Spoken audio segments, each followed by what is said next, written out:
Reallyfe Street Stars. Man, we have a very, very special situation here. We have the Velvet,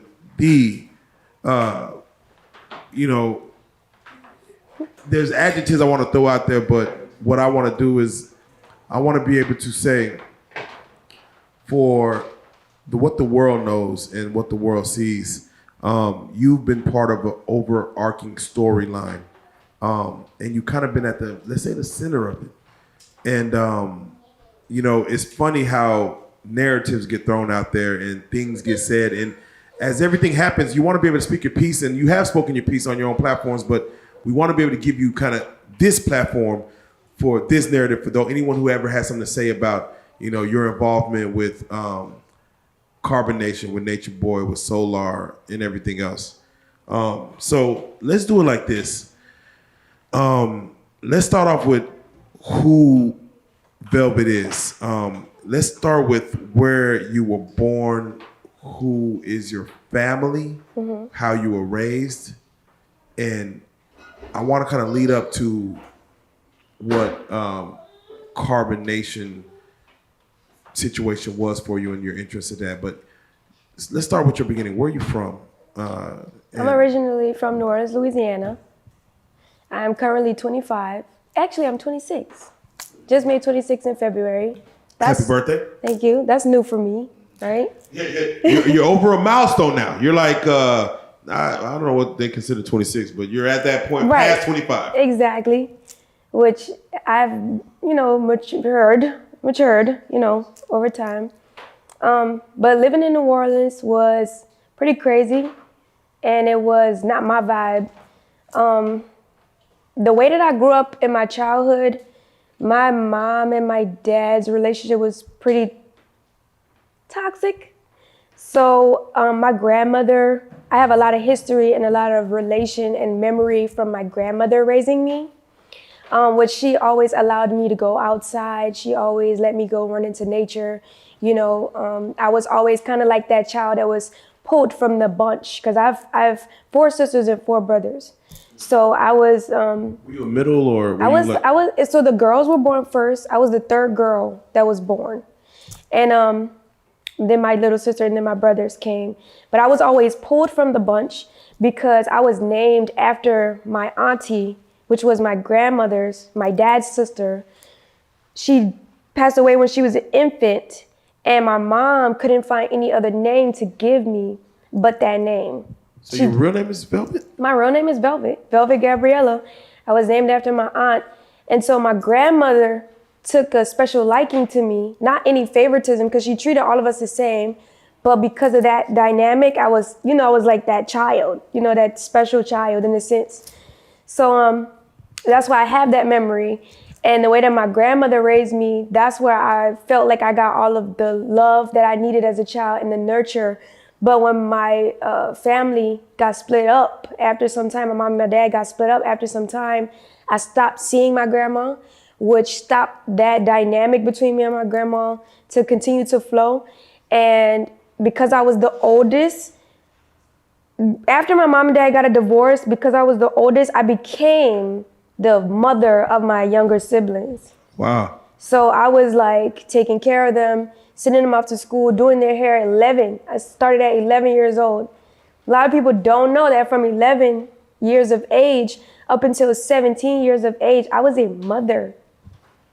That explains some things. And with that being the dynamic of my early childhood, I had no choice but to think like an adult. So it made me think about other things that a child wouldn't think about, like spirituality, what's in the world. And my parents, because they had their own things going on, they weren't pouring into me like, you should know this, you should know that, it was other things that they had going on that they were dealing with emotionally that took away from raising me the way that I technically needed to be. And so with that being the case, I spurred off when I was 17. I ran away from home. And by the time I was 17, I actually was into major organizations in my community. There was a group called Rethink that I got into, And that was more of like a cultural, economic type of a reform group. So I was like in communities, like talking to people like, we should be thinking like this, we should be living like this, you know, going to high schools and talking to the high schoolers, like, you should really focus on your education and XYZ and why it's important. And so I made a big name for myself within Rethink Alone. They actually put a memorial of me. I wasn't even passed away yet. Wow. I'm probably it's still there. This was in 2015, 2016. Wow. A picture of me with a dissertation, like, this girl is amazing, you know, at 17, 18.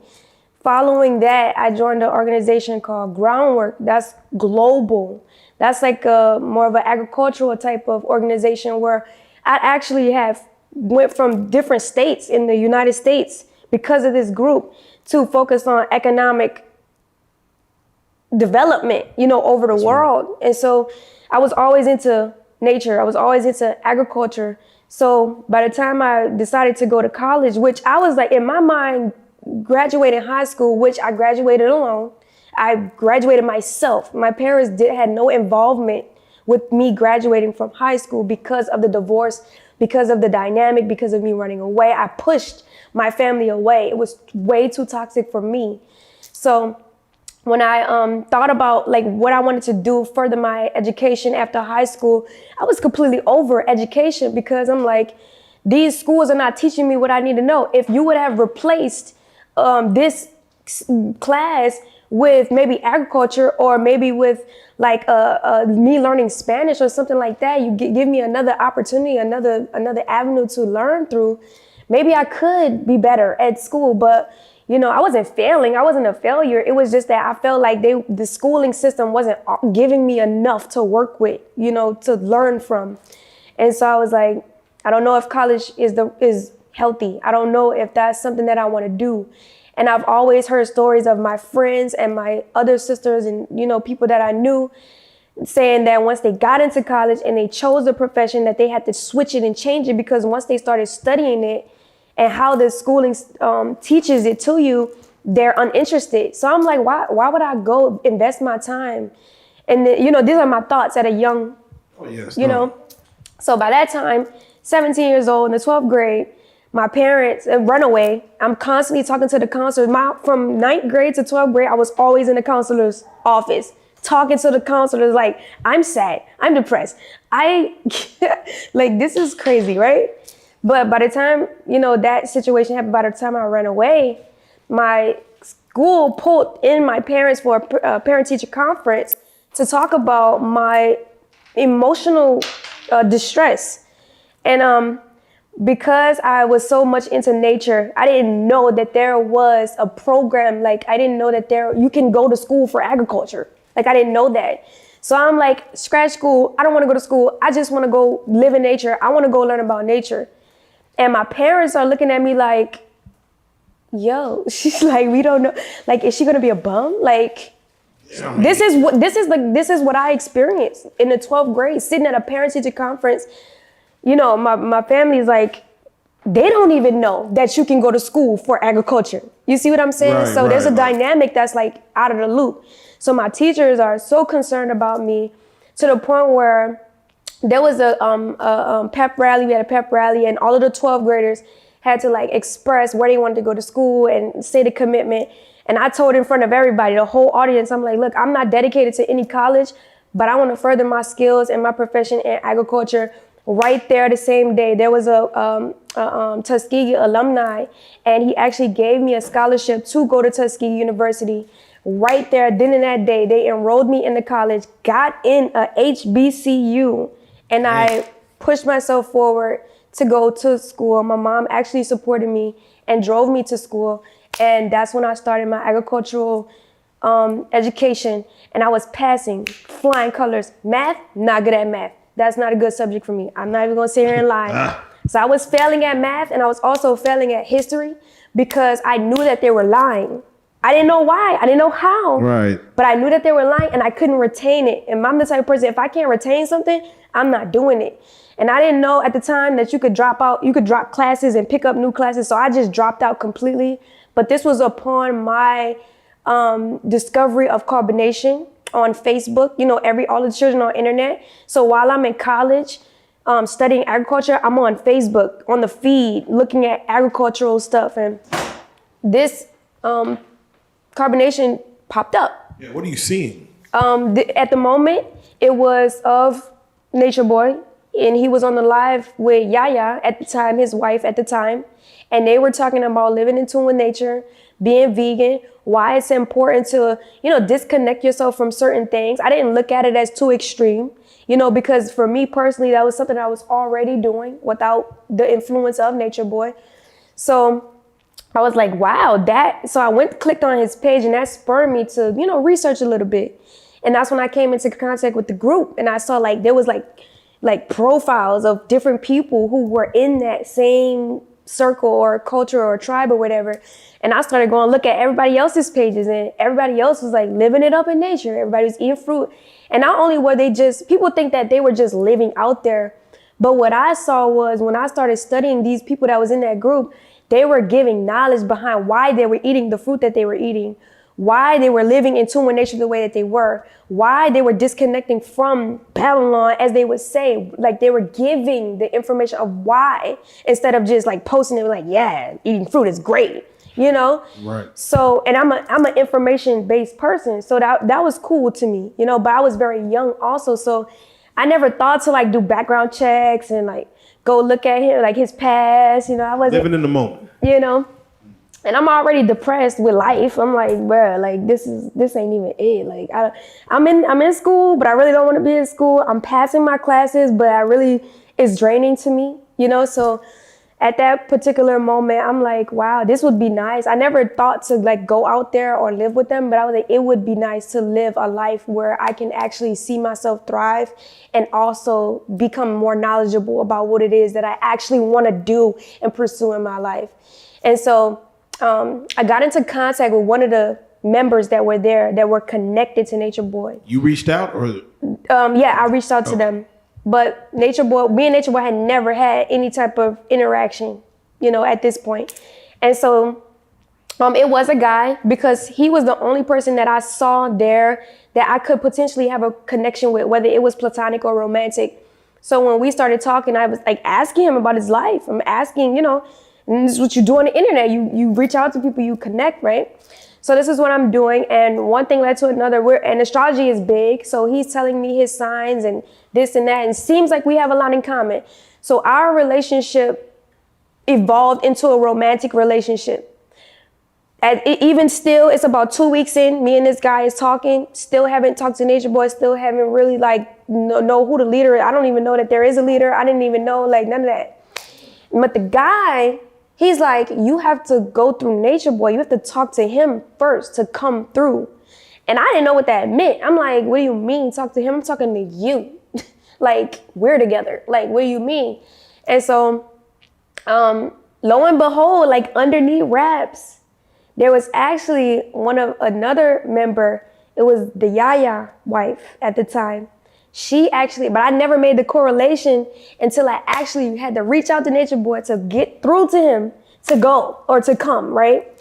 Yaya, she messaged me like some time, I think before I reached out to the guy, Omek or whatever. I think it was either a little bit before or after. I don't even remember, but she reached out to me and she was telling me how beautiful I was and, like complimenting me in so many words. And so I'm like, okay, like I get that all the time. So it's not like it's anything new to me.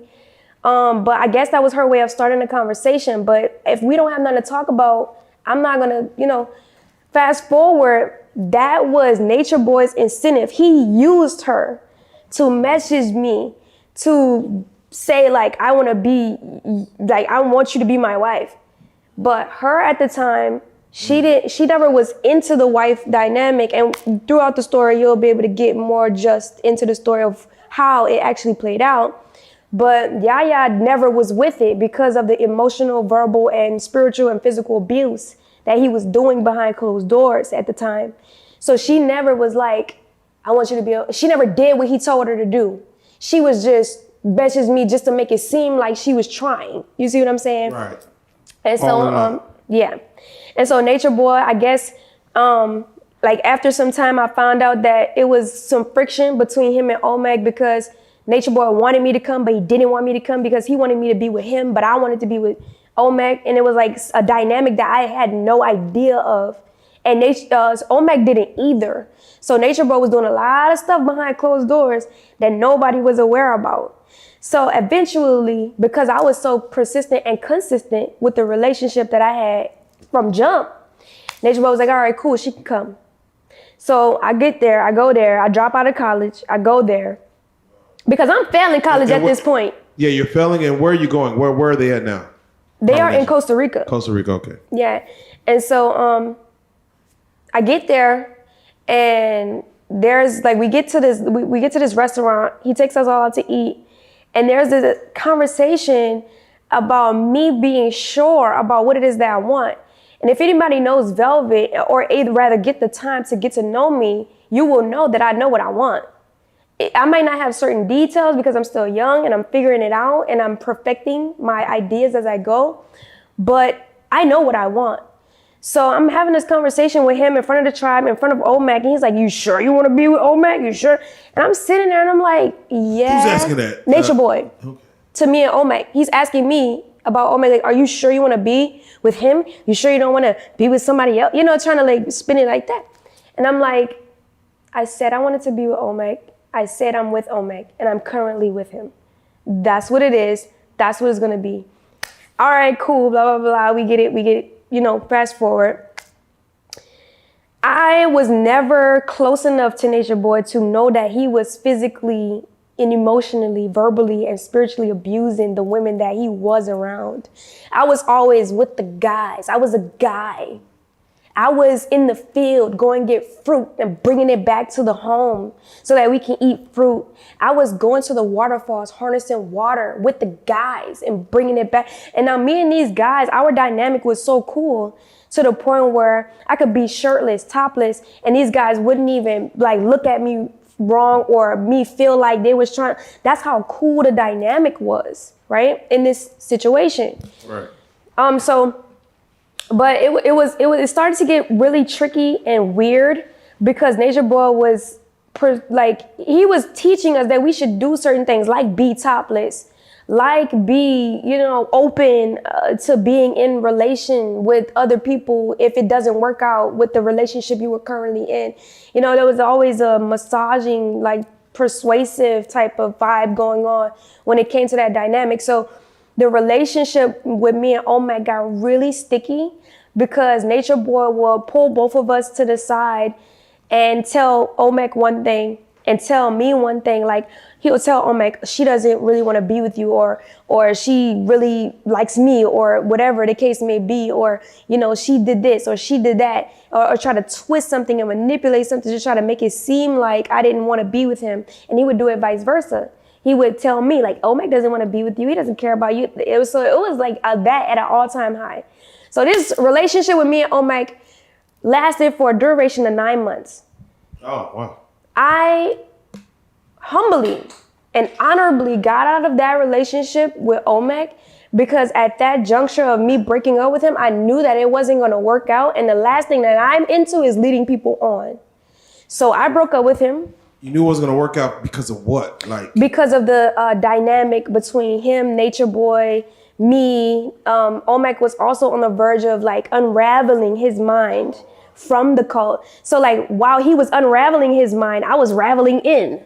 Right. So Nature Boy, what he's saying, and I have to ask you is, are you intrigued with him and what he's saying based on his persuasion of what's going on? Like, hey, he's not liking you and you're not, this ain't a fit. No. So I'm completely looking at Nature Boy like, this is my father. This is a father figure. This is somebody, this guy, I'm 21. This guy's like 34, 35, 36. I'm not looking at no grown ass man. I'm young as fuck. I'm not looking at no man. You know what I'm saying? I'm wanting to be with somebody that's my age. I'm looking at myself as even a teenager. You see what I'm saying? So I'm not thinking about it like that. I'm not even thinking that he's trying to get with me. because number one, I have no experience being social because I've always been in the home. I've always been around other kids. I've always been taking care of other kids. So my dynamic with being social is off, at this point. That's like one of my first real interactions outside of being in college. And I never really was social in college because everybody was doing shit that I didn't do. I didn't party. I didn't do the thing, that college kids. So, moving forward, me and Omek, we get out of the relationship. He winds up leaving like the next day. And I decided to be on my own. And I said, I want to be single. And I want to, be solo. Nature Boy, on the other hand, when I tell you, bro, this nigga love bombed the shit out of me. I didn't even know what that was until... Like the next day, or like Omek is leaving, and when you say love bomb, like how quickly does he attack? I break up with Omek. Like right now, I break up with Omek. 5 minutes later, like after me and Omek's done having a conversation, Nature Boy's like telling one of his wives or one of the women that's close to him, go tell her I like her cookies. Go tell her I like the scarf she's wearing. Go tell her I like the wrap she's wearing. Go tell her that she's doing good in the curriculum. Go, and these women are coming to me like, Nature Boy really likes you, like making it cool, making it a thing. And I'm like, I just got out of a relationship. In my mind, I'm like, I just got out of a relationship, I'm trying to focus on the knowledge because that's what I went there for. Regardless of me getting into a relationship with Omek at the initial point, the entire relationship that me and Omek had revolved around the knowledge. This nigga would literally teach me everything. And I would be like, I got that. I know that. I understand that. And if it was something that I didn't know, it was like being reminded because most of the information that's being talked about is something that is already innate inside of me, and which is why I want to be in nature in the first place.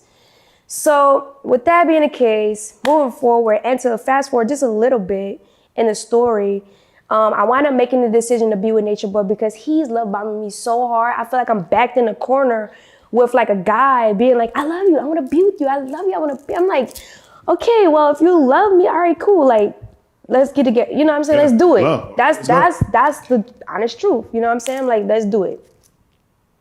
He's currently in a relationship, Nature Boy. He's currently in a relationship with 3 women. Those women, from my understanding now, looking back, every woman that he's ever gotten with was never based off of any value.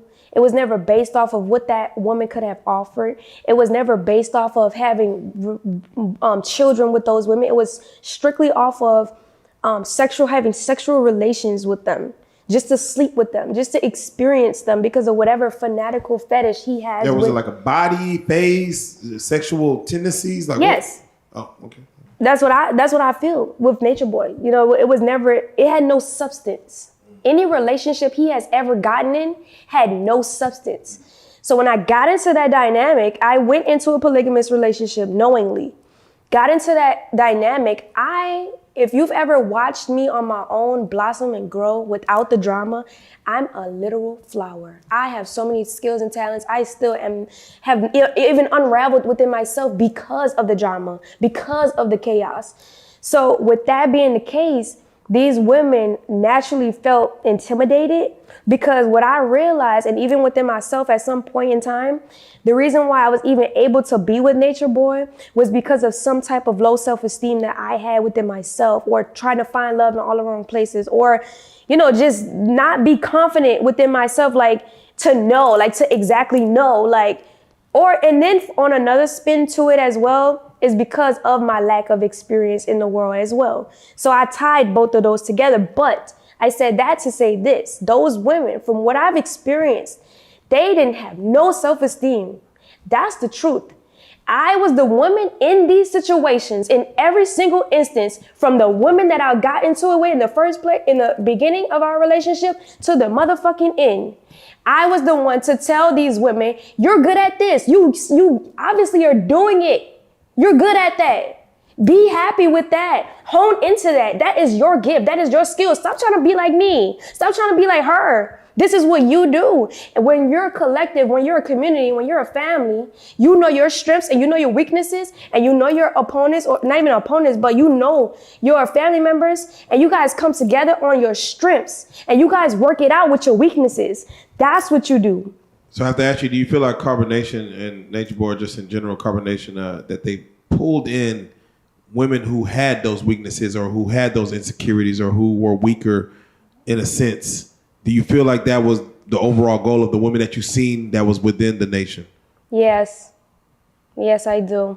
I think Nature Boy thrived off the fact that he could reel in women who didn't see their own self-worth.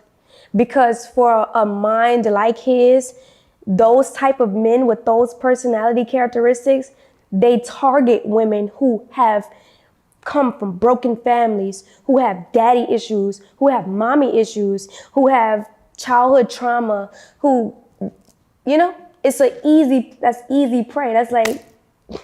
That's a no-brainer, And so I don't look down upon any of these women because of their weaknesses, because I have mine too. My thing was coming out of our weaknesses and knowing our strengths. But because I've already realized some of my strengths coming into Carbonation, those women were intimidated because I was already naturally in my strengths. I'm doing it. I'm being it. I'm actively living it. So those women exited the relationship. They couldn't handle. And because I was me, Nature Boy was falling in love with me. He didn't want to fall in love with me. He fell in love with me because I am who I am. He fell in love with who I was, Right. And then on another note, fell in love with an idea of who he thought he could turn me into. See, which he didn't know that he could never turn me into the person who he thought he could. But those women left the relationship. I was still there for them. I didn't make fun of them. I never made them feel like shit or anything like that. I just kept it moving, But for some reason, Nature Boy, always had the mind and the idea and the heart to want to turn these women against each other. Not even towards me, but to each other.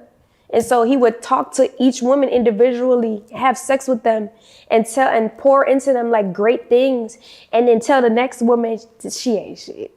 And then so the next one would be in competition with the other women, and then the other woman is just messy and chaotic. So I have to ask, let's just get perspective. You were in Carbonation for how long? Let's just say. About the same amount of time, about like 4 years. From 2017 to 2020. Okay. Yeah. Let's say this. You end up becoming Nature Boy's main, I guess you could say, wife. And is that wife on paper, or is it just wife? This is wife in real life. Like this wife in real life. Like there's a ceremony, or there's a how does it work? Like I could tell you the story. Please. So fast forwarding. After those women left, it was me and Nature Boy in a monogamous relationship for an extended amount of time. That's where he got me really open to like trust him and like have the idea to be polygamous with him and take on new wives. So as we were going through that process over time, I started to like allow these women to come in, but I never had a say so. I never got to choose these women. I never really got a chance to know these women prior to coming into the relationship. So I was always at odds with him.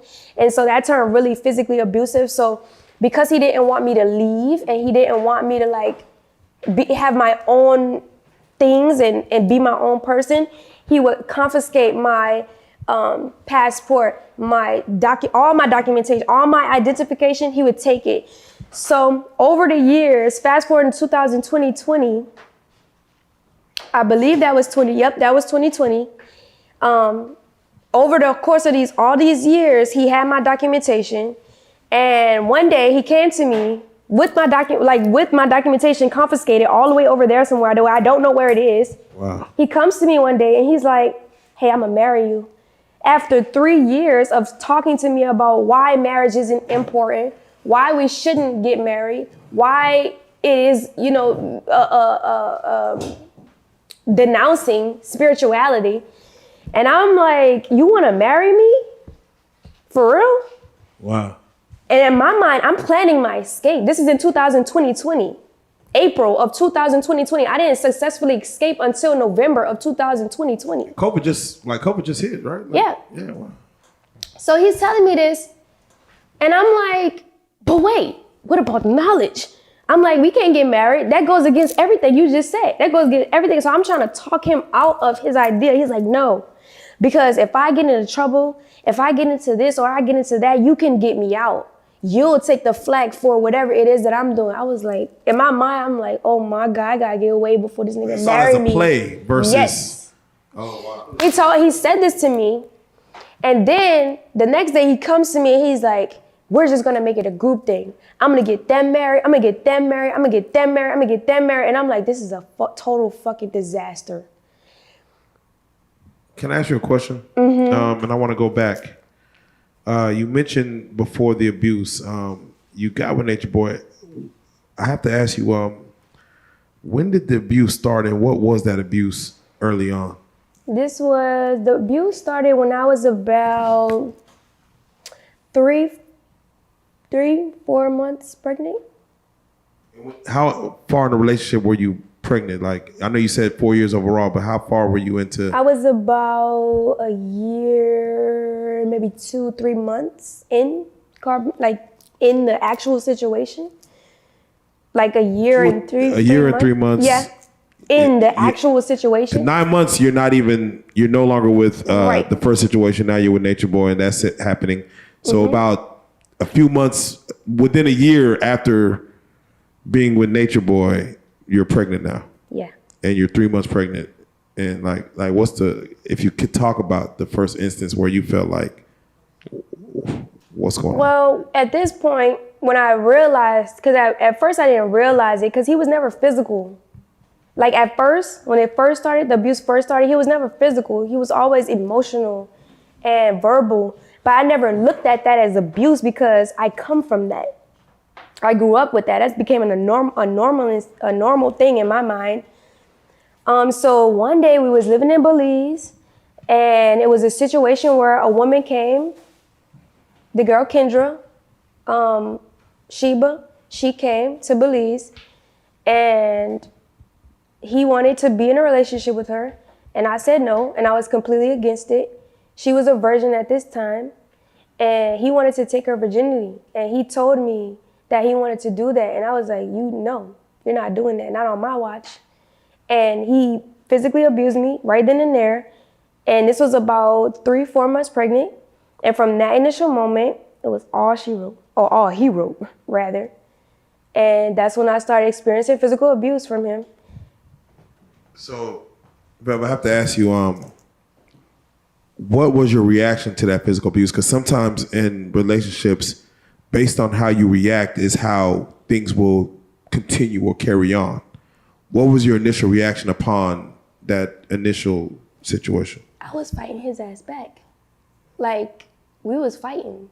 So this led to him being more extreme. Like, if you, hypothetically speaking, you physically abuse somebody and they back down, you're not going to abuse them because they backing down unless you're a real psychotic person and want to abuse that.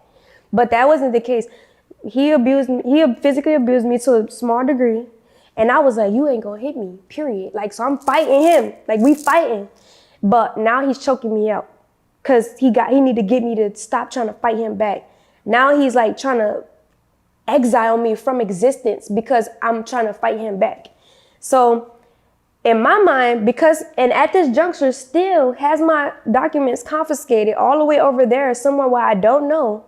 I'm like, okay, how can I not be in a situation where I'm gonna get strangled and not get abused?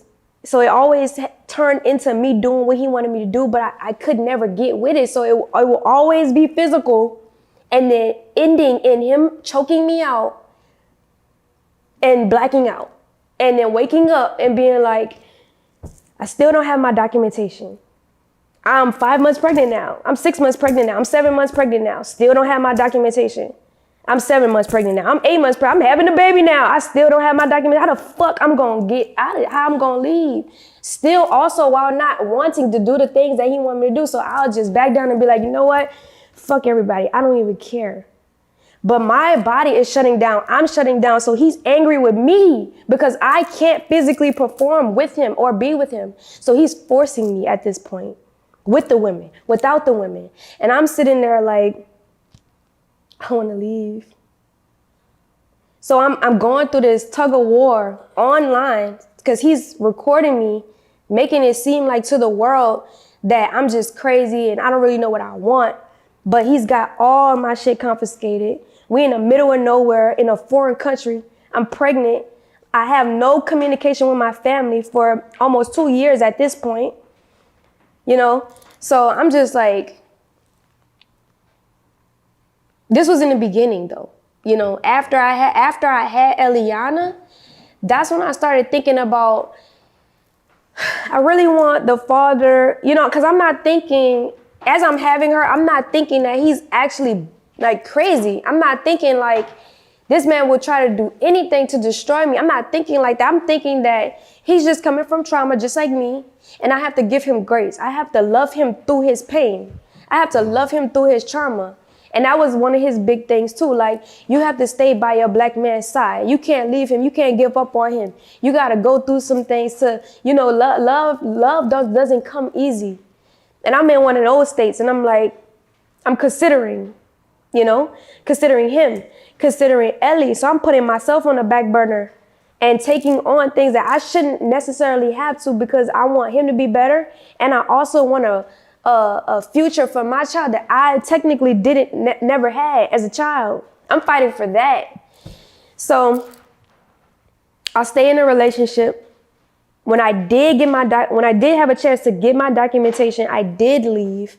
But the only reason why I went back 3 times. To Ohio, or were you leaving to? Well, this also, over the time span of 4 years, I left maybe about 3 times. And then I went back. Yeah. And the only reason why I went back was because Nature Boy would get me on the phone and he would be like, I'm going to not be in this polygamous relationships anymore. We're going to make it work. We're going to do what we have to do to heal from our traumas. You know, sweet talking me, wooing me, you know, being romantic, doing all the things that he can to get me back in his presence. And I'm like, he's already the father of my child. I want to make it work for the sake of my child. So I'm like, all right, cool. Every single time I went back, within a matter of 2 weeks, we was already in a polygamous relationship. He was already physically abusing me. So I'm like, now the first 2 times I left and I went back, I never calculated in my mind that he would do it again. I'm not thinking that he's going to do it again. I'm thinking that we're going to get better. I'm banking on the fact that we're going to get better. We're going to start healing. Man, that 3rd time I went back, the amount of physical abuse, mental abuse, emotional distress that I went through, that was it. Can you speak on one of the worst times that you kind of dealt with, like last time, November, from November of 2020, we were in California, I believe, because we kept getting deported from Costa Rica. We got deported from Costa Rica. We got deported from Mexico. So we would end up back in the States. We were in Las Vegas at the time because we did get married. And he bought me a van because one of my biggest dreams in life was to always be a van lifer. And so he bought me a van to, you know, use that against me. And he drove me in this van back to Mexico. And once we got to Mexico, he decided that we were going to go move to Puerto Rico. And I'm trying to escape the whole time. Like, I'm trying to plan my exodus. So we wind up in Puerto Rico. Fast forward, we wind up in Puerto Rico. And the physical abuse went up a notch. Like him strangling me out has turned into like holding my neck longer, like no oxygen, like hitting me in my face, bust lips, bruise. I'm actually kept away from the tribe and from other people because my face is messed up. And he doesn't want other people to see that because he don't want them to think like he's bad or anything like that. So I'm kept away most of the time. So I'm like, okay. And I'm back in a situation where my documentation is gone. Physical abuse went up a notch. Now I gotta play a mastermind game. How do you play a mastermind game when you're not when you don't use things to your advantage to get what you want? So I'm like, okay, the best thing that I can do in this situation is allow everything to happen. Do all the sexual experience, actually encourage it. Encourage him being with other women. Encourage these women coming in. Encourage these women leaving out. Being in it, I had to sacrifice my own body to get me and my child out safely. So, long story short, I'm doing everything he wanted me to do.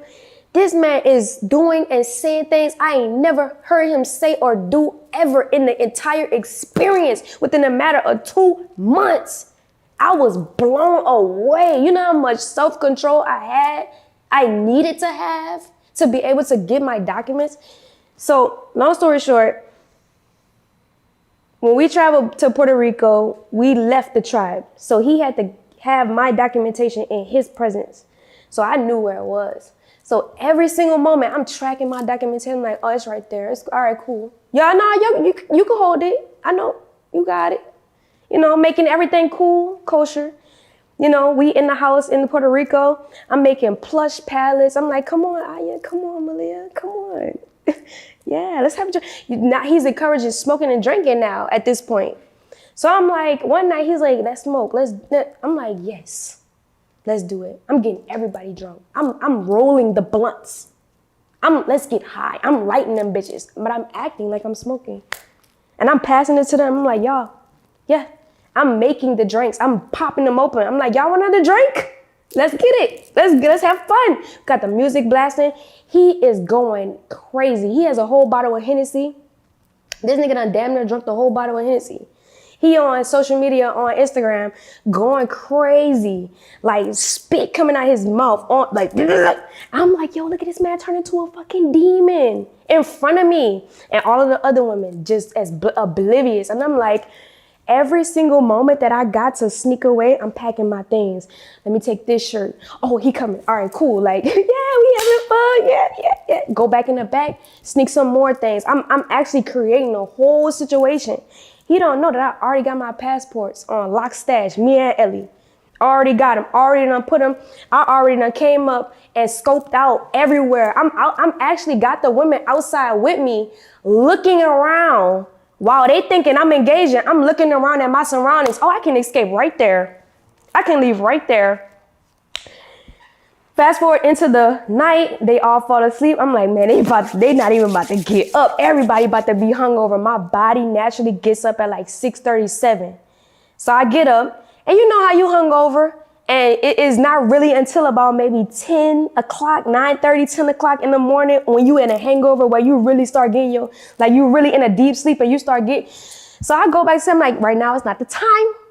6:30, 7 o'clock a.m., it's not the time. Let him sleep a little more. Let it marinate. So I lay back down. My body get up again at a natural timing. I leave Ellie on the pallet. I get up. I get my bag. And as I'm walking, there's a spot that I did not calculate because I couldn't see. A whole opening, the gate, because he always puts us in gets houses where there's gates around us so that we can't get out.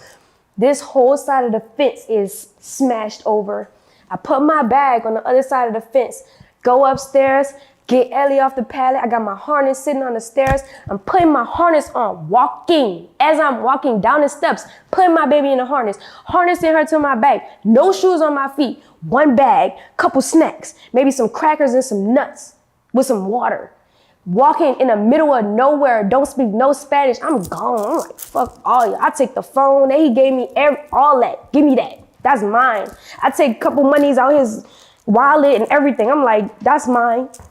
You know? So I get to where I gotta go. How far are you walking? This was like, I wanna say about maybe 4 or 5 blocks. And then I find this opening where it's like this construction site. And I'm like, maybe I can get Wi-Fi right there. So I go try to get Wi-Fi. I'm literally like this with an infant. I'm like trying to get Wi-Fi, got Wi-Fi. Get in contact with a taxi company. I'm like, look, bro, I'm stranded. And now, how much is gonna be to the airport? We 2 hours away from the airport. It's gonna be $100. I'm like, look, I only got $40. He like, all right, I'm gonna just come pick you up. He came pick me up, got to the airport. I deliberately told Nature Boy where I was because I wanted him to know that you never gonna see me again, ever. So he come to the airport while I'm there trying to woo me, trying to talk to me. I'm letting him have, I'm telling him everything I wish I would have ever told him in my life. Standing there at the airport, I'm just he can't take you away. He can't, because the police there and everything. I'm making sure that everything is cool to the point where he can't do nothing.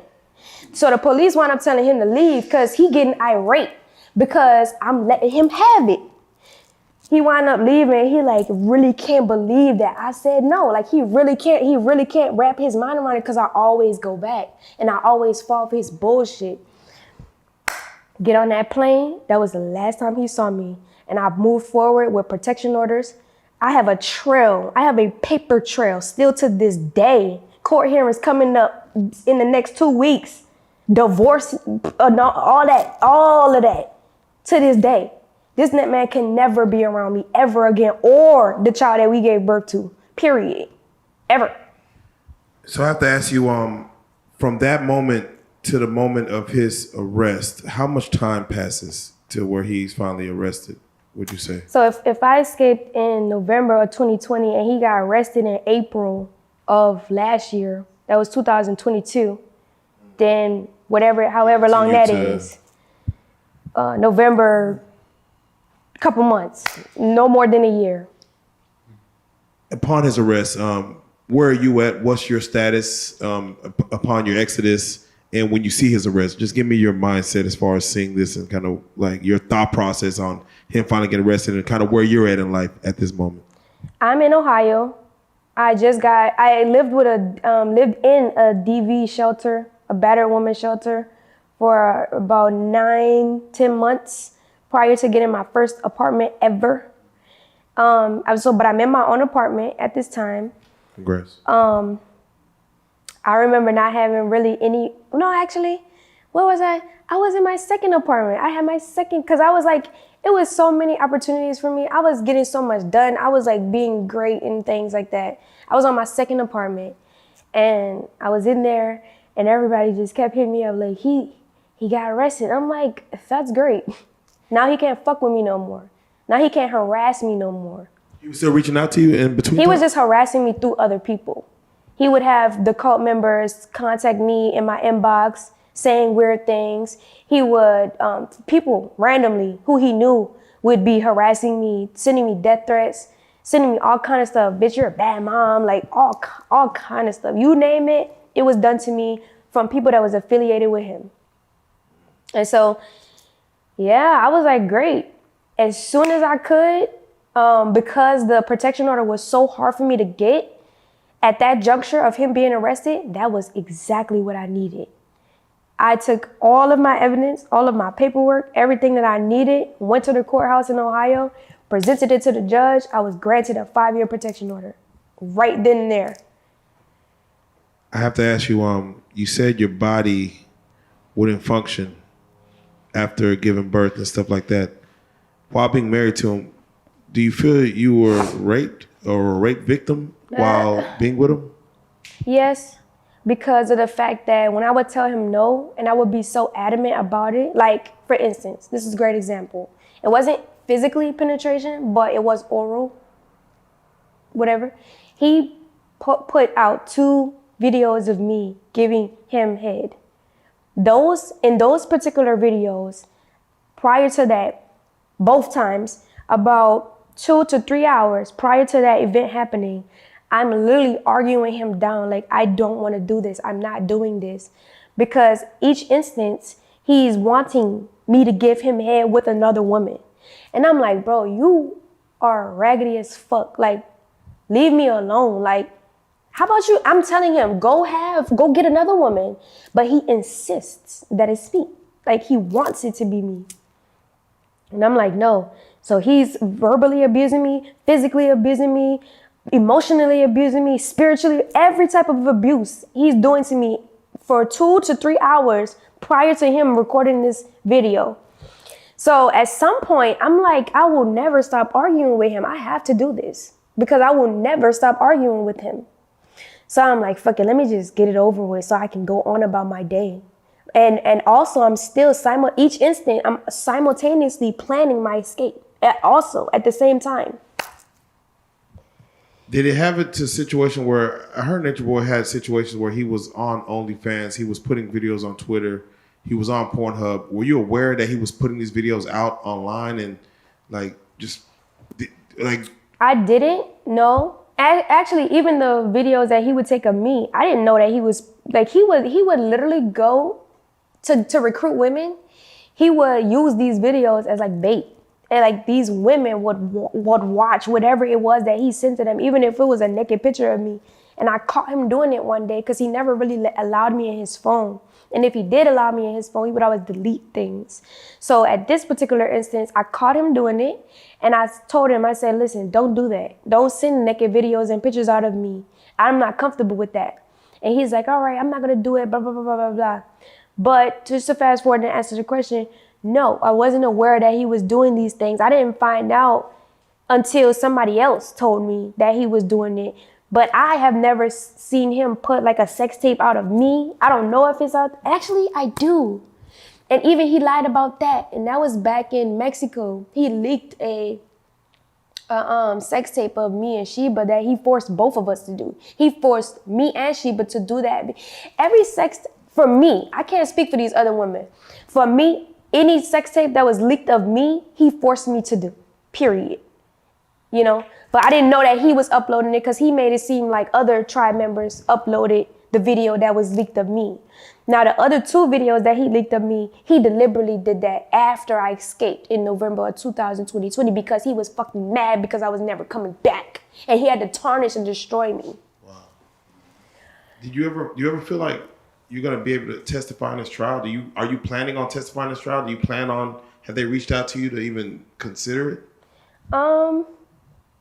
They have reached out to me for evidence, but they have never reached out to me to say like to testify or anything like that. But if I ever have an opportunity, yeah. Like, you think I'm not? Like, I was there. No one knows that most of my physical abuse was because I was standing up for the fairness and the just of the situation for me and everybody else involved. I fought for Solar and Zoka's relationship. I fought for their baby. I fought for Sheba and True's relationship and their baby. I fought for Aya to have her own relationship. And this is when you see him recording me on camera with videos of yeah, it's Velvet's idea for everybody to be in monogamous relationships. I ain't never tell nobody to be with. Y'all be with who y'all want to be with. I'm just saying that what you think that I'm getting from Nature Boy is what you deserve. You deserve a man to love you wholeheartedly, and I deserve the same thing, period. And because Nature Boy didn't want that to be, he would physically abuse me because of it. And everybody's looking at me as the demon. Everybody's looking at me as the person that's in between them sleeping with Nature Boy. So I'm just like, fuck all y'all. I realized that I was fighting for something that I needed to be really fighting for myself. I have to ask you, to even have Nature Boy's child, Araya, and even to have it overseas, is that like in a hospital? Like you're going to Puerto Rico? Like, how was that experience as far as giving birth for the first time? Because again, you explained your upbringing. This is new to you. Yeah. To be able to give birth in another country. Well, you know, honestly answering that question, the abuse was so intense that so when a woman is pregnant, I don't know if a man can know this or even if men like actually understand this. When a woman is pregnant, she is emotionally tied to her body. I mean, all people should be, men and women. Some people are more than others. But in this instant, I was detached emotionally from me, from my body, from my baby, from my needs. I was completely detached because I was so stressed out. When I actually was in the process of going into labor, giving birth, and I couldn't even experience it. The only thing that I experienced was excruciating pain, like to a degree that I still can't even really describe. It's not even a description or an adjective that I can use to describe it. It's just excruciating pain. And all I know is that it was almost like having an out-of-body experience. Like kind of your body is just there and your mind is just gone. Like my mind, I couldn't even correlate how much pain. That's how much pain I was in. It was like over the top. Like it was something I was just like, fuck this, I'm gonna die right quick. Like, you know, and I gave birth to my child. Well, I actually had proceeded to get an epidural because it was so painful. Like, bro, it was so painful, bro. Lord have mercy. Hey. You know, she got poured out with forceps. I was so emotionally detached from my body that my body wasn't even responding to the pregnancy. My body wasn't doing the natural things that it should have been doing while I was in labor. So they had to pull her out because she was dying inside of me. And I was like quite literally dead.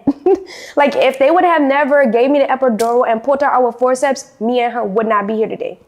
Wow. Straight like that. Wow. And that was pretty intense because the experience that I thought I was gonna have and the experience that I wanted to have was the complete opposite.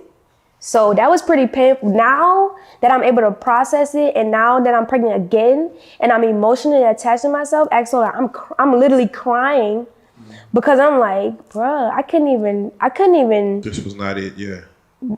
I'm processing it now. My daughter's 4 years old. I'm processing it now. Wow. You know? Wow. You mentioned Solar. I'm just curious. You get out, you have your exodus, you escape. You have your other daughter, Aviana. Solar. Mm-hmm. How does he play into your life? How does he play into the picture, and how does he come into it? Y'all were there together. I'm assuming he left himself and you left yourself because your story doesn't involve Solar, which you're leaving. Yeah. But there was, I guess I don't want to call it Carbon Island, but the people who left Carbonation. Mm-hmm. Those people who all left or came, did what they did, left. You're part of one of those who are back in the States now. How are you and Solar coming together in this scenario, and how, like, what is that as far as coming together? Mm-hmm. So for me, starting off with me, I was in prior to being with him or coming together with him, I was in a state where I was like strictly focused on self-love. I was strictly focused on healing, emotionally healing, womb healing, all of that. I was like going on, like, I was like damn near raw vegan. I was like extreme alkaline and pouring into myself, pouring into my children. And this is when he gives a description of my home being a temple or being like a church, because that's quite literally what I was doing. I was like praying every day. I'm like literally like, I gotta heal, And I was pouring so much into myself to the point where when you are on your healing journey, the trauma comes out. And so my platform has been the avenue that I have shared that trauma and poured and purged, my trauma through and on, for maybe to inspire other people to go through their healing journeys and not beat themselves up in the process. And it was at that juncture when I was like totally into myself. Me and Solar, we had a little connection, but that was only because of Natiri, because I was like considered her friend at the time. But one day there was like so much stuff going on, and like certain things didn't add up to me because Natiri Janae, she would tell me one thing and I would give her advice and then she wouldn't take it. And I started realizing that she was lying about certain things about Solar. Like she would call me to talk about Solar to me. And I'm like, I really don't care. I'm not even interested in y'all's relationship. That don't have nothing to do with me. So, everything hit the fan with them. They broke up, everything hit the fan. And, for me, when I have a heart for something, when I feel something is not true, I'll act on that. I move on that. That's the place that I live from. So I reached out to Solar and I was like, you know what, bro, whatever's going on, I just hope you keep your head up. And I had that disposition with everybody who has ever left Carbonation because, hey, I come from Carbonation and I want the best for all of us at the end of the day. So, I reached out to him. I gave him my condolences for whatever it was that he went through. And I felt for his situation with the child and etc. because I also had my experiences with the child and things like that. And because I had a connection with Nateri and because she was putting me into like a three-way whatever with them, I just felt the need to reach out to him, you know, to give that condolences to him. That sparked off into our relationship. From that moment, we didn't initially be like, oh, maybe we should be together. It was more like we were expressing ourselves to each other. You know, he would express all of the things and I'm like, bro, I get it. Like, I share these experiences, you know, so I can only relate to you. And so that moment turned into another moment where we're opening more up and we're realizing that we have more in common than we do have differences. And so I'm like, I actually said it to him. I'm like, something like popped up in my mind and I'm like the way he was expressing himself, it came from such a real place. Like I felt the love that he had inside of him. Like I felt that, you know, and I was like, why am I feeling this? I don't feel like I'm supposed to be feeling this. Like, why am I feeling it? You know, because somebody can express themselves from their heart and you don't feel that love inside of you. But I felt it. And I was like, yeah, so I feel this. I acknowledged it. And he was like, no, maybe we shouldn't, you know. It was like one of those situations. He was like, nah, let's not jump the gun. Let's not, you know, let's just be. And I'm like, all right, cool, you're right. So we did. And then we just kept having conversation after conversation. And at some point we realized that our experiences lined up so interestingly that it was just like a no-brainer. It was like, it became a question. Are we supposed to be together? Wow. And so we kept sharing experiences with each other and it just got more intense and more intense and more intense. So we decided to come together. I'm like, I want to see you. I want to see you face to face. Because if I see you face to face, if I see you, then I know it's real. I'm going to know. Yeah. When we saw each other face to face, we had on the same shoes. This was not planned. We had on the same shoes. We had on the same jacket. Damn. The same jacket. A jean jacket with fur on the collar. How in the fuck, like where? Damn. So I'm looking at the synchronicity and the pattern. That don't just happen. So I'm like, mind you, I'm also considering his role that he played in my life without being in a romantic relationship with him. This man has gotten me everything that I needed before my pregnancy and after. He was taking care of me. Everything Nature Boy was supposed to be doing for me, he did from a distance, from afar. Wow. So I considered those things too, because I'm like, that's considerable. When you are going through things in life, you consider everything. You don't just consider one aspect just because, you know what I'm saying? So that was that or whatever, but we have had our down moments because there is so many odds and there's so many like disillusions and there's so many like outside influences and many people will have this certain like vision of me and they're like, she doesn't deserve love at all. And I'm like, what the fuck did I ever do to any of you bitches? I didn't do shit to nobody. I deserve love. I'm gonna give myself that, period. Like the world doesn't even like me loving myself. Damn. Because of this shit from carbonation. So I have to ask you then, I seen a live video to where you were laying in Solar's lap and you were looking up at him. And the way you were looking at him, I'm just curious, did you ever look at Eligio that way? Did you ever look at Nature Boy that way? That's a very good question. I always get the question, was I ever in love with Nature Boy? Or am I in love with Nature Boy? I always get that question. For me, I feel that I fell in love with an idea. So when I looked at Solar the way that I did in that video, I did look at Nature Boy in certain instances. And I feel like it was only because of the idea that I fell in love with. I don't think that love that I had was real, because when you're in love with an idea of something, that's not love. That's not real, you know? whether I knew it or not. That's not real. I was searching. You know, so I feel like what I have with Solar is real. I feel like what we go through is real. You just mentioned that you have,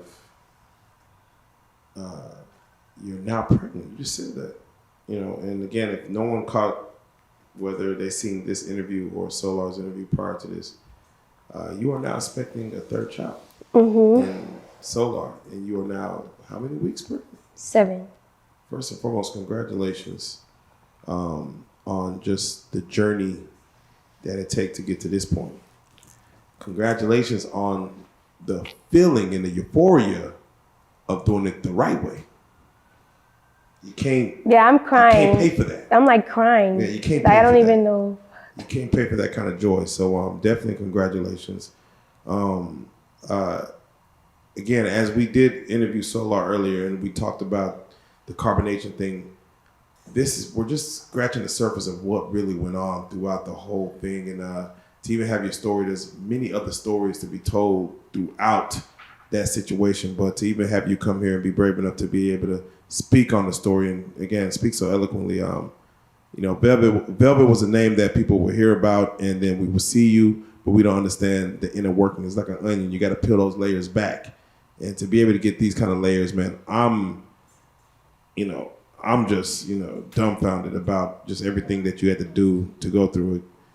I was telling Solar, I'm like, man, your life should be a movie, but again, even your situation as far as raising your family at 11 years old, getting to leave the country, getting your passport, and just leaving school, that's a story in itself, and then what you experience afterwards. I can only commend you for even doing what you've done. I want to end with this, man. I'm just curious, man. Do you believe, or more so, what are your beliefs? Do you have faith? Do you believe in faith? Do you believe in fate? Do you believe in Illuminati? Do you believe, where do you land in the prospect of how things are supposed to go? I believe in faith. That has been the trajectory of my life. That has been something that has always showed its face in my life. In any instant, even when I turned away from it. The way that I grew up was in a church, but it wasn't really the church that mattered to me. It was more so the connection and the relationship that I had with God. We have all of these different religions and we call God all of these different names, but there is one source, whether we like to know that or not, or believe that or not. And so I have a relationship. I personally feel like I have a relationship with that source. And because I have had a relationship with that source, and I have been faithful in the knowing that the source will provide whatever it is that I need moving forward on my journey, whether I make the right decision, wrong decision, whatever decision, as long as I'm leaning into what my heart is saying and I'm having faith in what my heart is saying, that I will never be led astray. And I haven't.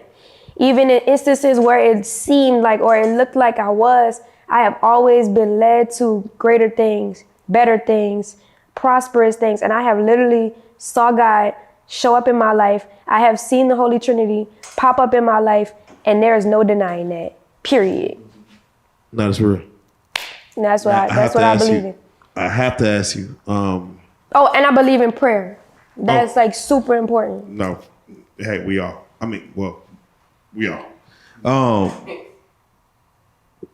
Mama D. Mm-hmm. As far as her situation and your overall story, where does it land? I'm just curious.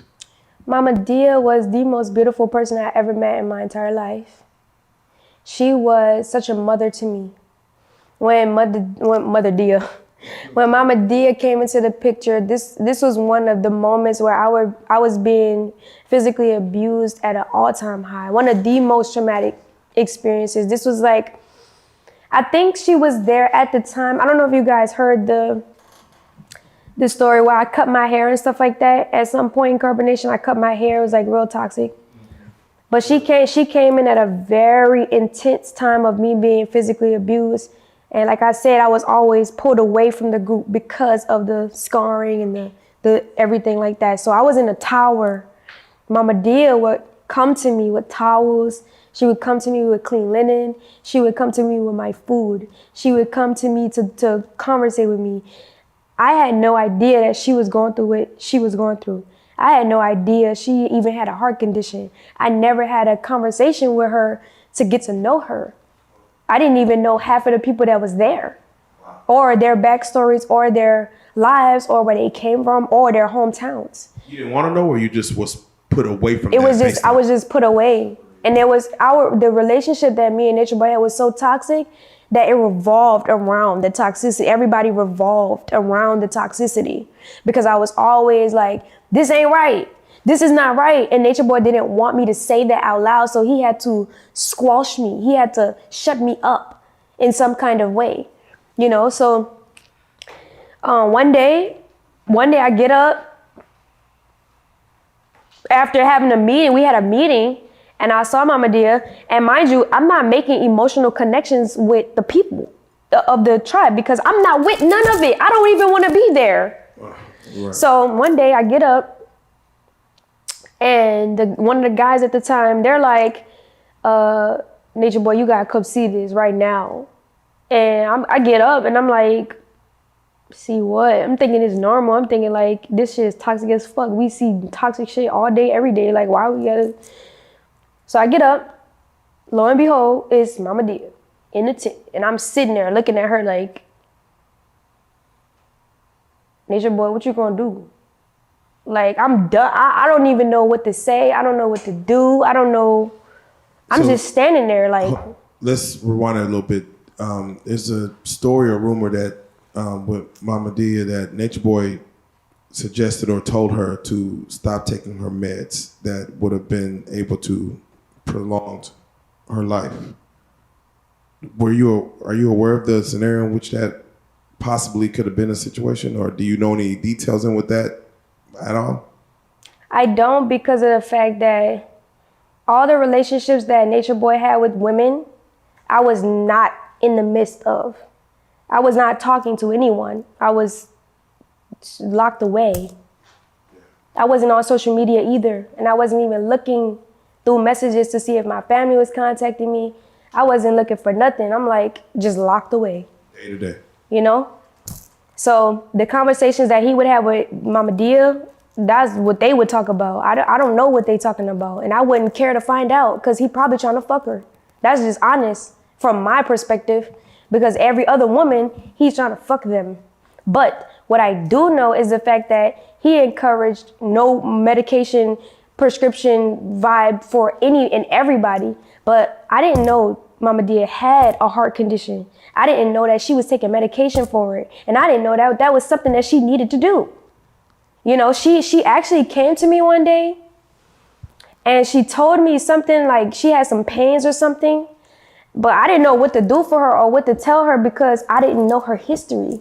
So I'm like, go ask Nature Boy. And so when she asked Nature Boy, when she went to Nature Boy, he told her to go ground.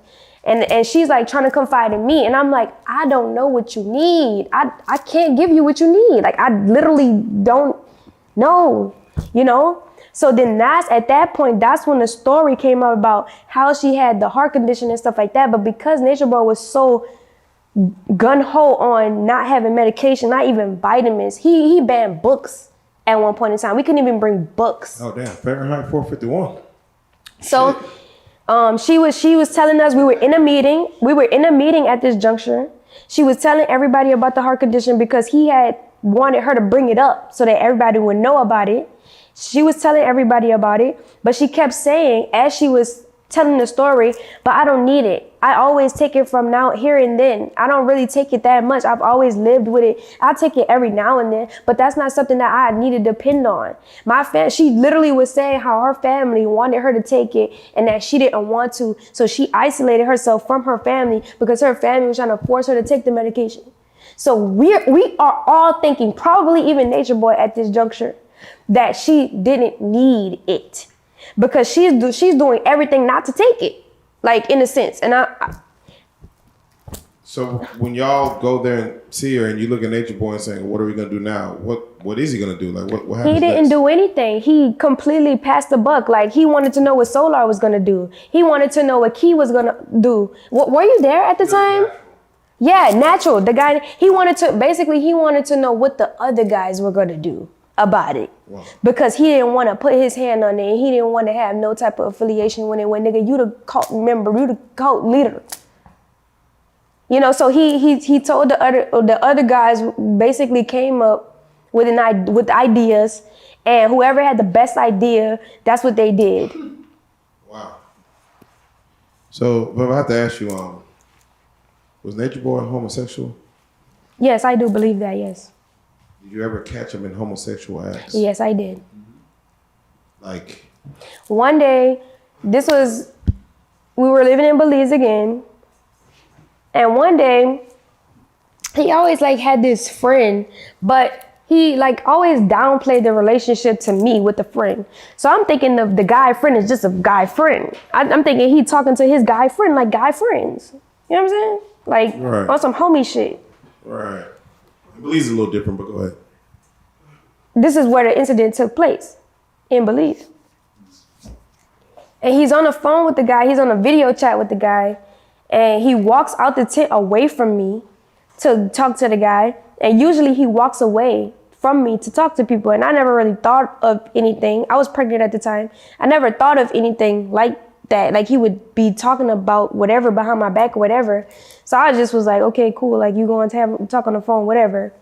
And then I catch him, like he thinks that I can't see him because he thinks I'm laying down in the tent.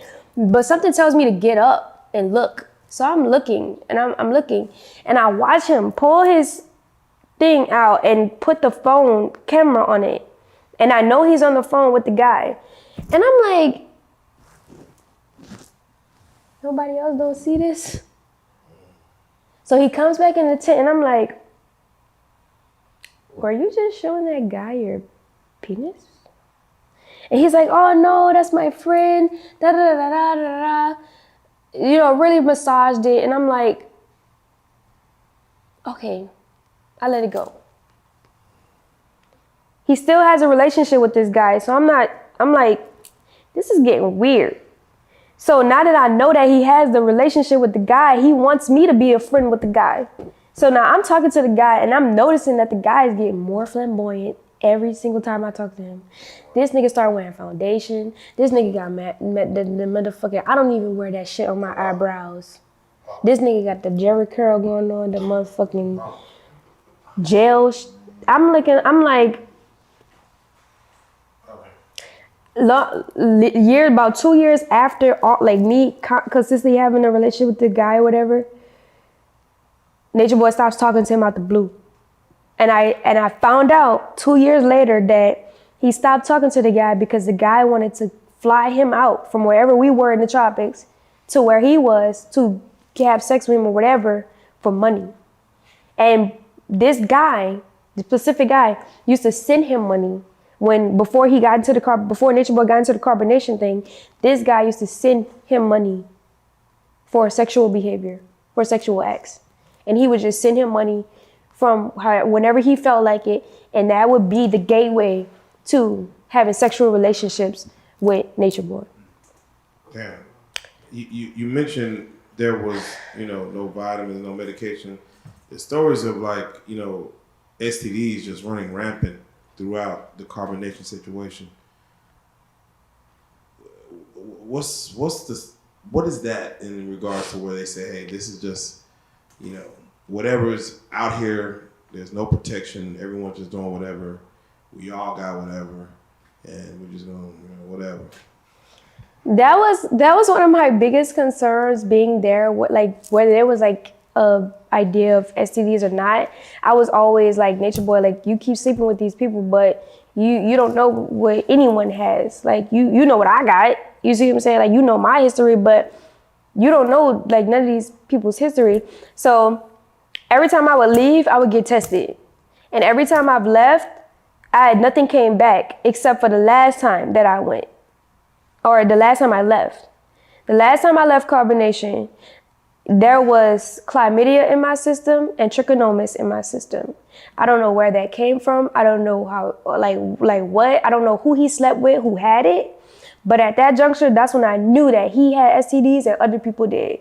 But prior to that, that last moment in 2020, I had never got tested for any STDs other than what I naturally had in 2017, which was a case of HVS1 herpes or whatever, which I'm aware that all of us have that to some degree in our blood or whatever like that. It's just that whatever lifestyle that person is living, that antibody gets exposed in a certain type of way, and it is non-reversible. And so in 2017, I was diagnosed with that. But all of my partners have known that prior to sleeping with me, and I would tell people that, and I actually tell people that so I can get them the fuck away from me. And so these people decided to still sleep with me, but these people have never gotten tested and told me like, hey, I caught it from you, or I've contracted this from you. Me personally, I've never had an outbreak to say like what that experience is like. So I don't know. But after me leaving that last time, I got my system clean. I did what I needed to do, and I'm back to my original layout, and I kept it like that. And last time I got tested was 3 months ago, and my status is still the same to this day. Now, if somebody decides to be with me, knowing that I have the health history that I have, that's on them, but people know my situation because I'm like, I tell people, this is what it is, period. So, in regards to, I'm just curious as far as, at the height of carbonation when you were there, what was the ratio of women to men, would you say? And also, what ethnicity was the majority? I always felt like it was equal. Like they might have like 2 or more females at a time, or they might have 2 or more males at a time, unless like all of the women leave because they were getting abused in some kind of way. And then there were more men than women. I know when I was there in the beginning, the group fluctuated so much to the point where so many people had left at a time, and I was like pretty much one of the only women, like 1 out of 2 women. And then there were like 4 or 5 men. But that was like one time. But for the most part, like overall, because the group fluctuates so much, I could say it usually be like an equal amount of girls to guys. So it never made sense to me why all the women had to be with one man when you got all of these other men out here who desire to be in relations, who desire to, like what is this? Like, this is weird. And it came out to be that Nature Boy wanted these men to be eunuchs. He wanted to cut their penises off so that they can just be a servant. And I'm like, bro, that's not realistic. How you gonna turn these men into eunuchs? That don't even make sense. Game of Thrones, yeah, eunuch. Game of Thrones like a motherfucker. So that's weird to me. I have to ask you, but even now, and of course, Solar's in the background. Would you be open to, even if, let's say, you, Solar, moving forward in the future, would you be back open to a polygamous situation, whether on his end or whether on your end? No. You're kind of done with that? No. Lifestyle? But from what I've learned about myself, from what I've studied about myself, I'm a monogamous person. If I'm going to give myself a title, if I'm going to put myself in a category, I'm a monogamous type of person. You throw me in a community, I'm gonna be monogamous, period. Anywhere I go, because I just have a certain type of standard. I have boundaries. I have a whole heap of things that even if I wanted to be polygamous, it would literally have to be a situation that would literally have to present itself from God, and God would literally have to approve of it, because it's just got to be ordained. Like, if that was the case. But at this juncture, in the next year or 2, I don't see that happening at all, because of the space and time that we are currently in. The trauma, like, it's just too much. It's too many other variables. No, without question. You're older now, you've matured, and I'm just curious, lastly, if you could go back and talk to your 17-year, 18-year-old self, what advice would you give yourself? I would tell myself to finish school. Finish college. Because still to this day, and even in this moment, I'm thinking about being in somebody's agricultural program. Original plan. And I still have yet to really do that because I have other responsibilities now that I have to think about. And I have to put certain things on the back burner to be able to eventually get to the point where I can focus on being in somebody's agricultural program. Definitely. But I would tell myself that, and I will also tell myself to just study a bit more. Stop relying more on what people are saying, more than studying what they're doing, watching what they're doing, responding to things based off of someone's actions rather than what they're saying. Man, without question. Well, Velvet, your story again is it leaves you with no words. But for those who do want to follow you, who do want to see kind of what you have going on, be able to root for your journey going forward, and be able to assist, maybe even provide some guidance or provide some knowledge. How can they get at you? How can they reach you? What's your social medias?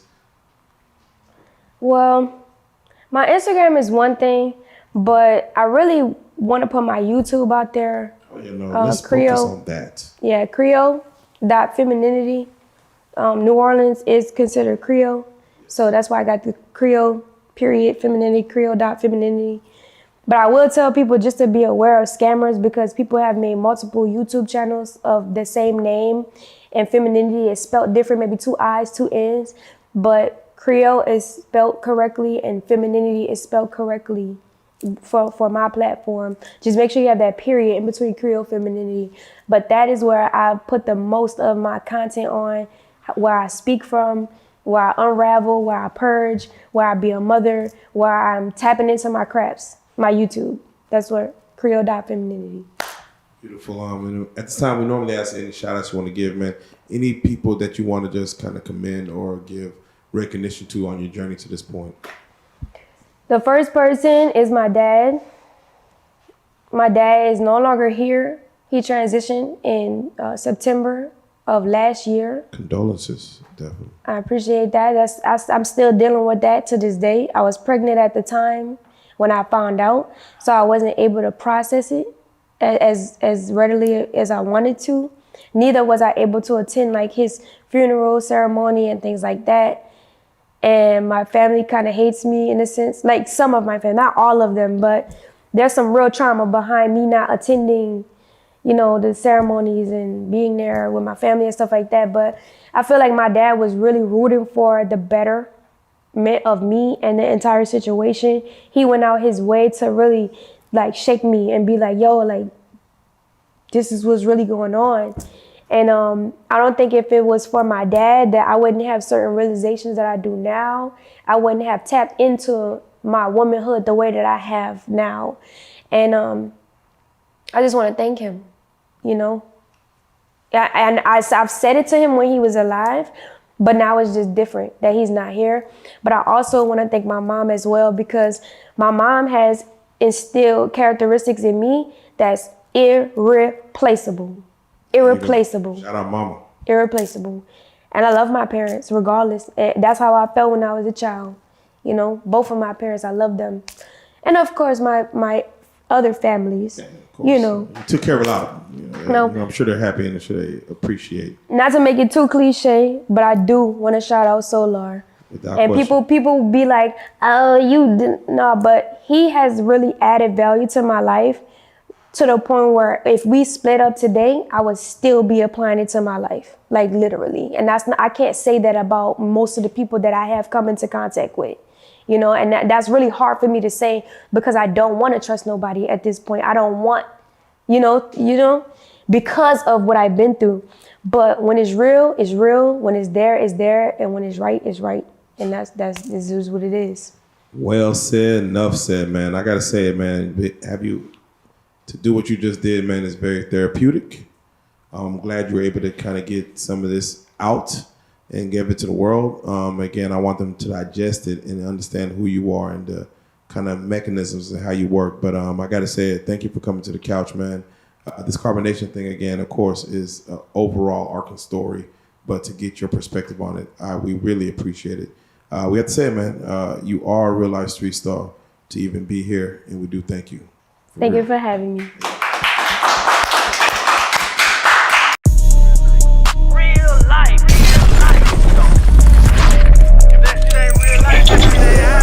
It ain't real life.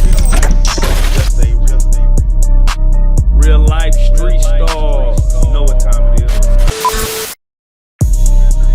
Real life.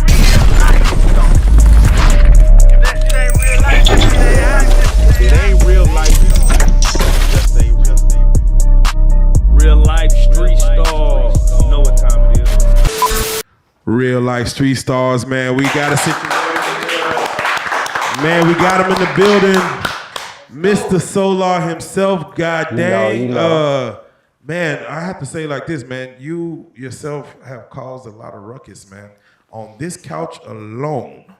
And we said it's only right to come in and basically, people hear a name, they may not follow the full story, but it's always good to get all sides of the story, especially if there's multiple, ways to come at it, multiple aspects of looking at it. And your story goes way beyond just even us having Jaguar on his couch, Goomba on his couch.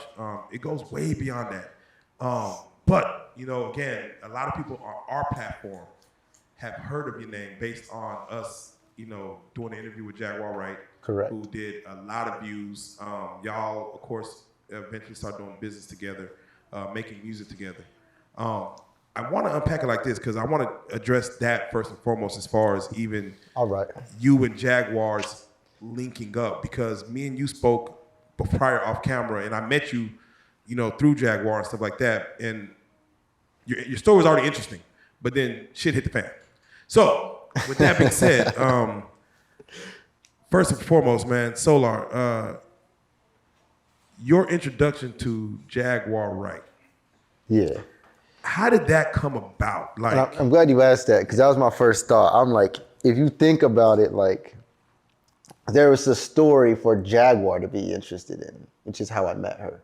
There was already stuff going on in my life. And when she heard some of the things, she resonated with it, as over my span of time getting to know her, deeply, and I'll use the words intimately. She's telling me things that about her childhood, how she grew up, where she grew up, very beautiful things, to where I got to get to know her deeply because she connected to me deeply. Little did I know she had a cult background. I don't know who's seen that one show with the thing Tyler Perry did, but it's kind of like that. Yeah. And that was kind of like my life, but my life was a little less ruthless. I don't know if I'm allowed to say that on here, but it was a little, it was a little like that, and we actually resonated off of that. So it's like, I guess that some people would define that as a trauma bond. They'll be like, you trauma bonded with Jaguar? Yeah. All right, we sure did, but the bond is there and it's strong. And I feel like we've healed. This is something that we healed out of over many, many years. So it's made us and developed us into who we are. And you cannot rewind the hands of time on that one. Facts. So it's like those become our areas of expertise, and we become very humanitarian as a result of that. How do we maintain our original goal and vision, but also at the same time, defend ourselves and do things for ourselves now without getting too culty or too involved with other people? How do we balance that? Then you see people like Jaguar, like myself, things in common is we just help everybody we can. So I have to ask you, did you introduce yourself to Jaguar, or Jaguar introduce herself to you, or was there a mutual person who kind of brought y'all two together? I'm glad you answered this. It's funny. I did not like Jaguar when I first met her. I'm gonna be real with y'all. Like, I have to laugh that up. I'm gonna be real with y'all because I heard about her and I seen her and I was like, okay, cool. Jaguar Wright, the superstar. All right, y'all hanging out with a superstar. Y'all cool now. All right. And then I'm looking into her more and I'm like, interesting. And I'm not knowing what she's doing currently. I'm not knowing what she is currently. I'm thinking like, oh, this is like a old superstar that you guys knew about. Like, right. Okay, cool. How's it relevant now? So I didn't know what she was talking about. I didn't know what she knew. I didn't know who she was. I didn't know her character, nothing. So first day I see her, and I'm glad this is crazy you're asking me this because now I know the truth behind it. I didn't like her the first day I met her because I felt like she was very sloppy. I felt like she was really like just gone.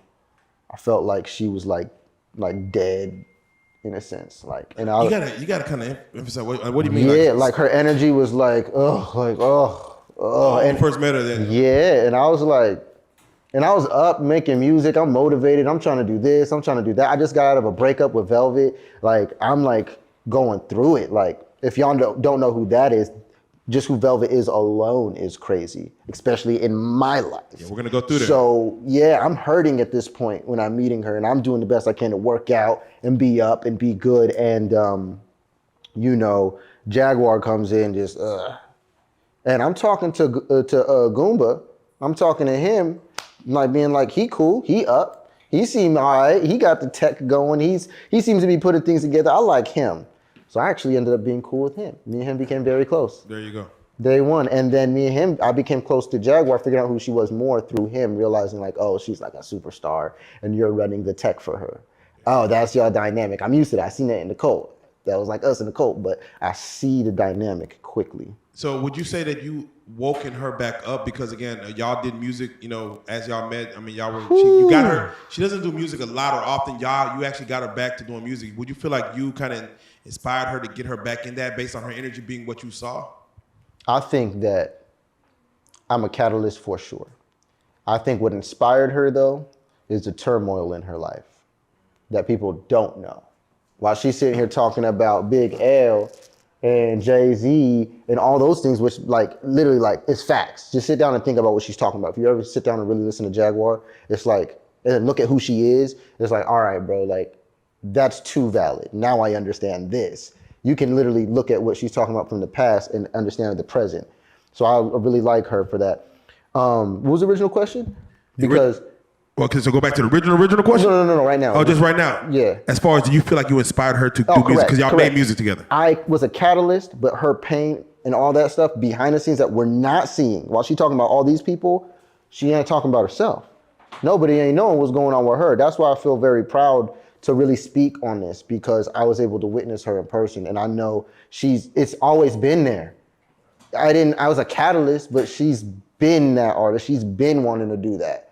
What was holding her back was the question. And that's what she had to investigate for herself. And you can blame the relationship, but it was something about her that we had to talk about. So when did this kind of friction begin between you and Goomba? Oh, man. So at the end, the very end of my window of spending time with them, very end of that window, and prior to that window closing with all the chaotic events, Goomba, my relationship with him, I just started calling him Goomba now. That's so weird. My relationship with him basically is like, I'm used to him crying on my shoulder at night. That's my relationship with him. I'm used to me and him bonding, looking at things in his relationship, in his life, to where he's very unsatisfied with himself. We're going through like YouTube videos, looking at self-help YouTube videos and things like that, because he's like stuck. He needs help. And he's asking me for help on behind the scenes because I'm there and I clearly got my shit together mentally. So me and him were able to spend those nights and days going through a lot of healing for him as a man and how she makes him feel in the relationship. So there's individual work they're going through. Jaguar ain't having none of it. She just being herself. He's going through a lot of emotional turmoil himself. All right, so I want to ask something real quick, and this is going to be in a situation to kind of lead up to the incident that kind of things going forward. But I got to get you. Yeah. I mean, I don't want to bullshit you here. So, did you feel like you overstepped your boundaries in their relationship, in their marriage, that led to what happened? In no way, shape, or form. As a matter of fact, Jaguar and I, like subconsciously, without even having to say it, set up boundaries to where we called ourselves, oh, Auntie Jag or nephew. This is my nephew. This is my nephew. Hey, y'all, meet my nephew. This is my nephew, Solar. I'm from Cali, so I'm used to cuz, all that. So nephew to me is like, cool, normal. I like it. I like nephew. Yeah, they call my dad They call him Uncle Courtney. The whole neighborhood call my dad Uncle Courtney. So I'm used to, oh, that's my auntie. Like that dynamic is easy for me to run with. And so we had that, and it actually made us way more solid.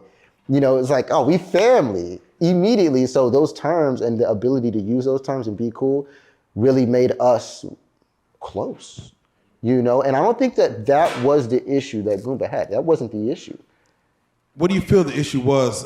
Because we had Goomba on his couch, and I don't know if you watched his interview, but he went through just all his emotions of what he thought it was. What did you see as far as what built up to his, eruption? Like, what did you see, or did you even see anything? Did you see like any problems or anything? That's funny. Anything he really said, I didn't watch none of his interviews, but just something's telling me that it's like a lot of cap.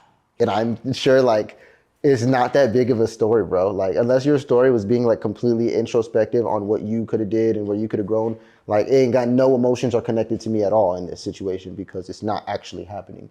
In the present day, every day, we cool. They got a whole space to themselves and room to themselves. I got my whole own space and room to myself. And then there's a middle section.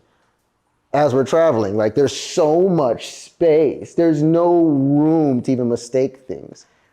We never even spending time alone or separated at all. It's like we're always just the three of us. It's never like just one or two, or just me and her and then him and then him. So, it's always me and him and then she going trying to do something. We got to follow after her. It's very interesting. One thing he said, I got to ask you, I got to interject right there. I don't know what he said. He said, when you say that y'all never were separate, he said there would be times where he would leave and go to the bathroom or go to another room, and he felt like that's where something may have happened to where you might have done something to his wife. Yeah, so like I said, that's where I go with the capery. He don't believe that.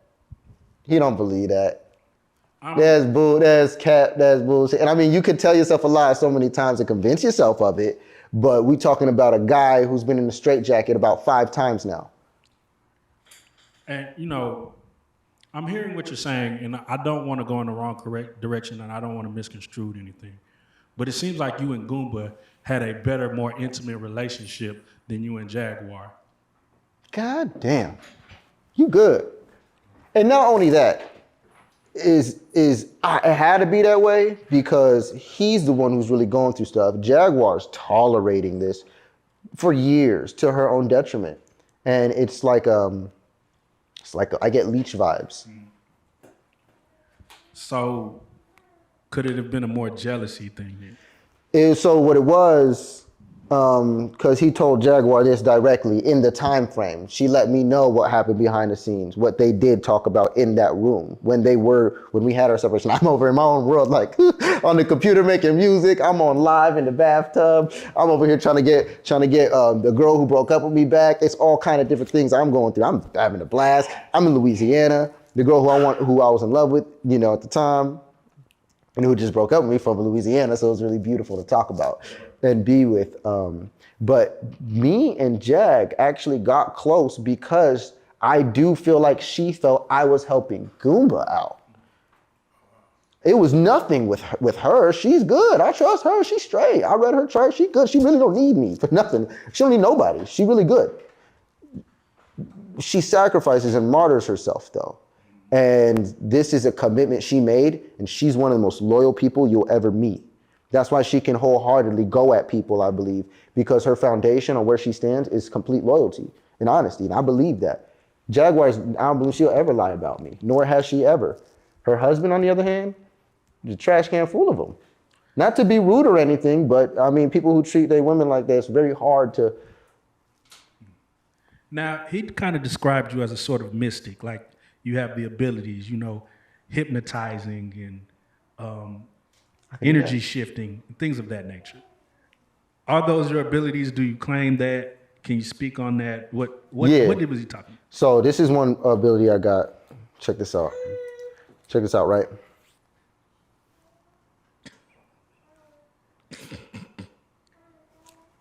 I fucked up. You got me.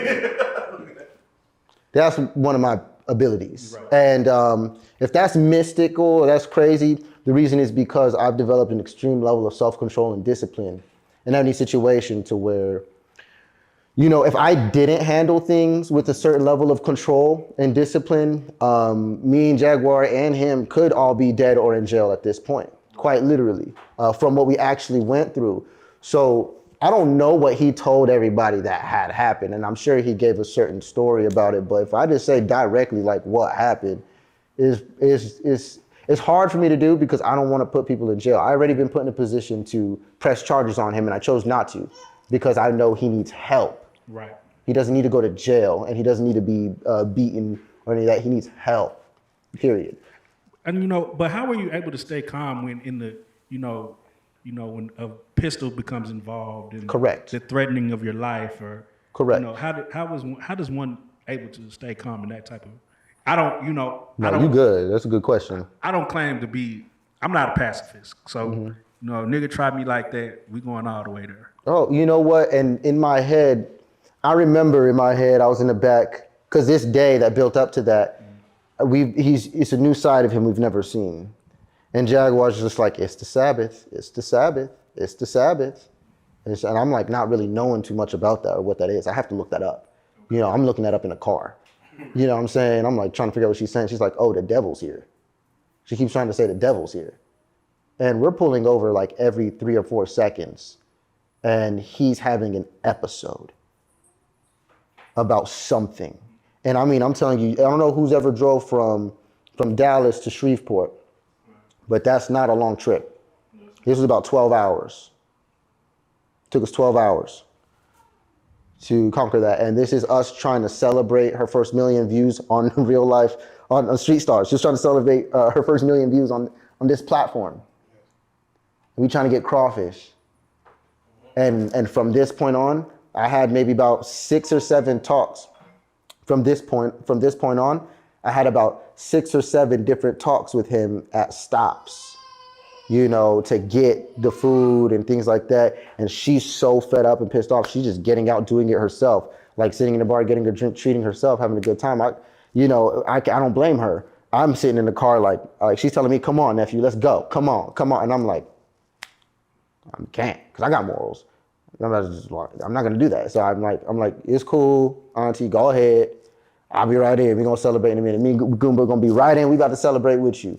And this was like the beginning of really the episodes. And he acts like a big old child. Like, I'm sorry, I have to imitate it for a minute just to do it. And I think it's fun to do this anyway. Just to imitate it for a minute.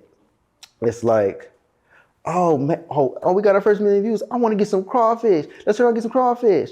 Oh no, we got to be here at this time. They wanted to be here to celebrate, to throw the party that night. This was that night. They wanted to be here to pop the bottles and celebrate the million views.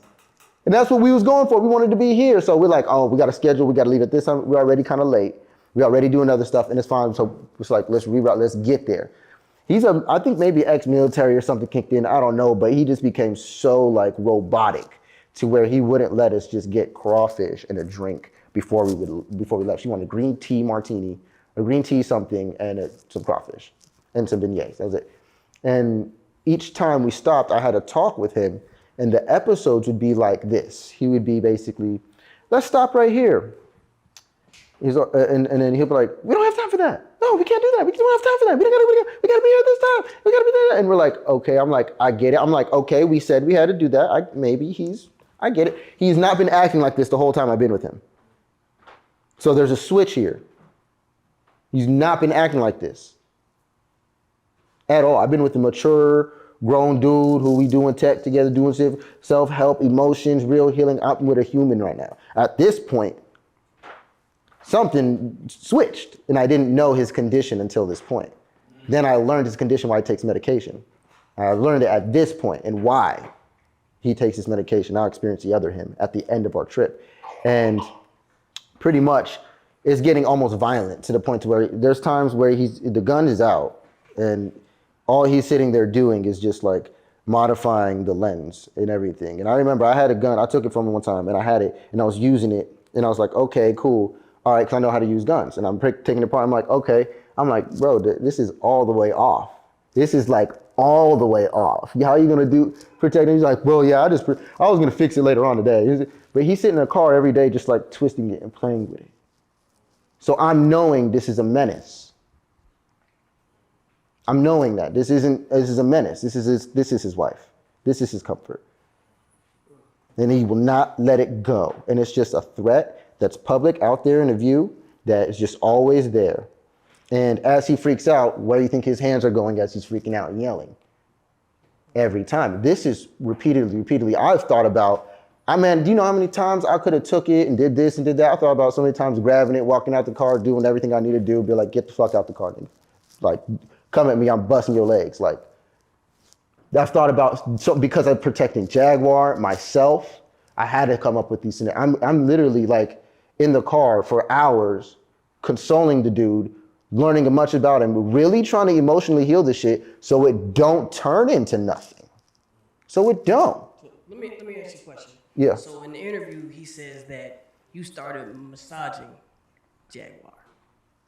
That's false or is that true? He said because the way you speak about him, like he's very violent, and then No, we was all hands on because I gave him as many massages as I gave Jaguar at the same time. Reach for him too. Yeah, I sure did many times. I done consoled this man multiple times. So like for him to even take that the wrong way on the last day, it's just ammo. I don't care because he knows the vibes. That's ammo.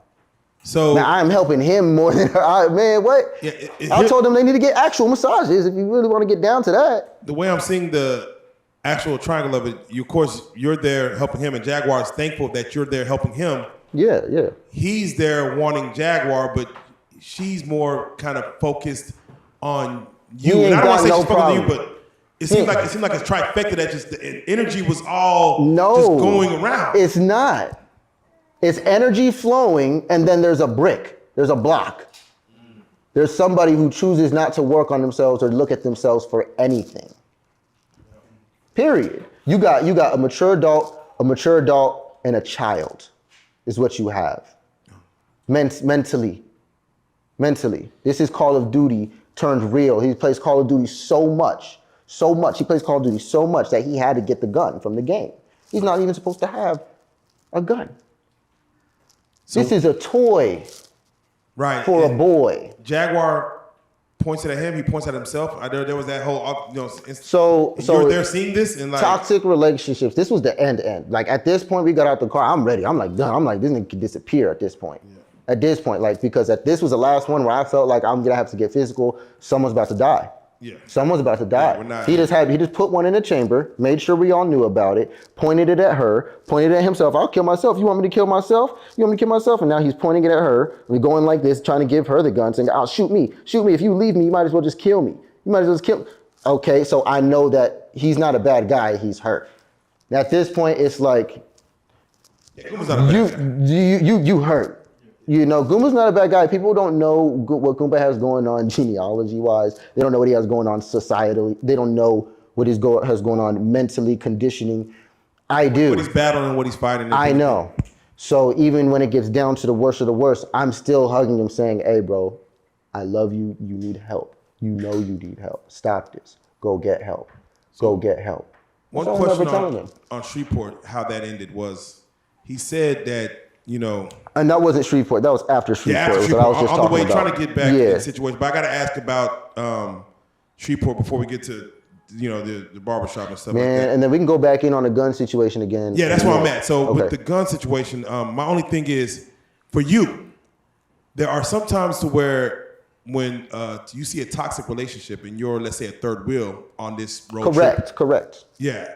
Invited me as a guest. Yeah. Hey, you want to go to Louisiana? I'm literally a third wheel here. All right. Yeah, let's go. And we watched the lives, and you were there having a good time. The girls. How did I meet Jaguar? She just said, "Hey, Solar, come over here. Come with." And I'm in the live, and her in the live, and we cool. And she starts singing, and the whole world says, "You Jaguar are amazing." It was amazing. And then the next day, we in Louisiana. And then, so I have to ask, at the point of when it all went to when it just went bad, was there a time where you felt like, not saying an instigator, but there's times where you should I should have just maybe been quiet versus voicing my opinion about the matter? Never. Because it was a thing where he said, you were telling him, "Hey, bro, you need to just maybe get out. You need to leave. You need to chill. You're telling him what he needs to do, and him and Jag maybe we need to get me and Jag and you need to get over here. Me and her, we're good. You get over there." Only time I would do that was when I asked just to talk with him alone. Or I ask her, I'll be like, "Hey, give me a minute. Let me talk to him. Let me get this," because she's kicking him out the car every 2 seconds. "Get the fuck out my car. Get the fuck out my car." This is what she's doing. Don't ask me what I'm overstepping at any point. Because why? I'm silent the whole time. That's my answer to your question. What? I'm being quiet. I'm watching. Yeah, we don't get Do you know what I just came out of? Do you know what kind of life I've lived for 27 years?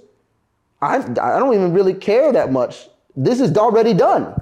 I don't have to do nothing. I'm expecting their relationship to be over at any point. I'm not knowing how deeply she's committed and connected and how long she's actually been going through this with her family. By the time I meet her son and her mother and I find out this has been a long-term thing and her son and her mom are calling me for help, I know something's bigger at a certain point than it just me, her, Goomba. Goomba, to me, I don't really care what he says because I feel like that you're talking to a child. I don't care to decipher through lies and truth when it comes to him. I really don't, because I know he needs help, period. What he's doing to people in life and his perspective on the people in his life that he loves is very confused. And he wants to become a spiritual himself. He wants to do that himself. And I'm not going to tell him he can't. All I know is that it's going to be very difficult to send any woman who needs help to a man like that. All right, so let's do it like this. I just want to kind of get to where Saturday comes into play. And again, I was in a communication with Jag to, get back. And, we're talking about Monday. And, like, mind you, we're trying to do the production of our podcast and kind of go from there. And mind you, me and you were just linked up the week before Monday to do the podcast. So we're, everything's technically happening good until Shreveport on the way back. And then Saturday happens at the barbershop. I just want you to tell your perspective of that scenario as far as what was your intentions, what was your goal to ride with Jaguar, and what was your outlook on the whole situation. Did Jaguar ever get to speak on this? She did, yes. Okay, I don't know what she said, but I'm gonna tell y'all what we did that day. Because I'm sitting in the car with my bag with just a couple outfits, like paying only attention to what we're doing today. Because I'm not like I got no time my time to give away. I'm like thinking we doing stuff. I'm ready to get back here. I'm gonna do different things that, but I'm noticing everything going crazy. This is the day after that. Now what were we gonna do this day? Oh, we got so much more business and other plans. And me and Jag is doing that. I'm not at liberty to put here, but yeah, we were in business in other ways that he's aware of too. And this isn't like anything separate to where he's separated out of it. This is literally for me and her family, me and members of her family, for me to be a part of that and to facilitate something we wanted to do. So it's like everywhere that we're doing business, it's literally separating me from what they got going on anyway. So that's why a lot of the things I say about him are cap. By the time we get to this point, me and her, we sitting here, we go to the military bar. I don't know what it's called. We go to the military bar. She talks about it a lot, but yes. Yeah, we chilling in there. I'm having a drink. She had a drink. It was a great time. We went there because Goomba had already been threatening us. And I don't know what he told y'all what happened the night before, but I don't know what's known. Shit. Again. Hold on. I got to go to the night before. Yeah, go to the night before. Because by the time it's Saturday at the barbershop, me and her are going off of no sleep, maybe 1 hour of rest, 2 hours of sleep at this point. After trying to leave Shreveport. This motherfucker's torture, bro. Torture. We've been up for like 36 hours. Where do y'all sleep at, if you don't mind me asking? No, we've been in the car driving around the whole time. The whole time. Or in the house with this dude pulling the gun out in the house, running up and down the neighborhood with the gun, talking about, I'm gonna kill myself once y'all leave. I'm gonna kill myself. I'm gonna kill them. I'm gonna shoot myself in front of your son and your mom so they can see that and they can be traumatized for life. He's doing this. He's saying this. He's doing this on purpose. I don't give a fuck what the fuck they talking about, what's going on from their perspectives. The reality of the situation is actually pretty dire to the point to where I'm glad it's ended how it's ended. I'm glad my name has been exonerated from all of me having a bad influence, and now everybody realizing that Goomba is a toxic person, period. Look at how he's responding to the marriage, and look what he keeps doing to the woman that he loves and his wife when she's perfectly sane. Only reason he keep getting her put in there is because she do have a bad way of conducting herself with the police. Do you know who Jaguar is? Do you know where she come from? Do you know what kind of people she fought in her youth? For what reasons? She don't care about no badge. It's respect. And when things are messed up for her, I don't believe she approaches and heals things the right way at all. From her relationship to dealing with the police and things like that. But you know what? Her heart is pure. Her heart is golden. And if she had a solid support and a solid team around her, maybe she really had a man that would support her. No, she would do amazing. Amazing. Amazing. Do you know who, bro? I spent one or 2 days with her where she finally gets to, is it recording? Can we record? Oh, play that. All of this comes out. First take. And I got it's hits just on my laptop just because she just wanted to express herself in one moment. And this was the second time I met her. And this is when I liked her. This is when we were cool because I was like, now I understand you, cool. In the rush to run that back, I found out why she was drained the first day I didn't like her. Is because she told me the day I met her, the reason I didn't like her was because she was just up like super late being drained by this dude right before they get to the house. They get to the house and I met them in the pretense I met them. Come to find out that all the energy I met them on was fake. From this dude Goomba, fake ass energy. Because I'm not knowing he just verbally abused the shit out of her for hours right before they got there. I didn't know that. That's why she's sitting there all like drained. And I've been in a car with him. He will not stop for hours. And me and her are just like, oh my God, smoking. Just like, and he's just anything. If he's not silent, it could be just the smallest thing. And if it comes out, it's snappy, it's fast, it's disrespectful, it's loaded with cuss words, loaded with emotions and threats, anything. This is a Cancer male. These are your murderers of the world. No offense to Cancer males out there, but y'all sensitive. Y'all sensitive. Y'all sensitive. Hey, Tell us about Embrace Leos. Huh? Embrace it. Hold we on. don't know about Leos. Yeah. Oh, no, Leos, yeah. I Do say you that. feel like your life is in danger? Do I feel like my life is in danger? Yes. No. Okay. No, I believe I'm protected. This is where they get back to being spiritual. The type of protection that I have is beyond like anything that I've ever been able to comprehend. I'm only getting bits and pieces of the type of protection that I've had in my journey, especially from what I've been through and what I've dealt with. I mean, to the point of full clips emptied on me, to the point to where, you know, just everybody else around me, to the point to where I'm hurling down a mountain in a 1-ton van for over 2 minutes. Damn. With no brakes, no emergency brakes, nothing. And we somehow land at the edge of a cliff right before we go out the cliff, somehow crash into a house and stop right there. Damn, what country? No, was I'm that? protected, bro. What state was that? Where were I you was at? in Panama. I'm about to say, what country was that? Sound like boys. That was Panama. Bad boys Yeah, too. Goddamn. Very crazy. Yo, that's my life, man. I'm trying to tell you. So I have to ask There's you, man. explosions every now. I have to ask you, man. Goomba really wanted to like fight you. What do you feel? Was it about you that made him really want to just? We're gonna go back to the bar, the military bar. Yeah.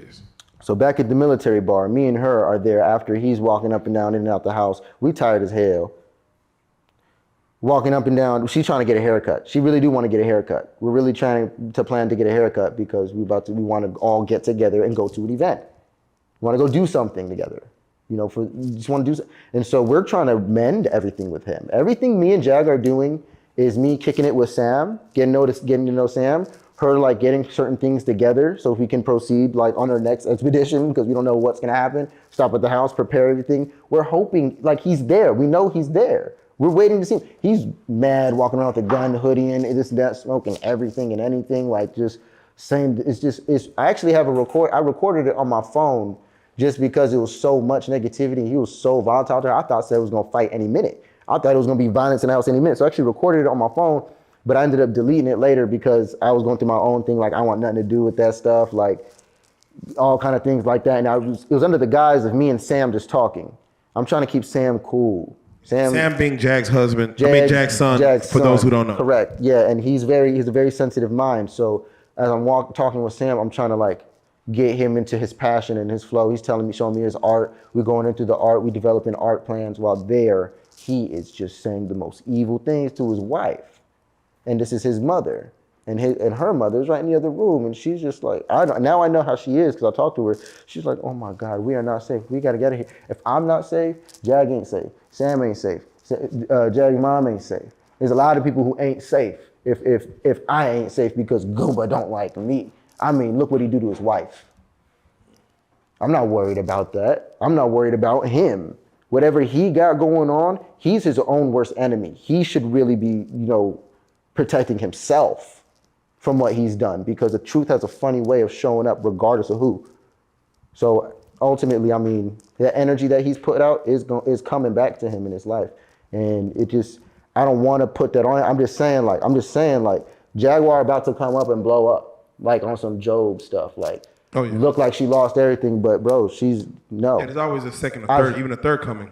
I walked with her, and I know that she's literally like, it's cool to say that, second to third coming. Like, I'm like, I walked with her to see that her heart is pure. And so I trust my kids around her. Yeah, no, definitely. And going into, like, again, you're trying to mend things.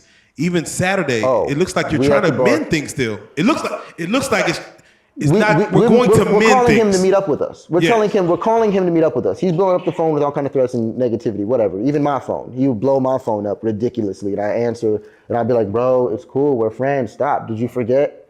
Like, did you forget this? I'm just trying. But he ain't hearing that. He's like a robot. He's just like, he can't even hear. And so it's like, all right. But I do it just to let him know I love him, and I'm not going to ignore him. I feel like if somebody needs that much help, ignoring them and being like, man, fuck this thing. Bro, he needs help. Like, he's not sane. It's like, it did become quite sensitive once I learned about his conditions. And I see why Jag was in it for so long, because it's like, no one's ever going to really help Goomba the way he really needs it from our perspectives and from what's going on. Like, she was really attached to helping him to where we're at the VA. We're trying to get drinks. We want to meet up with him. We're asking him to meet us there because we don't want him to be able to wild out. If he's there, he's going to act. And he's going to control himself for that moment. He will. And we know that. He wouldn't come. And Goomba, of course, he spoke on what was going through his mind. Again, I know you didn't watch the interview, but he spoke on what was going on. But as we it was safe for us at the VA spots, basically.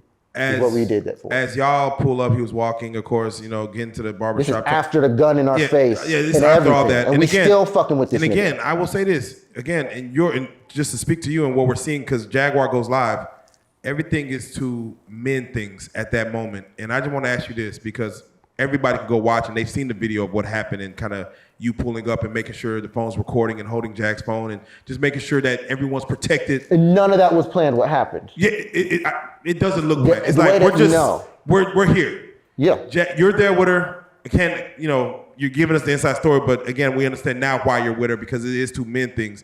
Goomba, of course, is still upset. They go in there. There's an argument. Our whole focus is meeting up with him. The whole time we're driving around is getting her a haircut and meeting up with him. He ends up, of course, slight argument. She comes out. He goes out the back side, comes out running. He, of course, wants to tangle with you because he's hyped up to do it. That's all cap. Not even how it happened. Okay, so yeah, no, please, because again, I know you didn't watch his interview, but his main goal was to get to you for something. He's on the phone with my friend Shaka. Shaka's trying to calm him down. He's over here premeditating all of this. He on the phone with Shaka. Shaka trying to get him to calm down and get him to stop all of this shit. How do I know this? Right after all this, Shaka told me, he said, yo, I was on the phone with him the whole time, and then all of a sudden it's all I hear is he was on the phone with him the whole time. While this was all going down, I'm on the live. I got this going on. I'm not knowing none of this is happening. Me and Jaguar are getting out. We've been waiting to meet with him to talk to him. We get there. We already had some drinks at the VA. Jag was a little more amped and her energy was higher. She parks the car, gets out the car, she's right there. She's like, where he at? Where he at? He wants to talk. He wants me here. I'm here. Where he at? And she's feeling, I think she's doing this because we both felt like it's already like, bro's a threat. It's already a threat. We're not looking to fight him, but we're expecting that from him. We get there. It gets to the point to where he come running. We don't know where he is. We're looking for him. He comes running from down the street. We looking for him for the barbershop. We in the barbershop looking for bro. He come from running up the street, charging at us. Not me, her. Him and her start fighting. They're not fighting me. He's not fighting me. It's her. She's fighting him. These motherfuckers is letting this shit happen. They just sitting there watching it like it's cool in the barbershop. And I ended up going in the barbershop and said, y'all niggas wrong for that shit. You all know that's wrong for that shit. You letting this family tear itself apart. And y'all know that. And y'all all wrong. I went in there and told all of them niggas. And I felt like I was in danger then because I felt like they was gonna come out and kill me. I really did because I went in there so bold, so angry. Like y'all niggas whack for that. Like that was not cool. All of y'all know that I was wrong. Never let that happen again. Never turn on your family. Never do this. I went in there and said all that to them with the risk of one of them being some guy I don't want to mess with, which is probably all of them. You know what I'm saying? And ultimately, when me and him did have an altercation, is because I wanted to get into it. When I'm seeing him fight her and nobody doing nothing, I wanted to get into it at this point, and I did. I did go closer to intervene, and at this point, he's grappling me. And as he's grappling me, we're not fighting, we're not punching, Nobody's punching each other. We're not punching each other. He's holding me, doing the grapple thing. And I'm taking this as an opportunity to talk to him. And I'm holding him, I'm grabbing him at his waist. Like not even here, not even there. And I'm holding him firmly, but not squeezing him, not hurting him so he knows. And I'm like, remember, hey bro, I love you. We're family. I love you, bro. I love you, we need help. This ain't it. This ain't it. Don't fight your family, bro. Stop fighting your family. Don't do that. We love you. We love you. And that's all I'm telling him during the whole time. At this time, he starts punching me on the side. Just a little bit because I feel like people around, but he wasn't hitting me hard. So I'm like, he hears me. And I feel like he hears me, and it gets to the point to where now I have nothing assault on him. They get out. The police figure everything out. The police are here now. He's calling the police, trying to get them to arrest Jaguar, which they do because she's resisting arrest. That's why they arrested her. She was being so resistant. She wasn't doing what they told her to. I was there. She's a rebel. How long have you known Gooba since before you met him? How long did you know him? Never. So, okay, days and weeks before this incident. Literally, like, what was it, like a week? Okay. Like a good week. And this was a deep week from the beginning. Okay, so outside looking in, I would say, are y'all really family? So the reason the family comes up is because of everything we're doing while we're together is all for family. So we're literally making moves. Our entire trip was all business, family oriented. Everything we're doing, that's the pretense to everything. So that's a great question. Everything we're doing is for Sam, for her mother, for him, the future. And she's very well aware of my love for Velvet. And she has daughters. And she's aware that I had, she's aware of a lot of different things that I had going on with children in my life, to where she wants to give me a setup. And we worked certain things out. And we did certain things. We had certain things I'm not going to talk about, because that's really private business, cool stuff we had going on. But she was on a whole family vibe, to where she's really doing a lot for me. Like, I wish I could tell y'all everything she was blessing me with and giving me, to where I'm just there and I'm like, are you serious? I'm just like a child receiving a gift in the car. Like, but all the drama, I didn't incite it. I didn't step into it. I didn't enforce it. But I dealt with it when it came to my doorstep. Okay, so. And if I was there, I would mitigate certain things. I would be like, hey, hold up. Like, let's talk about that. You just said that to her, like, why are you hurt? And he'll go into it. And it was actually very active. It was very, productive. Yeah. Okay, it was. So after the gun, him showing the gun, what made you get back in the car? Oh, shit. So me and her together, we sitting here at the bridge. We about to call an Uber. I got everything worked out. I got everything. I got everything. I'm walking like a hermit crab with bags. Like, I don't know if y'all ever seen Labyrinth. I was like the old lady in Labyrinth with everything on me, like up there, like, we good, Jag, don't worry. I'm not gonna leave at this point because I've seen what just happened.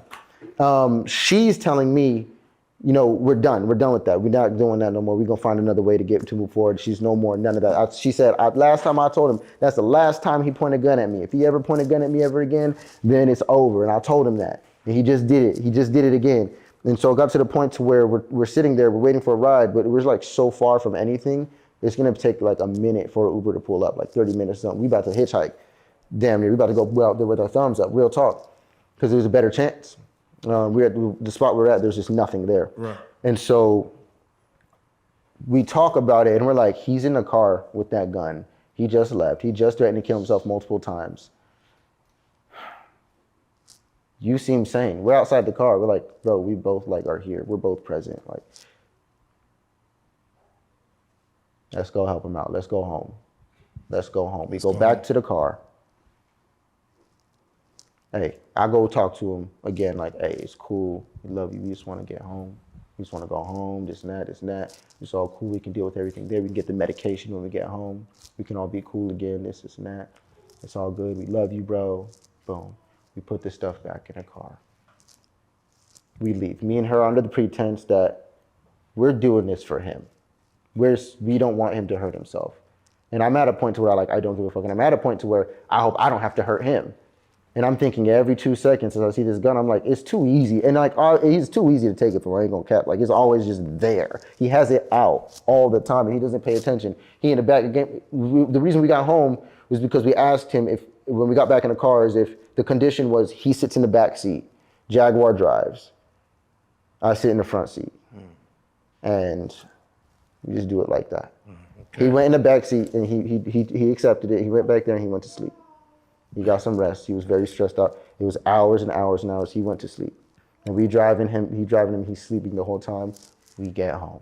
There you go. He's sleeping and the gun is sitting right there on his lap. It fell on the floor a couple times and everything. I even picked it up and like put it down. I'm like, this is crazy. Like, I'm like, yo, because if he wakes up without it, then he's gonna be even more like, ah. So I'm like, this shit crazy, bro. Like, anyway. So I gotta ask you, glad we love him. I'm glad you know what I'm saying? I'm glad it was love on our end. No, of course, without question. I mean, again, I don't think nothing was ever malicious. And no, I don't know him or Jaguar enough to be all like, that's my family. Yeah, that's my family. I just met them. The vibe was so real and organic, though, that it was okay to say. It was. And if we keep saying that moving forward, it's going to be the same vibe we met with. So I have to ask, it was on live where we seen Jaguar grab her son's ashes and then proceed to rub them on her face. And then we see you come in the picture. Mm-hmm. Just give me... What did y'all see? All right, so we saw Jaguar, of course, get back in the car, upset about, what just took place. Taking her son's ashes, rubbing on her face, and started placing curses on everyone in the barbershop. Correct. And saying she's going to, on her son, she's going to make sure that they, Definitely. All y'all niggas know and then that. that's All what we y'all saw. gonna And feel then that. basically the ashes, and we knew Jaguar rides with her son's ashes again.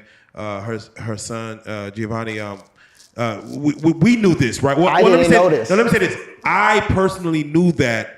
I don't think the world knew that, so that's why it's like. But it was serious. Yeah, it's like, whoa, there's not an urn where you keep it on a mantle, but again, Jaguar moves around, so she keeps it with her. But did you first? My question is, did you know that was her son's ashes when you came back to the car? And secondly, we seen you say something, and then you were off camera, but you were saying something and doing something when you seen that happening, where she was rubbing something on her face. Correct. What did you see? What was in your perception of what was going on? So I noticed a lot of snipped videos of this on live, but I knew it was live, and I knew I did this on live, and I did this on purpose because it's actually really big to me, the power of the subconscious mind. So when she did what she did, I didn't necessarily know those was her son's ashes immediately, but after I heard him, he's like, "Do Gio's ashes? Don't use Gio's ashes." After I heard him saying that, then I was like, "Oh, these are her loved one's ashes."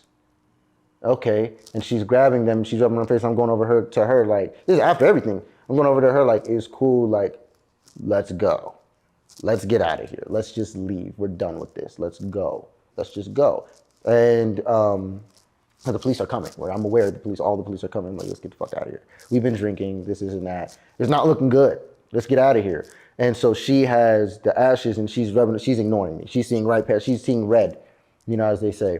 And she's like looking in there like, fuck all you, all death on all y'all. She's grabbing all that. And I'm like, not knowing that. I'm like, I take the ashes and I'm like, no, you can't do that. No, love, more life on everybody. Consciousness, wish consciousness on everybody. Love. And I took the ashes and I was taking the one she had and I'll get it and I'll do what she was doing with it. She'll grab it and she'll blow it and she'll rub everything else on her face. I did the same thing.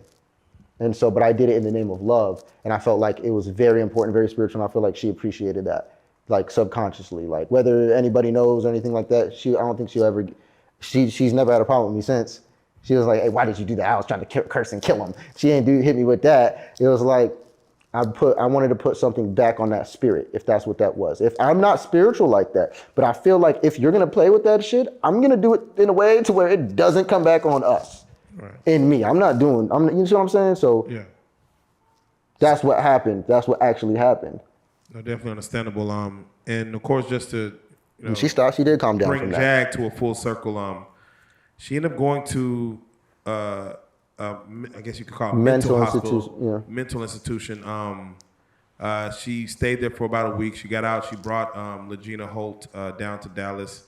I believe her and Goomba, again, I don't know the current situation at this exact moment, but of course they had, a split and they're falling out based on, with Legina. Yeah. I just want you, what have you communicated with her since that time when she went to the hospital? I don't know nothing about no Legina. Yes. I talked to her, Sam, we're good. We're good as we've always been. We just wish Goomba would stop acting like how he acting, but I don't care to bring him back as a friend. I don't care for that.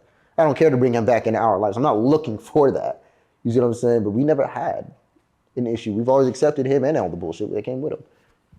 And the whole Agenda Holt situation, you haven't been involved I in don't that. even know who that is. Okay. I ain't gonna cap with you. Like, and I've been hearing that a lot, and people been saying like, bro, everybody says you're doing witchcraft, but it's her. And I'm like, dude, whatever. I looked into it one time. I looked at it. I'm like, she looks like somebody who's just been using the internet for whatever reasons. I don't know. I have no opinion about her or what's going on. I don't know why Jags do it. I don't know what their connection is because people didn't know what we had going on. Exactly. So how do I know what they really got going on? All I know is that a bad habit that she does have that I've shared before is investing so much of your energy into other people's lives to the point to where you've neglected your own to a detriment. You're not even being you anymore, but you're just trying to help this person and help that person in a form of like redemption. But it's like, bro, Jag, get back to the music, like get back in the studio, like real talk. Like to me, Jaguar is still like a modern day superstar if she would embrace it. I really believe that, but it's been support and everything around her that's been lacking. And that's just a piece of that. No, definitely, and I feel 1,000 people feel exactly how you feel as far as in regards to how people put themselves in other people's lives. Yeah. So let's go ahead and bring it all the way back, man. There's a moment in there where you said when you met Jaguar, you were going through something yourself. You were already going through your current situation, your current breakup, and you know the world knows you prior to the situation with Jaguar as Solar, you know, a former cult member with Carbonation. Yes. Wife, Velvet? Is it wife? Was it girlfriend? Partner? I mean, what's the title? I would say, me and her would say that's my wife Okay. at this point. Okay. You know, and the other people have seen us in a relationship and they'll call it whatever they want to call it. To me, that's my wife. That's how we look at it. On paper, no. This is actually, on paper, she has her own story, but on paper, I'm actually married and she's married, but we're going through divorces, and this is all in connection to that cult. So these are like marriages that should never happen type thing. Feel me? What is a wife? We all have the, you know, good one. The conventional term, you know, for the ring and the contract. What is a wife? What does that mean to you? What is that supposed to really mean spiritually? So I really don't care for titles. And it's funny, this is what I believe in relationships. It's like, I don't necessarily not believe in polygamy. I don't believe in monogamy. I don't believe in polyandry and nigganogamy and maganigamy. I don't know. Like, I really don't have any set title or belief on relationships or how they should go from heterosexual to, I don't have a limit on that because I teach what I believe in is that if you're in your purpose and you're doing what you're supposed to do in your complete purpose from being yourself and you're surrounded by these people and then this is the type of relationship y'all have, and that's divine in its own right, who am I? Right. So if a And person, what you got to tell me your title for? Like, y'all just be in your energy and be in your purpose. But that's a long shot for where most people are in life. no, definitely. So while they chase the titles, they need to chase themselves. That's it. If a person sticks their tongue in a dog's mouth every day, what do you call that? It does sound like nasty. Okay, all right. I just want to see what title you put that on that. All right, so let's do it like this. Oh, you want the title for that? Yeah, what title do you? That's Doggonogamous. Okay, I see where we're going. I see where we're going. So I have to ask you, man, because I got to understand. You know, I want to get into psychology of it. I'm not fully knowing what the full carbonation thing was.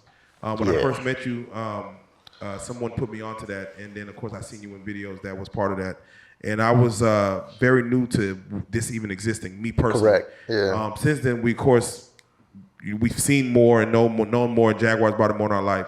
I have to get your breakdown as far as even where you were at in your life that even got you to be introduced to something like and what is carbonation. Great question. That's a great question. Like, I don't feel like people ask that enough. I think everybody thinks that of it, you know? Most people think that they know me because of what they've seen online. You're asking me, who were you before this?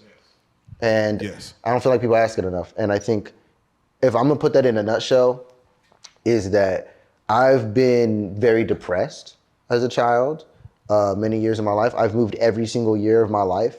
I've always looked to have friends and anchor into friends, but never been able to build roots or have like the same friends. Military brat or? Actually, my parents were divorced, but there's a ton of military in my family that I did grow up with as well. So I ended up living with different family also, like my uncles in the military, different things like that. I ended up going through stuff like that too. So, for me, like I was very depressed. I had a lot of goals and aspirations for myself.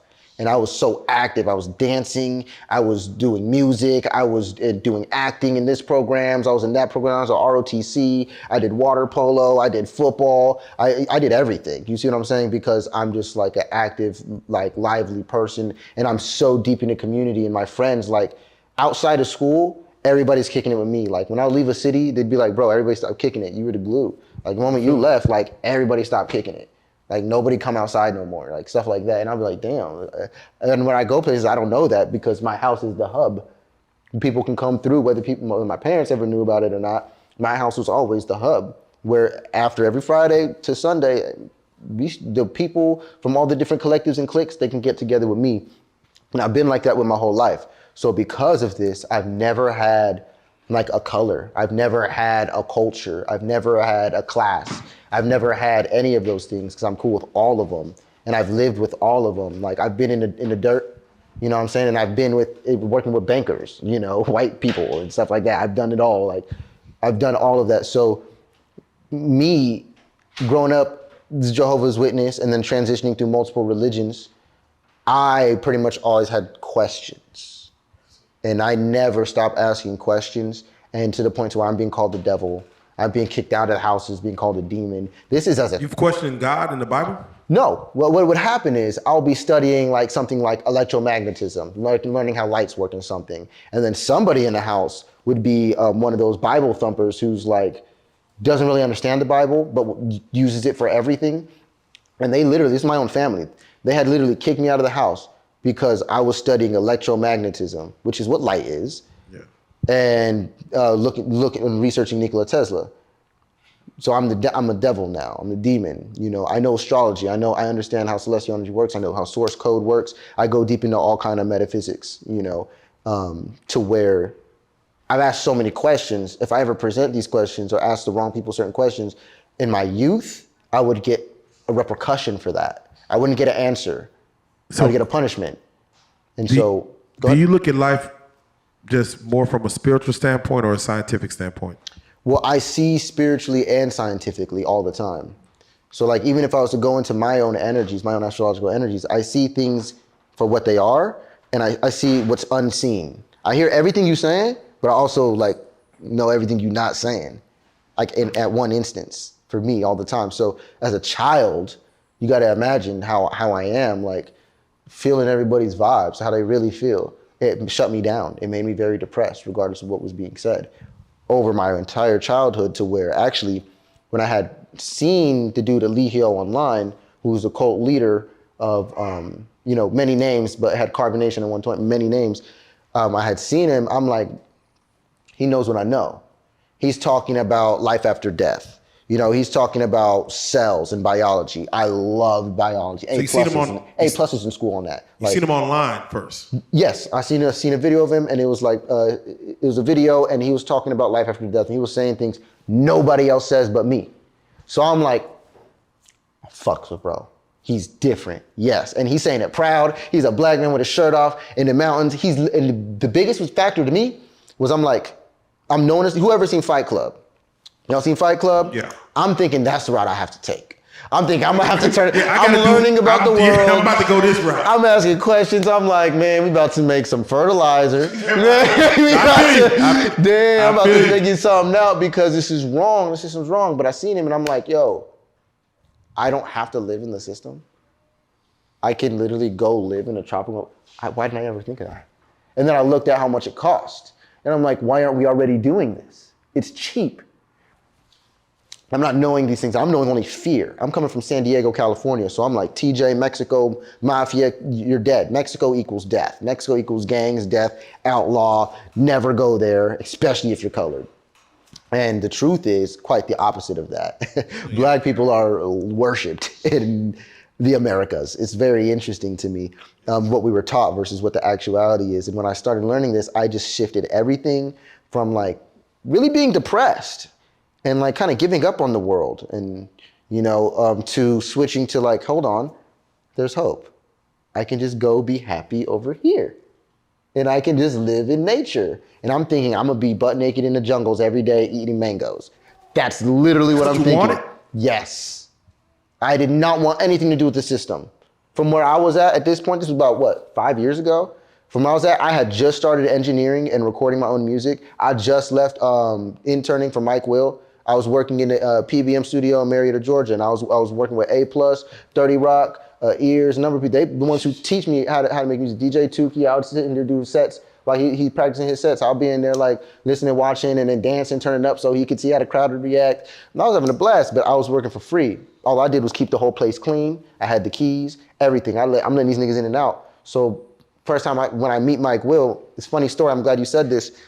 I literally ended up being cool with everybody, all the producers and everybody there on my second day there. And they all there. And I didn't know that this was Mike Will's studio. I didn't know I was in an ear drummer studio. I didn't know that. I didn't know 808 Mafia set the studio up. I didn't know that. Yeah. So I'm in here just thinking I have an opportunity. And second day, they're all fucking with my vibe. They're all feeling my energy. Like, who are you, dude? Like, who are you? Like, and I'm like, I'm just an intern. Like, oh, you got a rap name? You want to rap? You want to make music? Like, what do you want to do? I'm like, yeah, I had a rap name in high school. They used to call me Cali Prince. And they're like, oh, boo, that's lame, that's lame. I'm like, yo, am I getting roasted right now? My cousin right here roasting me. Blessed. I just want to rolly. My homie Tariq, he cool as hell. These hits did not exist yet. And A+ right there. Mike Will right there. Really cool seeing some other people. My man Sean, he was in there, and I remember I'm sitting here and they making fun of that name for like 30 seconds, and I'm like, damn, feeling like some heat. I'm feeling like, but then Tariq was like, hey, you know what you should call yourself, bruh? You should call yourself Solar. And I was like, Solar. Everybody's like, yeah, Solar, yeah. He's like, yeah, because your energy touches everybody. I'll never forget that moment. And that's when they gave me the name Solar. And then A+ right across from me, he's the one who did that song, with the baby, with Luke, and it's like someone else in there. But he produced that track. He produced J. Cole's in that song. Yeah. Luke, the baby, J. Cole. He produced that song. He produced a lot of other different things, but he's the one. He said, find a cool way to spell it. So I'm like, I bet, Soular. I knew right there in the instance, and I said, and they're like, yeah. And ever since then, I went in the studio. They had me get the markers. I wrote my name big on the door between Studio A and B, right there, Solar, black, red, and right, because I'm like, I'm gonna come back and make a mark. This last part, I'm gonna land this plane, right? Mike Will, they leaving. Mike leaving. Everybody in the house there, because obviously nobody gonna leave on Mike there. So Mike leaving. First, the Maserati right outside, I got the keys, so I got you. I'll go open the door. I'm standing at the door. I'm like, all right, man. Like, I didn't say anything. I just opened the door. I'm a nobody, right? So I just opened the door. He walking by. He stopped. I see the gun. He got his gun out. He got his glasses on. He's in there. He stopped. He looked at me like, hey, man, you really seem like somebody who I need to know. And I was like, you gonna see me again? And mind you, I'm not making no music at this time. I'm not even an artist at this time. I've never made a beat. Now I'm like one of the best producers I know. I got a song with Jaguar Wright. Me and Jaguar Wright making music together now. Yeah. You see what I'm saying? People don't know me and don't know my story. They don't know that once I pop back up, like the things that I can do and what I'm actually connected to on the back end, I just haven't used these things yet.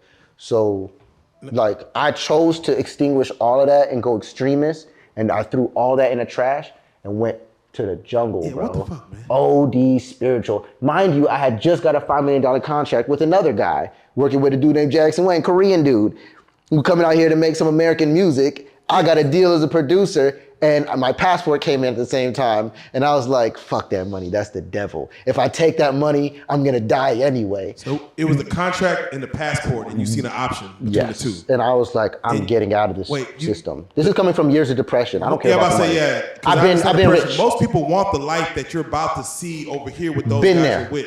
Been there already from earlier years of my life. And now you're chosen. People don't know that. I choose freedom. Yes. Wow.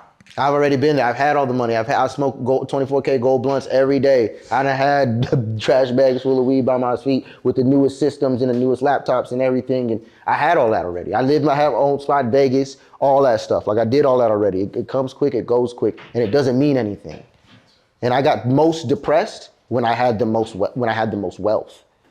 That's the real shit. So when you made it to the other side, Yeah. was it everything you thought it would be? Yes.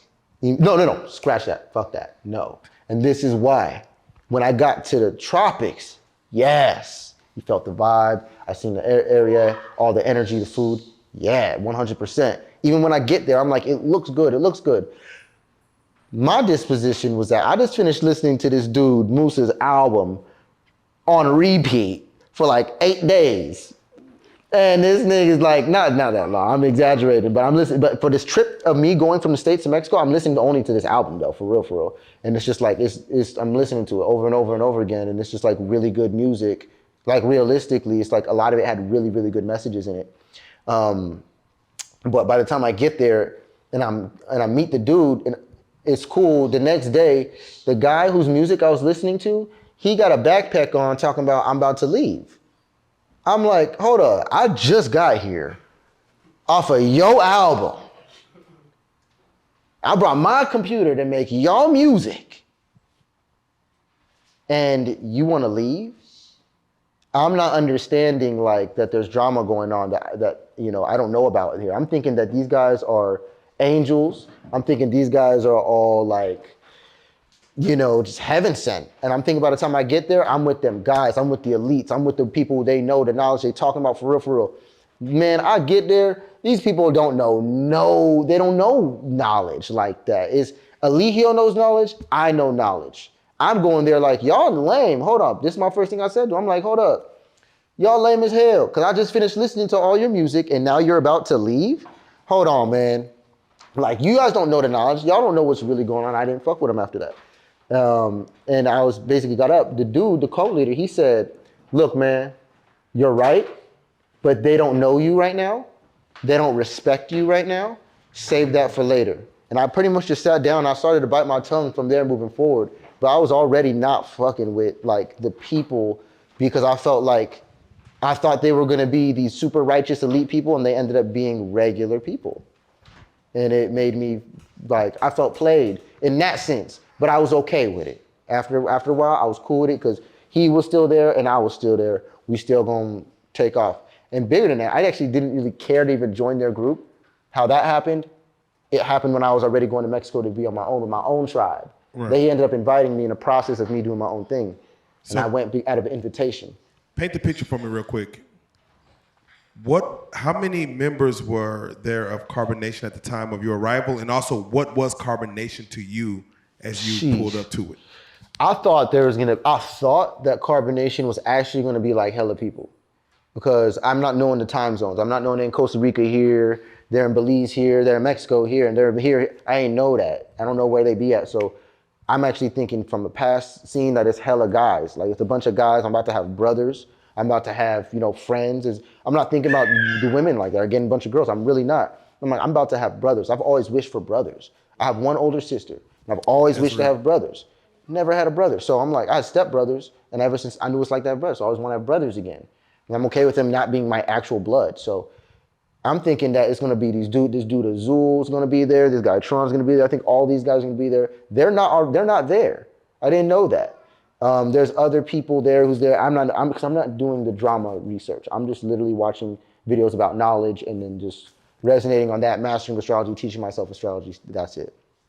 And I get there and that's there. And it's funny because what Eligio ended up doing, the cult leader, is he ended up ranking me up so high in the group so fast that I see how that was a good move, like for me to stay, because now I'm in a position to get everybody else right. So now everybody kind of becomes my responsibility. And I love that. And, because you can trust me for that, huh? Why did he rank you up so fast, do you feel? Because it is what it is. Like I run things when I go there. Yeah, I was say, was it your mindset? Was it technology? Was it your knowledge? Because again, you come from an engineering background. I feel like he knew that. I feel like he knows that. I feel like he knows that I'm not stupid. And most everybody else around him is very, very naive. And the only people who was not naive, for real, who wasn't stupid, who he peeped out early, was me and his wife, Velvet. He knew that we couldn't play with us. You know, it got to that point, and he actually didn't disrespect me. Actually, the only time I let that rank go was because there's an older gentleman there, 30 years old, 30-something years old. He was already in the military and everything, and I'm getting up every day telling this nigga what to do. And I'm like, 5 years ago? Remind us, what age were you at the time? I'm like 23, 24. And I'm like having, bro, no, I'm actually what? I'm like 23, 22, yeah, 23, 22. And I'm telling this grown ass man what to do. I'm telling all these other adults and men what to do, how to work out, how to clean this right, come back, fix that, do this, do that, like get up at this time. I'm getting everybody together. We're bonded, energy's flowing right, everything. But there's this one older dude named True, always had to argue things because he's an older dude. And I always beat him publicly. So it was even worse. And it got to the point to where me and Eligio, we kind of talked and said, hey man, let's just give him the rank. Just put him right above you from now on because he's older and he needs it. Me and him agreed. We did that. And ever since then, I don't know what True's thought this whole time, but ever since then, me and True's been like equals. You know what I mean? I'm just curious, what was the living arrangement? Like, what was the setup? What was the, because they, you know, I know carbonation was moving throughout, but every time y'all go spot to spot, where is the, like, what? So I was the realtor. Yeah, like, yeah. I was the realtor. You're looking for spots with how many rooms, with how much space? I say this, bro. I'd be like, I was the chief of carbonation. Not only do I own it, I owned it on paper, like towards the end, like I own it on paper. I didn't even get to use it because there's so many conflicts with actually him making use of even that the right way. You feel me? So it's like so many issues, but I'm getting the houses. I'm making all the connections. Everybody is in my phone to this day and we're still cool from all of these years. Why? Because they never had a connection with him. They always had a connection with me. It was never with him. I was the media guy. I'm the public representative guy. I represent everybody. So I'm pretty much was basically the chief of the shit because why? He's just sitting at home living off it like a fat rat. Me, on the other hand, me and the other guys, we're getting together, putting our minds together, finding these different properties. We're finding these $5 million properties, $7 million properties. Like we're finding them on purpose. We're like looking for like the best spots. And I'm getting on the phone with these people. And I'm turning $8,000 rent into $2,500 a month off of leveraging information. I'm leveraging information.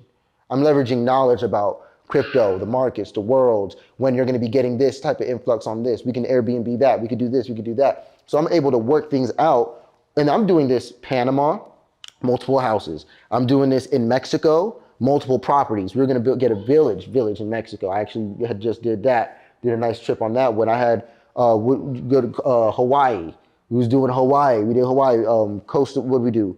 Not Costa, I never did Costa Rica. I went through Costa Rica, Panama. What's the name of it? I'm forgetting. Nicaragua. Oh, Nicaragua. I'm looking kind of jealous of all this. And I mean, we're not always getting the best spots. I'm telling you, like sometimes we're getting Airbnbs in between. We got to get not so nice spots. But when we get a spot that we stay in, it's one of the spots that I secured through my closing ability. I have the ability to close deals. I could do real estate if I wanted to. I just don't like to. So, I would do Airbnb arbitrage if anything, but I wouldn't. You're normally looking for rooms where, I mean, again, how many people are we talking? Luxury living in the jungle. How many people are we talking? Like that what would I tell on them? average? I wouldn't tell them that. I would never talk about people because people fluctuate so much. Okay. And I take people to the airport and pick them up from the airport at this point. So with that being said, how many people normally be in a room? Like what's? Well, this is how we live. Yeah, but so let me know. Everyone just laying around. We like to have tents. We had the really nice there you go. Cabela tent. So if y'all don't know what that is, you can go online and look up a Cabela tent. They're like $600 a piece or more.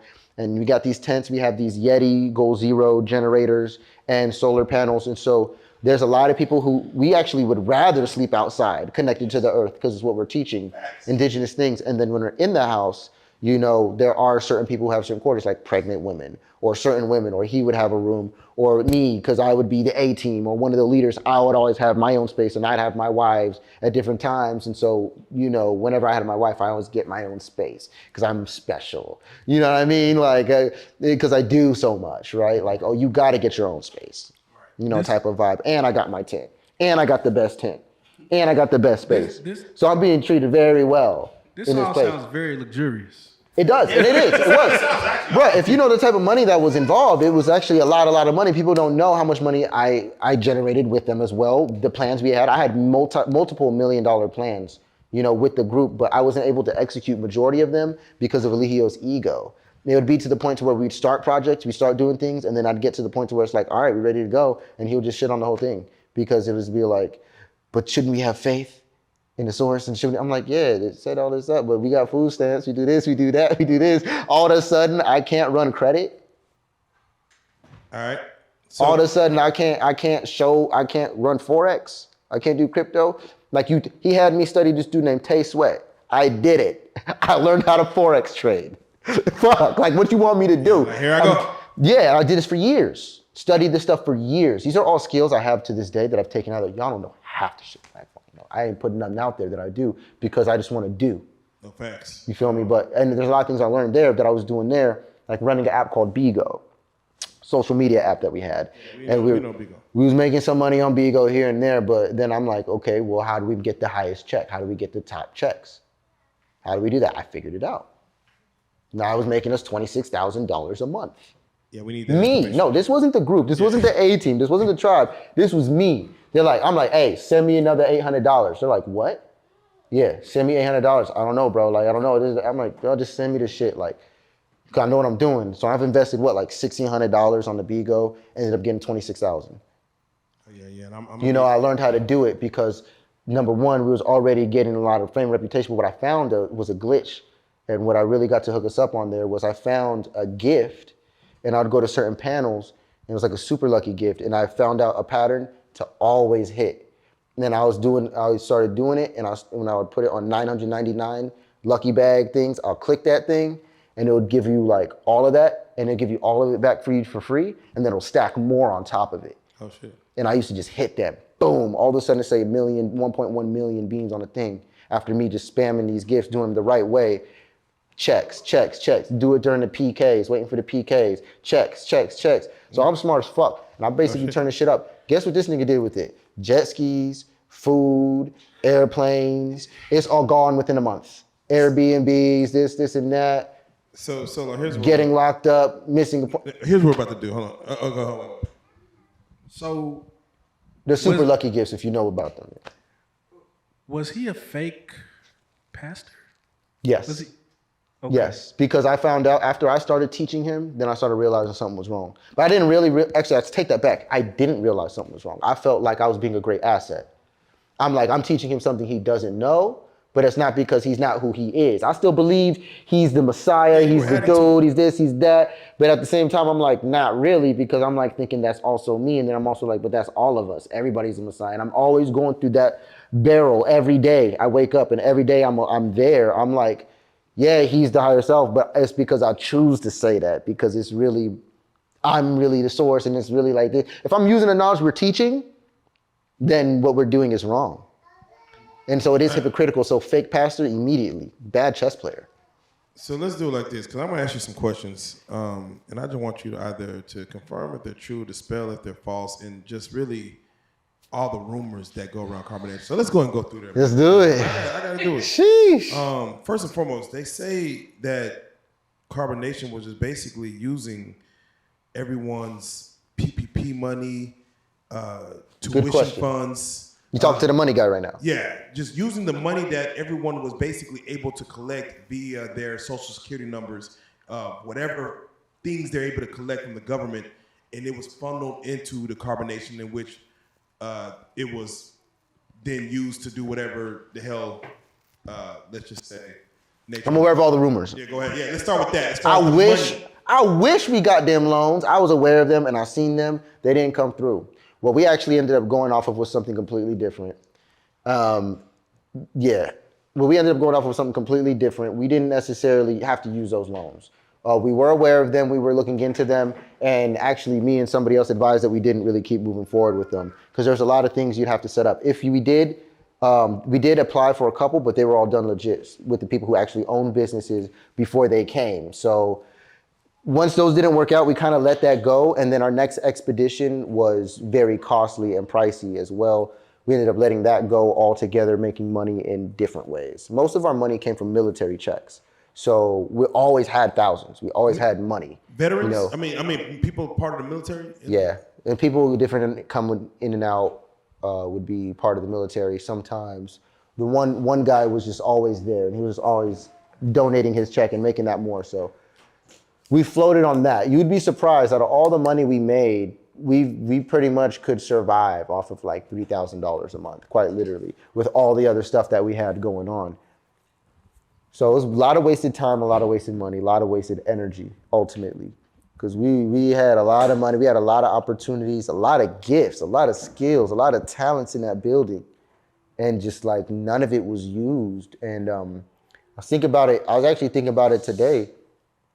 I was like, it's crazy. It's like anytime I would shine, I realized that like anytime I showed myself to be smart or I showed myself to be something good, I was always looked at as a problem. I remember when I first met him, I was so positive and so happy. Everybody was crowding around me a little bit at one point. We were talking about stuff since we knew guys, and he came over and said I was being a vampire. Right. And I was like, huh?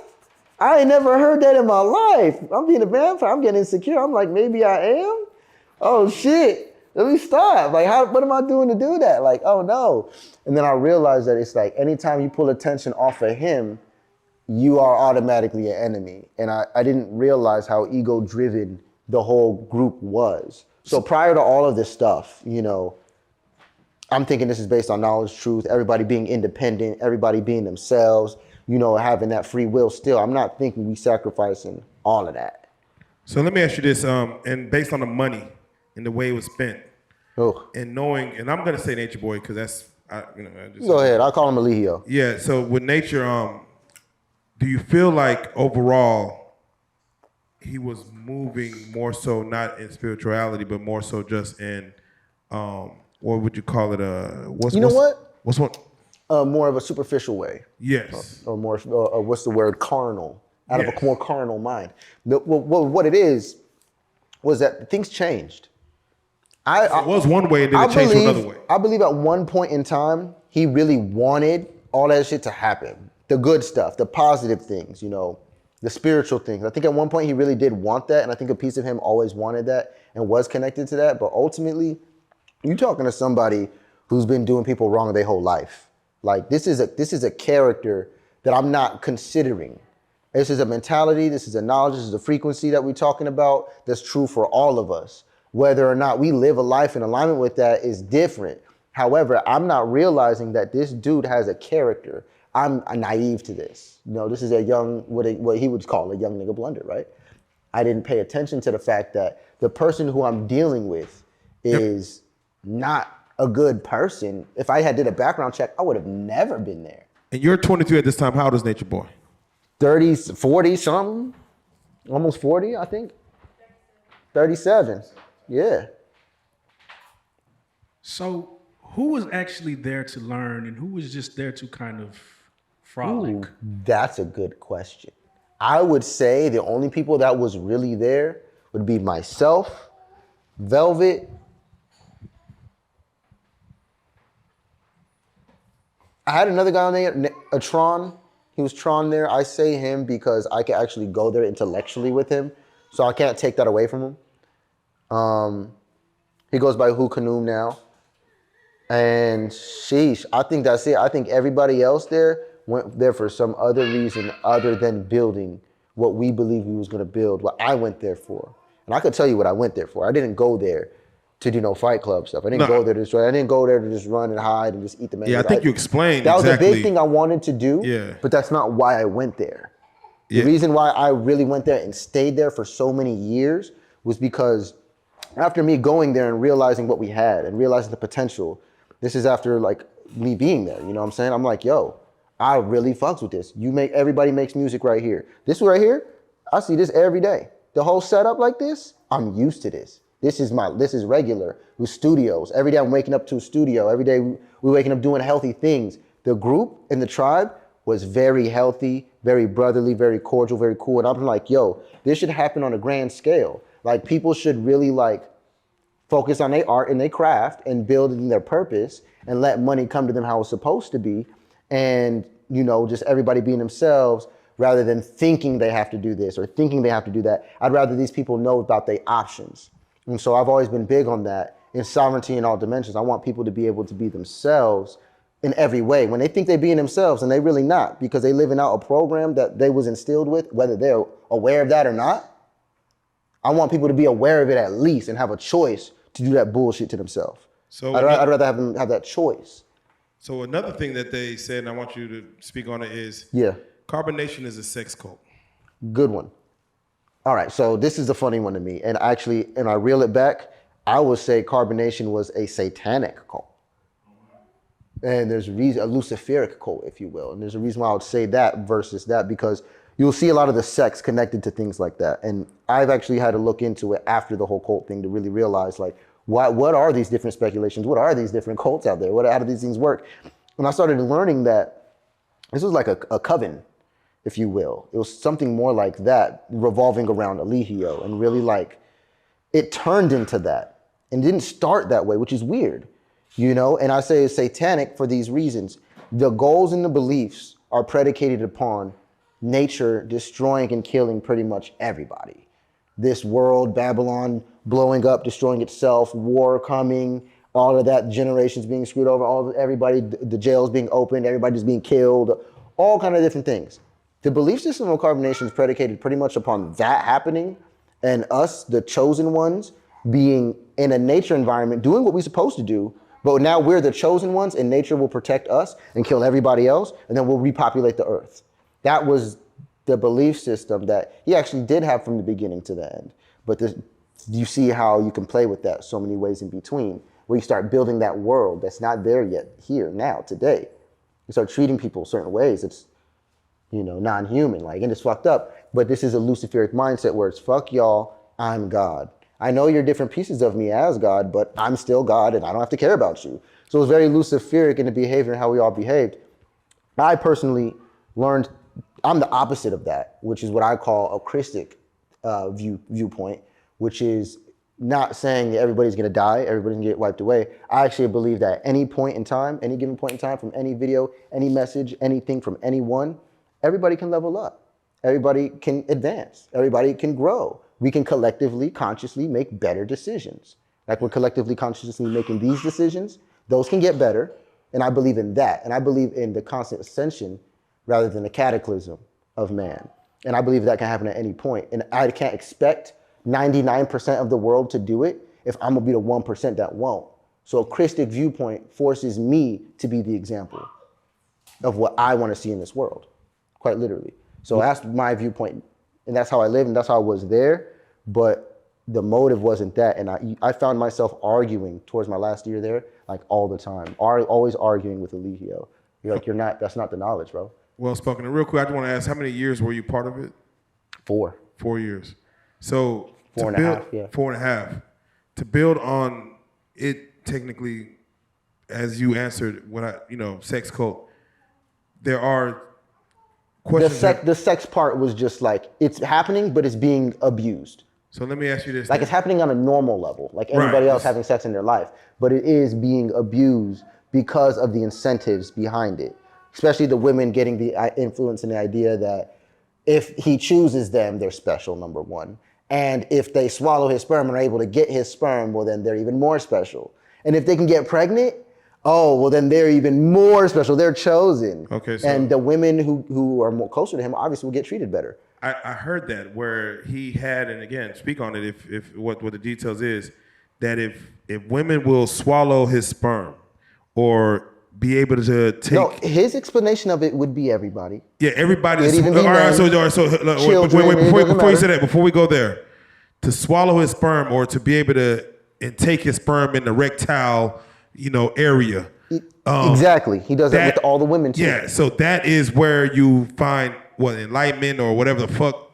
I personally believe he was trying to do this to all the men. I think that his end goal was eventually to get this to be done with the men. I didn't see that at first. I didn't see that till the very end, where I realized that he was really starting to massage the guys to the idea of being that close to him and, gay things. And it started with transsexuals starting to come into the picture. He started bringing before even transsexuals, was it a heterosexual, homosexual agenda there at all? No, not at all. Okay. I had many, bro, nigga hated me, bro. Like, I've been with pretty much all the women at Carbonation, like a majority of them. Like Efru, Malia wanted to be with me. Aya said she wanted to be with me. I was with Zoka. I was with Ra. I was with, who else? Like, bro. These like, are they considered wives or what are they considered? Like, Like, are they wives of him? No. Wives of you? What? Just So like, some is of the there a women. title? This is what fucked me up because I'm such a person of commitment. Like I really want my wife. Like I really want my woman. I want what's for me. I really do.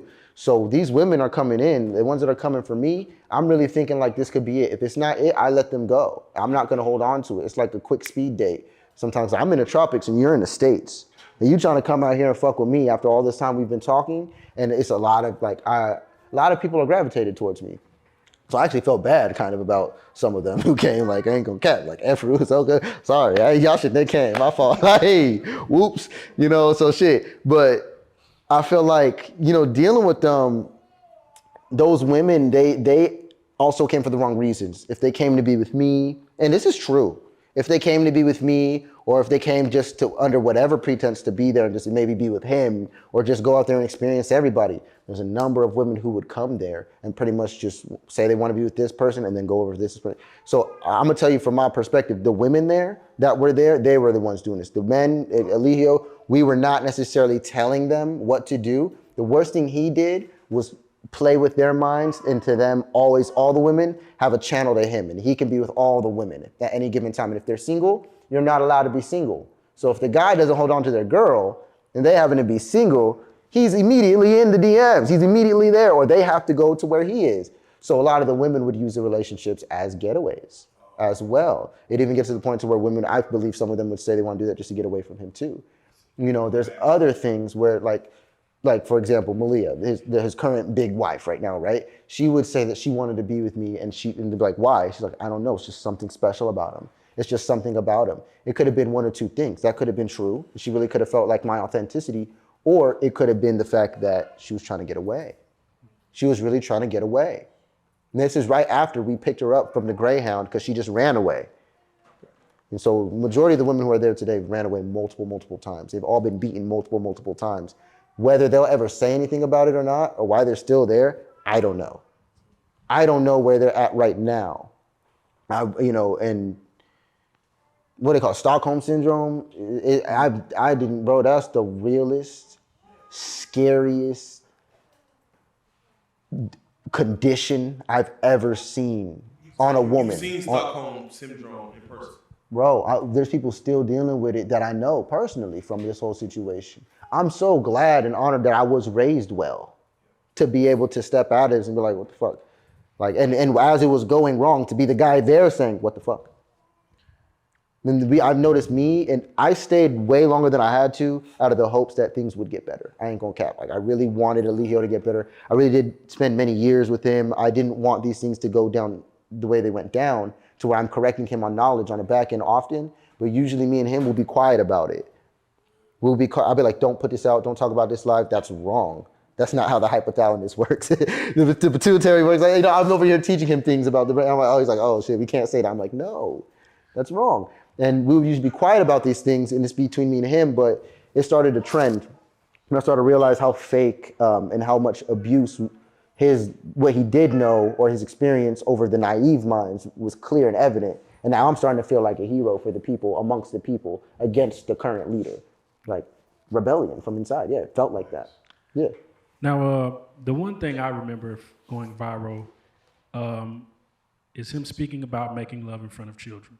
Oh, big mistake. We all know what the consensus was on the outside. Yo, all right, I never watched that. And when I got there, I kept hearing about it, but I'm like, man, he wasn't on there. I get you, bro. You mean you was naked, he came and touched it, and you didn't hit him because you wanted him to feel bad. They don't understand you. I went back and I watched that video. And this is after years of knowing him. After years of knowing him, going back, watching that video, knowing how he really is. Bruh, what they call that is called a Freudian slip. It's like when the truth just came out. Right. It just slipped out. Yeah, just accidentally. Like I know what it's like and to be what the situation he's talking about. And when I heard the video, when I heard him say it, I definitely wish I heard that before, because he saved it in the video. What he was doing, if I watched that video, I would have immediately pointed it out. I'm like, oh, he just tried to save himself. Mm-hmm. He knew he slipped.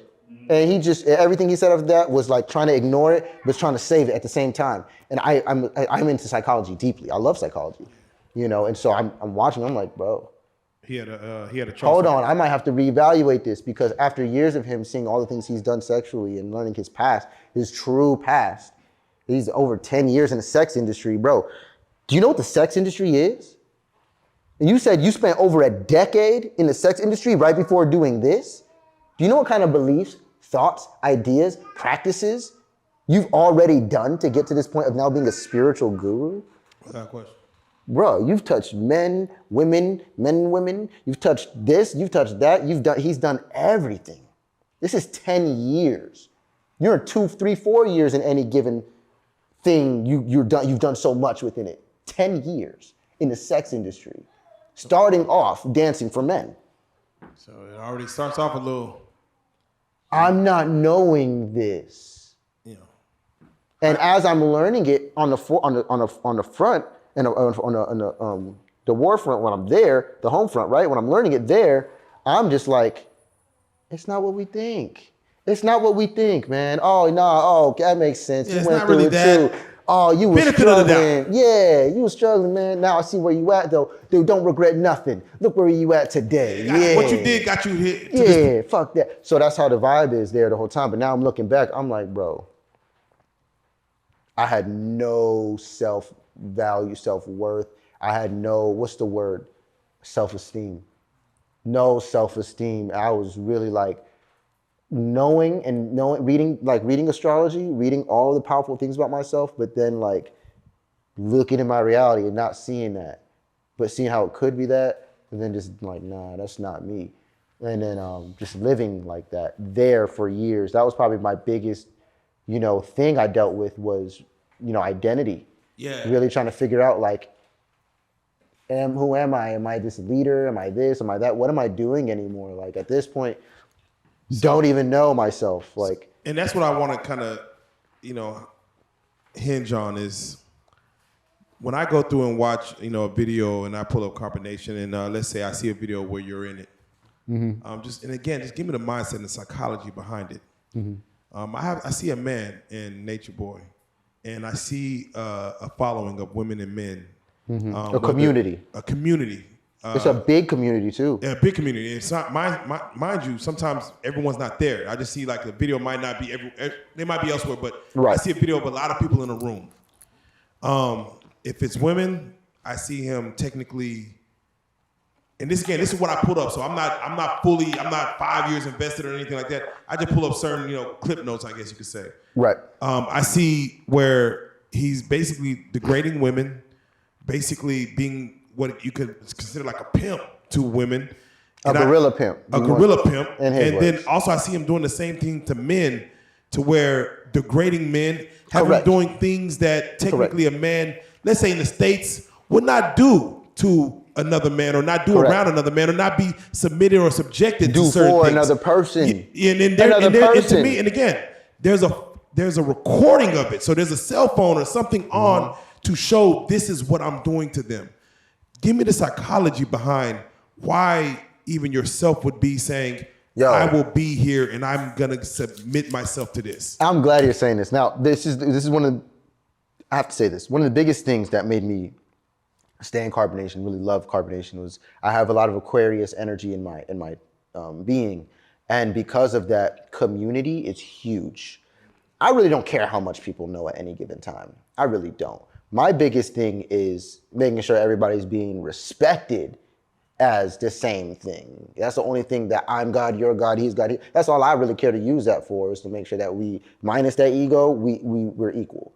And there should be a certain level of respect there. But I also learned through time that people don't respect themselves, to where you can't expect that from everybody else. If you're gonna be that, you gotta be that for yourself, right? So that's big to me. As we're there, I'm not only Aquarian in nature, but I'm also very Piscean in nature. So what this means is that I'm all about science and facts, but with the Piscean part is I'm all about the subconscious mind and influence and media and things like that, especially with music. So behind the scenes, the men are in cahoots. The men know, okay, we about to disrespect this person. Well, this is towards the end. in the house in Atlanta. I don't know if you guys seen the houses, the videos where they're touching his feet, they're doing this, we're acting crazy. We don't always act like that. When we're off camera, some of the times it would be like, all right, we about to do this, we about to do that, we about to do this, we're gonna do that, and the reason why we're doing that is for this. We want them to see this. We want this the masses to think that. We're gonna have this white dude get on his knees and bow and say, I need this, the black man, that black so man. things are different off camera than on camera? Completely. Wow. After, when that's over, we calling him John B. We being cool Oh, with him. shit. No, we being cool. You Things need we don't anything? We know. love you, Jungle Boy. Make him in, man. And we being, because we're cool. Yeah. We're cool. He probably should stay away Yeah, from on camera's us. like, what the fuck? But on camera, that was the point. Is to do things for drama, attention, this and that. People end up paying for that shit in different ways. It actually end up starting to turn into for money. And it started to turn into for money. But I'm not knowing, he literally is dog training these people in the rules of media. In the rules of media, he's dog, and I'm sitting there doing some of these things with him. I'm like, okay. And I'm talking to him on the back end, and he's asking me questions. I'm teaching about King Solomon. I'm answering questions about all this stuff. He's bringing up these numbers. I'm starting to show him what these numbers really mean. And he's bringing up these threes and all this stuff, and he's going through all this stuff, and he's going into it. I'm bringing him around. I'm like, hey, if you really want to teach people this source code, this is how it works. I'm teaching him the real shit. He doesn't know. He calls himself 3 God. That was his most recent title. He doesn't understand the knowledge of 1, 2, 3, 3, 6, 9, energy, frequency, vibration. He doesn't understand, that at all. That source code 1, 2, 4, 5, 7, 8 binary codes. He doesn't understand it or break it down to the extent that I was starting to teach him and show him. Right. To where he started branding himself as 3 God, calling me a demon. He started calling me a demon, branding himself as 3 God, and began to have everybody say 3 all the time. And if he gets people to say 3 or make a 3 symbol 1 million or 3 million times, then you're going to get $1 million. And he started teaching people this online. When 1, 2, 4, 5, 7, 8, 3, 6, 9 vortex mathematics is what's designed to build pyramids, is what runs everything. And he's teaching people, if you say 3 million times, you get $1 million. I'm disgusted.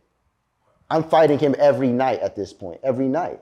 And so the pretense behind it was just faker and faker and faker and faker. So when I showed up there and I realized it wasn't what I thought it was online, I thought these was them niggas, that was fake. That was the first thing. After that, it was just, really was benefit of the doubt. It was me growing. It was me trying to figure out who I was. It was me looking for a father figure. It was me looking for all those different things. All those things happened, correct. But I could have got those in any type of experience, to be real with you. I did not have to go there to get that experience. What I did get experience of, though, was just that. And what I did learn, I haven't even talked about it in this interview, but bros assassinated my daughter. He killed my daughter, my unborn child. He killed her with alcohol multiple times behind my back. Behind my back. Raped my wife behind my back.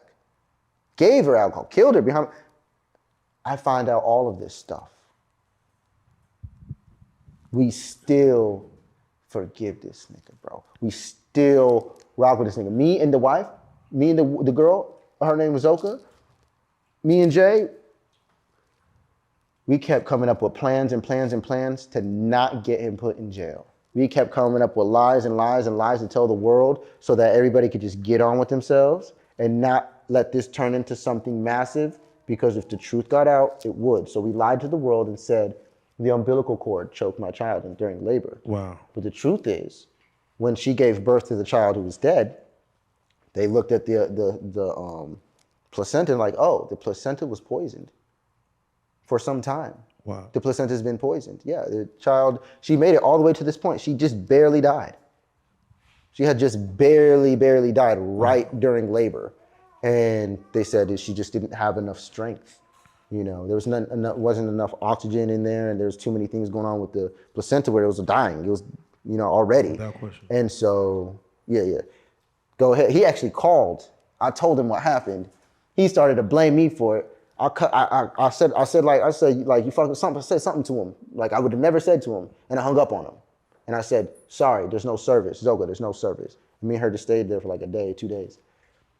So I have to ask you, with his arrest, do you feel like, damn what the charges are, that this is karma, this is atonement of sins throughout of what was going on with carbonation that he is now sitting behind bars awaiting judgment outside of the charges? I think,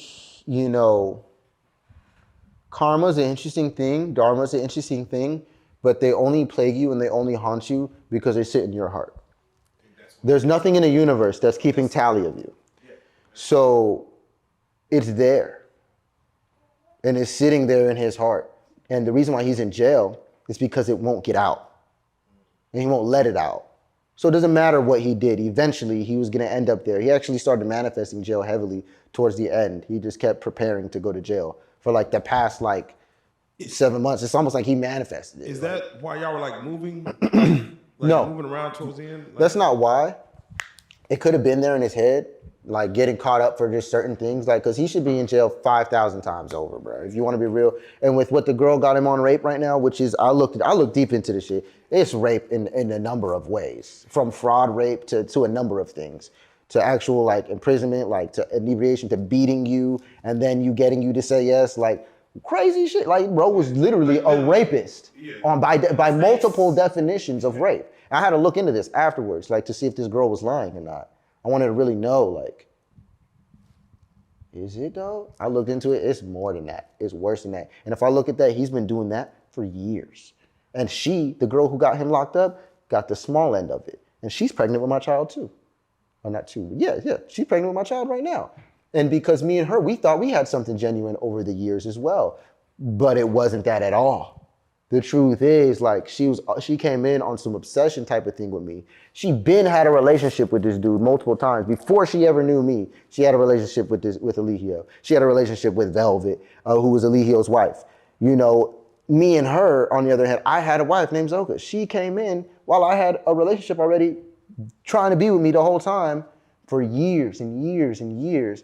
And she's going around, like, bro, I'm not gonna go too deep into that because she has a lot of faults, like a lot of us do. She has a lot of ups, but she's now like my baby mother, quite literally. And I just want it to be known that, when it comes to Eligio and when it comes to me and when it comes to these women and these children, it's like there is a lot of honesty and truth coming from like majority of all of us. Unfortunately, we met on a false foundation. And so like, even though we built some things and we have things now, it's like, we've been put into a point to where we were back to zero. We hit ground zero. This dude's nowhere to be found. He's in jail. He's probably never gonna get out. And you know what? I mean, I have videos of this dude. I have personal videos in my clouds of this dude literally like stroking himself, masturbating to other men while the women are sitting there watching him. Like, there's a reason, exactly, bro. This is at the end. This is when we was out. This was like 2-3 days before I dipped. You feel me? Like, and when I left, the other men left with me. There's a bunch of other men that are like, oh, no. Like, we going too. Like, it's a wrap. Yeah, we going too. And then shortly after that, it was just over. Usually I get him out of jail. Actually was gonna get him out of jail again, even though he got locked up for that. I had a method, had the paperwork, had the lawyer, had the money. He was on a call from jail one day. I said, hey, I'm about to get you out. Oh, you think I did it, huh? Hey guys, Solar thinks I did it. Oh, okay. I'm like, what are you doing, bro? I'm about to get you out of jail. It's like, I'm like trying to make a joke. I'm trying to, he's like, no, like, yeah, I got, he's like, oh no, you really think I did it? Oh, you ain't got no faith. And then everybody's like, wow, oh yeah, oh that's right, yeah. And I'm like, what the fuck is wrong with y'all niggas? They do something, I say something, whatever, and they're like, all right, yeah, go stand in the corner. And I'm like, go stand in the corner? What the fuck? I get up, I'm like, got my phone, I'm like about to get him out of jail. I'm letting him know, I'm like, bro, I got a paper, like, okay. I'm going to this corner and I'm like, the fuck am I doing? I turn around, I'm like, hey, excuse me, y'all, hey, y'all, what? They're like, Solar wants to talk. I'm like, hey, yeah, so you can say like, I got demons, shit, you can say I'm the devil. I think it's time for me to go. I think I don't need to argue with y'all, I don't need to fight with y'all. I think that Juju can do everything I've been doing here. I think these are all grown-ass men, I think you're all grown-ass people. I actually think I'm holding you guys back more than I'm helping you. Let me go be somewhere where I'm actually of value, because I'm not here anymore. Let me go somewhere where I'm valued and where I should be. And I left that day because I had to realize, like, I'm living my life for him. And I've been known that. But I've been choosing to do that. But I think me choosing to do that is my choice. I'm like, hold on, bro. What I would choose to do with my day and my time is not this at all. And I started realizing that as I'm arguing with this dude every day, I was like, come on, bro. Like, I can't get sleep because this nigga can't stick to the knowledge that we started with. Do you feel like he would have made it as far as he did if you wouldn't have empowered him with the knowledge Hell he actually no. needed? Hell no. Carbonation would have been done when Rambo and Key left. When Rambo and Key left back in Mexico, when I first got there, bro, I became the go-out team.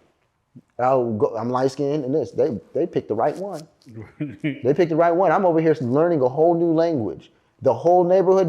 Right now, I'm probably better off in Mexico than here. I'll go to Mexico right now. They'll be like, Sol, hey, Sol. Oh, I already got it. They'll get my food ready and everything. They'll have everything ready for me just off of looking at me. Just because I got so integrated into the community. I help them. I'll help them. You see what I'm saying? I'll pay them. It's all kind of things. Like I could pull up anywhere in Palenque right now and be good. I could go anywhere in Playa del Carmen, Mexico, Cancun. You know, these areas, I'm straight to this day because, you know, I mean, I spent so many years out there, but it was me on the ground.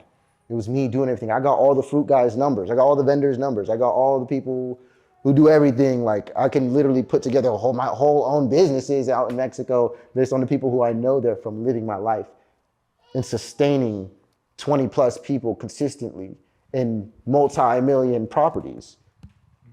You feel me? Like, and I'm taking those skills now and just applying them to myself. Amen. And those people who want to learn that, I had started a group called Soul Redemption. People paid a decent amount of money to join my group. Soul Redemption, sovereignty in all dimensions. You know, like you get out of a certain situation, you want to make something that's like anti that, right? That's what everybody does. Like, and I did that. And I was like, sovereignty in all dimensions. I don't want people to be limited when it comes to money and how UCC codes work. I don't want people to be limited to how credit works and how those things work. Because I just lived in a group people who's limited on that. And they're over 20. And it's sad. You know, I don't want people to be limited by their emotions. I don't want people to be limited by their level of knowledge. I don't want people to be limited by society, these ideas. I don't want people to be limited spiritually by what they're eating and if they're breathing properly or not. I want people to have the option. So I created something called Soul Redemption, Sovereignty in All Dimensions, where I teach everything. Amen. And I have connections to all of that, a complete curriculum and everything that's designed in a 1, 2, 3 format that you could teach to your children. Your children. Like, and I actually use it on children. And like now, when I'm raising the girls I'm with now, best thing I could have ever done, because why? Now I understand them. I understand what they're going through, to where when they're doing certain things, it's not punish them for this or that. It's like, oh, this is gonna turn into that if we let this happen. We have to approach it like this. Understanding the child, working with the child rather than working the child. You see what I'm saying? And yourself is where that starts. So you gotta understand, how are you gonna possibly raise a child right?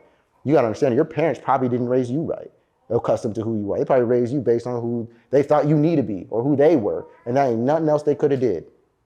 We're at a point in time now with knowledge and information to where we can know enough about ourselves, but fuck that. We can know about our kids. We can know about our generations. We can work with our home, our families deeper now, today, starting with ourselves.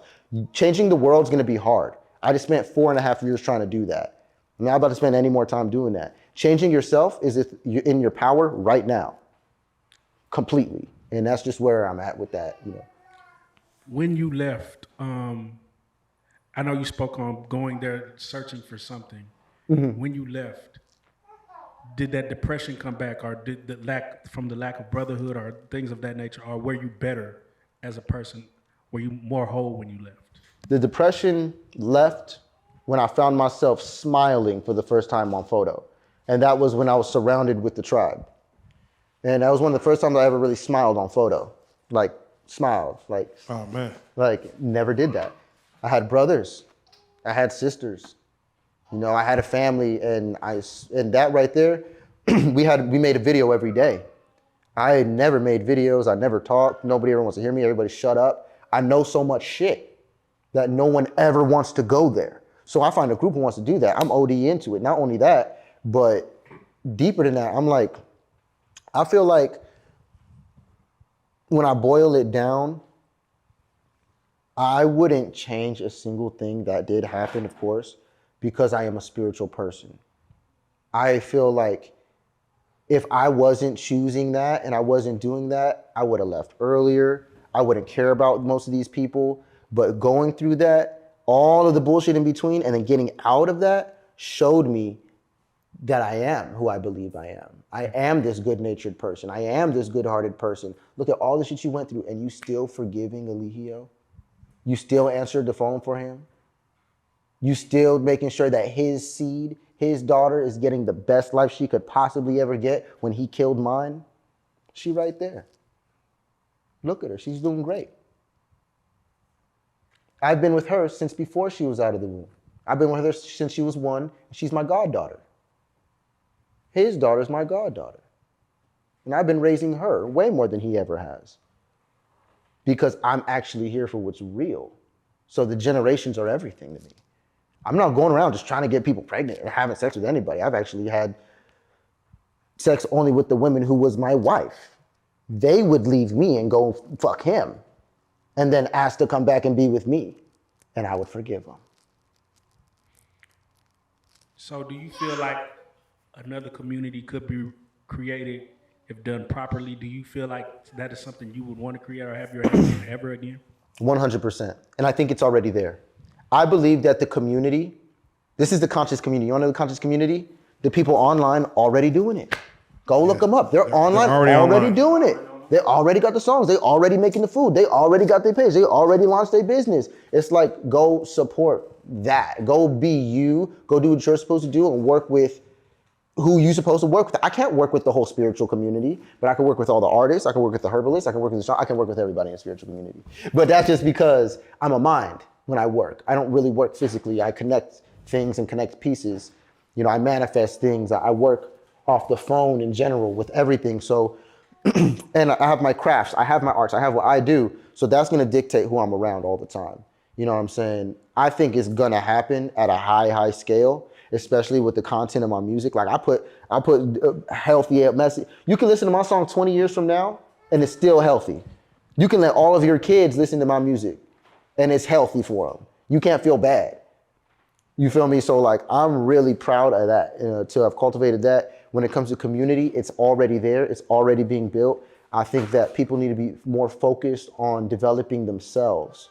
And if they can do that, they're gonna find whatever community they're supposed to be a part of because they're gonna receive that support from who they're supposed to receive it from. You ain't gotta convince nobody, I believe, to support you doing what you're supposed to do. That's for you. You doing it for that reason, it's gotta come. If you rich in your heart, you rich from the start, you good. You doing it for money, you doing it for those reasons, you're always gonna have a problem. So, you know what I'm saying? Or you could get it and then lose it. Ultimately, if the heart's not there, the morality's not there, I'm not there because I know that those things, I'm not attaching myself to things that come with parasites anymore or that come with, things I don't agree with. It's just a standard. It's just a boundary now that I have to live with, and everybody needs to live with this. I'm not going to go too much into just women or just men, but do know that I say love wins. I always say it's checkmate because love wins. And all that means is that I've chosen to accept the person to be whoever they are, not try to make them into anything else, but who they are, learn from them, and move forward with my life. Anything negative or anything that I don't really need from them, if I can turn it into a lesson, great, moving forward. But there's nowhere where I feel like I owe anybody or anything anymore. Like I used to feel like that. I used to do things for favors. I used to want things done for me out of a promise of giving them a favor. And it's like, if you just move from your own will, drive, passion, like every day, like you can't go wrong. You can't go wrong. That's everything I have to keep from this day. All the big money that I've made, everything has came from free things.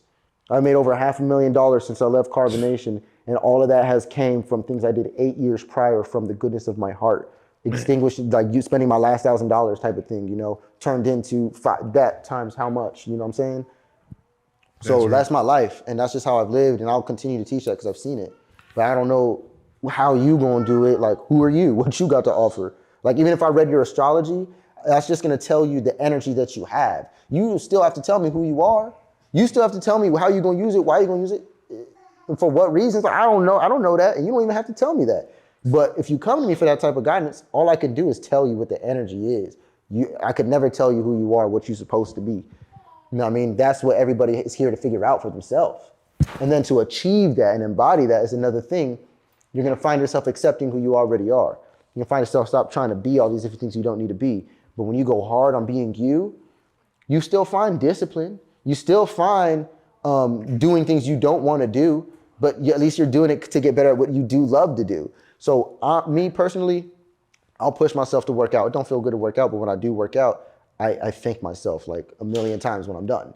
You know, I don't always like to do this or engineer the songs to the details. I don't even like to sit down and do it, but when I do it and I'm done, I'll be like, I can't stop playing the track. You see what I'm saying? It's like, so I just want people to invest in themselves. If they're gonna invest so wholeheartedly, balls deep the way I did it, just start doing it in invest in yourself. Like, I know that's so cliche. It's so cliche, but that's why I teach sovereignty in all dimensions, so people can dispel what's not them.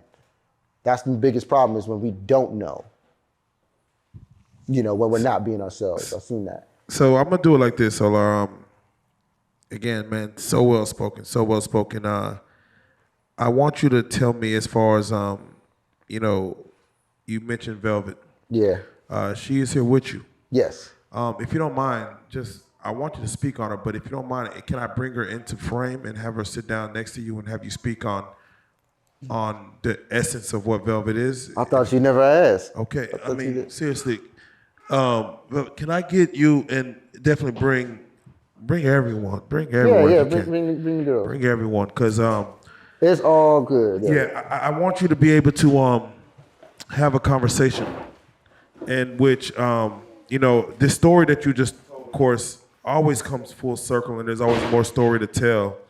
And we say these names, and you know, on your own platforms, they see who y'all are. But of course, on this couch, of course, I want to be able to say a name and have people be able to see who we're speaking of and kind of go through there. If you don't mind, we are welcoming Velvet to the couch, as she is right here by your side, right here to support with her beautiful daughters. You can see right here. As we are here to I just quickly want you to even touch on, you know, your history personally with Velvet, as far as even coming in and how you met her, and then how you exited with her in Tout. So that's crazy. I have to go in the intro because I never exited with her. How we ended up meeting was actually very interesting. So I went to the group. You guys understand the pretense of me before the group, and now I'm going to the group and what I kind of went through in the group. She's the cult leader's wife the whole time. Like, if there's any woman that's ever been with Eligio that is off limits, it's her. And we're never knowing why. Like, we're knowing why. We just know he really likes her. She's on the way. You know, she's pregnant by him by the time I meet her. She's already like 6 months, 7 months in already. And I'm like, it's like 6 months in already. And, you know, this little one isn't even here yet, Ellie. And she's a cult leader's wife. I have to study her day in, day out. Like, I'm an astrologist, so like I do astrology, but I've never had to study somebody's chart more than hers. I didn't even study Eligio's chart as much. Eligio would have me, Wait, you wanted to study her, or he would have you study? Eligio would have me study her chart so that he would know, you know, if she left, is she gonna come back? Or is she gonna do this? Where is she at in this process? So she can do that. Oh, what are her angels? What are her demons? Oh, look at her. She's in her demons. Oh, it's her. See, I'm a good guy. I'm Eligio. I'm a good guy. It's her. She's tripping. Y'all, you see that? She's tripping. And the whole group, everybody thinks she's fucking nuts. From when I meet her, we're thinking she's crazy. I'm thinking she's nuts. I'm thinking she is his crazy wife. She's a mute. She just breaks stuff. She's just volatile for no reason. She's with the greatest guy ever. Like, what are you doing? Like, why are you acting like a child? Like, grow up. And everybody kind of like look at her like that because he puts that narrative out. We're never knowing her side of the story. Now I heard her side of the story after this, and I'm understanding her energy. And I've finally been able to spend my own time with her. And I was able to realize what was really happening. And you know what? Very, very similar to Jag and Goomba. very, very similar. If you gave Eligio a gun Kind of got the same situation. and you add a bunch of other women into the mix, and then you make Goomba good looking and charismatic, and then give him a couple of goons to do stuff for him. Like, yeah, women gonna be a little interested in okay, who's this dude? He seemed like a boss, he seemed like a king, okay. So let me ask you then. And so we looking for a mature woman, we waiting for a queen to come in for him. We waiting for the baddest bitch to come in for him, and we thinking she's just this immature little girl, is she in the way? So as you're reading her, what are you personally feeling as what you're seeing? I get there, I wouldn't even really cared about, she spurred so much in me. I wouldn't even really have cared to even go to carbonation at all when presented. If it wasn't for me knowing that, like she had did it, this is what it is. It wasn't her specifically. I didn't even put this together then, but she did a video with a poem, and she was doing a poem of speaking of like just of love and like how it was just beautiful how she did the whole thing. Right? I saw that poem. I'm like, carbonation is dope. It's lit. And then they did a song called Back Jumpin', and she's sitting there next to him, and they're at the top, and it's like a throne. It's like a king and a queen. I'm like, oh, this shit organized now. Oh, this is jumping. Yeah, okay. I got up. I was dancing. I was happy. And I was really excited for the whole thing because I'm like, there's some structure, there's some order. It's like a real God's army over there. Niggas in the knowledge, everybody living in the truth. I'm not knowing these people don't know what they teachers teaching. I didn't know. I thought they masters. I'm thinking everybody masters at this stuff for some reason. I'm not thinking they're students. I'm not. I'm thinking I'm going with the elites, the best of the best. They all know. And it's not that. So yeah, I get there, start thinking she's crazy. I'm seeing her beat her a couple times. One of my first times really even interacting with her, having a moment to share with her, was her passing her my favorite towel that I've always been carrying with me for years. That's a maroon blood red towel. And like giving it to her to wipe the blood off of her face from him smacking the shit out of her. Like, wow. Let me say this. It's like I'm say certain things, but I don't know if she gonna speak on certain things. I'm gonna say certain things. That's what I experienced. Perspective. That's when I gave my towel to her the first time. This is out of the country.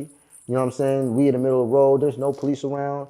It's like, what you gonna do? Yeah. And that was kind of like the message to her that from him was like, I could kill you. Right. Like I could kill you. And I'm not knowing she's living with this a lot. This is me barely getting to know. I'm thinking that this is just some toxic shit. She probably tripping. He's this great guy in our view already. And there's other women who he could be dealing with. So why would he be invoking this in you? Like, you're tripping. And so I'm like feeling bad for her. After getting known for a while, I remember there was one time we had to give our opinions about them, where we were giving like praises or something. And I remember I was on my knee, and I'm like, Eligio, you're like Father Nature. I give him a good cliche thing, but I'm like, with you, Velvet, you're my mom, you're my sister, like put together, and my dad, like put together. She has the same scar as my dad. She looks like, she has the same sign as my mother, acts just like my mother, and just like my sister. And she actually kind of like, to me, she looks like all of them put together. You know what I mean? And it's just nuts. And I told her, I said that, and this is very early. They're a thing at this time. I'm not. I'm just a humble, servant. And I'm telling her, you look like Mother Nature. You look like, just so godly, like the moon, like the spirit, essence of a mother, like the spirit of a mother. Like, and I was telling her that she's like my sister, my mom, all that. And it's just like, you're just, I don't know. From that moment, I remember I was saying that to her.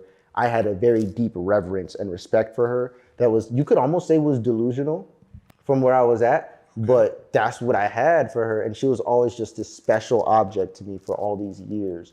And it was never like I was ever infatuated with her. It's like when you say, I love Jesus Christ, you're not like, I'm trying to fuck you. It's like, no, it's like Jesus, hallelujah. And that's what it was like. It's like, oh, it's like a love. It's like a reverence, a respect. It's like, oh, you're special. Okay, cool. Like, don't mess with that. Don't touch that. I'm not like, oh, I gotta hit that. I gotta get some of that. It was never that at all. Like, it was never even like, I want to be your friend. It was, baby girl.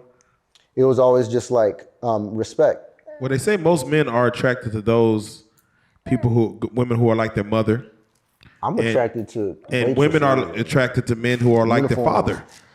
And yeah, like, I mean, for you to say that, I'm just saying. That's deep. But I've seen that in other relationships too. Like with Zoka, I've seen a little bit of my sister and my dad, and my cousin Danielle and her. I've seen, a little bit of this and that person, that. Her though, it's weird, bro. Like her connection with like my my family, her family, bro, like, I'm gonna let her speak for herself. Yeah. But what I'm learning about her father and me and her father having so much in common, it's like, it's really weird. I see why Eligio kept us so separate for so long. I get it now. He felt the chemistry way before we felt the chemistry. And I remember one time she asked me to make like patty dough for like little Jamaican patties. And I was she showed me how to do it. I'm on my knees sitting there watching. I'm next to her. He's like, I can't believe you. Like, you want to be with my wife? You too close. You like him? And I was like, I see your eyes. I'm like, nigga, yeah. I'm like, it's dope, bro. And like, but I mean, I've been punished for days, weeks. For one time, I gave her a hug and I like picked her up a little bit because my friend did it. Tron did it. He hugged her and he picked her up, and they've been friends for a long time, and it was cool. So then she came to my turn. It was my turn to hug her because she came back. I hugged her. I give her a little pickup too. What's the punishment for days, weeks? What does that look like? I'm always at the top rank, right? I had to be demoted to the very, very bottom for weeks. So that means I had to do all the extra cleaning and stuff. Shit, I did anyway. I did all the extra cleaning, things like that. And then on top of that, I didn't get to be with my wife. I didn't get to spend time with my wife at the time. And so that's being taken from me. And then also, so the wife, what was it? The rank. Yeah, it was the rank. And then, I had to stand in the corner for like 7 hours. I'm sorry. Wait a minute. God, see, when you say stuff like that day, I stood there 7 hours. So wait. I was so disciplined on myself. They offered me food, and I'm like, no. Yeah, I'm about to say, I got this. I mean, when you say things like that, I'm like, nigga, fuck this corner and fuck everything. Yeah. What makes you say I'll stand in this corner for 7 hours? You just mentioned discipline, which I respect that. I didn't know Eligio was a liar until after I left the group. Yeah, I mean, even like it was like 2 or 3 months after I left the group did I barely find out that he was actually a liar. I know that sounds crazy to say, but I know he's a black man, being spiritual. He likes this, he likes Hennessy, he likes this, he likes that, he likes those things, and so I don't want to take that from him. You feel me? So I'd give that to him and be like, that's you, that is you being you. Yeah. You know what I'm saying? But so I have to ask then, what do you feel, not what do you feel, but also, if you know, what is his thoughts on y'all's situation right now? I think, you really want to know what I think? Yeah.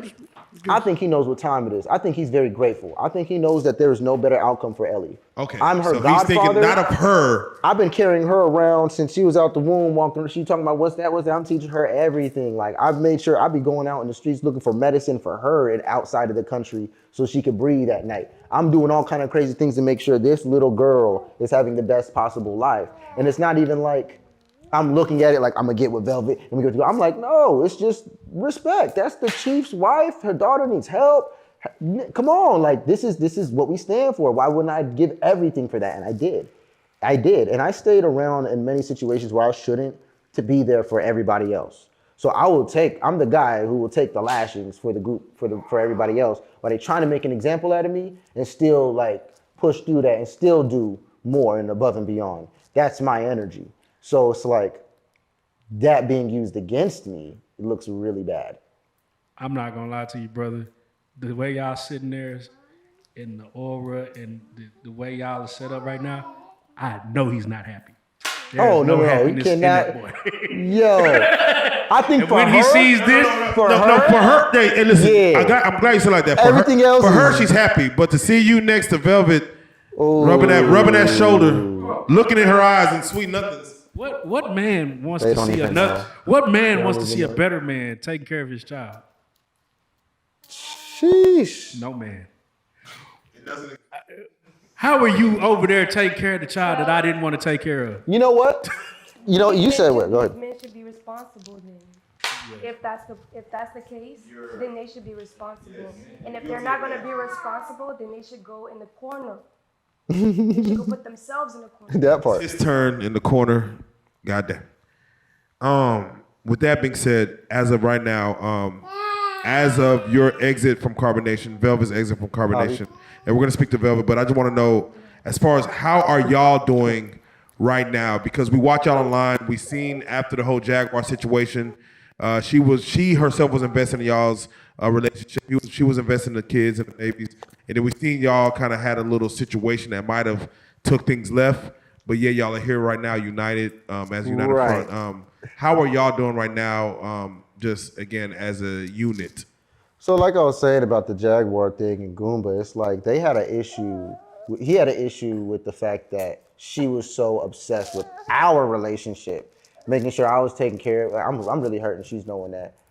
She's believing Velvet's a good girl, and from what I'm saying about her, you know, and she wants us to come back together. And so me and Jag, a lot of her stuff is predicated on that. She bought gifts for Velvet. She's bought multiple gifts that I can't even talk about, you know, for her big gifts, small gifts. And I'm just like really grateful, you know, for her energy at all. But this was our relationship, and the success of our relationship was like driving a wedge in between Goomba and her, because it's like their relationship's falling apart while they're putting ours together. And so I could see his perspective from that standpoint. No, definitely, man. Yeah. Man, I swear it's your story again. When I go online, I see hours of videos watching what your story is and is currently going on still to this day. And it's crazy because it's too much to consume. And one day I hope there's a book, I hope there's a movie, I hope you yourself write music that kind of tells this whole story to kind of give us all a real introspective look on what really happened and just kind of be able to take the journey with you. And again, you're still writing your story. So, you know, that's a part of your life that you're still young and man, I don't want to. Anyway, we're gonna go all the way through there, but man, it's definitely a blessing to be able to have you come through here, tell your side of what the situation with Jaguar was, but also really just kind of give a little slight inclination of what your mentality and psychology was behind going into carbonation. I hope this does redeem not only yourself, but some people who had just assumptions about what things were, because again, you're very well spoken. I don't see no crazy in you. You know, you're not out of your mind. I don't see no malicious intent in you. Look deeper. Yeah, we're gonna bring it back. We're gonna go deeper. We're gonna go deeper because again, I think this story is only part one of many parts. Oh my God. To go through, and there's a dissection that we have to kind of do to kind of really get the whole, you know, plethora of things that happen with you and happening with you, and kind of go through there. But with that being said, tell us, what do you have going on right now as far as for those fans who do want to see what Solar has coming up, what Solar is doing? You know, again, people are just enamored about what's going on with you.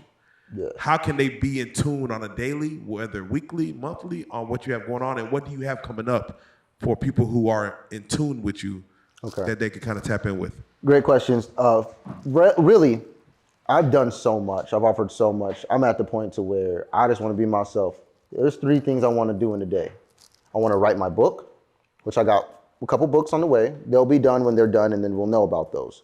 But definitely want to stay following for those books. They're actually going to be short books, all explaining everything from the knowledge, all the way to different ways to live your life, from relationships to raising children. So those are all going to be in that.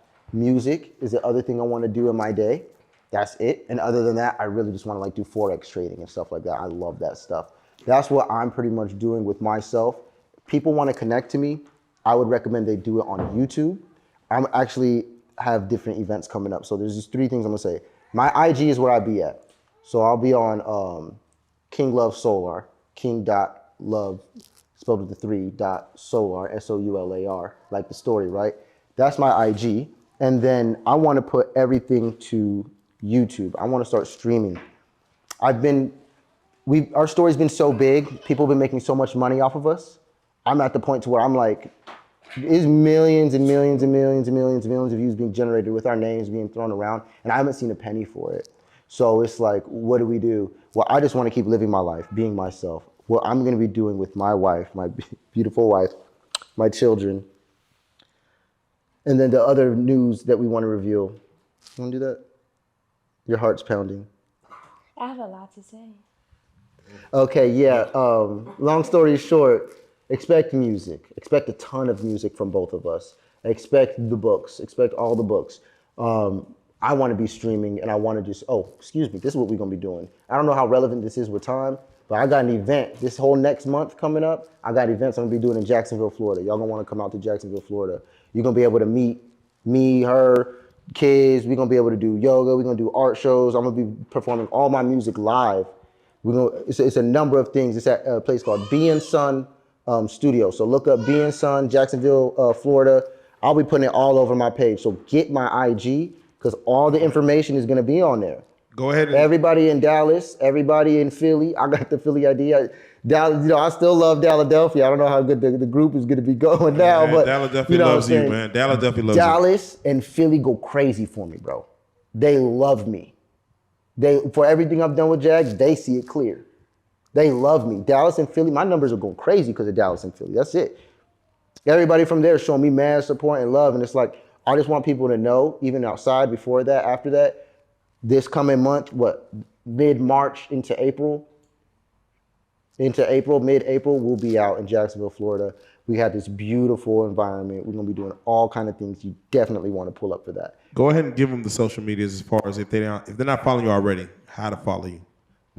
They just follow me on IG. I really don't be anywhere else. King.love, LOV3, .solar, SOULAR.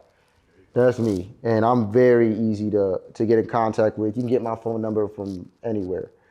But if you get in touch with me, just know, like, for me, I'm very serious. I'm very serious. So just have your stuff together, or you're gonna feel like I'm ghosting you or not paying attention to you or something like that. I'm not like that. I swear. It's like I want to be there for everybody, but I'm learning I can't. Especially as things get bigger, more things in our life, our music, us pursuing what we want to pursue. I don't have the time to do what I want to do. So book a reading, book it. Have everything already organized. That's the only thing I'll tell people from my experience. Just coming to me unorganized, I'm probably gonna skip over you. If you come to me with your stuff organized, we can get to it. So that's it. I'm very simple. Just come correct. And just real quick, Goomba said he lied to you about his reading charts or whatever he's supposed to give you. That's not true because I have his information. You see what I'm saying? He's a liar. I wouldn't listen to him. Immediately I have his ID. Like, bro, what do you? You're not lying to me, dude. You're not lying. You're lying to them, and you're gonna play yourself. So continue, bro. Continue. So You know he's a cancer, so yeah, he faked all the tears. He faked everything from the beginning. I'm sure that's where he's at with it. I'm sure he faked his marriage too. I'm sure he faked the guns. I'm sure he faked the bullets. I'm sure he faked the pain. I'm sure he faked us being tired as hell. I'm sure he faked all the poison. I'm sure he faked all of it. I'm sure he faked every swerve that he made. I'm sure he faked every cuss word. I'm sure he faked all of it. I'm sure he faked every adjustment to that gun. I mean, that really was fake. I'm sure he faked his love. I'm sure he faked his loyalty. You want to talk about fake? I've seen fake plenty enough to know it. I've seen enough fake to know that I'm real. Amen. Do you have any shout outs?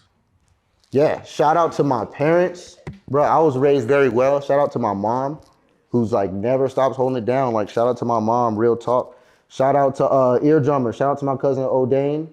OG, shout out to you, bro. O'Dane Gibson, go check him out. He go crazy, but he's the one who got me connected to Ear Drummers at all. I wouldn't even be making music to the capacity I'm doing now, or even be in a situation if it wasn't for them as well. That's another shout out. And then the third shout out is just this one right here. This woman right here, you know, I don't think anybody understands me more than her. Like on a common day, in a common conversation, she gets me in every tiny way. She gets where I'm going. She gets where I want to be. She agrees with it. Everything she wants to do, I want to do. Everything I want to do, she wants to do. And we saying these things, wanting to see if it's going to be a match or not, and it is every time. And it's like, damn, I can't get rid of you. I can't shake you. Like, we can't break up. We can't do that. We tried. We did try. We tried. And then every time we separated, it was based on us listening to other people. It was based on me.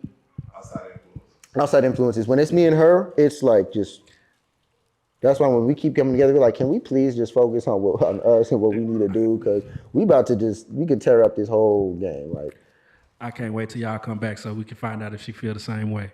and her music is crazy. Now, before I step up and step out or anything like that, I want to do a reveal about something. Someone else tried to do this for me. And I would like to take the matters into our hands by giving my wife the honors of doing a certain reveal that I'm sure you talk about they hate us now. Let's see. I love this. Love this.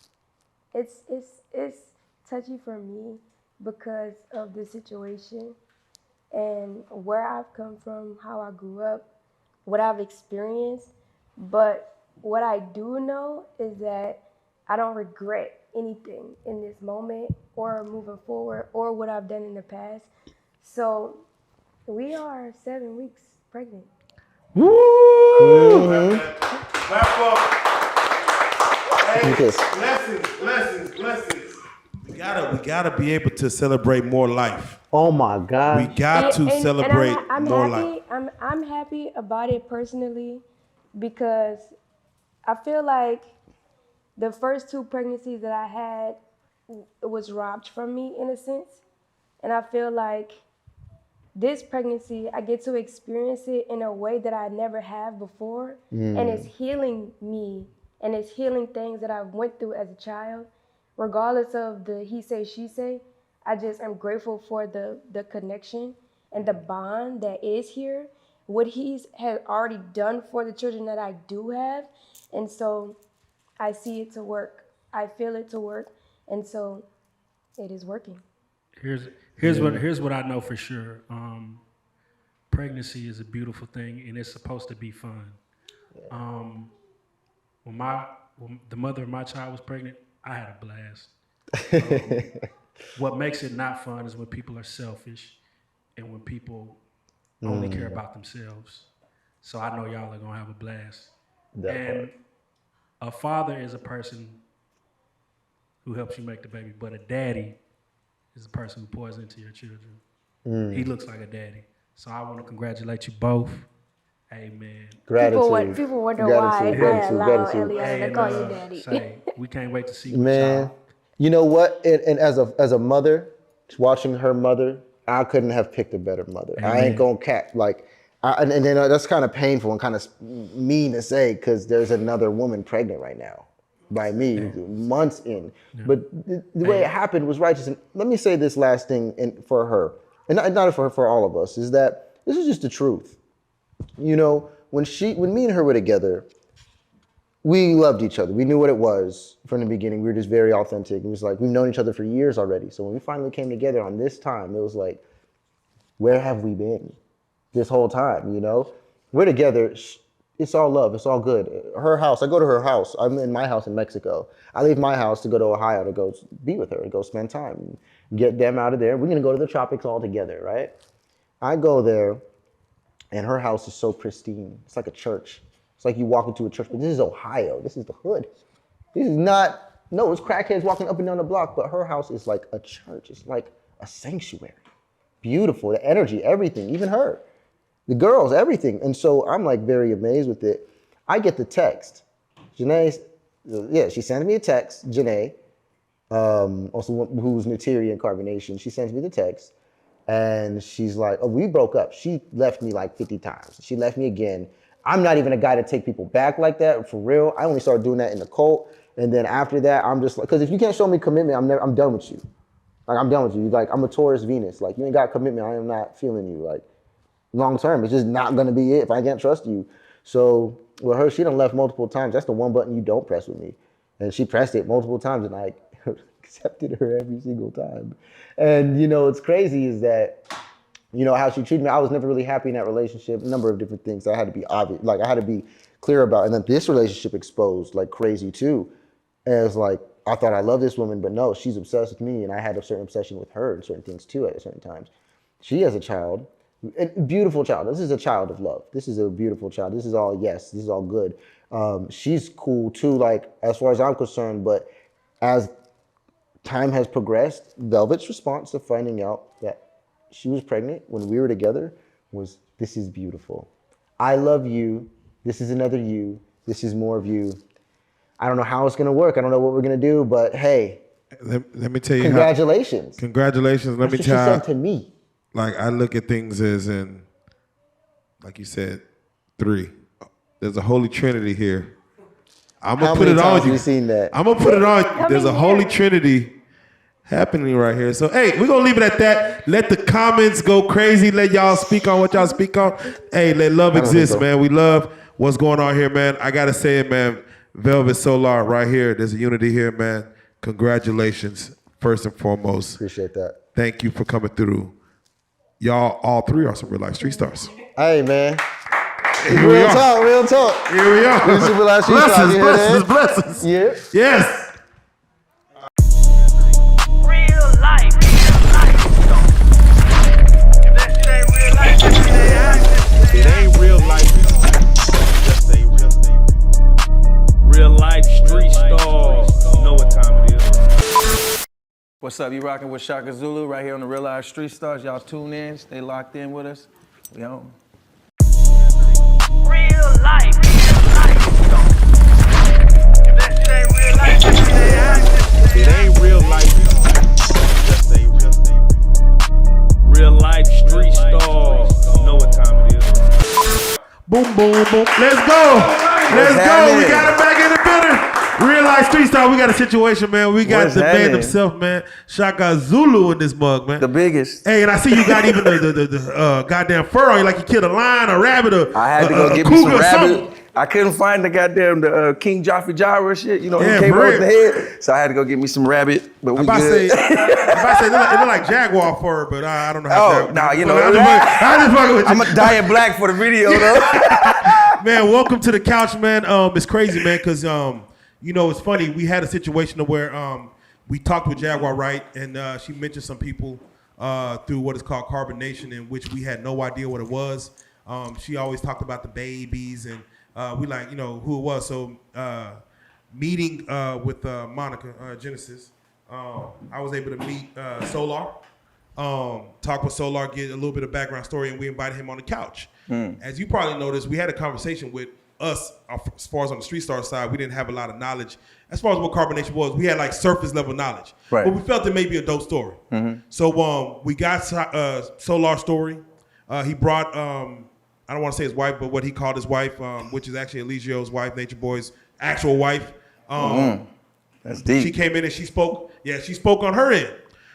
First and foremost, before we get started, and we're gonna get your backstory and stuff like that. But what are your thoughts on those 2 interviews, just off the rip? You know, Man, my first thought was just a whole lot of capping going on. I felt like Velvet was just speaking on one-sided aspect of. She wasn't really giving her involvement of the story. She was just giving Nature Boy her involvement with Nature Boy, but she wasn't really telling like her deep involvement and how she even got there, why she was there. You know, what her purpose was.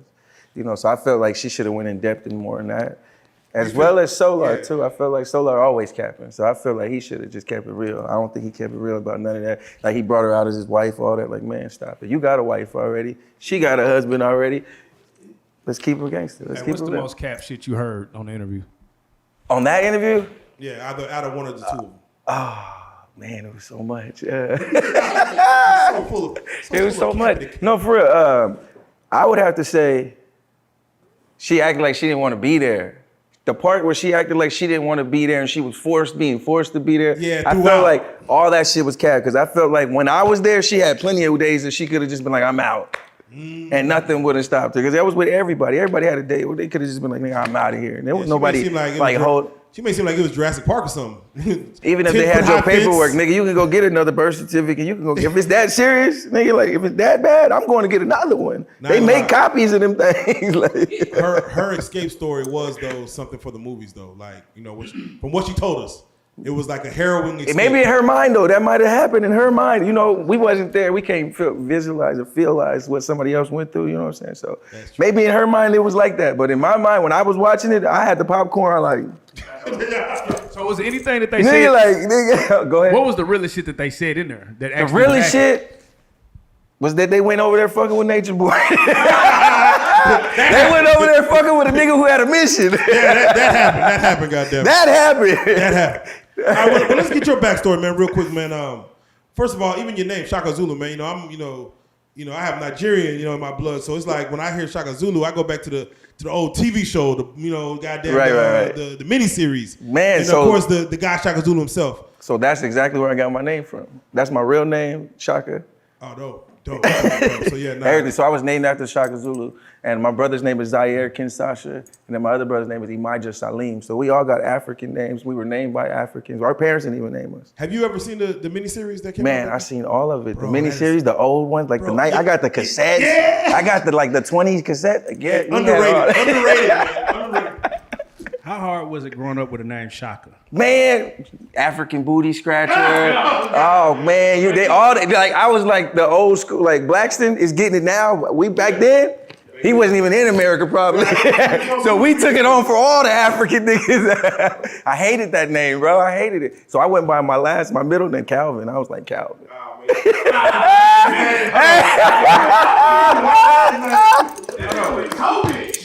Shaka Calvin? Yeah, I went that route because I played sports too. I played college football, high school football, arena football, so I went, you always get called by your last name, so I stuck with that. I was like, never, Shaka, never. I don't even know what that is. Hey, I ain't know nothing about it. You sound like Love is Blind where the guy Kwame was trying to go by Brett. He's like, yeah, I'm Brett. Hey, keep it real. When Wakanda came out, we was up, though. It was up. Hey, everybody got, everybody got that shikis on. Like, oh, y'all just now, Nah, really, Nature Boy made it like that for me. It was like, nigga, I could, oh, y'all making up shit. I'ma really be this nigga. 2.0. I just took it to a whole nother level. Shaka Zulu 2.0. I just embodied it at that point. It was like. So let's get right to it, man. And of course, we're gonna get more of your backstory as we get through it. But I'm just curious. We talk to each carbonation member. We always want to know a backstory of what was their knowledge of carbonation before getting into it, and how did they get into it themselves. Okay. So what was your knowledge of carbonation prior to going into it, and then what made you want to even get involved with them? Okay, so prior to even going to carbonation, we was all online. It was just a bunch of people online, just in different chat rooms, Instagram, arguing all the time, trying to figure out who the fuck everybody was.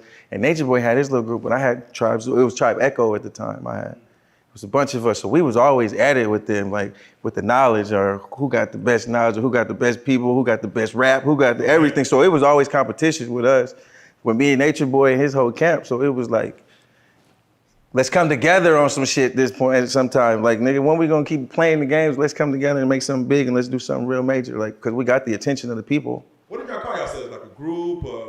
A tribe. We had tribes. So everybody came up with, he told me to go start my own tribe. He was like, it was me and like 8 other niggas. He was like, y'all niggas got too much muscles. Y'all too handsome.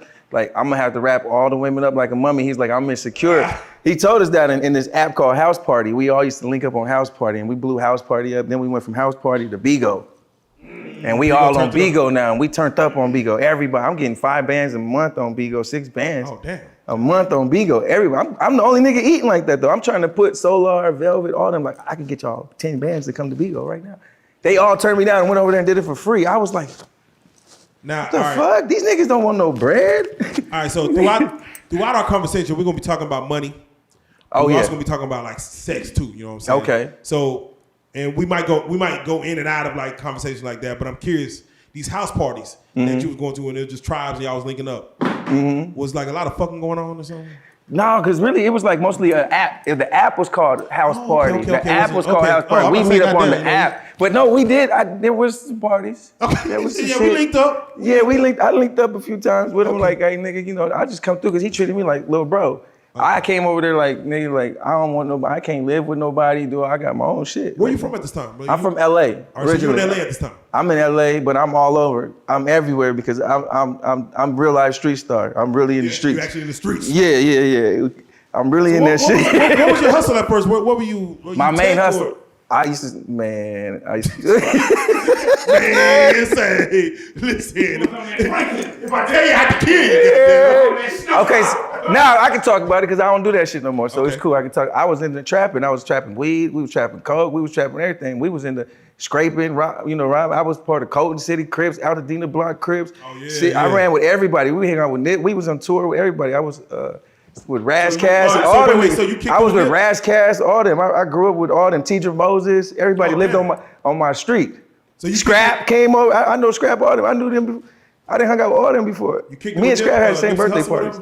Yeah, we do. I was on tour with Nipsey Hussle, Compton Menace, EXO with Black Wall Street. yeah, I was signed to Black Wall Street. Yeah, I was signed with Black Wall Street in 2008, 2009. as an artist. Yeah. Oh, and then my cousin was there, so I was his manager too, road manager. We was on the first season of Love and Hip Hop in New York. Oh, we go back and see your foot. We go back and see you. Nah, I'm the manager on there. I'm the road manager for EXO. He's the artist. Damn. So he's Samaya Reese's boyfriend in the first episode of Love and Hip Hop. Damn, that's crazy. Shout out to my Reese, man. Yeah. How much of that do they be putting on for the cameras? All of it. So that's all. It's all cat, man. That was back then. That was like the first, like, all right, we're gonna take the publicity stunts to a whole nother level, and that was where Love and Hip Hop came from. To me, it was like we're gonna publicity stunt, but we're gonna do it with a purpose. That's actually a throw pitch. Like, now it's crazy because both even Solar said he was really connecting the music game prior to going to Carbon, and it seemed like you was. I don't know about that because I try to fact check his resume and his, and I can't never come up with nothing, so I don't know about all that he talking about. But I'm thorough. You can check my resume and everything. I started off with On Deck Records in Atlanta with Shop Boys was the first artist. They had Future. We had my cousins they own On Deck Records, so I was over there writing songs with them. Party Like a Rock Star in 06. Party like a rock. I was over there with them that whole time. I had my daughters on me. We was all on tour. Everybody. It was. Damn, bring up a whole I've been doing this shit for a minute. And then I worked for BET for a while too, for like 3 years. And then I worked for AMC. I was a grip. So I had all the lights and all that shit. Then I went to electrician, and I'm on set. I'm getting bags in Atlanta. They moved me to Atlanta from LA. So I'm out there working on The Walking Dead for 2 years, you know what I'm saying? Like then I worked on the Let's Stay Together, the TV show, Screen Gems. You got a real resume, bro. Yeah, no, Adam Sandler movies, I done done it all. So I'm just like playing when I go to Carbonation, right? How did you? So I ended up having cancer. This is what happened. I found out I had cancer. I was an MMA fighter too. Pro. I went pro, and I had got hurt. I had got a back. I was having a lot of back pain, and I ended up going paralyzed. I couldn't walk for like 3 months. I had to start taking steroids. Then they couldn't figure it out, so then they did a biopsy. Cut a hole in my back, put a camera up there, scraped it. They told me like 2 weeks later, oh, you got multiple melanoma in your spine. You got like 3 years because you were like stage 2 already. And I was like, that was yeah, they told me from there. They was like, most people who have multiple melanoma, if you look at it, I did all my research. I was like, nigga, I didn't know what to do. I'm still taking fights. I'm still acting like normal, but I can't walk though. And I'm not telling nobody either though, because I went through the same thing in college football. I dislocated my shoulder and I hid my injury from high school all the way up until I wouldn't get, they gonna lower your stock when they find out you hurt. So I didn't tell nobody. I'm at home going through it, trying to figure out what my next move is, you know what I'm saying? And I just said, I gotta get up off this couch first. Start taking steroids. Boom, I started boosting. I had them coming to my house shooting me up. Boom, I'm up. After that, I never sat down. I still ain't sit down to this day. But what happened to the Yeah, so the steroids? No. So the steroids, but I'm just saying, once I told myself, like once I got up from that point, like I'm never gonna stop moving, and I haven't stopped moving to this day, basically what I was saying. But the steroids was, once I started moving, I started like researching like natural and organic, because they put me on chemo pills first. I started losing my hair in the front and shit, and I'm like, nigga, this ain't it. I'm getting worse. Like, I feel worse. I feel like 10 times worse taking the pills than I was. So I was like, it's gotta be another way. Then that's when I started hearing about the Dr. Shabbies and all that shit. None of this 2017. I didn't even know nothing too much about being a vegan, none of that shit. So I was just like, I was in the streets all the time. Nigga, we eat fast food every day on the go when you're on tour, when you're doing all types of shit, and you just working constantly. I was a single parent too, mind you, at this time. I had 2 girls and it was just me. During all this time, from 2010 to 2017, I was a single parent with 2 girls, a 6-year-old and a 3-year-old. So I was trying to figure all this shit out at the same time. And the only job I could really have was hustling, because it gave me the opportunity to stop when I wanted to be able to go do what I needed to do for them and to get back, you know what I'm saying? So the cancer shit, man, I ended up in Mexico, going to a treatment center in Mexico, and me and my wife went together. We went out there, we went on a fruitarian fast. Basically, I fasted for 1.5 years. I only ate fruits, and I only drank coconut water. And that was it, limes, coconut water, mix that shit every day. We in the beach every day, and we sunbathing for like 18, 19 hours a day. I would just sit there, nigga, sometimes naked, just all day on the beach, and just sit there in the sun, because in Mexico, it's hot all year round. Wait, so that's beef? Yeah. Wait, So 1.5 years of doing that, of no eating no meats, no dairy products, no nothing, nothing, bro. It was just straight fruits and juices.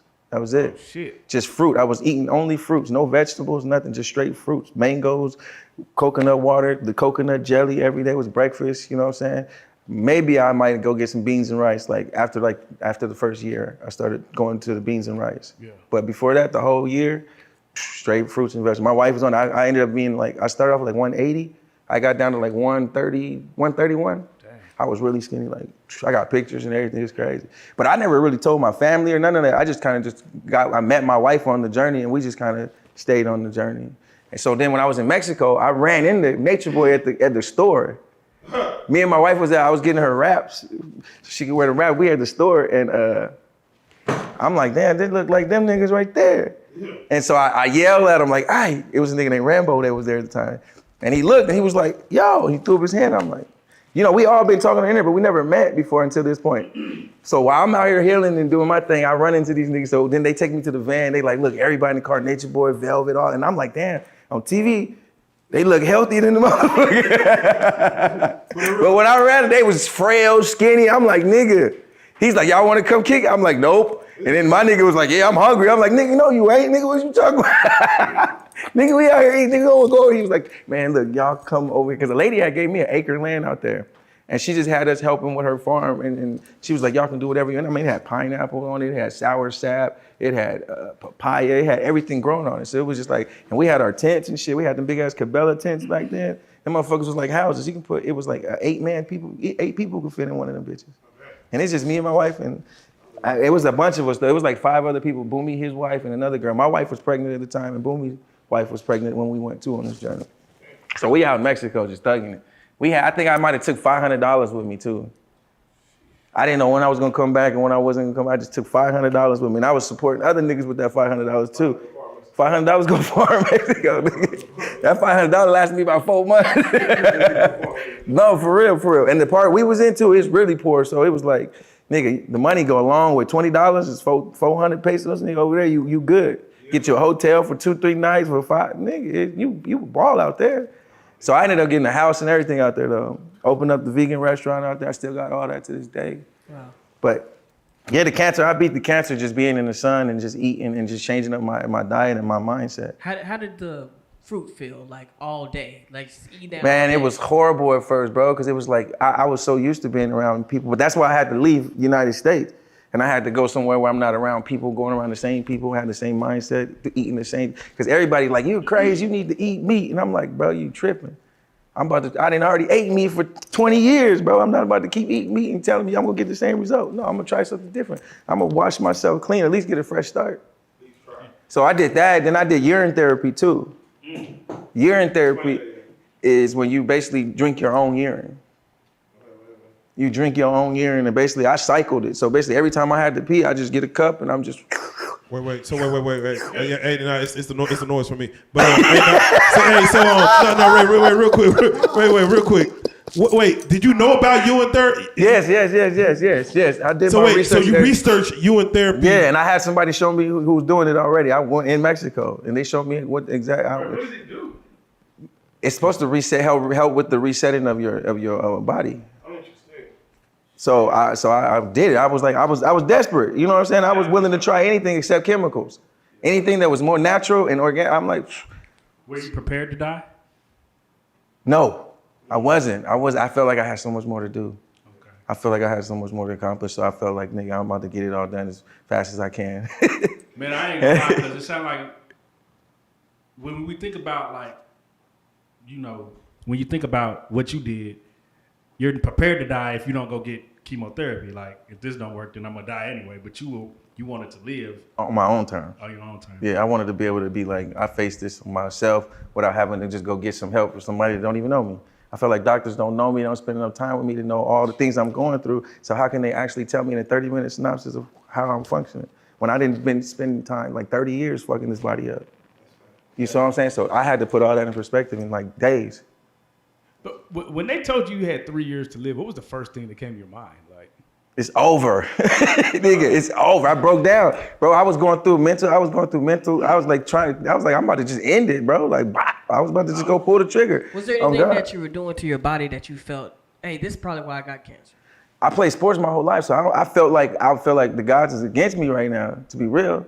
I already went through playing ball, almost made it to the NFL just off of the strength of it, a little nigga, you know what I'm saying? So I felt like the gods was against me. Like, nigga, I must have fucked too many bitches or did somebody wrong at the wrong time. That's what I'm about to ask. At the time of finding the information out, how many kids did you have at that time? I got 8 total, so I had You got 8 total. I was about halfway there. I was about 4 in. 4 in. Yeah. So you said I'm gonna get some more because Yeah, time is short. Yeah, and then after that, I got into the polygamous thing, and I found out about all that in 2018. And then I have 4 wives, and I got babies by all of them. I got twins by one, and the other 2 I got babies by 2. So, yeah. Why does everybody go to Mexico? What? That's where the real food is at. You can get it grown there cheap. Not only cheap, but it's in abundance there. That's where it comes from. A lot of black people they migrate to Mexico. Is it, like, I know it's cheap, but is it like an abundance of land to live on or something? Like, Nah, but you can live how you want to live. If you have $50,000, you're a millionaire over there. I ain't never been a millionaire nowhere, so I'm like, let me go see what it's like over there, and it's fun. You can do whatever you want to do over there. hey, check this out. Real life street Starz Mexico. Out the Mexico. Hey, look, I'm trying to tell you. Hey, I was doing everything I ever wanted to do, like yachts, boat party. I mean, there ain't nothing I didn't do over there. Like, I did it everything. I'm still finding new shit to do over there. Like, there's so much shit over there to do. They got all them cenotes, underground tunnels and caves and shit. Man, they got, you can get you a yacht for the whole day for like $200-300. What? Yes. Get you a private chef and all that. You get your laundry done for $6. All of it, sock drop. I mean, pounds of laundry. You can. All my kids, me and all my kids' laundry, we paying $7 a day. So you paint it like it's a utopia, but Nigga, what about the bad shit? What about the cartel? Okay, listen, I went over there with no passport. Let me tell y'all that. how'd you get over I didn't there? even have a passport, so I drove there. I drove all the way from LA, then I went to Texas. I came through right here in Texas, DFW. That's why I'm here now, because it's the easiest route to get there.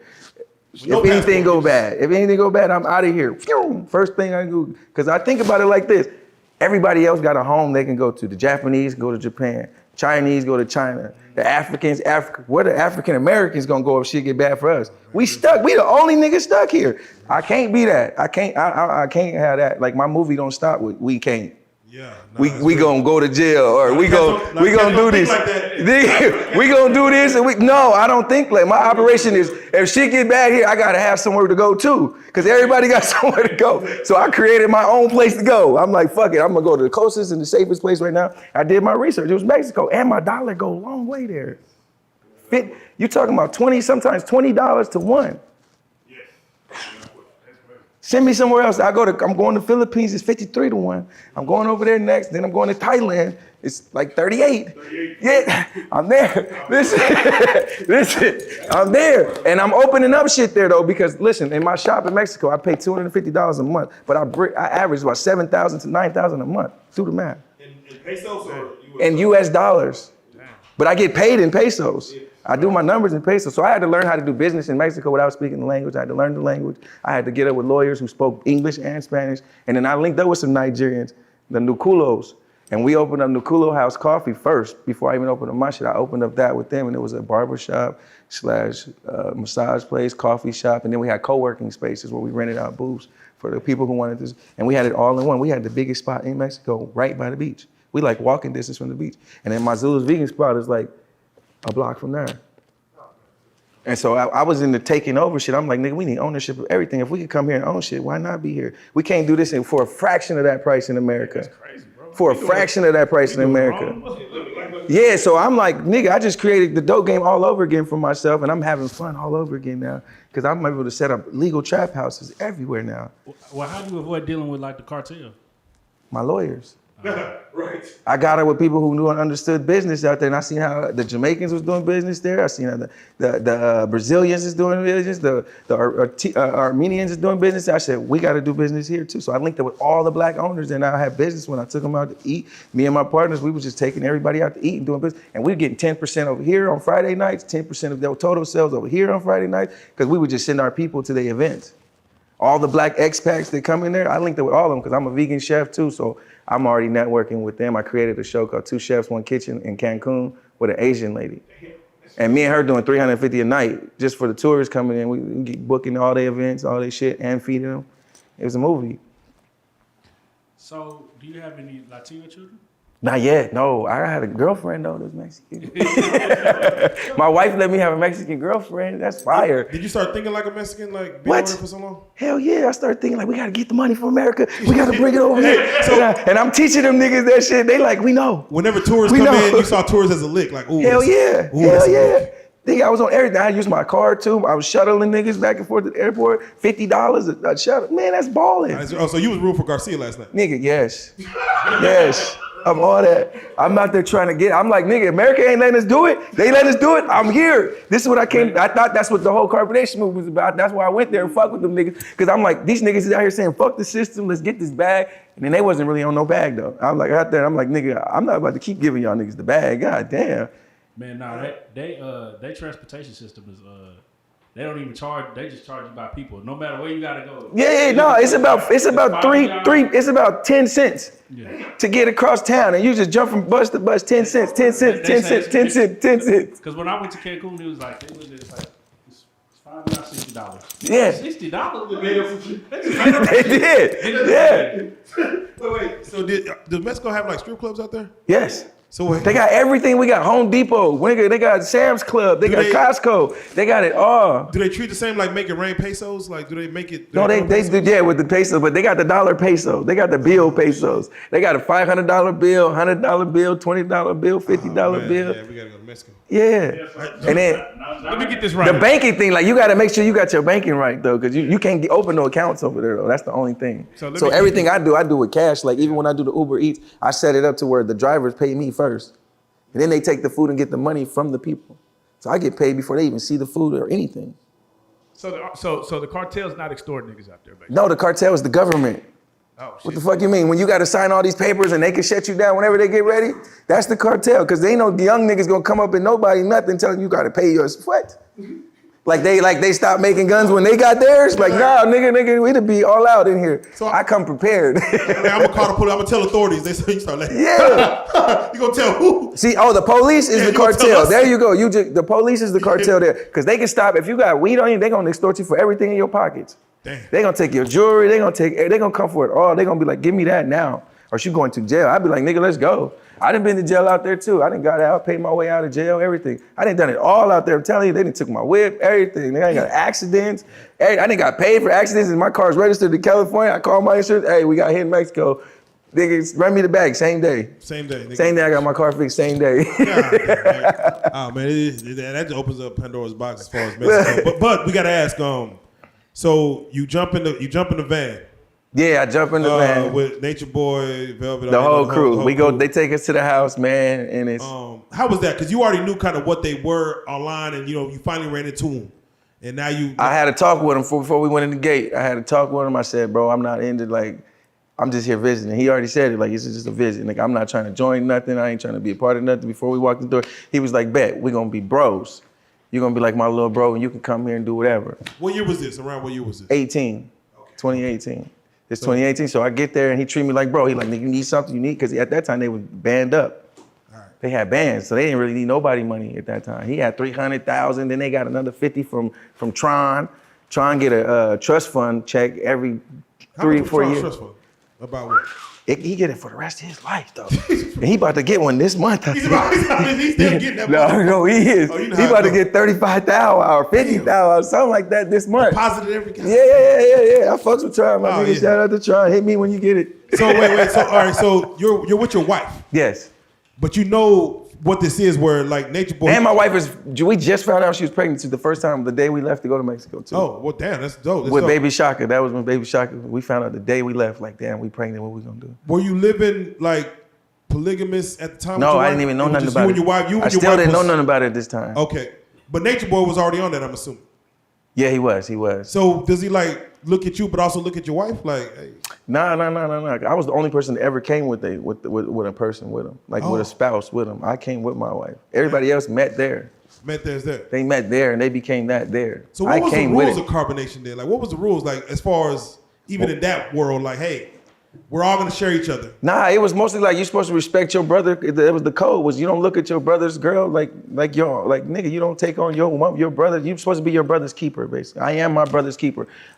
You don't look at your brother's girl like he don't look at your girl. It was supposed to be respect like that. Okay. So was drugs, alcohol always prevalent? Man, the first night we turned up, they brought out the wine, everything. We had got some vegan wine too. It was lit. Oh yeah, nah. Yeah, the That's vegan cool. wine is stronger than the regular shit. Nah, because y'all hungry. I never was hungry out there. Nigga. It must be something must be going on. But all right, so y'all turned up first night. First night. It's lit. So we about to take it down, right? So before you take it down there, we take it down like before everybody go to bed. Before we go to bed, we have a meeting to make sure everybody cool. Anybody got problems with anybody? So they asked me like, "Why you here?" And I'm like, shit. and it's all of us, everybody, all 27 people in the house. Okay, 26. It's all 27 people, and it's mostly niggas. It's like 14, 15 niggas in this time, and it's like the rest is females. And they like, well, I'm like, nigga, I'm here, nigga, because I'm here, right? And they like, nah, you here because you saying he your massage. I'm like, nah. Oh, they want you to say this. Yeah, so I'm going at it like, nigga, you got me all the way fucked up. If that's what you want me to say, nigga, never. So they surrounded me like, woof. And I'm like, oh, that's how, nigga, I'm with this. I'm MMA, I'm with this shit. Like, nigga, I thought they was really about that. So I'm like, nigga, he like, nah, wait. Mason Boy, he like, I read his chart. Oh, he ain't about that life. Back to the chart. He chill. He don't mean no harm. He come in peace. So wait, so everyone just read each other's charts or something when they get Man, there? I don't know how this nigga had my chart before I got there because the nigga paid for my shit. He paid for me to get my shit. He was like, nah, nigga, I already have it, so you get it. The nigga was studying me before I got there. They thorough, yeah. Yeah, and online, we would always talk about astrology and shit. That's how we all connected through that shit. So it was like the nigga knew everybody's shit ahead of time. So wait, paint a picture. This is like y'all living in a house, a mansion. We in a house in Mexico, but I mean, it got a pool in the back. This has got coconut. It got every fruit tree you could think of on this property. Avocados like this goddamn big. I'm talking about everything. So it's just like an oasis, and it's just a big ass property. And then the house has got like 4 bedrooms in it, but everybody else got their own tents. And you decorate your tent however you want. Nigga, you put niggas got Xboxes, PlayStation, niggas is in there.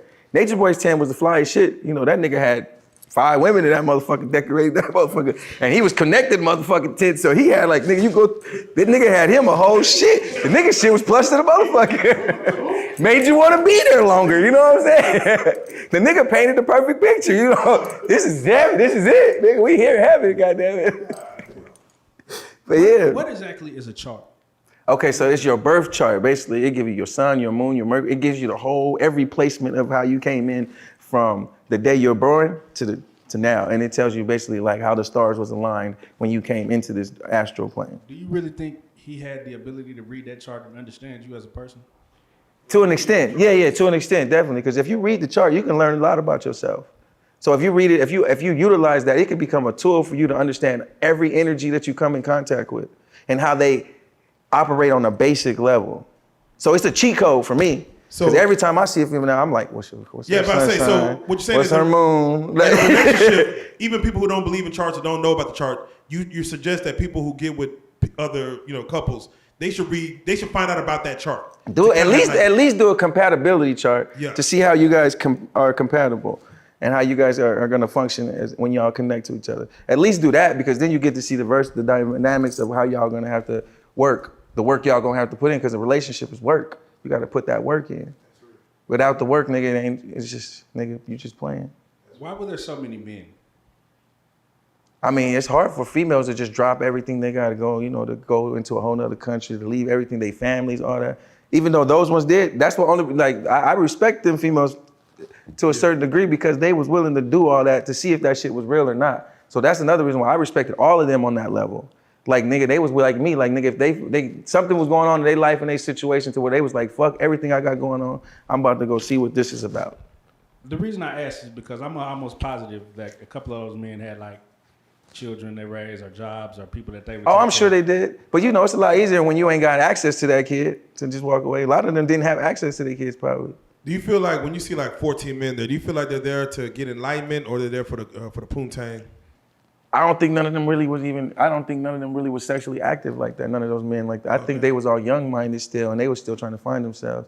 And they seen like-minded people that were on a journey, and they were trying to find themselves too. So that's what brought us all together, was everybody was like-minded, wanted to be the best version of self. So I'm curious, and this is gonna sideways a little bit. No, you good. When you look at something like Jamestown, where you know the story with Jamestown, right, as far as back in the 70s, they drank the Kool-Aid. Mm-hmm. Do you like with our people, with our culture, it was a lot of us that was part of Jamestown mass suicide, whatever.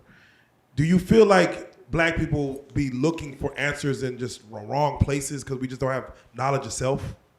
I think we don't have enough outlets, definitely. I think that like a lot of kids do this, what they did. A lot of people are doing it. They just had the light on them because Nature Boy put the light on them. He forced that light on them, a lot of them. So what were your thoughts on Nature Boy when you first met him in the physical? Like seeing him in person, in front of him, getting his vibe? The internet made him into a superstar. Oh, wow. They made him in it because he wasn't that. You saw this a man. I just saw a bro. Nigga. I just saw bro. Bro. Yeah, okay. He reminded me of one of my bros. I got older brothers too, bro. So you Cut the shit, bro. He said, "Cut the shit, bro." I tell him, bro, this ain't it, bro. I had to sit bro, this ain't it, bro. What the fuck is we doing? But a lot of times I'm like, bet, because they young minded, so they ain't had no experience, so let them get some experience. One thing about me, my wife is 26 now. When I met her, she was 23. No, I'm sorry, she was 21 when I met her. We've been together for 6 years now.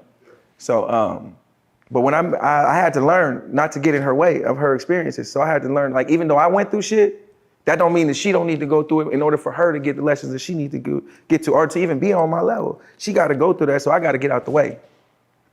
I got to let her process the way she processed, and she got to go through that. So I got to sit back a lot of times in a relationship and allow things to happen, even though I know what the outcome gonna be. You know what I'm saying? I still got to let her go through it. So that's a lot of times that I didn't see him doing that with the people. He was more so directing, we not gonna do this because I know this and that, you know, and that's getting in the way of everybody else's experience. So that's one thing I never do, is get in nobody's way. Did you ever see Nature Boy as the Messiah? Never. No. Where did that come from? That came later. That came with the carbonation. See, first it was melanation. Okay. It was a different group of people, wow. and they came for a different reason. Got you. Then the younger people started coming. That's when it changed, because he seen like these niggas ain't really about it like the first group was. So that's when his mentality changed. Well, damn, nigga, I gotta do something different because I can't control these people. How the fuck am I gonna get them to listen and show them on the internet that I got control? So he had to treat them like kids. Oh, you wanna act up? You wanna go on timeout? Get in the corner. Yeah. Get in the corner. So what was that about? Because that didn't happen till after I left. None of that shit was going on when I was there at all. It was. Oh, I see it. I said, whoa, nigga. I said, bro, y'all got us looking bad out here. So let's go and jump in there now. All right, so there's, we see footage, carbonation, where Nature Boy is telling women to slap women. Yeah. What is that about as far as just to show control? Is that strictly for YouTube or for video? I think or it's like both. That? Is it like that when the cameras aren't on? I think it's both. Mostly for the internet, but it's something going on between those girls behind the scenes that they can't work it out, so he gonna utilize the energy behind them and fuel it to the internet at the same time to double capitalize. We're gonna get this issue solved and we're gonna get this shit done on the internet, and everybody's a double win for him. So for the rules, what were the rules that were set? I never seen like no rule book or nothing, Okay. nigga. It was just kind of like niggas kept making up shit as we went. Okay. To be real. New rules. No one eats goddamn coconuts. Yeah. It was like that, I'm telling you. And I'd be sitting here like, nigga, what? I can't get no stability in this shit. And I ain't even been here that long, nigga. So what was the mission statement of Melanation? What was the difference? It was a lot of people coming for healing. It was a lot of these people first came because they had issues. I think Nature Boy had issues too, and he just didn't put it out there at first. Yeah, I'm sure. Sexual issues. They got sexual STDs, or I don't know. They were saying he had AIDS, a lot of that shit. So I heard the shit, but nobody ever addressed it. So I asked him. He, of course, he gonna tell me what he tell everybody else. Nah. So, but you don't never know. But the way he was moving, you felt like there's some underlying issues here. No, because you would have seen like health, nigga, you would have seen that when you was there. Like I was there, I'm living with all these people. Like the only people that I seen with health, I didn't see none of the men with health issues. I knew they had it because I knew what they was going through, but you didn't see it physically though. It didn't show, but on the women, it showed because they had smells. Women can't hide that shit that long like that. A man, you might be leaking, nigga, you might be going to and keep it moving, and not say nothing and still go about your life. But the women, they get to start smelling, and that's how I know, like, hey, something ain't right. So wait, so you took the natural approach, and they took the natural approach. Did you see anybody get healed? I didn't see them do none of that healing shit. Because when I got there, they were still eating out the grocery store. I wasn't used to that. I wasn't used to going to the grocery store and getting nothing. I go to the fruteria, where the Mexicans, they getting it right out. They farmers, basically. Yeah, basically. They got farmers markets out there where you can go get it, where they cut it off the tree. It still got the arms on it, the branches. You can tell this is fresh. So, And it spoils in like days yeah, too. you gotta Eat it now. So you can't really have, in Mexico, you can't really have a lot of food like we store food like that. there's no refrigeration. We got refrigerators and all, but the heat out there, it's like the humidity, it spoils food fast, and it's organic food. So you gotta remember, ain't no type of chemicals in none of their food in Mexico. Not even in the meat. They can't afford it, and it's against the law. Because a lot of the poisons, the chemicals that they put in the food here in America, it's fucking you up. That's causing the diabetes. It's causing all, and they're using all the white flours, the white sugars that are stripped of all its nutrients and minerals. And so you have to learn the technologies of the body. In order to fully understand how to be a whole being, you got to eat whole foods. And everything that's not a whole food is still taken away from you in some aspect. That's real. So it's killing you in some aspect if you're not eating a whole food. And I'm like, damn, nigga, knowing all this shit and figuring out all this shit on this journey, nigga, you like, what the fuck do we do? Nah, that's real. That's a whole nother. I got that going on. I got the cancer shit going on still. I got a new baby coming, nigga. I'm out here like, nigga, I got to do something. So wait, how much time were you out there from, just so we can get it? The first time I was out in Mexico for a whole year and a half, but I was only there with them for 5 days. I still had a crew of people that I had. This is how I left though. Yeah, I was with Carbonation for 5 days the first time. Them 5 days, they voted my wife out. And they voted another group member that I had with me out. Like voted like y'all ain't. They had one day they woke up and they was like, hey, we gotta vote. And I'm like, what the fuck? Damn. And then they was like, you can stay, but she gotta go, he gotta go. I'm like, hold up. Why did you kick your wife out? What the? She was pregnant and they was like, they read her chart. They like, you're not acting like your chart say. And I'm like, nigga, we're not gonna factor in your hormones and all that. Like, we're not gonna factor that shit. They like, nah, she ain't acting right. She gotta go. Her energy ain't matching ours. She gotta go. I'm like, bet, well shit, I gotta go too then. They like, nah, they begging me and it's weird. They was begging me to stay. And then dude did some homo shit. He came up to me one day, we was in the studio, and he was like, you got some nice lips. And he just sat there and like, wait, another. He said that Nature Boy did me like that. Like, nigga, you got nice lips. And he came and sat by me in the studio. Oh, Nature Boy did that. Damn, so wait. Yeah, so at that, I'm like, I'm out. I'm out, my nigga. It's my 5-day visit is up. After 5 days, my visit is up. Yeah, we all arguing, nigga. At this point, we all arguing. I'm like, nigga, y'all got me all the way fucked. I don't know who y'all niggas is. I don't even know half of y'all niggas. But this ain't it for me, nigga. I can do this shit by myself. This is play school, because they act and they wake up every day. He make them set the cameras up. He make them get dressed. He make them do it all. It was a show. He was like an executive producer over there. Let's stay on the nice lips for a second. So I seen Nature Boy is a very interesting character, and so is Solar. As I talked to him, I felt a great admiration for Nature Boy. As you talk to Solar? As I talked to Solar, almost to the point to where it was sexual.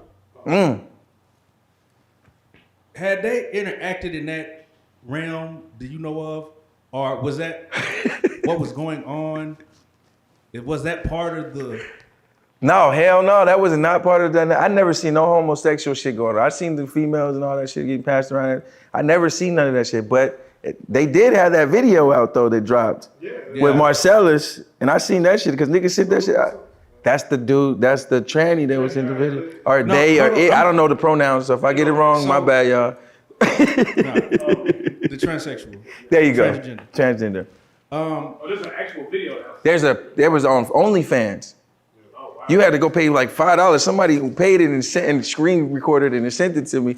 And I was like, what the fuck is this? Did they really run a train on the Yeah, hell yeah, they did. I said, what the hell is this? Hold on. Wait. This question was, did they really run a train on the train? Yes, they really ran. That's a tongue twister like a motherfucker. Literally.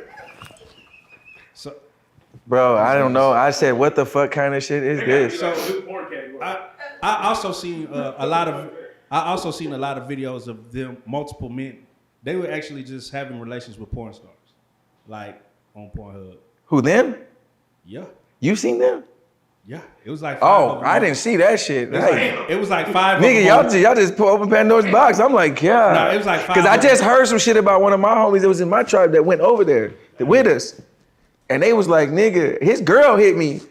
She didn't have no bread. They broke up in Mexico, so she like, I need somewhere to stay. So I let her stay in my Zulu's vegan cooking shop. I had just came back to the States about 6 months ago.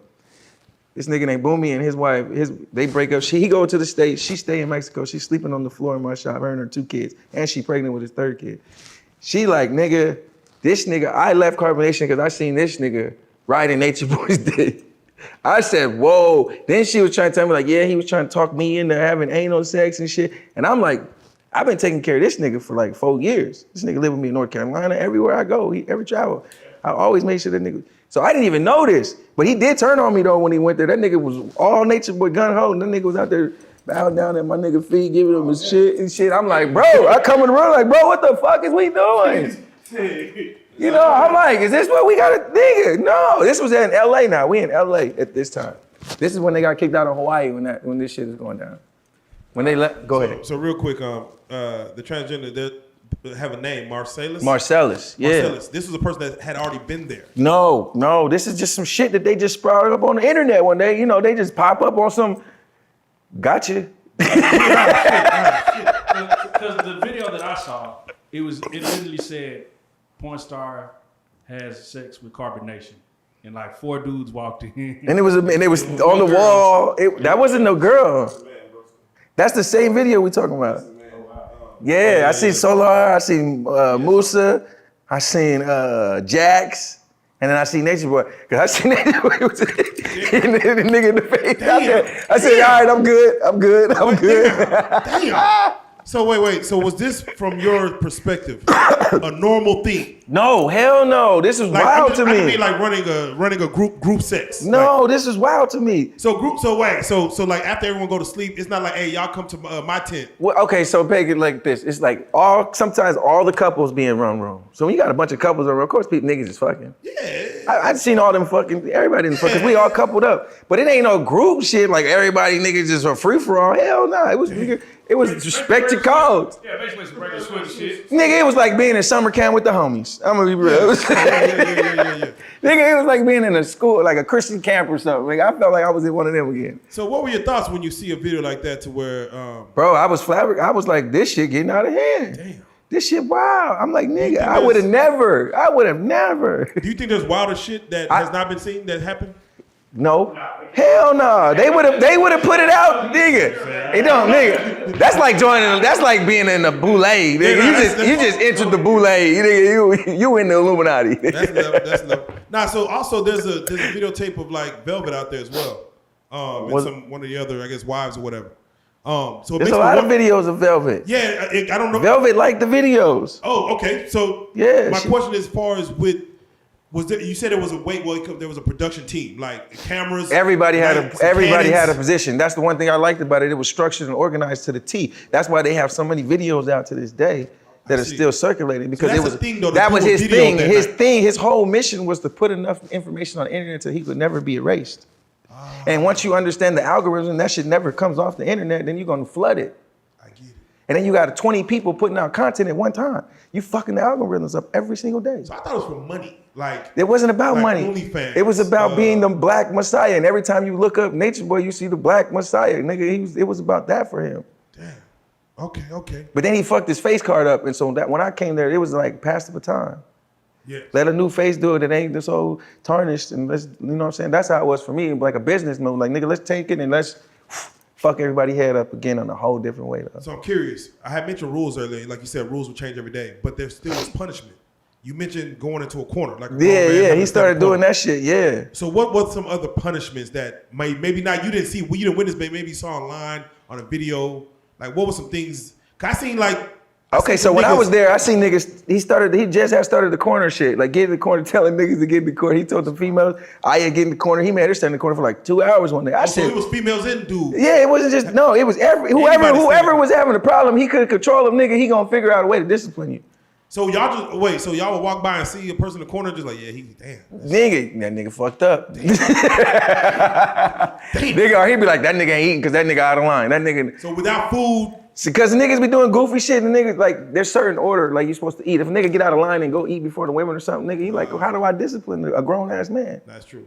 So he was coming up with creative ways. So how come nobody just like shadow boxing and whooping somebody's ass. It's like They did that too. They had that going didn't on. work, gladiator shit. That shit didn't work. But you seen what happened with the women? That shit didn't work. The niggas gonna just fall out and they gonna fuck up the whole mission. Yeah, that's true. So it was more so let's keep them. And the men didn't really have that many issues. It was more so the women. Them women was fucking evil over there, bro. Damn, what They was about over that? there. Bro, I don't know, but one day we was in Vegas, we was all lit, we was all fucked up off tequila and everything, nigga, weed, everything. And niggas just started going in their feelings. And this is the first time I seen the men fight. Like niggas was really like in their feelings. Like old boy, Loyal was like, I don't like the way you be talking to your girl. He said this shit the truth and just snapped on that nigga and punched him, wow, in front of everybody. We like, damn, it's going down. We lit, you know, we lit, so we all in the aisle, like, and we like, fuck it. They just were like, let's take it outside, nigga. We go outside and we circle up outside, nigga. We in Vegas, like in, where the fuck we at? Like Boulder Creek area. Oh, damn. We over there in the hood, nigga. But we in a big ass house though, big ass house. So we go to the front yard, it's all rocks and shit, nigga. And we circle up, nigga. Niggas is out there chunking, they chunking them, nigga, rounds. We breaking it up, blah, blah, blah. And then it started like, oh, niggas started feeling, everybody got in their feelings, so it started trickling down. This nigga wanna fight, this nigga, Solar get knocked out. Wow! By Caliber. Caliber knocked Solar. Solar was on the same shit he did with Goomba. Yeah. Peace, love, and light. I love you. I love you. Please stop. He did the same shit to Caliber. I'm like, is this what this nigga's character is all flawed? Kill him with love, though. Kill him with love. Hey, Please. love wins. Yeah. Please stop. Please. Nigga, love stop. wins, nigga. Love wins, No. nigga. You feel me? So yes, no, and I'm off for fisticuffs amongst brothers to get their shit off. You know what I'm Yeah, saying? so then the girls is up there going at it. They thunder. One of them pregnant, Solar wife. Zoka, she pregnant. And Malia like, I'm out of here. Malia trying to run out the house. Zoka ran her down, grabbed her by the hair, dragged her up the stairs. Zoka pregnant too. Doing this, she's like 19, nigga, dragging this bitch up. Malia back up the stairs like, bitch, come on. You gotta go see the Messiah. That nigga get up there, grab her by the hair and close the door. It was like a movie scene. There's no cameras. Yeah, but I said there's no cameras. No. So, The camera was me. When I got out, I told all this shit. What type of mouthpiece do you gotta have to make people believe you the Messiah though? Did he have a mouthpiece? You gotta have a mouthpiece out this world, cause it wasn't just them. It was the whole internet too, cause nigga, they still on it to this day. Yeah. They still talk about this nigga all day on Bigo. I would walk on a glass table on a lake. Bro, the nigga. So you haven't, chopping it up with him. He really had a mouthpiece like that? Yeah, he had them go, bro. I was sitting there. That's why I bought into. I said, nigga, you got him. Let's do it. You got him, nigga. We can do it everyone. This nigga said go rob a bank, they gonna go. So he had that much power. So that's why they keeping him locked up now, because they realized how much power he had. So do you think he's guilty for the charges? Hell yeah, he guilty. He should have did have that shit he did. So all right, he could have got away with it. He just shut the fuck up. He was just, nigga, I told him. He was R. Kelly in the game. So look, when he came to LA, I shut the cameras down. Nigga, you not coming out here. We in LA, nigga. Niggas will come knock your head off. They already calling me like, where he at? I'm like, nah, so we shut all the cameras off. I'm like, we gonna go silence, nigga. If you fucking with me, we gonna go silence. This is how I move. I move in silence. Yeah. So boom, we shut all the cameras off until I left. And that's when the cameras came back on, because I came and I told it all. So I'm curious. Nature Boy just got denied bond. The third time. Yeah, for the third time. He's denied. He got to stay in there until whatever. You just said he needs to be in there. Yeah. Because his mouthpiece is almost too good. Where You know how it be. he don't got to kill a witness. He just got to get at the witness. You see how he did Solar, and he sent Solar on that mission, and he accomplished it. He got both girls pregnant. Yeah. Nigga, I don't know what kind of game. Solar did say one thing. He was about to go stand a corner from the phone. Listen, they was on the phone, and he was live, and he told the nigga to go shut her up, go silence her. The nigga, I'm like, damn. he been on his job ever since, I believe. My nigga, she pregnant, she ain't saying shit, she go. I don't even know what the fucking case looking like. Who know what it looking like? She said here. I feel like that's just my opinion. I don't know. I feel like the nigga still might be fucking with the nigga sometimes. Like, I don't know. Well, she said here that if she goes on the stand, she's gonna tell the whole everything. Of course, but is she gonna tell her part, or is she gonna tell her like she told her here? So, because if she do that, then she gonna have to incriminate herself. So, because you was there every single step. You was. So they're not really. No, they are married. No, not Solar and her. Nature Boy and her. Nature Boy did that for a purpose. Oh. He knew that. You can't be a witness to your spouse like that. Okay. Unless you go state. Let's dissect that, because a lot of people, we have gotten a lot of feedback that's saying Velvet is not taking accountability. She is not being truthful. Absolutely. What is that? What is she not being truthful about? What was her role in it? What was her particular intake? Because at first, when I met her, she just seemed like a person that was victimized. Right. But it seems like it's deeper than that. Nah, Velvet was over there. She was the chiefess. So she was the head. So she had leverage, you know what I'm saying? She had power to do what the nigga make him move. Cause he really moved off of her drum. Everybody didn't peep that, but I peeped that. She had the power to make that nigga move. She just didn't understand her power.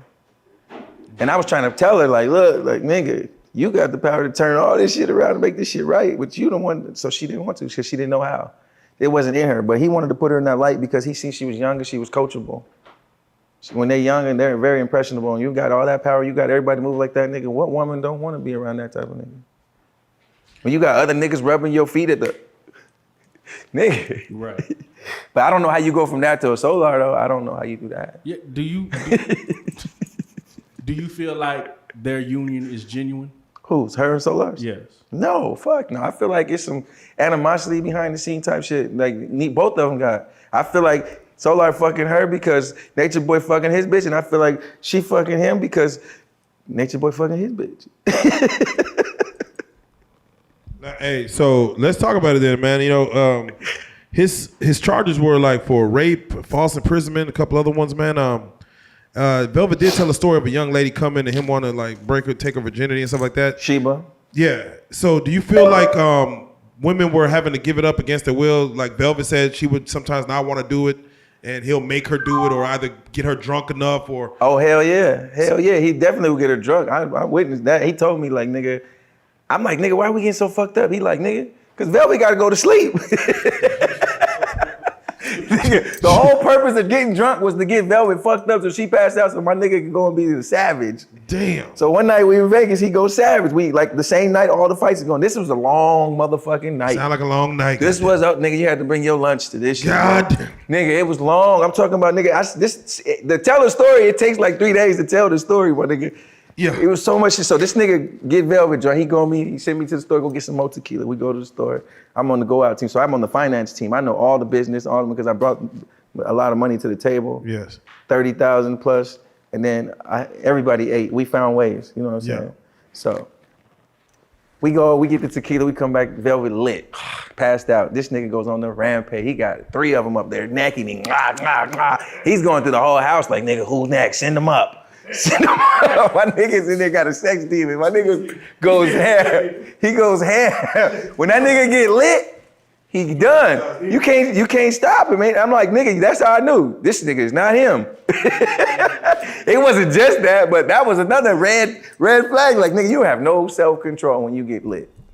Because that's the night he pulled out his penis on my wife, too, in the shower. That's the night they had all the spiritual baths going on. Because I was telling you about the women had the smells in the house, and we was going in and I'm like, bro, we got to do something about this shit. Like, you got to go and clean this shit up, nigga. We can't be in here with all these smells. We got kids here, nigga. Anybody come here, nigga, just the smell alone, nigga. So that's when he came up with this idea, well, we going to give all the women spiritual baths. And we going to let them bathe each other, and all the men going to be downstairs. So we was all downstairs, and this nigga was up there running amok, going ham. And the only reason I knew, because I was on the go-out team, so I got to report to him every time, and then I got to wait for him to let me go. The nigga would get caught up in what he doing, and I got to stand there like, just watch. Did he ever make, like, with your wife's situation, did he ever like, all right, boom, pull it out? Your wife was like, nah, it's like, man, I got to go and... So cold game, all the men is downstairs. He the only nigga, like, he the only nigga that can come to both kingdoms, heaven and hell. You know, he come upstairs, downstairs. He everywhere. He the only one. So my wife texts me like, nigga, this what happened. When I go upstairs to talk to her, boom, I'm like, bet, don't trip. Let me get our money first. Let me get everything situated, then we figure out what we're gonna do. Let me take care of that part. Once we got our money situated, I booked hotel, booked Airbnb, boom. They didn't even see it happen. And then I just booked it and then I bounced. Me and my wife bounced like the next day. But I had a talk with him and I broke him down. The nigga came out, I'm not the Messiah, I'm just another nigga. He offered me Velvet, like, nigga, take Velvet, you can have Velvet. Oh shit. He said you can have Velvet. Yeah, Shit, so like, this is the conversation. Yeah, me and him now. Like, bro, this is just a game I've been it's running, just bro. me. Yeah, hell yeah. And I'm like, nigga, you fucked up because I knew that. And that's why I came here, nigga, and you should have kept it a buck with me, nigga, and we could have been. And this is your full exit, like, to get out of the whole This situation. is my exit, yeah. And he's like, nah, don't tell nobody what happened. Like, don't let Velvet them know. Like, he like, nigga, I'm like, cool, but I gotta get away from all y'all, nigga. You, everybody, nigga, fuck this shit, I'm out. How And much he was time? begging me, like, nigga, beg me, bro. He offered me everything he could offer me. Damn, how much Nigga time? offered me cars, everything. Oh shit. Yeah, then after I left, he was still sending me shit. Like, I'm apologizing, looking like for a year, sending me gold clippers and all types of shit. Damn. So you was an important aspect to him. Yeah, On the team. Cause like this nigga, when I had my son, this nigga, him and Velvet called me like, y'all son gonna marry our daughter, like type vibes. Like we about to connect like that and bring this shit together, like that type of shit. It was like two tribes connecting. That's how I was looking at it when I first was presented with this shit. And then when I got there, it was just like summer camp, bro. I'm like, it was just a bunch of bullshit. And then it was like, but it still was opportunities because there was so much attention on the group. So it was like, nigga, let's see what we can do to harness some of this shit and channel this energy into art. And that's what I've been doing since I left. Did anybody else bring any finances to the table? I think at one time, me. No, I take that back. Nope, I take that back. Flo, about 300,000. Solar That was said- the very beginning with Melanation, how it all started. The 300,000. Solar said he was the money guy. What Solar, no, that's cap. No. Did he- How you gonna be the money man there when you're not the money man now? That doesn't make sense. How you gonna be able to do this for somebody else, but you can't do it for your motherfucking self? You got 2 babies on the way, and you ain't got no nest. How the fuck does that work, nigga? I've been a single parent, so I looked at the nigga like, nigga, I tried to help him, like, nigga, come here, I'll help you. We buying houses, all types of shit. Like, nigga, look, get your shit together, get a foundation. You can't have shit without a solid foundation, nigga. You running around here acting like you got it all, and you ain't got no foundation, so we already know you capping, my nigga. So from the time that you left, how much time passed before Nature Boy was locked up? Like a year and a half? Or? Yeah, about that, about a year and a half, maybe 2 years. 2 years. What were your thoughts when you seen it come down on him? Like, I already knew. oh damn. I already knew. So you knew even I as you talked was to leaving, all the like, females I talked to, because a lot of them live with me outside. And when they left Carbonation, like when they finally all left, they would come to me. Like I would be the resources. I was called the Carbonation Rehabilitation Center. Damn. That's what they was calling my tribe, because Yeah. all them niggas came over there for help, and we would always make sure we helped them. Because I felt like, nigga, they was like my little bros at that point. They confided in me and everything when that nigga did. I knew all their secrets. I knew everything when I was there. They told me everything. That's why I have the biggest asset, because I know all the information to all the reporters, everybody. Damn. Now, Velvet said a story where she was kept there without being able to leave. You know, no birth certificate. He held that from her. And did he do that for other people too, as far as keep IDs, keep passports? Where Fuck niggas no. can leave. Was there like a gate 9 No. feet tall? No. That niggas can That's why I'm saying it was cap, bro. How did she leave the last time she left? She just fucking left. Yeah. Nigga, you could have did that at any point and said, fuck that paperwork. You can go get a birth certificate from anywhere. You can go pay $50 and get that motherfucker online. Why would you sit there and get your ass whooped or sit there and go through all that if you didn't really like that shit? Damn. You can't say you did it that long, nigga, and then nigga make that part make sense. How you stay there, come back, leave, come back, nigga, you had opportunities. You left more than most of the motherfuckers left. And then she go get healed, get the paperwork, come back, and then go get the STDs all over again. Make that part make sense. How do you do that part multiple times and then say, oh, I was a hostage? Nah, that's facts. Now, I have to ask, you had said, I think you had mentioned, I thought I heard you mention that, or let me just get your thoughts on it, that Nature Boy had a little bit of jealousy, maybe either towards you or Solar or anybody he thought may come in and take his position or entice the women more so than him. So like I said, he studied your chart, right? So he know like everybody's charts. And some people's charts got a grandiosity aspect in it. Mostly Geminis. They have that grandiosity thing where they feel like they got a God complex. I was a Gemini, Solar Gemini. So he always like looked at us like, oh, y'all think y'all can have any bitch. Like, oh, y'all think y'all can have any bitch? And I'm like, nigga, never. Like, because I was always getting at it every day. I'm arguing with these niggas about, they trying to say, I want Velvet. And Velvet putting it off every day like, I want her. And I'm like, bitch, I'm not fucking with you. When I first met you, you had bumps, your titties was sad. I told this nigga that. Like, nigga, me and this nigga argued for days, for hours. Most of those meetings when I first went there for the first 3 weeks was about me and Velvet. And this nigga felt some type of way about me and Velvet. If you go to look at Sybil's book that she put on it. Y'all heard about the book? Oh, y'all gotta go do the audio book. The book is cold. The book cold. It's fucked up, grammatically wrong, but but you can understand what the fuck she's saying. You know what I'm saying? Sybil's book. But yeah. Do you think if he was free, that they would still be, he would still be in a position? Fuck yeah. When he get out, he gonna be in that position even greater. Do you think he's gonna get out? Yeah. Not a fact, because they can't hold you that long on them things without nobody coming to court. Well, I mean, like, how long they gonna revoke your bail for? They gotta give you one at some point, or they gotta see the trial all the way through at some point, and they gotta have evidence. I haven't seen one piece of evidence besides the videos that he put out, but the videos was out before the girls even felt some type of way. Them videos was already out. He just re-put them out after they left, and so they got mad because he resurfaced them again. And so that's why they tried to hit him with the charge. But personally, I feel like the shit that he did, he should be locked up for. But I know that shit don't hold long. It's charges. They just wait. It seems like he could have had real power, but he was just really filled with lust. Why? Man, because of where he came from. He came from that industry, the porn industry. So when you get dogged out like that, it's a mindset that you take on with you, and you possessed with that for a long time. It's like when you watch porn, nigga, you take on that energy from that shit. So that's what happened with him. When I don't know if y'all seen that gay porn video he got out with him and the white dude playing in his booty or whatever. Yeah. I never watched it, but I just heard people come to me with all the fucking stories for some reason. So I just want to get back to that part. Like, what was his intent with getting all the men castrated? What the fuck? So that was.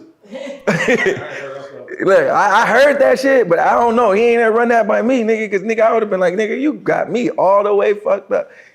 And my nigga. Also with the downloading. Okay, I made that shit up. I ain't gonna lie. I did. I thought that shit. I made that shit up. It was me, my nigga. I made that shit up. Coming from your analogy.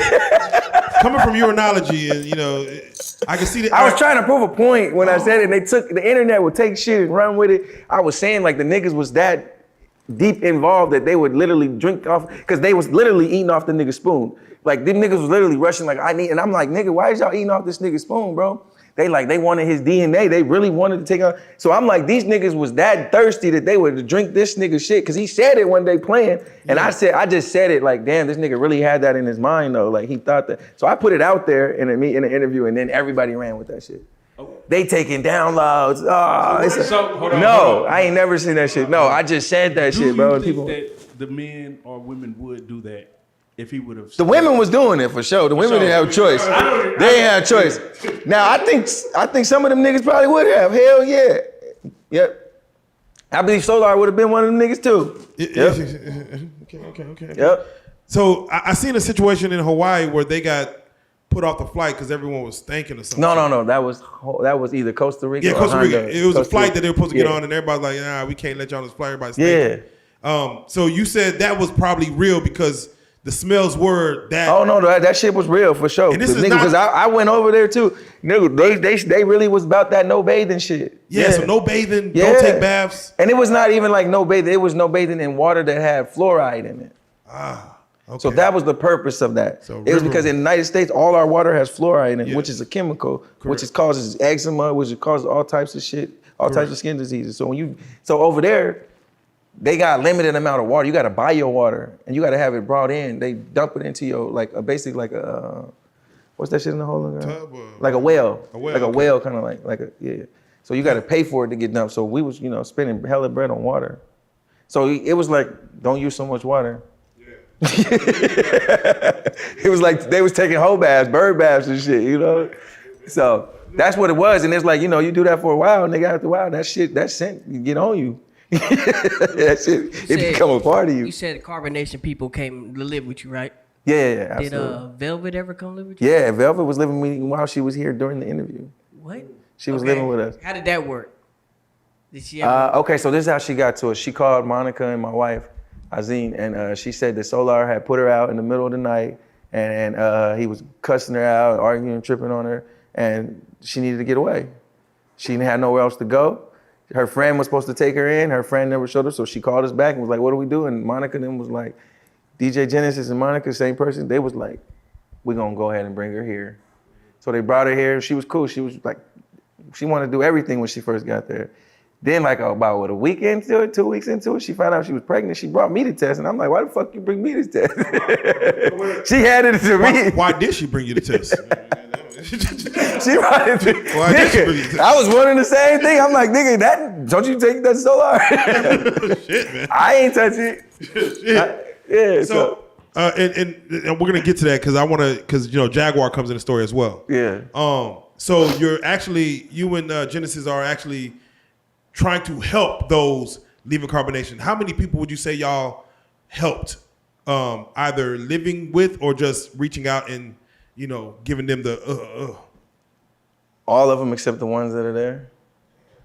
And real quick, before we talk about all of them, there are like 4 still remaining, right? You got Efaru, Aya, Malia, and Zoka. Where are they at? I think they in LA somewhere last time I heard. And what are they doing? They're just waiting for this to... They just got housing. So they just got they was in a shelter and then they got emergency housing.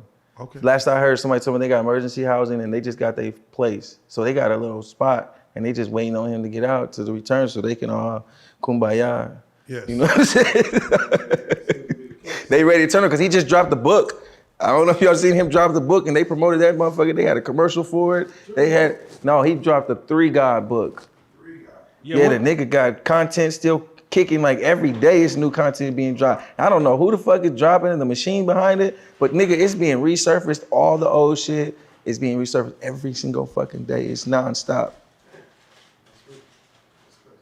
Did you think he had the ability to get all this done like this? Like he didn't have the ability to do it. He had no talent. The only talent he had was, I ain't gonna say no, he had the gift of gab. That was it. And he knew how to put people in a position to be the best version of themselves because he studied them. Yes. He was putting, okay, this nigga a good editor, this nigga a good director, this nigga good this nigga good that. All right, nigga, this is what you gonna do. Until you figure out what your talent is, nigga, I'm gonna put your talent to work. That's real shit, though. That nigga was like Joe Jackson. That's real shit. He was like a modern day Joe Jackson, to be real. He put them niggas in position to win so that he could win. And even though he was winning, they was winning, but they just allowed him to do goofy shit to them because they never put their foot down with it. They never stood on their shit. They never stand on shit. They was just letting the niggas tell them, do this. It's gonna make you this, it's gonna do that. Nigga, fuck all that, nigga. I ain't doing nothing that goes against my morals and values for shit. Was there a nigga there that was like bigger, more muscular, whatever than Nature Boy? It was a few niggas like that, like Tron. It was a few niggas, but they was all, that's what I said, when they surrounded me, that was when them niggas was in top-notch shape. Them niggas was out there, nigga, everybody had 6 packs, nigga. Them niggas was out there with machetes and everything every day. But I was still with it, though. You know? I was still with it, though. They never approached me in none of that type of manners at all. Nigga never, like, he never even came at me on no rah-rah, even like in the midst of all that shit. I got rah-rah with him in that garage, though, that day. And he bowed all that shit down, and he bowed it down, and he told me, I'm not the Messiah, my nigga, I'm just the bro. Why do you feel the need to help those who, I know you say it's like your rehabilitation. Why do you feel the need to do that? I just felt like they needed a second chance, man, why not? I feel like if it was me, and I was out there trying to find myself, I wanted somebody to help me out, just put me on. Because ain't nobody ever put me on, I'm always putting people on. Amen. It's time to put myself on, that's why I put this album out, I'm in album mode right now, so. And we're gonna get to that. But what about, because it seems like you have a little animosity towards Solar. For me? Yeah. Or you just don't like Nah, because it went down that day. When they came here, it was a whole bunch of weird shit going on that day. Yeah. Solar wasn't even living with us at that time. Velvet was. So when Solar came to town, he came to town just to stay for 2 days to do the shoot for y'all. But then that's when him and Velvet reconnected. So when he came to our house to stay for them 2 days, that's when they came and did the show. I had already told her, don't do this show with y'all. I had already talked to her. I said, what the fuck are y'all gonna capitalize? How y'all gonna capitalize off it if y'all go do the show? They gonna win, but how are y'all gonna win? Right. You be smart. Let's wait. You do your own interview. Let Solar go do his own thing. Came together.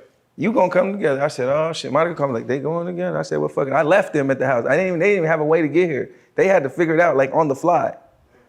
Cause me and Nazim was like, we out. I'm not about to Uber these niggas over there. He gonna try to hit me. He told Monica, don't tell Shaka that I'm going to do the interview. And I'm like, cause he felt like Velvet came there to be my wife. But he didn't say this until after the interview and he came back to the house. So he comes back to the house and we talking. He like, nigga, I felt like you was trying to take my bitch. I said, cuz you got me. I never wanted your bitch. I ain't never want her. When I had her, I didn't want her. So that's how it went down. So then we all had a real nigga moment, what they call it. Me, Velvet, Monica, Azine, Solar, and we all came to find out Velvet lied about all the shit. She lied about how she got there, and now we all trying to figure out, well, why the fuck is you up in Tribe Zulu kicking it with us? And then you got, and then Solar like, she a liar. Azine like, she a liar, and I'm like, you a liar. And we all came together, you're the liar, but he left with the liar though. Because they left that night, they didn't even tell us they were leaving. She was still supposed to stay, and Solar was gonna leave and go back to go do, because he said, I'm gonna go back because I ain't with the community shit no more. She with the community shit, so he like, man, I'm gonna leave her here and come back and get her later. And we like, nah, nigga, if y'all gonna be in a relationship, nigga, y'all need to go together, nigga. So what is y'all doing? They never told us. Then they left at like 6 o'clock. DJ caught them leaving out of the house at 6 o'clock in the morning. They didn't say shit. They didn't say bye. They didn't say nothing. They didn't say thank you. They didn't say nothing. They just bounced. So yeah, I feel some type of way about that nigga. It's just so crazy because when they came here, they portrayed like they were happy. They was happy because he got his girl back for the second time. I know he was happy. Yeah, he was happy with. I don't know about her because she didn't want nothing to do with that. We tried to, even when she first came, we was like, why don't we have Solar come back here and y'all just be together? She was like, if you bring Solar to this house, I'm calling the police on this nigga. I don't ever want to see this nigga. Don't bring that nigga here. And then as soon as that nigga came here for the interview, as soon as that nigga walked the door, it was like she was on her knees at the door. Yes, baba. And it was like, what the fuck? I'm sitting here like, what the fuck? This shit weird as fuck. I don't know what the fuck kind of games being played, but I ain't trying to be a part of none of it. Is there a way to settle this amicably between all three of y'all? Yeah. They got to come online and keep it real though. They got to come on. We got to all sit down and we got to talk about it. It seems like Because Velvet be playing games, bro, with me since day one. Y'all know that shit. I don't know if y'all know the story between me, Velvet, and my wife. We all had a little thing in New Orleans after the whole Nature Boy shit with my wife. Me, Velvet, and Azine, we all hooked up in New Orleans. And so they thought, no, it was just a one-time thing. We just all did our little thing, and it was just a thing, you know. And so Solar was feeling some type of way about that because she never came online and talked about it. Only I did. See, and that's so what keep Solar it real. So Solar came over. So we got to the house. Solar like, I need you to tell the story, like. And she tells him the story. Yeah, so I walk him through it. Then he asked my wife to walk him through it. Did he grab the lotion while you was talking? Yeah, man, he might as well have. Nah, because when I did this with Nature Boy, nigga, it was wild. You got to go watch this shit. It's crazy. So wait, you could watch this? Yeah, it was live. No, I'm saying the interview between me and Nature Boy when we talked about what happened. Yeah, that's live on Bigo. It was online and it's all on YouTube. Damn, bro, I got. Yeah, it got like 80,000 views or some shit. Yeah. Fuck, man. Yeah, so basically, so we running down the story. So then it's her turn to tell the story. She says, I don't remember what happened. Yeah, did you climax? Because we that's what they said. No, listen. Because when we talk about downloading and shit, there's a thing about pumping your seed into somebody, them swallowing your seed or something that you feel like even 10 years later they're gonna look at you a certain way, like I've swallowed your kids, I've had your kids inside me. That's a thing. I mean, like, this is real shit. Yeah. So it might be some residual left over. I didn't climax in that moment, no. Oh, wow. Okay. No, not in that moment. So nothing, just fucking around. Yeah, man. Okay. It was just. Why did you climax? You like, I don't want to give it up? Nah, it was just like, it happened so smart. Look, we were all in the Airbnb. It was just 3 of us and then kids, you know what I'm saying? I made a palette like on the other side because I'm like already like not feeling this shit. Like, nah, because all the shit that happened between me and Velvet and Carbonation, I'm like, I ain't giving her no room to feel no type of way about me. I always keep my distance. So I'm over there. She gets up like, your wife said I can give you a hug. So she gets ready to give me a hug, but she pulls out of the dress like, and she naked, and I'm like, she said you can give me a hug. Oh shit! Did your wife say she could give you a hug? I don't know. I never really asked her. You don't want to clarify. They was in the same bed together. She woke up like my wife. So then my wife texted. So then like that, my wife wakes up. She's on top of me. You know what I'm saying? Yeah, I mean, Velvet naked on top of me. Or it's reverse. I was on top of Velvet this time. Oh shit. But I was like trying to get up. Because Velvet kept asking me weird ass questions like, was you thinking about this at Carbonation like anytime we was there? I'm like, bitch, no. Never, questions. Bitch. I was over there getting drilled by questions by your nigga every day. Bitch, I didn't have time to think about you. Yeah, the weird questions. I told her like that. And then she tried to kiss me. Right? And I'm like, bitch, where was you at? Because she had left that night and left her kid with us. And she said she was with another nigga, so she come back and she tried to kiss me. I'm like, bro, you got me all the way fucked up. And she like, I'm like, bitch, I'm over here, goddamn, bitch. I'm about to punch you. You better get off me. If she would have called you Eligio, what would you have said? Oh no, I wouldn't trip. I wouldn't give a fuck. I'm like, nigga, look, I wouldn't trip. I wouldn't give a. Call me what you want, man. Call me what you want, goddamn, just don't call me late. So wait, you're right. So that ended and you cut that. That was one and done. Boom. Yeah, cause she was weird. She started doing weird shit. Like fucking, it was just too much for me. But bro. You understand why Solar might be like, yeah, come on, man. I feel away. No, I don't. Okay. No. Now, based on what was going on back at the goddamn island or whatever the fuck, He never been with her. You know what I'm saying? This is his first time being with her. He never fucked with her ever. They never even communicated like that. Damn. Okay, so this is deeper than rap. Yeah, so that's why I'm saying it's something deeper than Jim just being together, because like I said, he's always trying to be polygamous with her and the Terry for some reason. And Nature Boy, those is like his number ones, number twos. To be devil's advocate, Nature Boy was right though. About? Because y'all both ended up fucking with her. No, He made that chart so right. Fuck that. No, I'm not taking that. No. He might have sent her at y'all. She was at me. Yeah, he might have sent her at y'all. Because for her to ask questions like that, like you've been thinking about it since Mexico, right? Like, so while she's here, Monica wants to take her to the Babalao, which is like the spiritual the reader. Yes, where Jag was supposed to go to, all that shit. So I went. The nigga was ill. The nigga told me off the back, I had pains in my back and shit and everything. He told me the first thing before I even sat down, like, hey, you got pain in your back? You hurting? Oh, wow. I said, hell yeah, how you know?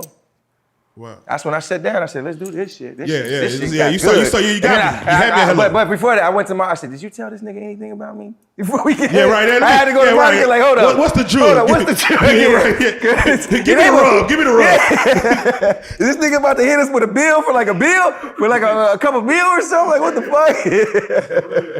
I go to her, she like, no, I ain't say nothing. So I'm like, Ben, I'm in. Let's go, let's sit down. And he tell me some shit. And shit's still happening about the shit he tell me. So Velvet goes to him though. First, one of the questions she asked him was, should she be my wife? Mind you, bitch, you just left Solar a week ago. Damn. Shit. I'm confused. But look, check this out though. Check this out. But then, see the capping part with Velvet is she acting like she was innocent, but she really been a hoe the whole time. Right. Let's be at 1,000. The only thing she's accomplished since she's been there and since she's left is make 3 babies and have 3 baby daddies. What the fuck else has the bitch done? Nothing. Nothing. All right. Top 5 coochies in carbonation. I couldn't tell you. I didn't have none of them. I didn't have, fuck that, nigga. I knew. Baby, come on. We came here together, we leave together. Come on, baby. No, Melanation coochie versus carbonation coochie. Did I have melanation coochie? Yeah, I didn't have melanation coochie, but my wife is with this shit. I mean, I have all my other wives. I had my own wives. I always had my own shit. I always did my own thing. So he was always looking at, once I started doing it, he would hit me like, bro, I'm about to take all these niggas bitches back. You out there looking like you having fun. And he would take all them niggas bitches back. And I'd be like, y'all are suckers. This nigga would copy me all the time. I cut my hair, he cut all them niggas hair the way I cut my hair. Oh, wow. I said, oh, this nigga really watched me like that. oh, wow. God. Yeah. You think Nature No, Boy, I think the nigga was really infatuated with me. I think the nigga was on some shit. Like, he really was trying to like fuck with me like that. Like, does he have the ability to watch on these some gay interviews? shit? I don't know. Maybe in jail. They might have got him plugged in. You know, the girls working hard for that nigga. They working hard for him. I need a team like him. What the fuck? Nigga up in the comments. Nigga up in the comments section. For real. So wait, so I have to ask because I got to get to this part of it. Oh shit. Jaguar comes in the picture Okay. for you. How does she get in the picture of your story? Your story. Okay, with so all this? mind you, I'm on Bigo. I'm the hottest nigga on Bigo because of the Nature Boy shit. I told you I was making $5,000. My wife was making $1,400 every month off that shit. Man. Just sitting there talking about Nature Boy all day. And just getting interviews. I'm getting 150, 200. So Jaguar them hit my manager on Bigo. I had a manager on Bigo. Her name was Nikki. She would book me everybody, the top niggas that go talk, sit me on their panel talk. I get like $150 for 30 minutes. Yeah. So I'm doing this shit all day, every day. Anybody want to interview, nigga, let's do it. So she booked me Tokyo, Tony, and Jaguar, boom. I sit there and that interview went up because they played in my face, I played in their face. It was just a game. It didn't have shit to do with Nature Boy at that point. Yeah. But I felt like the questions was like, do you believe in aliens? Tony's asking me shit, and I'm like, you got me fucked up. Then my wife interviewed with him, and she make my wife cry, asking about Solar's baby and shit. My wife get all, I'm like, fuck this shit, stop, let me take over. I took over. And I just clowned them, you know what I'm saying? And they kicked me off. Damn. And then they didn't pay me. So I went on like, fuck Jaguar, fuck Tokyo, you see them run me my bag. Yeah. And every platform I went on Bigo until she called me that when Monica came, I stopped after she called. Okay, yeah. So wait, so Jag linked up with Monica first, and then you were already kind of in the picture. Me and Monica had hooked up again because we had hooked up a long time ago on Bigo. Okay. We met on Bigo. Me and DJ Genesis. Yeah. She was in my Tribe Zulu family on Bigo. Okay. So what I did was I went on Bigo and I took everybody on Bigo and I met them in real life. That's real. No, And that's then real. we did business. So she was the app developer. So Yeah. she developed the app called TribeZulu.com. Oh, hell yeah. Hell yeah. And we did that, and it was like Instagram and Facebook in one, but then you can gift yourself like Bigo. But then we all fell out, so I shut the shit down after $6,000 of Bigo's money that we invested, because what we did was we took the Bigo money and invested it in real life. To your own shit, yeah. Why not? Why we gonna keep giving money to Bigo, my nigga? Damn, you had the good plan. That was right. Look, Hey, so what was we your never currency? Like Zulu pendants? Look. Well, yeah, what kind of I know one beans. Yeah, spears. Yeah, throw, We about to, look, throw some that's spears up there. so we was all gonna be the. So what we was doing was we was gonna clone Bigo. Yeah. We found a clone. Genesis found us a clone. You buy it for 20 bands, and you got Bigo. And then Boom. we were just all our kids and all of us was just the motherfucking beans, and we was gonna be. Yeah, this how It you was get us. it. Yeah, Nigga, this how you that's get what it. it was gonna be. And we was trying to recruit everybody else to come be a part of that. So- So we had it set up. It was running. We had like 300 and some members before when I shut it down. Oh, damn, that's a lot of members. Shit. Yeah. Oh, that's lit. That's lit. And it was may only like come in a back. couple months, like 3-4 months. Nah, that that's we kinda had it lit. up. We That's very developed it, had it running, and got 300 members, and then I shut it down. Damn. I feel like it was Yeah, just look, a lot of inner turmoil. I understand, yeah, but a lot of beef between me and Get the Monica. business right, yeah. Because there was a lot of women. Every woman in Tribe Zulu, it was 30 of them was trying to be my wife. Bruh, that's a whole different kind. Oh, that's a different app. They So was you all should've- trying to be my wife.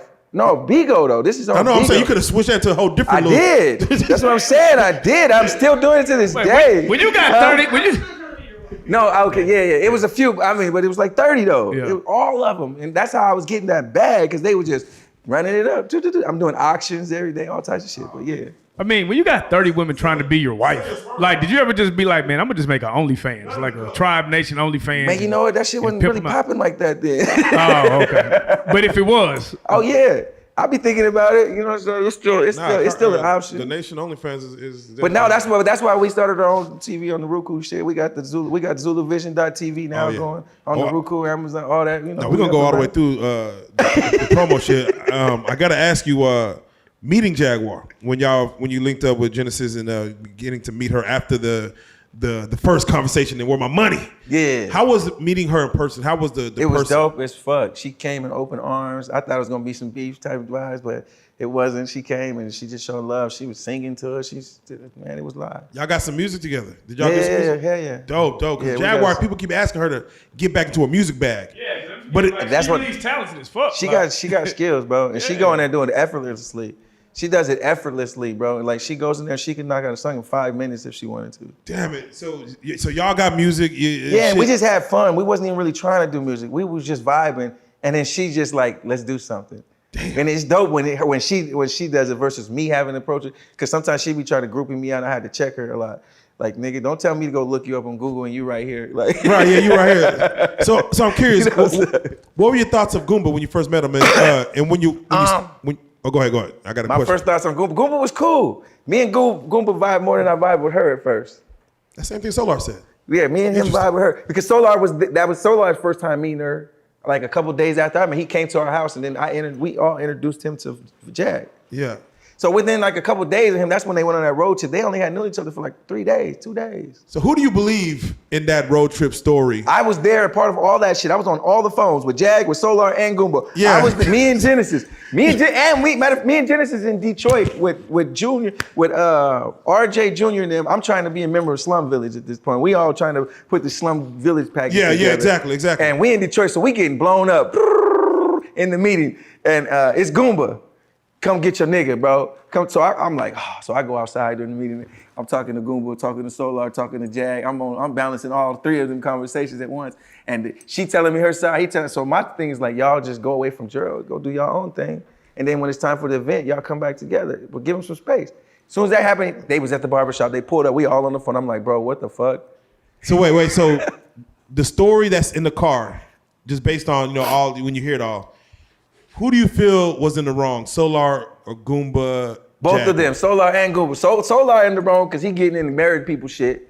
And I told this nigga when I was in Detroit, hey, just fall back, my nigga. If he ain't beating on her, then let them argue, nigga. Let them argue all day. If he not, but it's not your job to try to save a hoe because that's a married woman. It'd be different, nigga, if she was just a girl that he just fucking on. And do your thing. But I said, nigga, stay away from her. Let him do his thing. Nigga did not listen to me. He said, no, I'm here and this is what I'm supposed to be doing. And I said, all right, nigga. The nigga just called me and told me he gonna beat your ass on site, so it's on site. And y'all at the barbershop, as soon as he said that, Goomba called me. Boom, Goomba running. He put the phone in his pocket. I'm in the pocket. Yeah, Goomba on the phone with me, Solar on the phone, and Jag. I'm telling Jag, no. I'm trying to balance all three. Nigga, I'm like, fuck it. I'm just watching the movie. Get the popcorn. DJ, get the popcorn. We just watched the play. We in Detroit like, oh, it's all bad in Dallas. Motherfuckers is going to jail. So what do you say when you see like Jag on the ground getting arrested by cops? Like, I'm like, it's shit. All bad. I'm like, nigga, they gonna talk about me forever. I'm like, I didn't help these niggas. I said, yeah, they was already on me, nigga. They was putting my information out just for helping Solar. They, nigga, World News and them put my social out. They was like, fuck y'all for helping them niggas. They turned, nigga, I had to call the feds on these niggas, nigga. CP3, everybody, the internet police, nigga, everybody. This nigga was on us heavy, nigga. I had to call him. World News. This nigga found our location when the night me and Jag and them left here. The nigga posted our location the same day. Online, like, yeah, we saw y'all. And he had a live video, like, this is the building they went in. This is where they parked the car at. The nigga did that shit, bro. I was like, oh, he got me all the way fucked up out here. So I called his little minion, Dukulu, me, my wife, and Monica, and we said, nigga, you gotta go online and straighten this out, because if not, nigga, it's all bad, because y'all not really in these streets. Y'all not really in these streets. Yeah. And I had to have that concept, like, you can't protect your wife with all the guns in the world when you at work, my nigga. And she at home, nigga. And that nigga went online and like 20 minutes after that, and like, we about to have a meeting, me and Shaka, and they fucked him over off of that. The whole Bean team turned on that nigga. Fuck you, why did you want to do this with him? Not knowing that I called him and told this nigga, like, nigga, if you don't get this shit straight, then you better go tell them it was all cap. So we about to have that meeting, we about to have that shit down soon. And we're gonna do some straightening then too. What about when he put the ashes on his face? What he said? Okay. So I asked him that shit soon as he got. I said, nigga, what the fuck was that about? He said, he told me, he said, yeah, she cast a spell and I wanted to counteract that shit. He said, it's about love. She cast a spell talking about kill all these people and shutting shit down. He was like, so I wanted to counteract it and I just did the same shit she did, but I just did it in love. And I'm like, I can respect that. I don't know. I guess, nigga, that's how you felt, nigga. I wouldn't have did that, but you know, that's how you rock. That's how you get down, my nigga. So I respected it. I was like, why do you think he was massaging Goomba's shoulder? I just think he used to that shit. He was massaging feet over there in carbonation. You didn't see the video? I seen that nigga. He was the first nigga in line. I'm like, damn, you was not that nigga over there, bro. When you say that, but you was the first nigga over there. Baba G. He was over there. I said, but if you watch the videos, you can't say it like, nigga, how was you the nigga and you was doing that? When was the nigga ever that nigga? Where they do that at? I thought niggas left the person who they were at carbonation back in Mexico or Hawaii, whatever. I thought he left that there. That nigga's still with him. Damn. He's still there. Okay. Oh shit. Okay. He's the torchbearer right now. He's doing the victory laps. Yeah. No. He did say he himself is trying to redo the carbon. Yeah, because he came out. Him and Velvet came in. This is what fucked them up with their whole case. They should have just went and did some other shit, but they wanted to go and say they the chiefest of carbonation. God damn. My nigga. God damn it. How you gonna go from being the butler to being the Messiah? You want everybody to respect you, my nigga. Jeffrey ain't never been Uncle Phil. Yeah, you got to get a whole new. You got to start a whole. You got to start a whole new nation. You got to. Yeah. You got to start a whole new situation. I felt like this whole shit has been the revenge of Solar, my nigga. Nah, for real. I feel like this has been this chapter has been the revenge of Solar. He acted his ass. He acted up. He cut up, bro. He having his way. Right? And they letting him, though. They making this nigga look like he that nigga, though. And I'm like, What? I'm like, bro, you stand with me and you get more pussy than me. What do you think? God damn, that shit hurt. I was like, nigga, you fucking up my pussy, but you getting more pussy.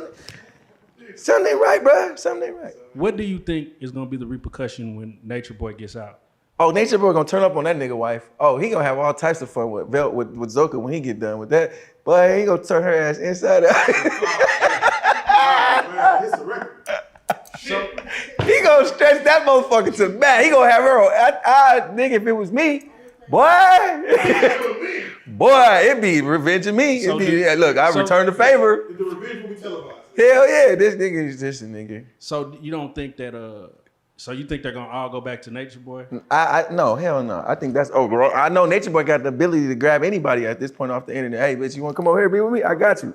They gonna come. Cause that's how he got all them over there, by doing this. This nigga was going online and be like, nigga, we all out to eat. We ain't got no money. Y'all gotta pay for it, the internet. And them niggas would send that bag. They would pay for the meals, $200, $300 for like 24 people. Who the fuck y'all know could go online and do? I don't even see rappers doing that shit. The power of the internet. And then he fucking with all the rappers too. He was fucking with all them niggas. Who was the oldest person at Carbonation? Like him. Damn. All right. Yeah. Then probably me. Yeah. That'll let you know. That'll let you know.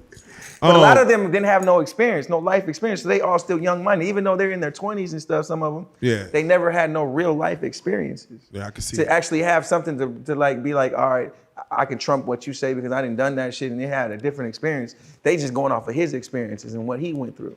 I can see it. Now, so let's go and talk about the music real quick, man. You was able to play some tracks for us, man. What people don't know, like you just said, you have a whole musical background that we didn't really go through, but you part of some legendary shit. But you got new music coming as far as working on, a couple of different projects. I don't know which one you're gonna actually put out your solo project, or you also talking about a compilation. Nah, scrap the compilation. Scrap the compilation. I ain't putting nobody on this. Yeah, there you go. Just me. Shaka Zulu time and Shaka Zulu 2.0. That's it, bro. You play the song, and I'm portal hopping. You know what I'm saying? there I've you been go. jumping from portal to portal, doing my thing, man. So that's what you played the song with. Oh, go ahead. I was gonna say, would you experiment with the AI shit and get a feature from like Drake? You know how they be doing? They just that shit gonna go crazy. I'm with it. Hell yeah. Get shut down so quick.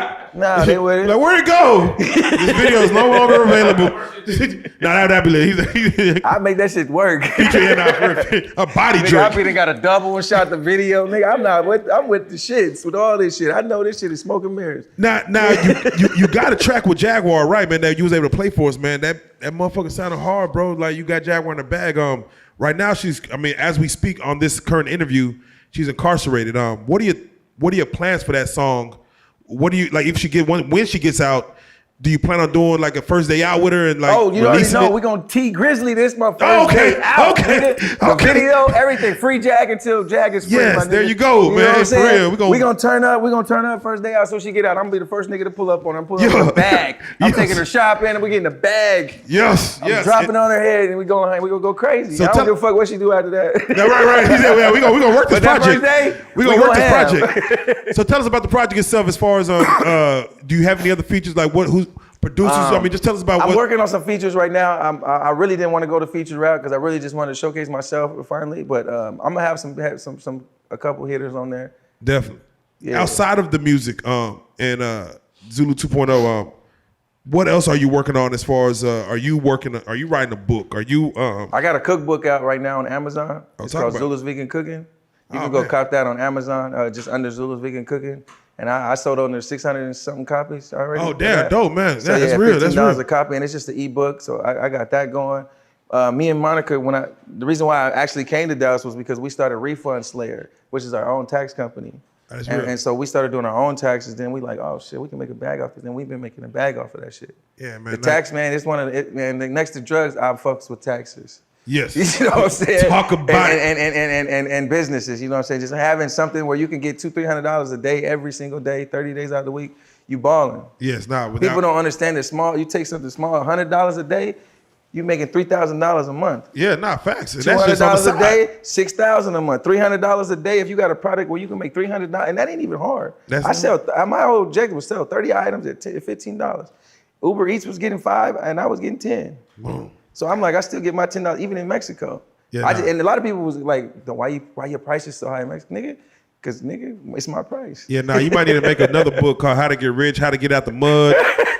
Shit, man, because you a wealth of knowledge, man, for real. And then we got ZuluVision.tv. We just dropped that on the Roku channel too, so we got that up and jumping too. And I got a TV show that I'm about to drop. What you gonna put on Zulu? I got. We're gonna run it like Netflix 2-week type of vibe. You know what I'm saying? We linking up with content creators and letting them put their content on there, as well as our own. I got the podcast on going. I ain't even came up with a name yet, but I got it dropping soon. I already got everything in motion. How big do you feel the carbonation story would have been if they would have had cameras running 24/7 in that motherfucker? And they kept it real. It would have been bigger than Big Brother and all that. Damn. It's still big to this day. It still could be done. Yeah. It's still gonna be done. You ain't lying. Because I get people calling me all the time. I do interviews to this day about it, and I'm still going hard with it. I'm still getting checks from carbonation. Nah, for real, hey, run into the wheels. See, my thing man. was I was gonna take the whole thing from all of them because it was never copyrighted by none of them. So I had Solar do it. So Solar owns carbonation. That's why they came out with the rebranding of. They tried to rebrand it, but I said don't do it like that. Just own it and be quiet, and let Nature Boy get out and blow that shit back up. And right, then you. See, but he went loud with it, and I had to fall back on him. Yeah, you a smart man. God damn it, you a smart man. I'm like, nigga, we own the intellectual properties of carbonation right now. Nigga. Nah, facts. When they do the documentary, they gotta come to me. They still gotta come to me. So we asked a lot of questions. We talked a lot, and thank you for being so candid and telling us, just your side of things. But there are questions we probably didn't get off that you probably were like, man, they didn't get that off, and they must not know about it. Is there anything before we get out of here as far as that you might want to let the people know that it's like maybe either misconception or very true that some fans might have had questions about? I mean, the one thing I might have made it sound like it was a motherfucking grand thing to do. You know what I'm saying? Like the way I projected it out right now in this interview. But at the end of the day, it was still some fuck shit going on, and you should be aware of what you're getting into at all times. You know what I'm saying? Stay focused on your journey, not to get distracted and caught up in somebody else's movement. You know what I'm saying? That's what I would give to the people. Man, that's real. You said a lot there. That's a handful. For those that do want to check out the content that's coming out, go check out the music, of course. We're going to be doing some stuff with the music and, in the near future here. But for those that do want to just kind of see what Shaka has going on from here on out and just kind of following your journey, how can they get at you? How can they follow up? They can hit me on ZulusVision.tv. Everything going to be televised. The whole movement, yeah. And Tribe Zulu is a whole movement within itself. It's a whole brand within itself because everything is Zulu with us. There you go. From the food to the way we raise our kids to everything. We have our own everything. That's real, man. And any shout outs you want to give as far as to those I want to shout out DJ Genesis. Yeah, shout out Genesis. Shout out my wife, my kids, all 8 of y'all. I hope y'all eating good like me.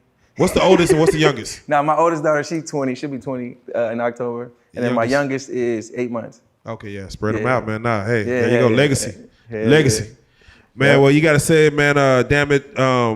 You kind of brought this story full circle, man. It's funny to hear 2 parts, but yes, Solar and Velvet did come together. I wonder how the interviews would have went separately if they weren't looking at each other. That's what I wanted to see. That's what I wanted to see. They weren't peeping each other, so I wonder how it would have went. But she never did express how she felt about Solar. Like, I don't think she could have. When she told me about that nigga, you would have been like, what the fuck? Hey. She said she could not stand that nigga. She don't want nothing to do with that nigga. And then, like I said, she came to the house. That nigga came to the house. And then I saw her in the moment of fail. Every time they get an opportunity to show and prove themselves, they fail. Damn. But that comes from the leadership that they was under, though. They was up under Nature Boy, so these are all his children, basically. He bred them for 7 years. He had them, and that's like being a teacher. That's real. Nah, for real. So he fucked them over. Shit. Because he didn't put them in a position to win. He could have put them in a real position to where even if he did go to jail, they could still keep it going till I come back. Yeah. And they not looking like dickheads. Or like prostitutes. You know what I'm saying? Like, nigga, they looking like God. Yeah, nah. Like, he had that opportunity to really put the black community on a pedestal. Damn. And he fucking fumbled the bag to me. Man, that's a lot to unpack, man. I'm going to let the comment section unpack it all. We're going to probably have you back, man, because, again, there's more to talk about as far as just not only the music, but also your career before Carbonation, man. But Absolutely. I definitely appreciate it, man. I got to say it. You on the couch, man. You sitting here, man. You are a real life street star, man. Real life street star. Shaka Zulu in the building, man. We salute it. Hey. Hello. It's official. I appreciate y'all, man. Thank y'all. Shout out to the real life street stars. Love. Real life. If that shit ain't real life, it ain't real life. Just ain't real life street stars. You know what time it is. My name is DJ Genesis, and I just did a dope interview with Real Life Street Stars. Make sure you like and subscribe. Real life. If that shit ain't real life, it ain't real life. Just ain't real life street stars. You know what time it is. Real life street star. Hold on, man. It's a moment right now. Those at home are probably wondering, like, man, who do real life street stars have on the couch? And I want to call her almost like the mastermind or the lady behind the curtain, the Wizard of Oz.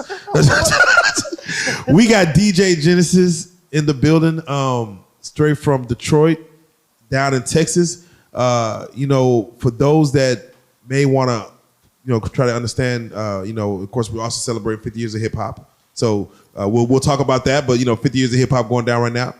But I'd like to jump right into it, man, because I met you through a mutual friend at the time, Jaguar Wright. When I said at the time, she's still a friend. But I met you through Jaguar Wright, and I was able to, get introduced to you. And she said, "Hey, you gotta meet this young lady named Genesis. She's dope. She's creative. She's doing all this stuff." And at the same time, I met Solar Carbonation same day. So I'm like, "Oh wow!" And you were telling me like, "Hey, yeah, I know you know Jaguar, but you ever heard of Carbonation?" I said, "No, I never heard nothing." You said, "Let me show you some things." And you showed me some things. I'm like, "Oh wow, I need to go deeper in this." You're like, "Yeah, you need to look deeper into this." So welcome, Genesis. How you doing? Welcome to the platform. Welcome to Street Stars. And mind you, you've been up here a lot of times. Right. For a lot of those interviews that we did, even whether through maybe Jaguar, maybe through Goomba, maybe through Solar, Velvet, you're up here in the background. So you've been here. But now you're in front of the couch. Now we are able to put a face to, let's say if people want to know if there was a name, put a face to it. How are you doing? How are your spirits? How's life? Everything's going pretty good. I just bought a new house. Oh, congratulations. Oh man, Black Excellence. Black Excellence. Yes.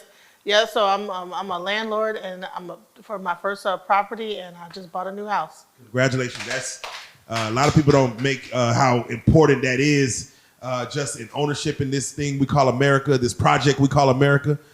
So as a Black woman who I'm assuming doing it dolo. Single mother. And I was homeless at one point. So. Oh man, so that's even, man, that's a testament I built myself itself. up from that all the way to this point. It took some time, but yeah. We're going to touch on that because I want to go through your story, man. But before we even get to your full story, I want to ask you, again, we had the viral interview that went crazy, a couple of interviews with Jaguar Wright. And she's a character in herself as far as just what she is. And I'm just curious, even when I was introduced to you by her, what was y'all's introduction? Like, how did that even come about? Was it through Carbonation that brought that together? I've known Jaguar, well, basically, I've been, like I said, DJing for a very long time. When I was in the military, I actually was stationed in DC, and I had a residency at a club called State of the Union. And it was around in 1999, 1998, where I went to a Roots show and I saw the Roots. And at the time I had my residency at that place, and I saw Jaguar along with this group called the Black Lily Collective. Yes. And so I saw them, and she was one of the artists. She wasn't the headliner. It was Jazzy Fat Nasty was the headliner of that, but she was one of the artists. And when I saw how great of a performer she was, I was like, man, she needs to be, I really wanted to book her, but I wasn't able to book her without booking the entire Black Lily Showcase. So I brought Black Lily Showcase to the State of the Union in DC. They recently took down Jaguar's Jay-Z Unplugged. You can't really find it on YouTube. You can find it, but it's going to be probably up there for a while. But I think Jay-Z somehow has some power to say this does not exist anymore. At first, you could just go watch it, right? MTV Unplugged, but he must have called MTV, and I don't know what happened, but you cannot find that on. You cannot find that video. But when people go back, they might think of Jaguar as this person who kind of just goes off and just kind of tells industry secrets or something like that. But no, she was always a dope singer. Yeah. Can you kind of contest to that as far as, seeing a live performance with Jaguar Wright? How she was amazing. She still is amazing as a singer, and she still has it in her to be a great singer. I never wanted to ever take anything like that away from her, and that's one of the reasons why, when I reached back out to her, I was really, trying to work with her and be hey, whatever I can do, she at that time when I first talked to her, it was about my daughter's father's documentary. But when I met her back in 1998, her performance was so dynamic. It was she would give these stories, and then she would break it down into a song, and man, it was amazing. And then she was outdoing everybody that she was even, with Black Lily, she was outdoing all those people. Yeah. And they were all talented too. This is like back with, I think it's James Poisner and all, all those like people were really hot, like Erykah Badu and Jill Scott and all of them were like just signed to Hidden Beach. Jill Scott was. And, you had Kindred Family Soul and that whole OK Player thing. Yes. So that whole thing, that whole like vibe was just something to behold. It was great to be around during that time to see that. If you were to make a guess as to why she didn't get the same look as Jill Scott, Erykah Badu, Mary J. Blige, and things like that, what would you say that guess was? Well, back then I thought it was because she got pregnant. I thought that her pregnancy had gotten in the way. But as time has gone on, I found out other things about some arguments and things and like some like things was going on where like a lot of like, Do you believe artists could get blackballed in this industry? Yes. That is a real thing. I believe that she did get blackballed. And that's what I was pretty much told by other people, that she got blackballed. That could be a real thing. I didn't want to say it. No. We've been in the music industry, and I've actually seen and I've heard the powers that be blackballing artists where someone has a potential, and then the network of people behind the scenes are saying, don't give that person. I've seen doors shut in front of people just based on phone calls being made. A lot of people in Detroit, like you'll see, there's so much talent in Detroit. You wonder why people don't make it that far. It's because sometimes you have a lot of people that might be kind of a little bit wild. You know what I'm saying? And people, when you got millions of dollars on the line, you got to have people that's on. You can be wild, but you got to be able to dial it down and be able to get business done at some point. It can't be just can't be wild all day. Just wilding out. It's got to be a business too. You got to be able to, at some point, that's what they call dial it down and liability, limited liability. People don't want to have liability off of a person. Right. You just wilding out. At the end of the day, it's an investment. Right. So you said you mentioned getting back with her. I'm curious because we did an interview with Jaguar right before COVID hit. I think at the end of 2019, maybe beginning of 2020, right before COVID, and that interview just went crazy over time. It just went crazy. When did you get back in touch with her? Like, what was y'all span of not speaking with her till, again, like I said. I had booked her that event. I had tried to bring her back. I wanted to do a live show with her. Well, even after the Black Lily thing, I was trying to keep in touch with her, trying to do a live show with her.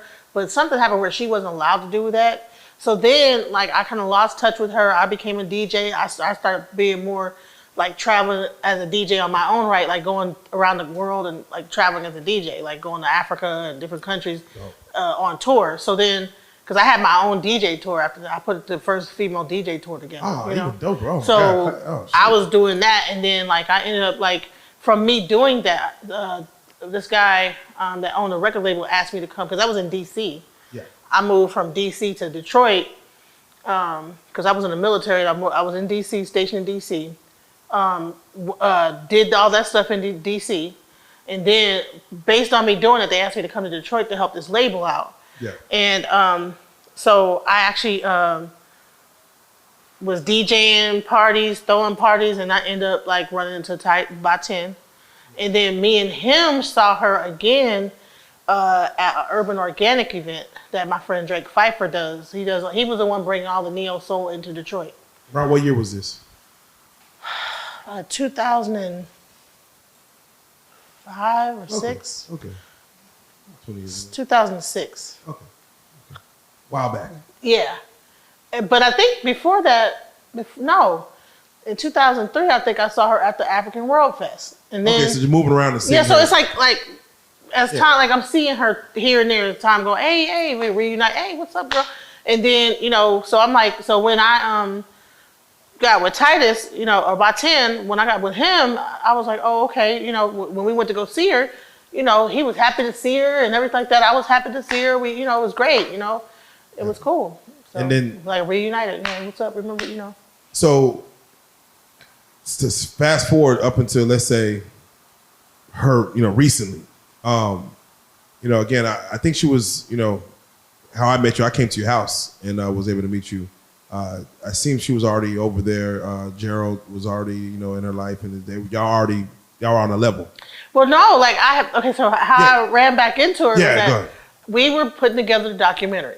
And so I was like, okay, well, I know Jaguar was on tour with him.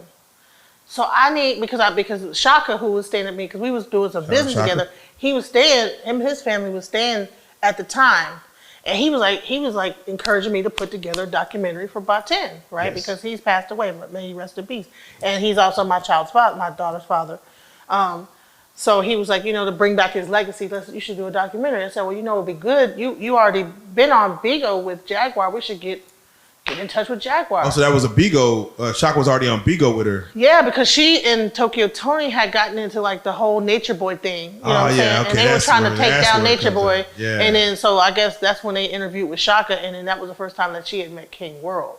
Okay. Because King World is like the whole Nature Boy, like take down Nature Boy guy. Like he's dedicated his whole life to taking down Nature Boy. So with that being said, you already knew Jaguar just through passing and just through the business, but now it's going to be a more intimate relationship as far as working on this documentary. I'm assuming she was already in Texas. I mean, she already been in Texas, like moving around in Texas and stuff like that, in Dallas, and just on the road. She's a road warrior. She's always moving around. But I'm assuming y'all did y'all first meeting to talk about the documentary, just kind of start building relations from there, music, and just like talking, or what was it? yeah, we met at a restaurant, and we caught up. She didn't even knew how Titus had passed away. Wow. She heard about it, but I keep calling him Titus. Everybody knows him as Batin. Batin, yeah. How Batin had passed away, and she was excited to actually reunite with and get information, and we talked about a whole lot of things, and in the first it was like kind of weird because she was like, well, I'm being followed. Yeah. She was always on. I was like, you're being followed, and so she's like, the cartel or some of some kind of cartel was following her, and that they was watching her and this, that, the other, and if anybody tells you, but it was all cool, but just like what we're gonna be doing, just be careful if anybody reaches out to you, this, that, the other. So, honey, she was looking around. I started looking around. I was scared. You been buying this? I'm going out of the parking lot like, oh shit, you know what I'm saying? This is Okay. This is an adventure here. Yeah, I start looking around. I'm starting my car up, looking in the back seat, make sure ain't nobody about to, put the thing on my. No. That's a level of excitement to that. I don't know, man. That's you pour it on. Right. A little chloroform. Oh, they got me. Yeah, chloroform. They got me. So she added that excitement back to life. Like, okay, right? Like, oh shit, we got to do this business now or never. Straight Mission Impossible. Right. All right. So she put the fear of God in you, and y'all basically. Honey, man, the story she told me about how we had to back up and pull. I'm like, shit. Yeah. It's about to go down. With Jaguar, right? So you took a liking to her. I'm assuming, as far as just yeah. because again, her storytelling ability is amazing. Her talent and her personality is through the roof. So exactly, she's kind of one of those auras that you kind of gravitate towards no matter what. That's how it was with us in 2019. We just gravitated towards her aura. Now, mind you, with our interview, there was a situation that came out to where she was accusing Common of putting his dick in her mouth. Yeah. Can I say that? Putting dick in her mouth while she was asleep. Yes. Right. That's the accusation. I don't know if you guys did that to me while trying to. No. I think doesn't all guys do that? I thought all guys try to. No, I ain't gonna lie.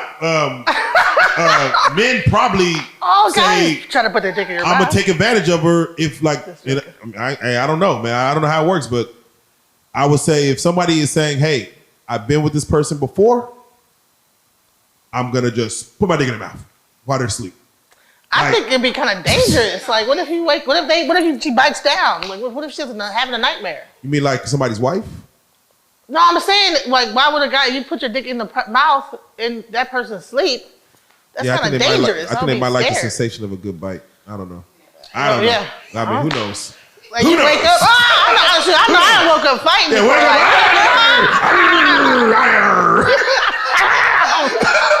Who knows? So, but we got her on the accusation of that, and that shit went viral. That shit went crazy. So you knew this is a Jaguar that you met though, right? Like she was coming off the roots and all that, and I was not like as privy. I was not aware of a lot of the stuff that was being said. You know what I'm saying? I saw some of it, like the gossip stuff, but I was not all the way aware. So you didn't know about the Stormy Monroe fallout, surviving Tasha K. All this was going on like after our interview, which we seen, and we're like, oh, were you aware of any of that? Like the surviving Tasha K? I did see, I was watching her in her car. Okay, yeah, I remember. Yes, that's what she was doing. So I did not see a lot of the Storm Monroe stuff and the Tasha K stuff. Okay. All right. I'm not even sure when those things were. Which is understandable. I mean, hey, you're trying to worry about the documentary, and I was like in a whole focused. other world. I was traveling, and because I'm a software engineer. Yes. So I did a lot of traveling around, like for my job. So I was really definitely aware. I have but to ask. But Bigo, but the only reason why I knew about her on Bigo was because of Shaka, and I was on his family on Bigo during COVID. Exactly. That's how I even was like, oh, Jaguar, There you go. So I'm like completely oblivious to what's going on. Upon meeting her and upon hey, we got to get out of here. People follow me. You got into, I'm assuming, some kind of business with her. I mean, I believe she came to your house. She recorded songs. She was actually like just being there. She wanted me to be her production manager. Yeah, she's like, I'm gonna do a show. I'm like, okay, yeah. I'm like, cool. Was that the show that we worked on, or just? It was some show that she was about to be doing coming up. It never happened, the show, but. She was going live a lot. Was that from your house? Yes. Okay, yeah. Everybody would see her like in the living room, and she'd be going live. And yeah, because what happened is that so because of like carbonation, because I had Shaka at my house,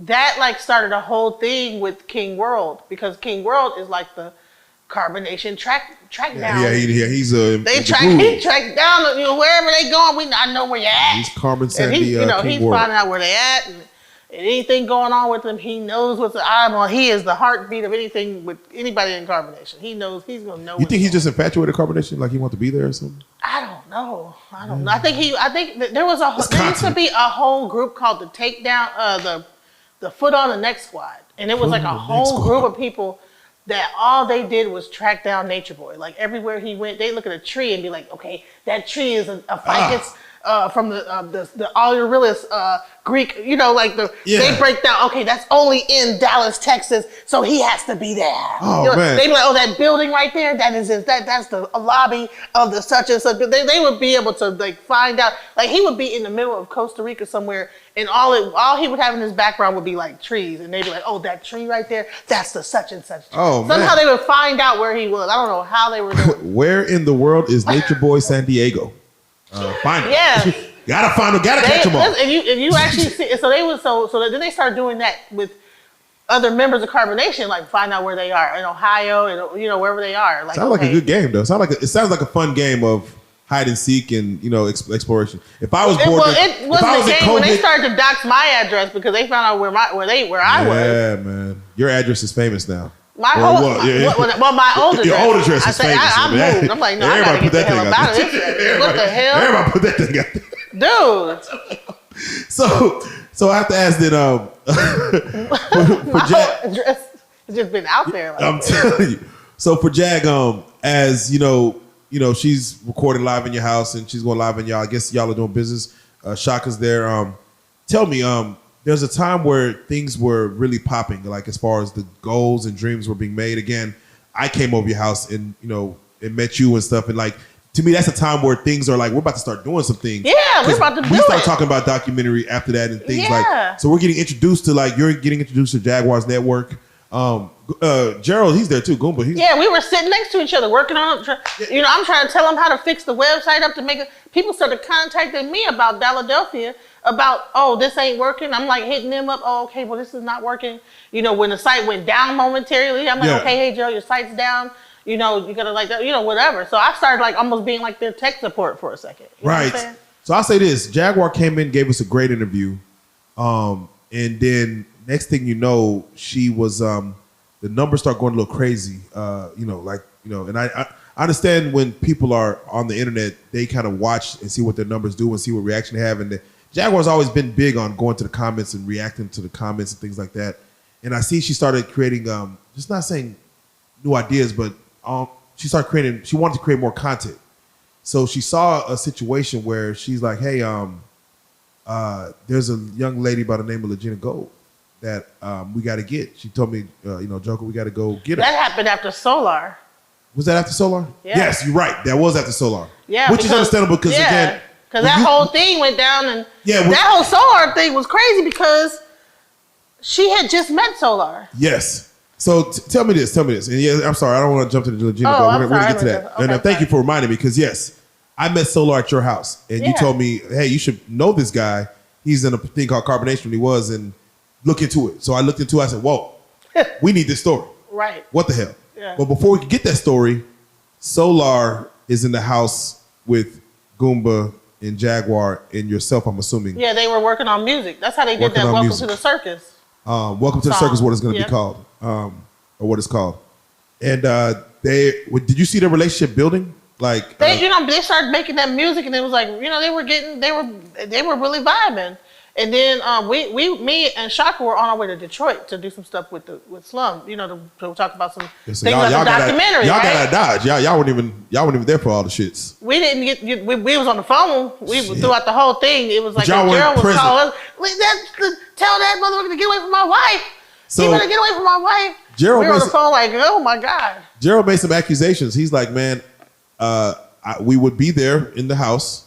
I would walk to the bathroom. And then Solar and Jaguar would be alone, and he would put spells on her. Do you believe any of that? I don't believe that. No. Do you believe any Molly was popped in the champagne or anything like that? Or I don't know. So Molly being popped in the champagne. Well, no, I'm saying, what I'm saying is, Goomba made accusations that, man, I think he might have did put something in her drink or something to get her consumed by him. Like she was so consumed. I'm like, I don't know. When you walk around the corner, who knows what happens? Do you feel like Solar did anything to manipulate Jaguar? No. Okay. I think the Solar was just being his the hippie guy that he is, like on some like. I think Jaguar might have just came love into and that. happiness and just all that hippie stuff that he be on. So she was auntie and he was nephew, and they went out on a trip to Shreveport. He was too busy worried about Velvet the whole time. He wasn't thinking about Jaguar. As He I'm trying sure. to pop nothing in her drink. Velvet, he was so infatuated Velvet and there? in love with Velvet. Huh? Was Velvet there? No, they had broke up. Okay, She kicked him out. Okay. So that's why he had to end up down at my house because she kicked him out. He was home and didn't have nowhere to go. And so Shaka asked him if he could come for a second. He was going to give him a job working where he was working at. I see. And then help him get on his feet. But then he get in running the Jaguar, and so they down in Shreveport. He up there crying about Velvet, and they doing now. If anybody was doing something, they did something trying to get Solar to get Velvet back. Because I heard they was eating Velvet tacos and all this kind of weird manifestation techniques they were doing. Going down to the water and probably praying, trying to all kind of rewatching weird. the Velvet Rope Tour on DVD. right. Whatever we can do. We're sleeping on velvet blankets. You know what I'm saying? Whatever we can do to get it back. Right. So Velvet, like just with V for Velvet. V for Vendetta. Right. V for Velvet. V for Velvet. And it was just like a Velvet fest. So I'm like, Were you I don't think they had surprised any about time that? for them to be like trying to hook up with each other. The Shreveport incident, everything that went down, like you said, y'all were on the phone. Like, were you surprised about any of that? Like, did you see it coming? No. So you were just like, what the fuck is going on? Dude, I didn't realize Gerald was like crazy and volatile with a gun and pistols and stuff and pulling out He was pistols. a long range. You don't know he was a I didn't know he was. He spit it in. Right. Yeah, hey. I promise you, I challenge you to a duel. You know what I'm saying? He's swinging. He practicing for a duel. You know I'm telling you. Who would have known? In the car and on the highway. Like, who would have known? Like, just playing with guns and stuff like that. As it's unfolding, you're hearing like what's going on. You and Shaka. Yeah. And of course, I know it spills into the next day, and it's a whole fiasco. But what are your thoughts when you when is it gonna stop? Or were you trying to y'all fix it? We were laughing. Who were you trying to give? Like, hey, like Gerald. We didn't realize how serious it was, cause it was like we were like, man, Solar. We were like kind of laughing, like, Solar, leave it. He say leave his wife alone. You know what I'm saying? No, and then Solar was like, no, just it's just not right, and whatever he was going through, and they just man, and next thing you know, we were in the studio, and they were at the barbershop. So the barbershop and is... he's on the phone with Shaka, like, tell that nigga get away from my wife. And all you heard is... We were like, oh my God, what the hell is going on? So... we were, man, that was crazy. So when you turn on the internet or turn on your phones, you see Jaguar laying on the floor, surrounded by 6-7 cops, and she's screaming. And Gerald up there like, my wife's on the plane. He got his phone. I'm like, what is this? Yeah, because mind you, you're part, like, you've seen all this come together at it when it's all working, and now you're seeing it fall apart, like in front of your face. I would have never thought that it would turn like this. This is crazy. Because I'm like, wow. Because that, it's sad because it was so much potential. I'm telling you, so much could have been done. When I got there and we were talking business and we were trying to document, we had shot already like 2 episodes of Keep It a Bean. It was, man, we were about to take over the world. Man, like shit. That's why I was doing stuff on Philadelphia, doing little interviews. I thought, okay, we gonna do some stuff. I'm like, man, but that situation and that whole like thing with the car and I didn't know. See, and I actually cut into Gerald. Like I was like, dude, Gerald, why was you playing with the gun? You know what I'm saying? I'm like, you were in the military. We get taught about training on how to handle a gun. And for you to be twirling around guns in a car, I actually cut into him about that shit. It's intimidation. When I got home, I called him. I'm like, dude, Gerald, what are you doing? It's definitely probably intimidation. Like, and I was in the Air Force. He was in the Army. So we both like veterans out here. So like, I'm looking at him like, dude, you should know better than that. Yeah. He should definitely know better than that. I definitely feel he was just in an element that he was just intimidated by a guy. This dude, come on now. Man, listen. Solar. Everybody, Solar, Jaguar, and Goomba all agreed they was that having like a three-way. They were just saying that shoulders were being rubbed in the car. Everyone said this. Like that he was rubbing on their shoulders. Everyone had different reasons why shoulders were getting rubbed, but they said they was getting that. So no, Solar said he did rub Jack's shoulder and also attempted to rub Goomba's shoulder. Jack said, yes, he was in the backseat rubbing my shoulders. And also Gerald said, yeah, he was rubbing the shoulders. So I could see someone taking that as, man, is this man trying to get my girl? Right, what kind of weird, that is. No, I'm saying it's perception. And then you got the carbonation element. Yeah, then you got he was on that movie with the transgender. Yeah, it's a lot there. You don't know what he's trying to like. You don't know, like. Relax, everybody. Right, relax and ease your mind. Do mind. something. That thump hit a pressure point. I'm gonna rub his shoulder. Yeah, also, trying to dry out. Yeah, loosen y'all up a little bit. Let me carbonation style. Right, hey, they got oils and ointments that do all kind of shit. So I can see probably got a little satchel and shit like that. Yes, rub it into your skin. But that moment, and again, you're right because when I talked to Jaguar, for me, and she did tell me like, she did ride around with her son's ashes and things like that. To see what unfolded at the barbershop and it did say like, man, this was, I don't know if we could come back from this. That's even me thinking business, like, how do you fix this? So even me calling Jaguar, I'm like, man, we could fix this. Let's just figure out a way to they were supposed to be on the way back to the we were supposed to come do a celebration of real life. We're touching 1 million views and get, we're going to talk about doing new content for Monday. Right. And then that never happened. So we were still trying to figure out a way we could still come back from this. But then, of course, the arrests, just everything happened after that. When did you and Jaguar's relationship, because I think y'all had friction after that. What happened between y'all? Because I don't think no one knows as far as, again, people are just not putting the face to your name.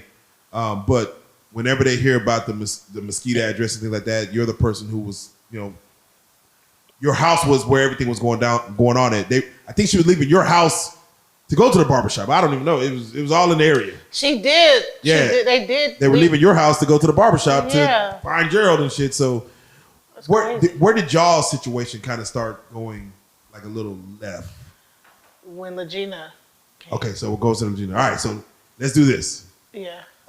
After the Solar incident, Jaguar was still into the mode of, let's fix this. With Gerald, right? Yeah. With Gerald. She went to jail. She got out. She went to she went to the mental facility. No, she went to Chicago and wilded out at the airport. Well, before the airport, she went to the mental facility instead of jail. Not Lou Sterrick. Right, yeah. She went to the mental facility. She was able to get out after a week, and then she said, "Let's get right back to it." She went to Chicago, clear her head. I talked to her up there for a while. She was just trying to clear her head. Then the incident happened on the way back from Chicago, in which she said, "Hey, there's a person I would want to get out here that I've reached out to, which is Miss Legina Gold, of course." Did she say that when she was in Chicago? Yes. She wanted. See? Hey, we're connecting here. See, because she tried to make it seem like I was the one who knew Legina ahead of time. See, I didn't know Legina. Oh no. Who Legina was? She was on. Legina had already, I think, hit TMZ.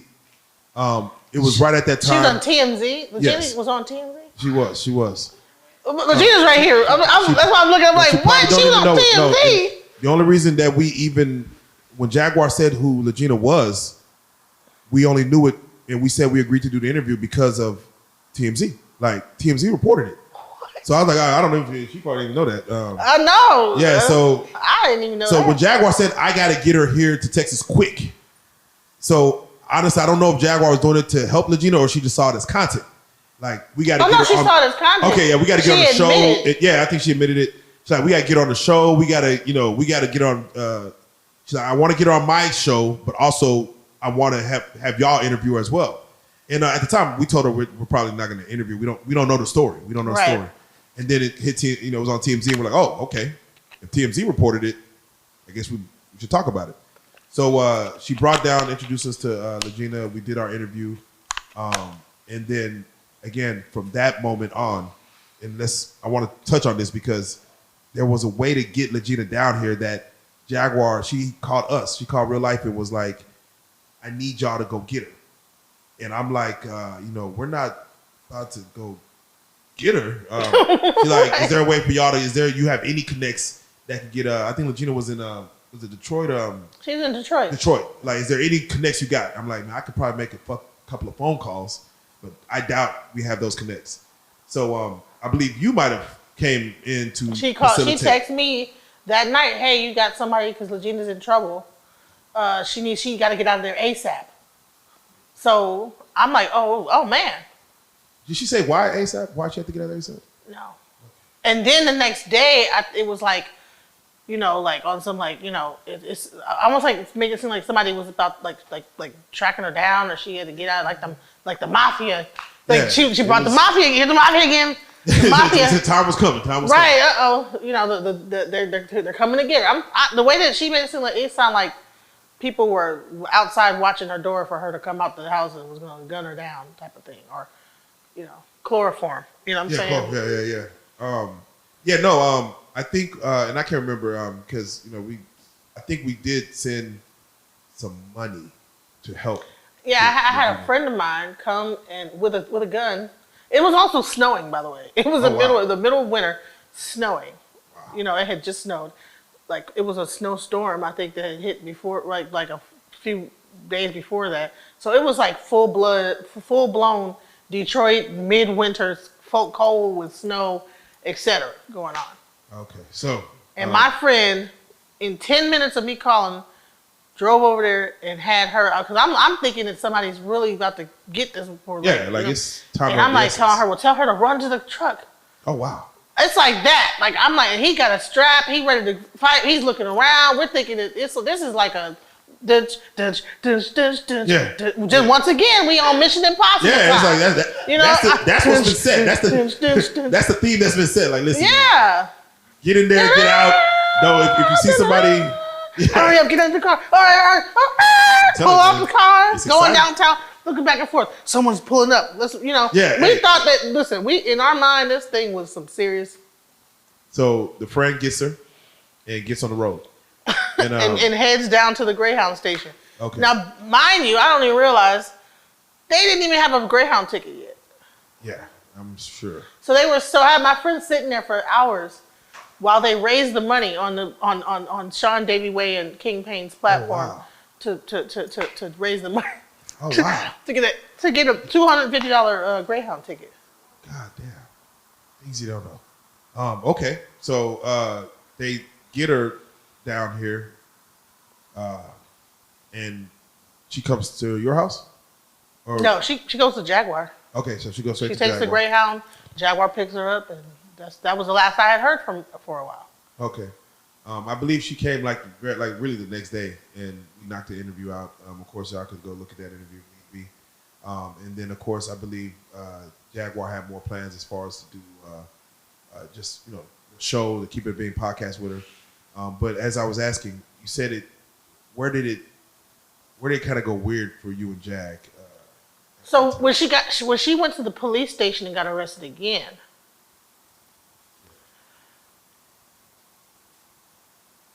I found out that she got arrested, and wait, she got arrested so many times. Yeah, she did go to I gotta police get the station. time together. She like, went to the okay, police station which like arrest raising was hell. it? Yeah, I think they just arrested her. Like, hey, what the fuck? Yeah, so I actually had went to her house and got her medication and brought it to the station. She said she didn't want to take any medication, right? So I end up going back home, and then because I couldn't I was trying to help to make sure that she did not end up going to Lou Sterrett. So I was trying to figure out like what was going on, this, that, the other, right? So then the next day I talked to Regina. She's on her way to get to pay her bond the next morning. She would, because I was like, and I had brought the medication down there because I was like, dude, I know I wouldn't want to be awake in no jail, and most of that medication that they give you puts you to sleep. So I was mind like, you, Legina's here, by the way. I don't know if the people know. Yeah. Legina's here. Legina, I want to ask. I gotta ask you, and you don't gotta go on camera, nothing. But you went and paid her bond. Why did you pay her bond, if you don't mind asking?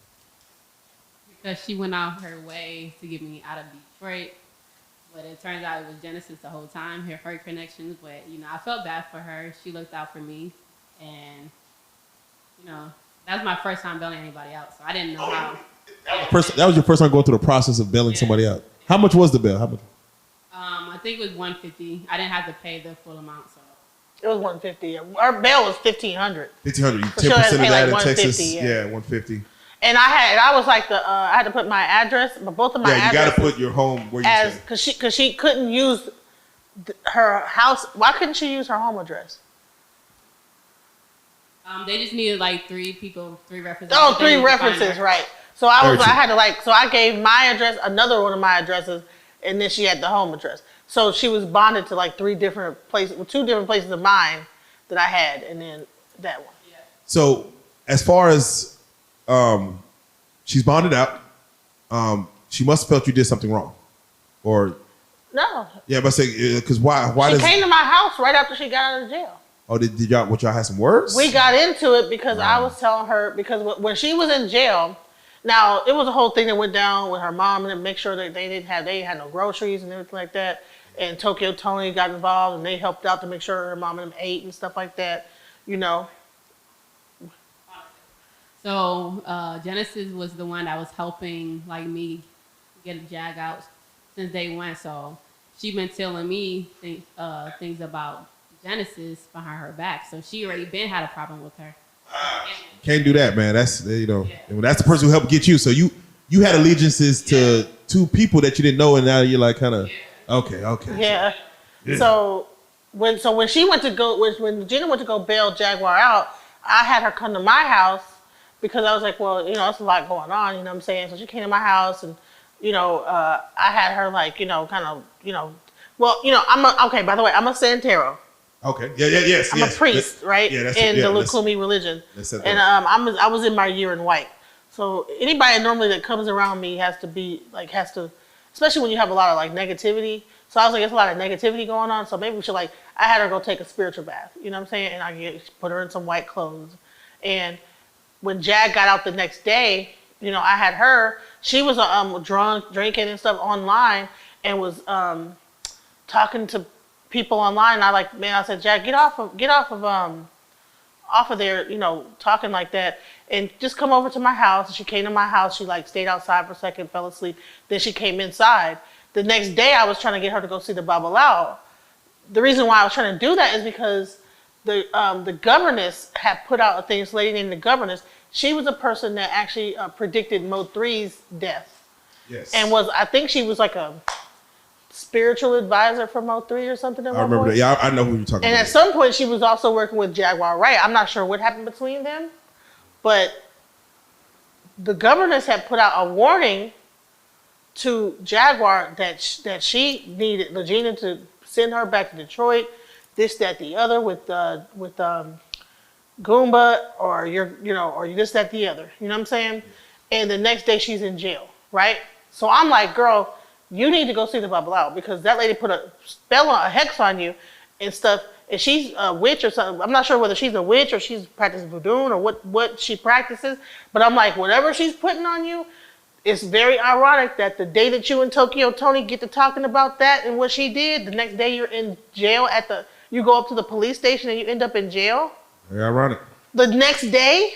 Next day. I mean, you can't leave the police station. You can't just say, let me get out of here. Let me control my temper and my emotions and just walk out. Yeah, because when people start putting work on you, it messes with your thoughts. Yeah, it's internal. Yeah, it's not it's not outwardly. It's inner. So I'm not sure. What the governor said is that at some point Jack had tried to kill her or something like that. I'm not sure what she did, but I'm not sure if she did some work. But the governors felt like that Jag had targeted her a certain way, and so she had it out for Jag. So she put work on Jag, and she admits to putting work on Jag and Goomba, so that Goomba and Jag could be separated, and then Goomba and Legina could be separated, and then basically, So at this point, you said witch doctors, mafia, the government, Jay-Z.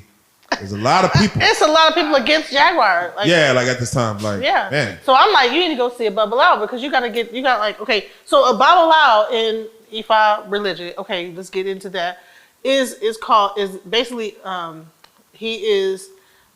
have Orunmila, who in our religion, who is the Orisha of divination, right? And Orisha is like these basically forces of nature, right? So the force of divination, right?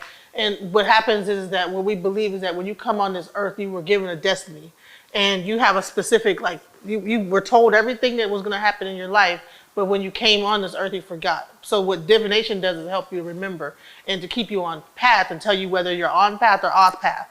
So I'm like, you are clearly off path. Clearly this is not the right, you need to go see a Babalawo so you can get on path. That didn't work. The next day, the work that lady did was too strong. I couldn't get her to go see the Babalawo.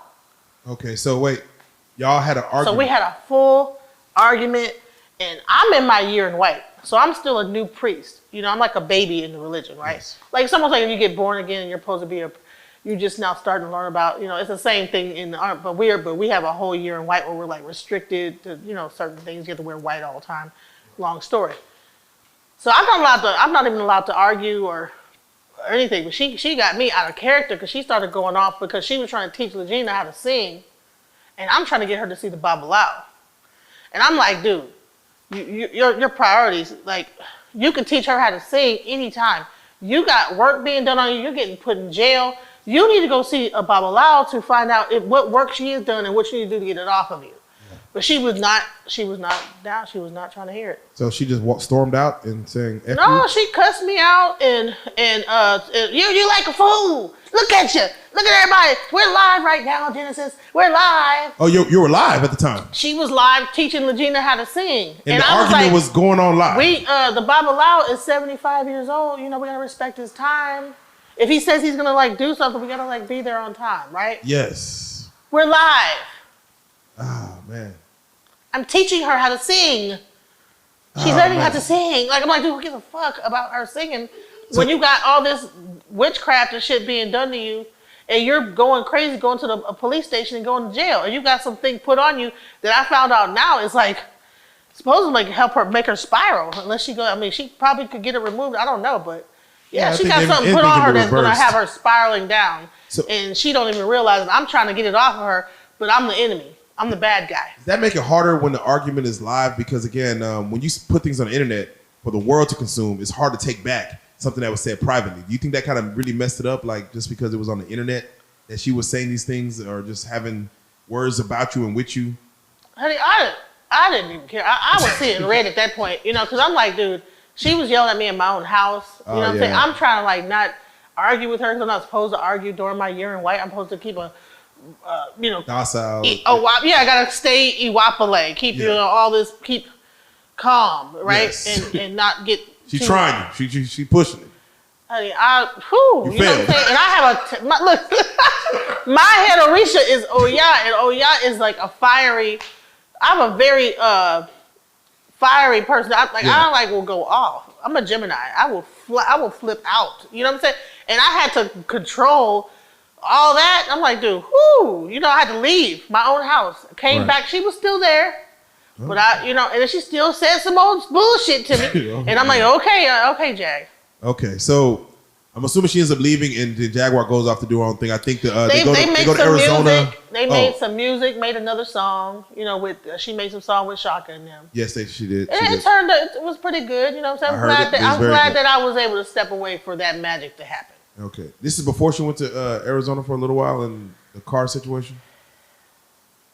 Or just after the car? That was after. Okay. Gina, you weren't in. No, that was after. Okay, yeah. So that was all that. In that situation, I'm gonna leave that over there because that was a whole. Yeah, I think that Arizona and Chicago are connected, right? Yeah, I think that it was all. Yeah, it was. The reason why she ended up in Chicago and Detroit was because of the car blew up in Arizona, right? Yeah, had to go. Yeah, so that whole thing was all. At that time. So at this point, Jaguar, you know, she's doing her thing again. You know, we talked to her a couple more times.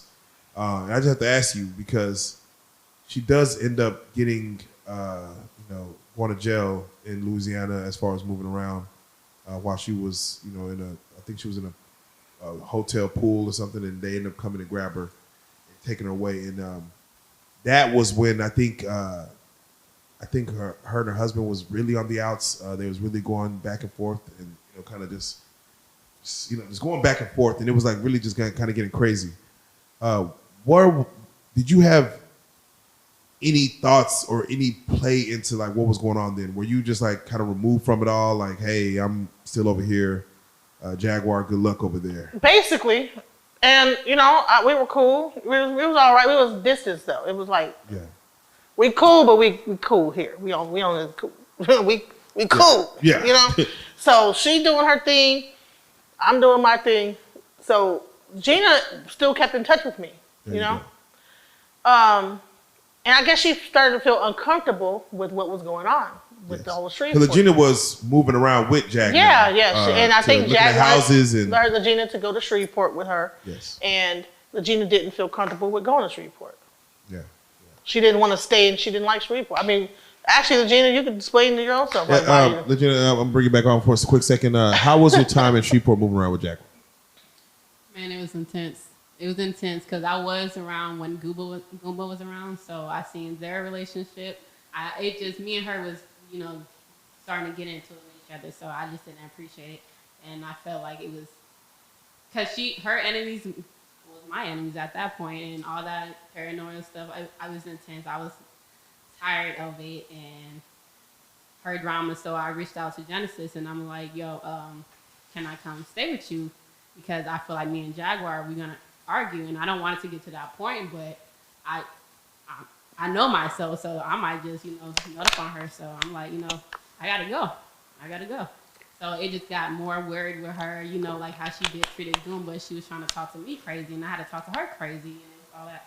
So me and her, I reached out to Genesis because we were still cool, despite her trying to make me and her not talk to each other, because I did appreciate everything Genesis did for me. And Genesis did a lot for both of us. She did a lot for all of us, her mom, her son.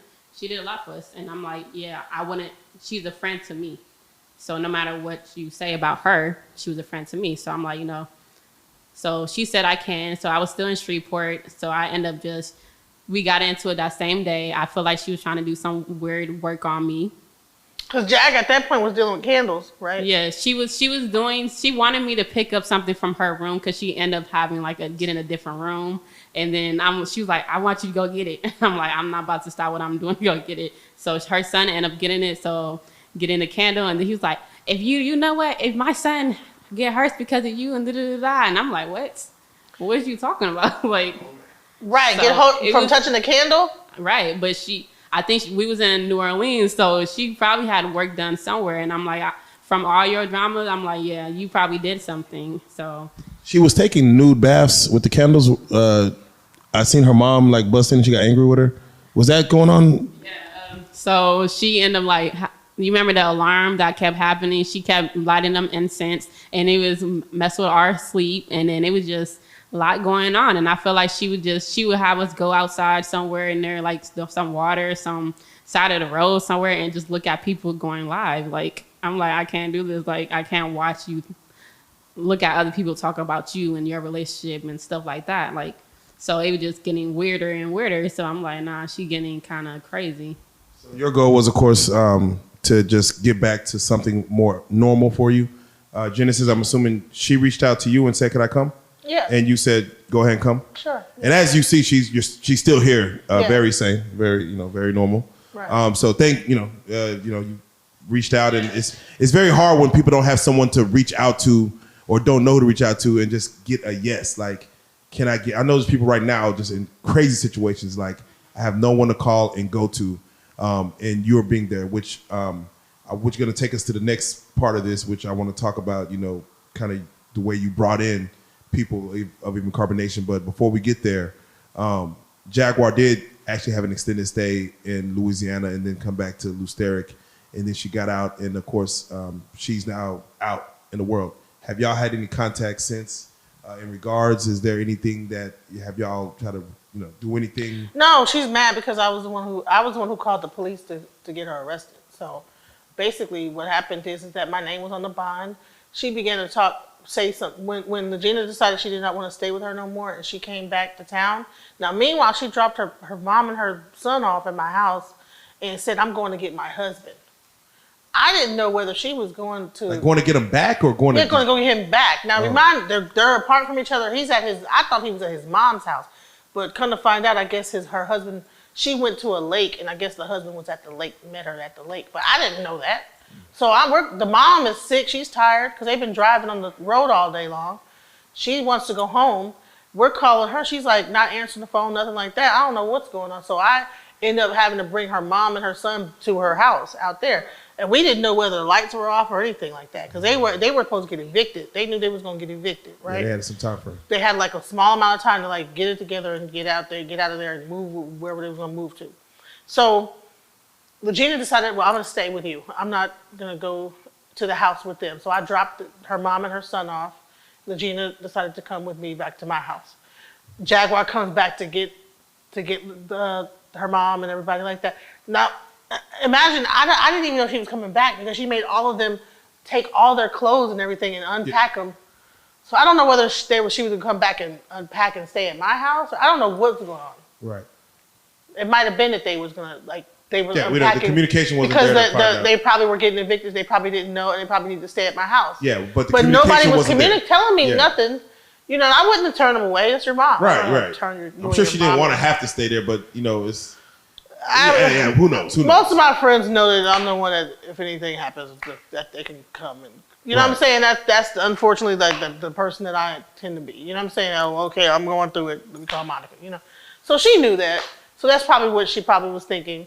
And that's fine, but her mom was like, no, I want to go back to the house. Right. So I took him back, and then that whole thing with her, she probably felt like I had double-crossed her in some kind of way, or I don't know. But really, that's really what happened. So that's it.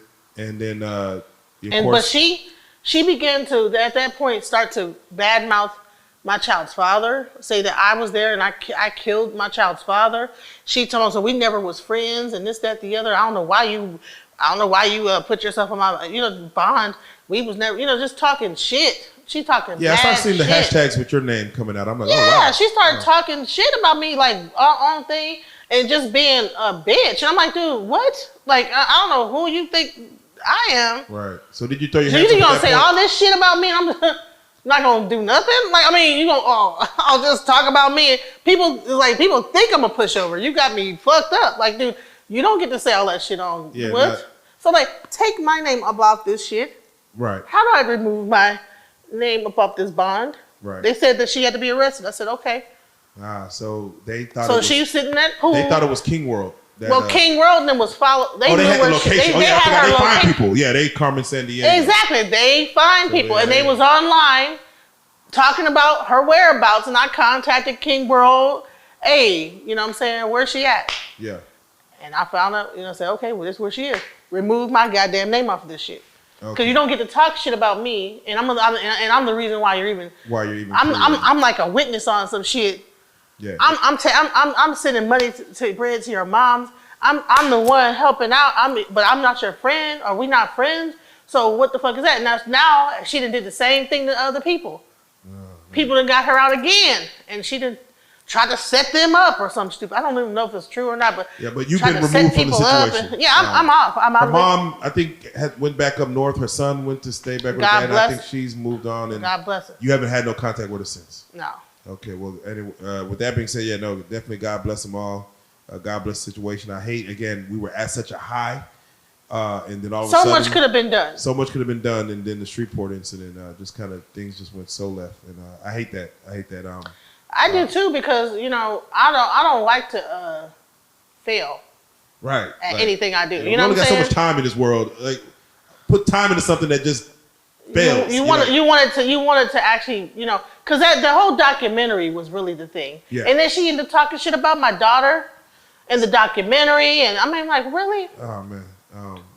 So She telling people that what'd she say? You don't even tell your daughter about her father. She gets that voice. Yeah. You don't even tell her about your father. Shit. I can see. You know what I'm saying? And we are going to touch on the documentary, but before we get there, She does that. She calls me Toots now. Oh, Toots. Yeah, that's the new thing. Toots. Where'd that come from? I don't know. Everything goes to a movie. It's like The Wizard of Oz. Like, Yes. I think that's like 1920s, Mel's Diner. Yeah, like, hey, Toots. Dude, what film was you watching? Black and white over the week while you was in jail. Was it like the black and white film? It was a TCM, All right, TCM Turner Classic Movie Night. Yeah. I just picture her like with some chewing gum with her hand on her hip. Yeah, what's going on, Toots? Dick Tracy. Just chewing gum and shit. Oh my God! Action Comics. All right, so I will say this because you did bring Legina back into the fold and take care of it. That has been your nature. Before we even talk about carbonation, as far as you kind of bring them in, what is that about your nature as far as being able to help people in need and giving them place to stay? Because most people don't like people in their comfort zone, in their home. But you have been able to allow people, and we're going to go all the way through there, but allow not only the carbonation members, but from Jaguar, Goomba, Legina, like you allow people in your home. What is that about you that is so receiving of people in your personal space? I don't know. You know what it is that I have always been, my house has always been the house that people come to and hang out at and do this. Even when I was in Detroit, I was like the place where everybody. Like, you got to go home now. And like what happened is that like for a lot of, like I've been homeless before. I was a homeless. You did say that. When I was a you got to go through it to know it. Yeah, like so when I was like 13 years old, my stepfather was a crackhead, and he was cooking some crack or something like that on the stove and burned our whole house thing down. You know what I'm saying? God. And so people helped me. I was like a street kid. People like gave me somewhere to go. You know what I'm saying? Like my parents were living in a van, and I would and people would give me somewhere. Like they wouldn't just let me just be out there like that. So you've seen people help. I've you know that feeling of and having. When I left the military, you know what I'm saying? They just kick your ass out. When it's time to go out the military, they don't be like, oh, let me just set you up with a nice apartment. It's like prison. They open up the gate. Yeah, like. And let me get that ID off of you, so you never come back again. Like don't come back to the base. Oh man. You know what I'm saying? And it'd be in the hood. They like let you out. Most military bases by the hood, they let you out in the hood. People, you know what I'm saying? Music and shit going, like hip hop music playing and stuff. You know the scene whenever they showing the car come by, bass and body, drive right by you. Like, and you looking around with you got your military bag, and it's like gotta figure it out, man. So I'm just curious for the carbonation situation. Shaka. I believe from what I know, Shaka, his family, Solar Velvet have been at your house. Yeah. Any other carbonation members? No. Okay. Just those in all situations, like so Shaka and Solar were friends, are friends. Velvet and Azine are friends. But I think that also the thing happened with where Velvet had at one point dealt with them before. I see. So there was like a whole thing going on where they were really in communication with each other. So when their relationship got messed up, but Shaka's in touch with everybody from Carbonation. Yes, he is. He said that he was. So it's like, What are your thoughts on Carbonation? First, did you have knowledge of them from years ago? Yeah. What were your thoughts about Nature Boy, the Carbonation situation, just in general? I think it's a shame. It could have been so much. It could have been something. So you thought it was a good thing that was happening? It could have been something if Nature Boy wasn't a narcissist, and they actually did what he was saying when he first set out to do, like go live off nature and go like and live when he first started, it was not carbonation, it was called melanation. Yeah, melanation, yes. And it was about living off grid and living closer to the equator and not in the sun and taking care of your body and this, that, the other. Now that's when if it would have stayed that and not gotten weird and sex cultish and all that other crazy stuff, that actually could have worked. So you could see like 1,000 people out there in the jungle. You could have saw that. Or you think it only work in a small group of people? Probably different groups. Okay, you know, people in pockets. Africa do it all the time. Yeah, there's tribes. I think that so as a tribe, it could have worked. That's why I was interested. It intrigued me, and I followed it. You know what I'm saying? Right. From when he first started off, all the way till he got arrested, I actually followed the whole thing. You know what I'm saying? But to me, it just started to take a weird turn, and like people started to okay, well, this is abuse, and I started to see them.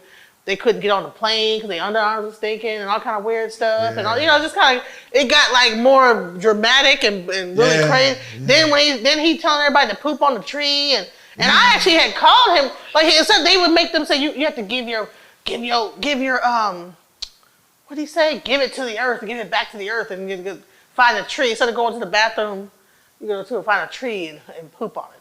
Which is, I guess, makes sense. I mean, animals do it. Cows shit in the field and it fertilizes the ground, I guess. I don't think human shit is the same because cows eat honestly, grass. I personally don't even know where the shit go. Humans eat other flesh. Cows eat grass, so it's like basically eating and re-putting the grass back into the ground. Human beings eat cows. Meat and so I don't think that this putting the cow back in the ground. It's poisonous. If we poop on that, it's gonna probably die. That's real. I can see that. So I'm like, no, it's not the same. I can see that. Even though they must be supposedly vegetarian and all, not like the concept could have been great. Right. How it turned out, and it was actually to me like an interesting case study, right? No, it is. I'm all about the psychology of human beings. Yeah, me too. So I'm watching this stuff go down. I was like, honey, I had my popcorn. Every time they would go on live, I was like, man, this is crazy as hell. So when they invited a white woman in there, were you like, wow, the melanation didn't turn to... They had a few white people there. I know. Then the BBC came and they got their white lady. They said, no, we're not fixing to do that. No. Not with Sue. So, of course, Nature Boy's in jail. He got hit with a bunch of charges. People, I guess they say they escaped or, however it was. It went left. How did you get... He started getting weird at the end. Well, he was already weird. Well, no, Velvet said he started drinking. Hennessy started getting involved. And that really unleashed the beast. Well, he already had a beast because he had already beat on his mama. So it was already going on. Inside, it's just the Hennessy, you're able to hide it, and when the camera's on, but the alcohol makes your true nature and out of character and your decision making go out the door. I think they got that fentanyl weed when they went to Atlanta. Yeah, they might have. Because he started acting crazy. He had them painting stuff on their face, three, and making up these doing all this kind of weird stuff. I'm like, what is going on? They went on Sonetter TV, y'all. Now Sonetter TV is a huge platform, right? And instead of them doing something that really makes sense, they up there. Three. They would ask him a question, and Sonetter would ask him because Sonetter is all about scholarship and breaking it down, having debates about religion, educational. And they went up there and act like a bunch of fools up there. That'll do it. It'll put the eyes on them. Like, okay, we gotta see what the hell's going on over here. I think people thought they was a joke after that. Like, really? Oh, man. That was when it started to decline. Okay. Because it stopped being about. It was more entertaining when I think that when he started to try to make it about entertainment, that's when it started to not be entertaining anymore. It's like, dude, when you guys are just being yourself and actually really trying to be the knowledge and stuff like that, and was failing at it, people were more interested in that. But when you're trying to come over here and put on a show, when you showed me the videos, and again, I don't know what the time frame they're happening, but when I seen him like having, him telling I can have these men hit each other, they'll carry me to my bath, watch this man rub my feet. And that's when I started saying, "Whoa, this is very cultish." He was trying to stage it too damn hard. I think all that shit was staged. Yeah. And he was trying too hard to go viral. Every moment he was trying to do was trying to like blow it up and try to make it more sensationalized. That COVID money. And if he would have just stuck to his original thing, he wouldn't even be. I don't even think he. Well, I don't know. Yeah, who knows? Yeah. I don't know where to be. It's because it was too weird. It was like too much. They was beating each other's ass and fighting each other and he was getting other women to beat each other up, and so I think he was doing that even when they was doing the knowledge. So yeah, once you start putting babies in certain people, it's like, okay, all right, wait a minute now. Right. David Why do all the gurus start getting freaky? Man, all the gurus get freaky at some point, and it's always some weird freaky shit with kids. We got to do a case study on that. Like, why do they be up until a point then the power? Then they get freakiness. Yeah, it's like the freakiness. They say, you know what? I'm at the top of my thing. The freakiness got to come out. I got to come out. Freaky, baby. Like they got like freak me, baby. It'd be a song. They get up and down. Like I can't go back. Right. I gotta get freaky with it. I'm here now. It's too much knowledge and too much spirituality. Right. It's some freakiness got to. That's interesting. Creep its way into it. Yeah, look every cult leader gets freaky. We gotta go through history and see like just how freaky shit got with every little cult leader. Every single cult leader, I swear to gosh, every one got some freaky. They always demised by the freakiness. Man, they'll have everybody on their side, and then all of a sudden some freaky little wild freakiness that'll start kicking in. They start doing some weird stuff, making people uncomfortable. Doing weird stuff with their followers. They can't control it. It gets a little crazy. So after that, then how did you and Shaka link up? Was it through music? Was it through just Bigo? I met him on Bigo because it was during COVID, and I was actually in the hospital. I damn near died having a baby, and it was during the winter freeze. It was like for 2 weeks we didn't have no lights or nothing like that. You know what I'm saying? And so I didn't realize my blood pressure was like 200 over 100. So I started having chest pains, and so I went to the hospital, and they were like, "Oh, you are about to have a seizure." You know what I'm saying? You're about to die. A stroke, seizure. So they started putting pads around, because I'm like, the whole time I'm like, oh, no. I'm good. We don't have to do this now. Because I'm like, we got to take that baby. Like, no. I'll be all right. I'm fine. Right. Look at me. I can get up right now. They're like, no, you're about to die. You know what I'm saying? They started padding up the thing around my head. So for this seizure that was about to kick in, that if my blood pressure goes up 1 more inch, that this seizure is about to kick in right here. And so I had to have an emergency C-section. I had to deliver the baby. He was only like 7 months. So that's why I wasn't trying to. I was only 7 months, Wow. So while I was in the hospital, I was in ICU for 2 weeks. It's the only thing and I had COVID. Oh, God. Shit. Okay. So I had COVID. My baby was getting born, and my blood pressure preeclampsia. Yeah. Yeah. So I was in ICU for like 2 weeks. And what Shaka was? They were on Bigo. Okay, so and that was my entertainment, just watching Bigo. So I'm just curious, real quick. You already said why Shaka came down. You were able to provide him a place to kind of a refuge.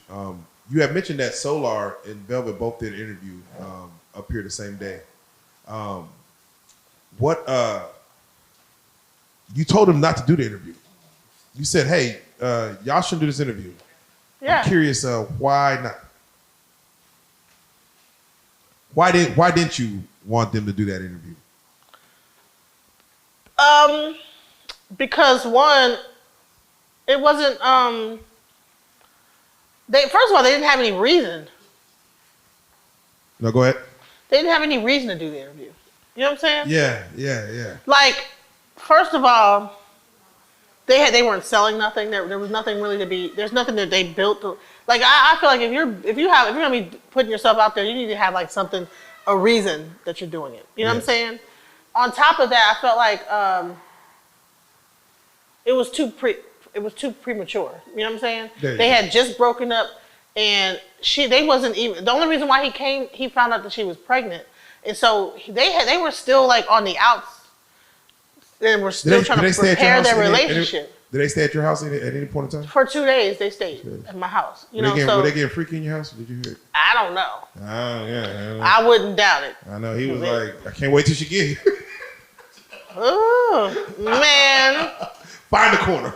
Right. That's where they were, in a corner, in like a little small room. Oh, that's why. But no, I hope not, because the children was in there with him. So I hope that they wasn't doing those. But you say he found out that she was pregnant?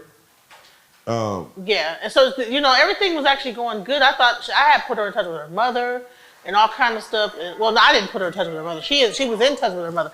I was trying to encourage her to get on her feet, do this, do that, and then it's almost like when she found out she was pregnant, it's almost like all that went out the window. You know what I'm saying? And I think that she probably felt pressured to try to make it work with him because she was pregnant.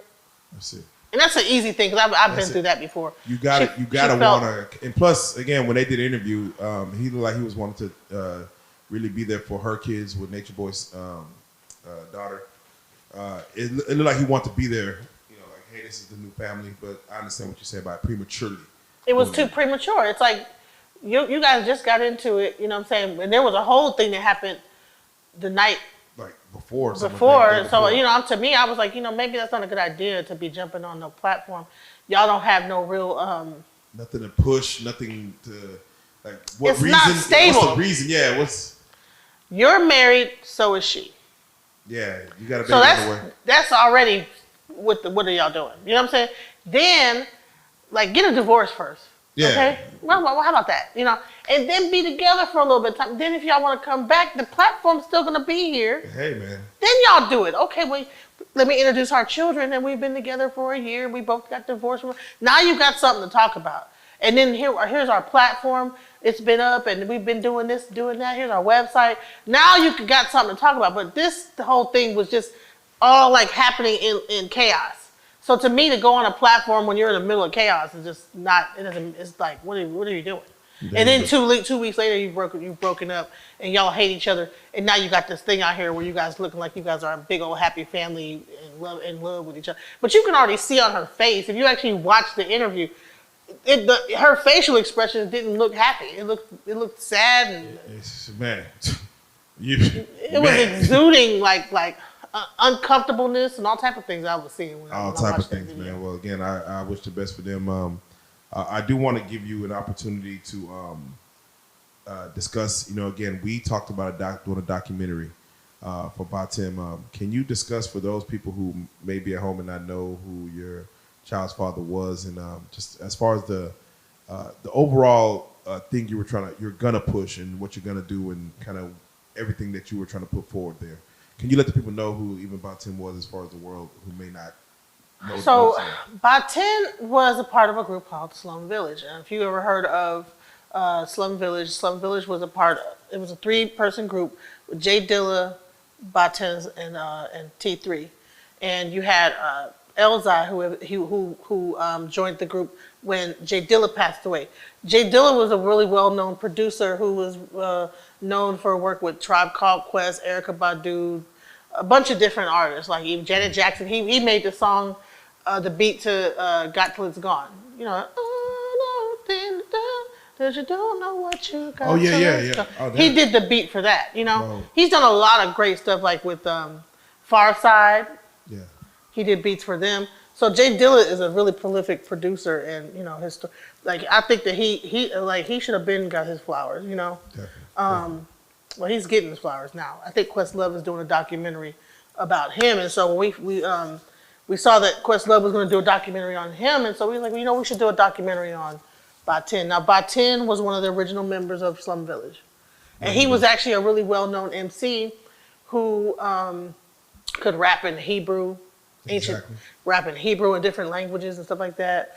He was really into metaphysics, and he was like the spiritual they were a part of this thing called the Order of Divine Reality, where they like were really into like metaphysics and tantra and the Kabbalah and different like things like that. So when he first when Slum Village came out, they were like kind of like a conscious group, but he also had like a lot of enlightenment. No, definitely very, very, very talented. What was the cause of his passing? Well, when at first it was undeclared, but eventually they put it as a cocaine overdose. I see. Yeah. Was that prevalent in his life as far as No, he was a spiritual person, but I think that the music industry, like I think that the influences, people, because when that backstage life, you're gonna run into people, with different substances and things like that you normally wouldn't. You go overseas, people are doing stuff, you're trying out, do things, this, that, the other, So I think that just from being in different places, especially overseas will get you. Yeah. No, definitely. They'll get you. Yeah. They'll get you experimenting on some stuff sometimes. Yeah, because you're already experimenting going over there. Yeah. The whole going overseas is an experiment for a person born in the States. So I've heard stories about him being overseas. That's part of the reason why I wanted to go into do the documentary, so people could understand him beyond just like, okay, that this person was a dancer. He was a great singer, writer, rapper. Like, he was not a drug addict. You know what I'm saying? Now, what happened, I think, is mental illness kicked in probably due to, like, some of the drugs. But I also think that there's also a history of family mental illness as well. So I think that the depression and things like that was kicking in, too. And he was probably self-medicating at some point. And, it came to the point where a lot of like the combination of mental illness and then the drug, the fact that, Detroit and the whole, Detroit, so where he lived, where he was at, everybody knew him. He was in his 6 Mile area, you know what I'm saying? And, people know him, they know him from Slum Village, but, they. Yeah. I'm curious, what now is the direction that you want to take? I know we talked heavily as far as trying to put something together to just have a starting point, get some writers in there and just trying to see what kind of documentary it should be. But can you speak on what it is now, kind of what you wanted to do, if you wanted to take a different avenue or kind of just maybe wait and look at the landscape? I want to do something with my daughter, and I want her to be able to talk to people and learn about her father, That's amazing. At first, when I was creating the documentary, I wanted to be, just his friends celebrating his life. Right. Getting people, like I said, Jaguar, going to people that toured with him, right, and getting different accounts and stories. And I thought that would be really cool. But I think it's a important thing to like actually go into like, where she could find out more about her father, To document her daughter finding out about her father in itself is again interesting to watch, as far as she's unfolding as it's being documented, what she unfolds about, what people will say. So no, I think that might be an even more interesting direction. Yeah, and see, she's autistic, right? And so is her brother. And I believe that he was probably also autistic. So I want to like actually delve into like some of this, like some of this that was going on, that like, imagine like you have the music industry, right? And you have all these people that really have a lot of mental illness, right? Right. But they're great at music. And that's why you can easily take advantage of them. I believe that there's a lot of autistic people in the music industry, a lot of autistic people in entertainment, right? They might be really laser focused and great at doing their art, but then they're easily taken advantage of, right? Because you could easily direct them in any type of way. Like, okay, go do this, go do that, right? Oh, exactly. So I wanted to like actually even examine that at one point, Yeah, like that in itself is, yes. I don't know if there's already studies out there, but you're right. I wanted to do that. I wanted to get into community. that. Like how many people in the entertainment are autistic? That's true. Definitely. Are they or even have an IOP, ADHD, or any of that kind of like borderline, like or mental illness or whatever? Right. Something diagnosed. That is the entertainment industry taking advantage of that. Man, that's powerful in itself. Speaking of the entertainment industry, I definitely want to touch on your history. Again, DJ Genesis. You are a DJ of almost 3 decades, probably more. Yes. Mostly in Detroit. As far as coming up, where did you come up? Like, where were you kind of getting your ground started from as far as learning? I started off in the military learning how to DJ. I was gonna be like a actual DJ. Like, you mean like as in the infantry goes in, you was going like nah. Like, everybody shoot like get on the ground like I'm like play the track. You know, like how they used to start with the drums and everything. I'm like in the front with a DJ. It's the I'm DJ. I'm telling you. No. But you learned it in the military. I wanted to be like a it was these competitions called the DMC DJ mixing competitions. Yeah. I wanted to be like that. Okay. Definitely. Like DJ, there's a guy named DJ Ghetto. Like there's like chicka invisible scratch pickles, like the ones that like mix it and like do all the tricks and stuff. I wanted to be like that kind of DJ, but then I got introduced to the techno scene, I became like a techno and house DJ because my friend Eligio. Techno, is that like EDM? Is that a little bit of? Before that, it was called techno, and okay. There's house music, there's techno, there's drum and bass. Those are like the categories. They just labeled it all EDM now. Techno is what you get when you go into a Vegas club, pop a Molly, and just. Lord have mercy. Yeah. But fist pump. There's techno and there's Detroit techno. Detroit is where techno started from. So when I didn't know that. That's dope. And it actually is three black guys that that started in 3 different ways. You got like Kevin Saunderson, Derek May, and Juan Atkins. But Kraftwerk is where they really got it was a combination of like disco and Kraftwerk and different like African Bambaataa. So all those different things kind of merged into like this thing called techno. Oh wow! That came out in like the early 80s. So you chose to lean towards techno. More house and actually drum and bass.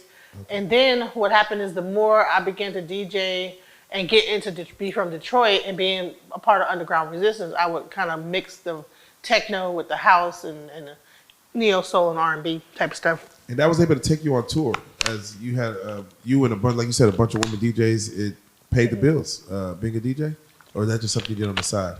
Oh no! My whole being a DJ was everything. Yeah, that was your life. It was and I was. That's why I was homeless.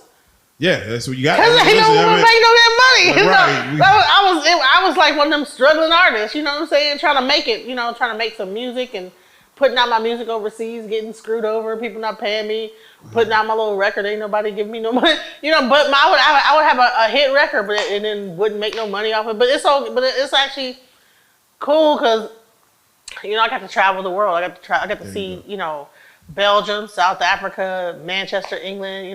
I got to travel around all the places I ain't been. Yeah. So who would you say is like top 3 DJs in your world? Top 3. Jazzy Jeff. Oh, shout out Jazzy. And he's not even a techno DJ. Yeah, just DJ in general, just Jazzy Jeff. Jazzy Jeff is probably one of my favorite. I was able to see him DJ in person in DC one day. I was like, oh yeah, no, he's the truth. He's and he be dancing while he did. Yeah, he's like he do his little 2-step. I think it's so cute. Him and Little Louis Vega and Joe Claude Sale. There you go. Oh, yeah, man. Amazing. Yep. We're celebrating 50 years of hip hop right now. Yeah. How do you feel just to be part of this thing called hip hop, as far as just being a DJ, even on the techno side and the house music side? You're part of this music industry. You're part of this thing. How does it feel to see that hip hop got to 50 years? It's interesting. It's interesting because I don't think it sounds anything like it used to sound. It's like, what is hip hop anymore? I'm glad it made it 50 years, but what is it? But I wish that what does it represent? I wish that we could. I don't know. Where do you think it's gonna go in the next 50 years? I hope it goes back to its original. It gets back to some kind of original form. Because when I hear Lil Uzi Vert's "Damn," that sounds like pop music. It doesn't sound like hip hop. I don't hear no rapping in there, and I'm like, what's going on? Yeah, I'm like, what's going on? This is a hip hop concert. Like, what are we doing? Like, Yeah, I'm like- doing a rock. Yeah. Like that. What in the hell is that? I'm thinking like in 50 years, it in might like just 50 be, years, it's it gonna might just sound be like humming or something like just. man. That or actually sound sounds effects. like a. Dude, everything sounds like AI. I think it's gonna Yeah, be. you think AI is gonna take over hip hop? They're gonna be like, we the can do it AI better than y'all. doing hip hop. It's gonna be like a hip hop AI. It's not gonna be people anymore. It's not gonna be people no more. Oh my god. Because they're already everybody done AI their voice out. Everybody sound like this when they're rapping. You know what I'm saying? Just sing. Everybody sound like an AI. Yeah. Everybody sound like a computer. So they're getting us ready for the computer takeover. For all the computers and the robots to take over the world. They're getting us ready for the AI. It's gonna start with the music. AI It's convergence. gonna start with the music. Once we accept it, We've already accepted it. Yeah, Everything sounds like a computer. So that's what I'm saying. Like, I love that it's the hip hop 50th anniversary. But if you actually listen to hip hop when it started and listen to how it sounds now, what is even hip hop anymore? It's like it's almost like the industry have converted hip hop into something it's not even like, basically took it out of its original form and turned it into something completely like. Yeah, it's crazy. Somebody trying to do some old hip hop stuff, it might get frowned upon nowadays. Like, Yeah. Like a jungle, like, yeah, they're like, what the hell is that? Broken glass everywhere. They be like, man, oh, they talking too slow. Right. He's actually rhyming? What? Right. What's going on? Actual words, put like sentences? No. So- not grunts and moans and weird like sounds. Yeah, I'm telling you, it's gonna get crazy. So, let's have a conversation, and I'm curious on your thoughts on the importance of the groupie to the hip hop world. What's the importance of, would you say, the groupie? And that go for male or female? To make sure that the guys catch herpes. Yeah. No. Spread herpes around. What did Agent Smith say? To You're all like the a people virus. in the world, in the country. Like, right. So, but do you feel like that is always, around. that has always been a motivation to industry artists to be like, man, when I get to this level, I'm gonna have a groupie. I'm gonna go on have tour. as many women. Yeah. I think it's just the whole fanatic thing, right? I guess the women want a piece of this person that has that seems to have some power, and then they Want to feed that. want to feed into that. Yeah, I am. But to me, I'm like, dude, as much stories you hear, like some of these people don't even need to be doing it with somebody. Like, dude, if you ain't got at least a long enough something to somebody gonna talk about and spread the word. You're saying I've heard some of them they not working with nothing to be. You talking about dick? I think talking about body of work. I think someone like, oh yeah. Some of their dicks ain't even. They need to have more songs. I'm like, oh man, you think some of them ain't working with nothing? They shouldn't be dealing with no groupies. I've heard some terrible stories about some of these guys and their weird fetishes and all this other stuff. I think that's like, I mean, yeah, it's like, man, but you feel like that, like they have the power now to feed into their fetishes now, right? Like back in the Rockstar days. My thing is that, like, dude, I think a lot of that is like some of these rappers are really gay and they're trying to like overly sexualize them and be sexual to like cover up the fact that they're gay. You know, I hear more people. They really want to do, so they just really overly fucking the women because they really want to do. Why in 2023 we're hearing so much about these rappers are gay? Remember they had that song. Remember they had that song, "I'll Eat the Pussy Up." Yeah. So could you imagine now how many dudes was on that song? I'll beat the pussy up. And they in the studio. Could you imagine like all these dudes, dick hard, I eat the pussy. They just all in the studio rapping about how they eating some pussy. Everybody think about pussy and horny, and they just sing it in the studio together. Yeah, no women there. One person after the other just. Damn. Like, dude, that is so gay. Like, to me, like the whole thing with the male posse and how the hip hop groups used to be around all these dudes all the time. So you feel like when you're in the studio session and it's 12 guys in the studio session and they're always talking about fucking and getting drunk, they're high, they're talking about fucking. It's some gay shit to me. It's gay. And if ain't enough women around the fuck, like, what is y'all doing? Like, ugh. So I think they need like the groupies so they don't fuck each other. Oh my God. That's what Princella was talking about. That's what Princella was talking about. They need the groupies so they don't fuck each other because they're really gonna be horny when they get done rapping. God, when they get done singing their song and they all horny and they all have thoughts in their mind, they gotta fuck something because they just got finished talking about all kind of fucking and Sucking and everything. A rapper in heat is a rapper who wants to be. What the fuck? You gotta do something afterwards after you talk about all that fucking. Oh shit! Like ain't no girls around. That's what. Right. Come on, man. We gotta go in this back room and make it I hope happen. not, 'cause I and always they feel drunk and high off Molly.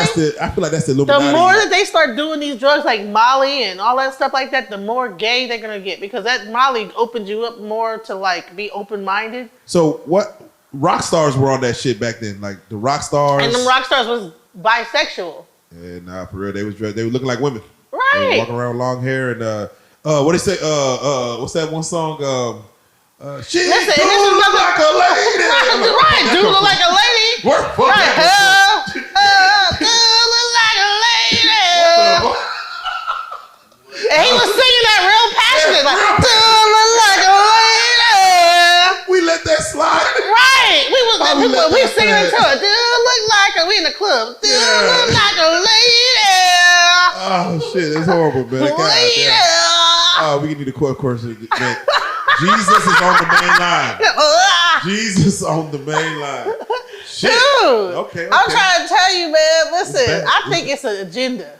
It might be an agenda. It's an agenda. Not That's when we get into this relationship town hall. You know what I'm saying? Yeah, we go That's why I even brought you Princella, because I said, dude, it's an agenda going on. Yeah, for those that don't know, people who seen Pastor P, Princella Clark, the lady who came on, who we called the woman Kevin Samuels. People didn't like that. They didn't like that. Oh, the female Kevin Samuels. Oh, they didn't know that. She's not the female. Like how dare you blemish? Like how dare you blemish our Lord's name, Lord Samuels, Lord Samuels. But yeah, you actually brought Pastor P to us, and you're actually going to be doing something here coming up. I want to say September 20th. Let's talk about it. Let's talk about the town hall that is possibly going to be happening, and some of the people that may be involved. Can you speak on it? You know, yeah, because I was on my whole like anti-men thing for a kick. You know, after I had my baby, I was like, "Fuck these niggas," and I started watching like all this like.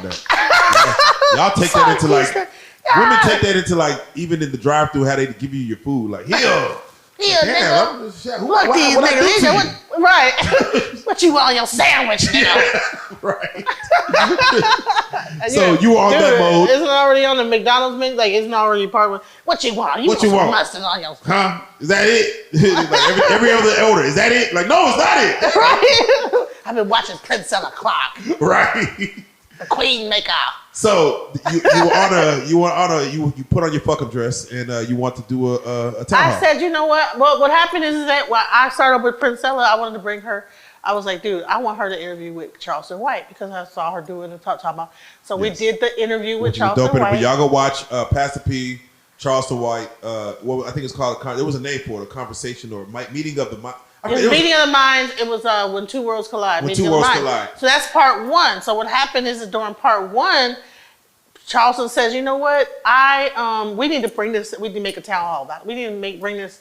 Forget all this online stuff. We need to actually bring this live and do this live. So I was like, okay. Yeah. And so I put together a live show coming up. So what I did. So what's happening is that like you got you have like the manosphere. You have like the pink, the blue pill and the pink, or the red pill and the pink pill, right? Yes. And then you got the incels, which is involuntary celibate, which I've never. I had first time hearing of that, but yeah, involuntary celibate. What is that? What does that mean? I guess they mean ain't nobody giving them a pussy. So they are involuntarily. Yeah, so I don't want to not have sex. I just can't get it. Right, they can't get none. Damn. So they want to kill everybody. So they're mad because they got like a whole thing online that women ain't shit.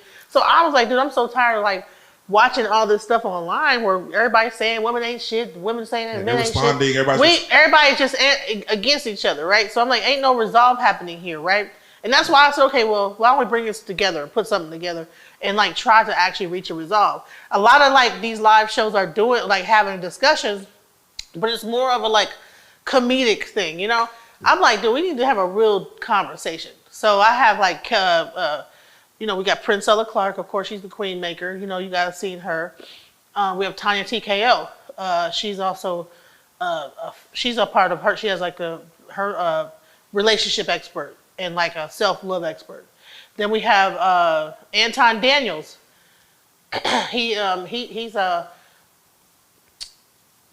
he's a part of like the kind of the. Yeah, Anton Daniels has been he's been really him and Charleston White have been kind of getting their work on like crazy. Yeah. So and then you have what's the other one? Dang, what's the other? I forget what the other person. Fly it down there. Ken Billions. Yes. Natasha Da from the Sunnetter TV network, and then the other, what's his name? I forget what the other guy's name is. Kevin Wesley. Kevin Wesley. Now Kevin Wesley is the polygamous guy. Oh, here we go. So we have like polygamy, we have married people that are married, we have like relationship specialists, we have like single people that have so it's like a very wide panel. Yeah, it's a wide. And so I want to have the conversation and be able to ask, and there's going to be audience participation. So we want the audience to join in and ask questions, things like that.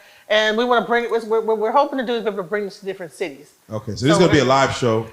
Yeah. Well, I don't want to say. Let's say it's going to be recorded in an audience on a panel with a stage, in a conversation. Is it going to be basically moderated? Like, is there going to be a moderator there? Yes, Sabrina that you just met today, she's going to be the moderator. She has a thing called Preference Dating, which is an app that she actually created, a app for people that are dating. And instead of like you know how normally you would only see pictures, you see a video of the person. So you can't really catfish a person on a video. So they have to upload a video of themselves, introducing themselves. So that's her idea with her Preference Dating app. So she's going to be the moderator for that. Oh, definitely dope. So that's going to happen in September. There's a venue. More information will come on that, of course. So y'all stay tuned. We're going to be promoting that and stuff like that. Yeah. Reallyfe Productions is going to want to definitely be assisting with getting that going. Being in there, again, I feel like it's a conversation that needs to be had.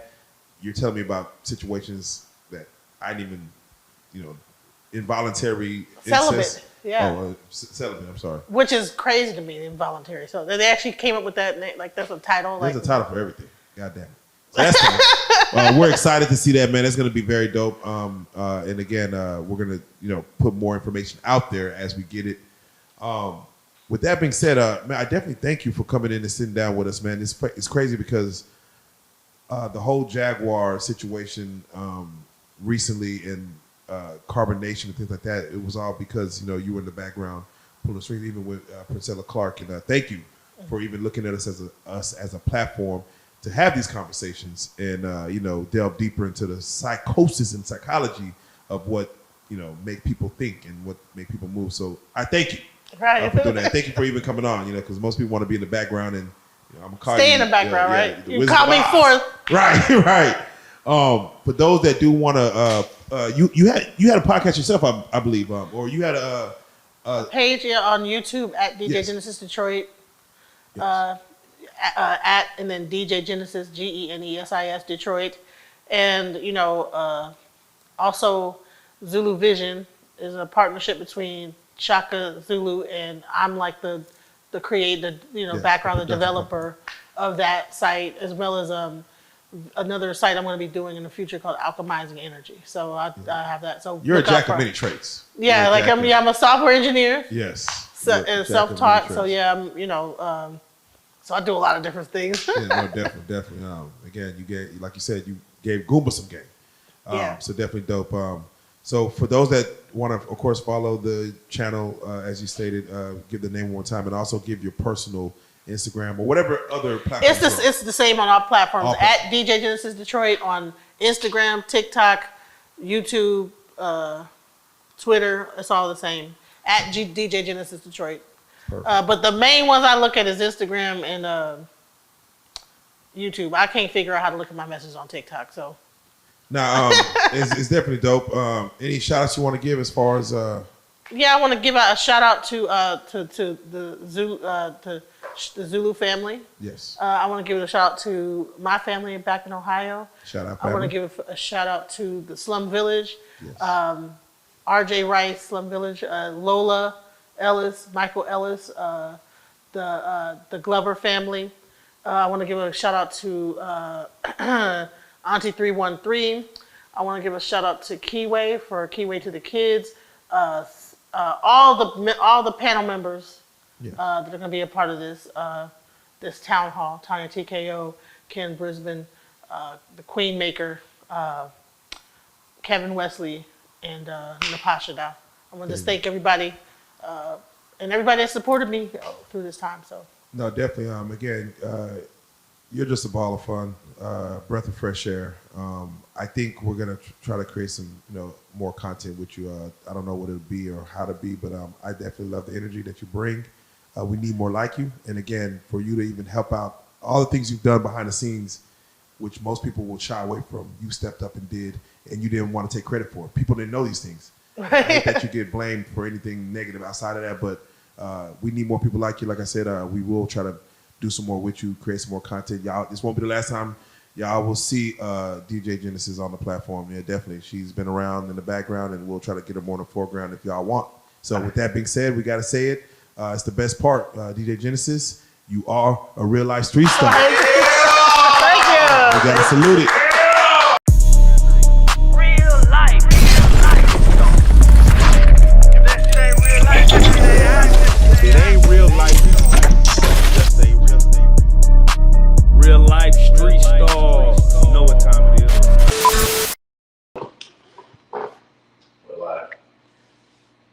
All right, and once again, Real Life Street Stars, we are live on our platform of Real Life Productions with Three God, aka Nature Boy, aka Eligio, or BK Eligio, his goddesses. Thank you, ladies, first and foremost, for taking your time to even speak with us. Again, this conversation was supposed to be had with Nature Boy on the line as well. But of course, I'll let y'all explain as far as why he may not be on this call in itself. As we get started to talking, first and foremost, I want y'all to introduce yourselves. If y'all could just go down the line and just kind of let us know who you are. Okay. Peace, I'm Goddess Eferu. Peace, I'm Goddess Zoka. I'm Queen Malia. Peace. And I am Goddess Aya. And ladies, thank you again. First and foremost, before we even get started, how are you guys doing? How are your spirits right now? Just how are you feeling, even coming into this phone call? Well, we're fighting, especially against some very serious but false accusations at this moment. And it is something that has put our family under a lot of stress at this moment, but we remain optimistic and positive that the truth will eventually come to the light. Right. Period. Yeah. Definitely. Yeah. No, go ahead. Now I want you to, because again, as we ask questions, I know one person is definitely going to speak for everyone. And even if you feel the same way, if you want to just reiterate, just to kind of double down on it, just to make sure, again, that y'all are a unit, y'all are moving as one, and y'all are of the same mind. But even if you're not, even if you feel a little indifferent, feel free to, of course, speak. Just, if you want to add a little bit more to any question that we ask. Yeah, I just wanted to add that this process has been very stressful. It's been a year and 1 month since Eligio has been falsely, accused of these charges and been away from his family. And it has been very stressful, especially since, he didn't do anything. Like the world knows that he's innocent from these charges. So we're thankful to be here to, shed light on the truth. Because that's what we're, what our goal, what our objective is to just shed light on everything and speak the truth. So I'm thankful. Yeah, appreciate that. And we are thankful for you allowing us to come onto your platform and giving us the opportunity to speak our truth and to put that truth out there so that more people will be aware. And if anyone who is watching this live may know of, resources or things that could help us, because we are being maliciously prosecuted at this moment in time. Yeah. I know you haven't shared the malicious prosecution yet on your channel. We hope you do. We hope that you do. Yeah. But if you go to our social media, our Instagram, which would be 3Ligio, that's 3LIGIO dot 13ISHOP. That is our Instagram. And our YouTube is Nature Boy TV. If you go there, you will be directed to see all of the corruption within the DeKalb County Police Department, what we have been going through. You will clearly see that all of these allegations are clearly false. Yeah. So Goddess F. Rue put together a very well video. It's very clear, straight to the point. You'll be able to know exactly what's going on. Yes. That's a fact. Definitely. I was gonna ask, and again, we're gonna come from a standpoint of, some people may have more information, some people don't. So we're gonna come from like a naive standpoint. But I want to ask, a year and a month ago, of course, this is when he was, again grabbed. What were the charges that are being, that he's being held on? Yeah, go ahead. Thank you. Falsely. What are the? Falsely accused, maliciously. This is a malicious prosecution. False imprisonment, rape, and 3 counts of prohibition on nude, which were false. Yeah. The alleged victim never said anything about rape.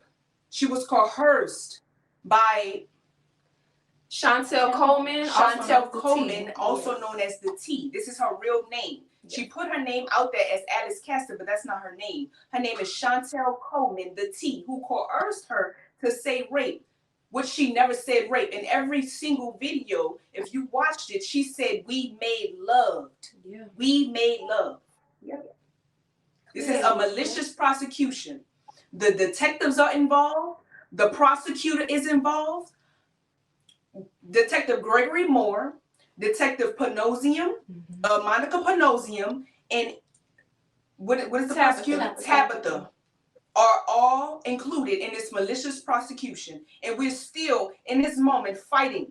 And the judge, Stacey Hydra. We are in this process still fighting these alleged charges, these false charges. And we just need some help, some assistance from anyone that just can help us. Yes. We have everything that we need, but if anybody sees anything that they can do to help, that's all we asking for. We talking about these charges. We don't talk about anything else that goes against these charges. If it doesn't help and it doesn't aid in our helping to help these charges, we don't want to talk about it. We don't. And as you can see, our family has been going through a lot. This is very stressful on Mr. Bishop and his family, because this is keep happening. We've been swatted multiple times. In every single country we've been in, we've been swatted. Right. And they've investigated in these countries and they found nothing. But when we got to the States, they got all of these critics and these people calling up to the jail. As you see, all in these police reports that's in the video that Goddess Ephru did. I'm grateful. Thankful. She put together a well-organized video that is simply explained. This is a malicious prosecution. And we need this video to be posted and out. Yes. We don't need to be for y'all to wait. We need this to be out because this is wrong. Yeah. And this is not just happening to Eligio. This is happening to everyone. He just has family behind him that's able to speak up on his behalf. Pyramid. While they play with him. He was supposed to be on this call today. Can y'all explain as far as why he was unable to make this appearance today? The same reason why he is incarcerated today in the DeKalb County Jail is because of online critics. They call the cops, say false, horrible things that is lies. Constantly for the past 6 years, he has been on his journey of spirituality and teaching, knowledge of self. And that's it. Talk about being in tune with the universe and nature. And these people twist and turn our words and make it seem like it's horrible. We're not horrible people. We just teaching about science and knowledge of self. And these people take it and taunt it and make it look like we're bad people, but they're the bad people. They're projecting their evil onto us. Pyramid. And we're going to stop to it by being on your platform. Yeah, the truth Definitely. needs to get out. It's gone too far. It's gone too far with the trolls, and it's gone too far. This is our life. You're playing with these are real people lives. Like he's in jail for a year for what someone said. A woman said something out of her mouth, and he can be incarcerated for a year off of that. That's off. You should question the jurisdiction and the reality of what world we're living in, because that's not right. And he's been denied a speedy trial, which is his constitutional right, by a public pretender. She's not trying to help him. She's trying to make sure that the prosecutor get her check and she get her check. It's not right. Yeah, I personally was not aware you could deny a speedy trial. I thought you had a right to that. Yes. And that's the thing. When we went to our bond hearing on June 2nd that just passed, we had a file for out of time speedy trial because recently when he was first incarcerated, he had a public defender. He told this public defender, he said, I want a speedy trial. Exactly. This same public defender said, no, I'm not going to put it in. So we continually reached out to her to stress her the importance of her putting in this speedy trial because it is his right to have a speedy trial. Right. Of course, she still denied and she put in the wrong one. And she did come. We did get subpoenaed her to testify. And she told the judge the truth. She said, yes, I denied putting in the proper speedy trial for him. But the judge still denied his speedy trial. Right. And so what we're looking at here is we're looking at a person's humanly rights being violated. Yes. And I know that this happens all across the world, worldwide, where the justice system is not just and it is not fair.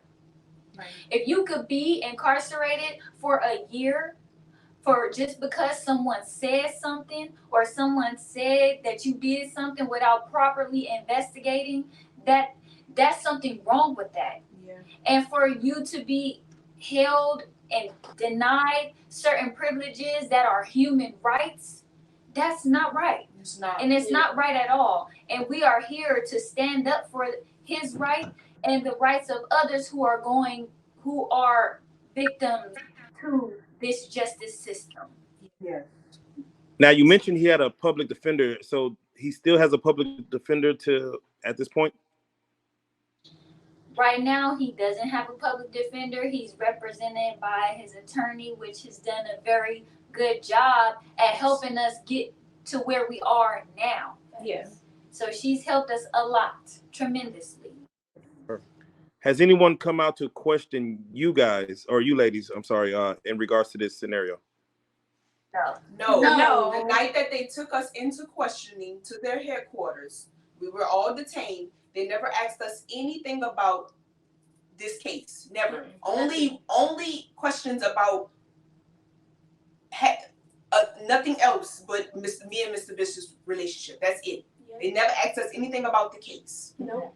Never. They all took us in and questioned us, but never asked us about the case. Yeah, it was a straight setup. Yeah, They separated the men outside, put the women inside, and then arrested all of us. And we went to the station, and everyone was in a cop car individually. Mm-hmm.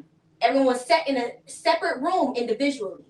And then they never came in and questioned you. They never came in and asked no questions. Only people they asked questions to was Gadazoka and Queen Malia. And what they said was, what would you do without him? That's it. What do you mean? Yeah, so this whole prosecution, it wasn't done properly. No. The alleged victim just goes up. She didn't even do it. She was coerced to even talk to the detectives. And even when she did talk to the detectives, she never said that her and Mr. Bishop, he raped her. Mm-hmm. She continuously stated that they made love. Yes. And if you're going to do an investigation on charges with this much severity, you should take the time to get all perspectives. Right. That's how you know it was malicious. If you go to the malicious prosecution video, when we talk about the detective's intent, the detective even mentions that he's been trying to get Mr. Bishop for a while now. He's been watching videos. He's been watching the trolls, the online critic videos. Our king, Eligio, he has 3-hour-long videos teaching. They will get 1 minute of a video and twist it and turn it into something negative. And they send all these videos to the police everywhere we go. We've been to Mexico, we've been to Nicaragua, we've been to Puerto Rico, we've been to Panama. They find a little piece of our home. They will find our location. And they will send these videos to the police wherever we are, and then the police come SWAT us, big guns, running down on us, take us to get investigated. They never find nothing. We always leave, and we always clear. But this proper time, investigation. They have psychologists there. They do proper investigation. They sit down and talk to every single person and ask every single person, "Are you okay? Are you fine? Everything goes on well here?" And everyone lets us go, and everybody is fine. And it's clearly in the video. Every single other day, they're coming to the home asking questions. Are we okay? They're leaving smiling because they're like, everything is fine in these people's home. Why y'all harassing them? Leave them alone. We can't go to these people's house every other day harassing them.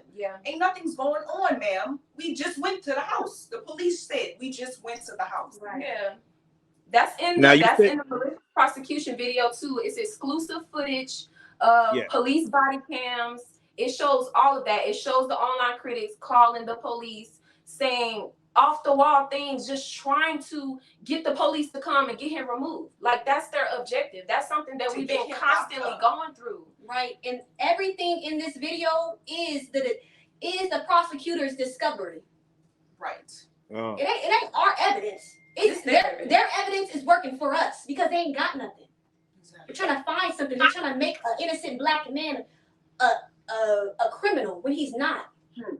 And they only got the alleged victim side. They never talked to anybody else. Like, we were there. Witnesses. We were witnesses. They never talked to us or asked us anything.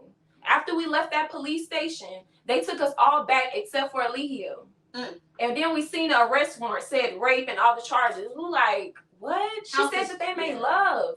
This video, the interview she does with Chantel Coleman, one of Eligio's biggest harassers online, who actually wrote the victim's statement and who is in constant communication with the DA, sending her negative videos. She is behind all this, really. She's coercing her.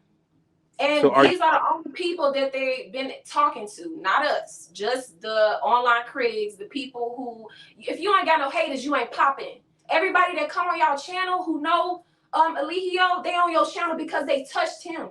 Hear me. So that everybody feeding off of his energy. And it's not right because you playing with somebody's life. It's been a year and 1 month. He been away. He ain't do nothing. Because people want to play with somebody's life. And that's not right. We tried to do it the lawful way. We tried to go through the jurisdiction, put in a speedy trial, get the charges dropped, but they keep denying our shit because they have a personal vendetta against him. They feel some type of way about a black man with a lot of power. Hear me. All he do is talk. All he do is talk. And why he got so much backlash and so much people that's upright in a fit, all he's doing is convicting your spirit. All he's doing is telling you the truth about yourself and the reality that you're living in. You got to look at yourself in the mirror at the end of the day and say, "What? Damn, why am I so uptight about this man?" And even in the chat, just haters. So, even for perspective, how long have each of y'all known Eligio? I know him for 5 years. 3 years. I've known him for 3 years. 5 years. And now you just mentioned the people who are in an uproar about him. Do you feel those people are out to, like, again, there's powers that be that are out to just basically prosecute him and just falsely accuse him of these accusations just because of a personal vendetta? It is yes. He's a spiritual online teacher. He speaks truth. And the truth that he speaks, it just convicts people. And when the people get convicted, they get vindictive. They want to do evil things. They want to say evil things about him. They want to go to police and report instances on him that never even happened. It's just something that they said and that convicted them. So they're going to go to the police and say these evil things to the police. What never happened. He's an online spiritual teacher. He is a really caring and loving person. He's very understanding. He's very loving. He's very kind. He's never done anything to no one. Yeah. People project their fears and their doubts and their insecurities onto him. Yeah. Pyramid. That's it. That's facts. And you know what? They do have a personal vendetta. Everybody, first of all, the online critics get paid. These people are getting paid money, okay? People getting paid money to make these videos and hate and just troll him and bash his name. People who leave his life, they able to get this clout online, this internet. They on here on this internet. They like all the attention that they getting from if they just, if I turn on him and I say this and this happened and I spread these lies about him, all these people are gonna give me this attention. Yeah.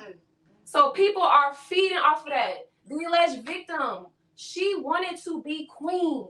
She wanted this position. She wanted to be queen. If you go to the malicious prosecution video on Nature Boy TV, you will see the motive of the detectives, you will see the motive of the online critics, and you will see the motive of the alleged victim. And it's clear. And not only did she want to be queen, Chantel Coleman is paying, she is actually paying the alleged victim to do this.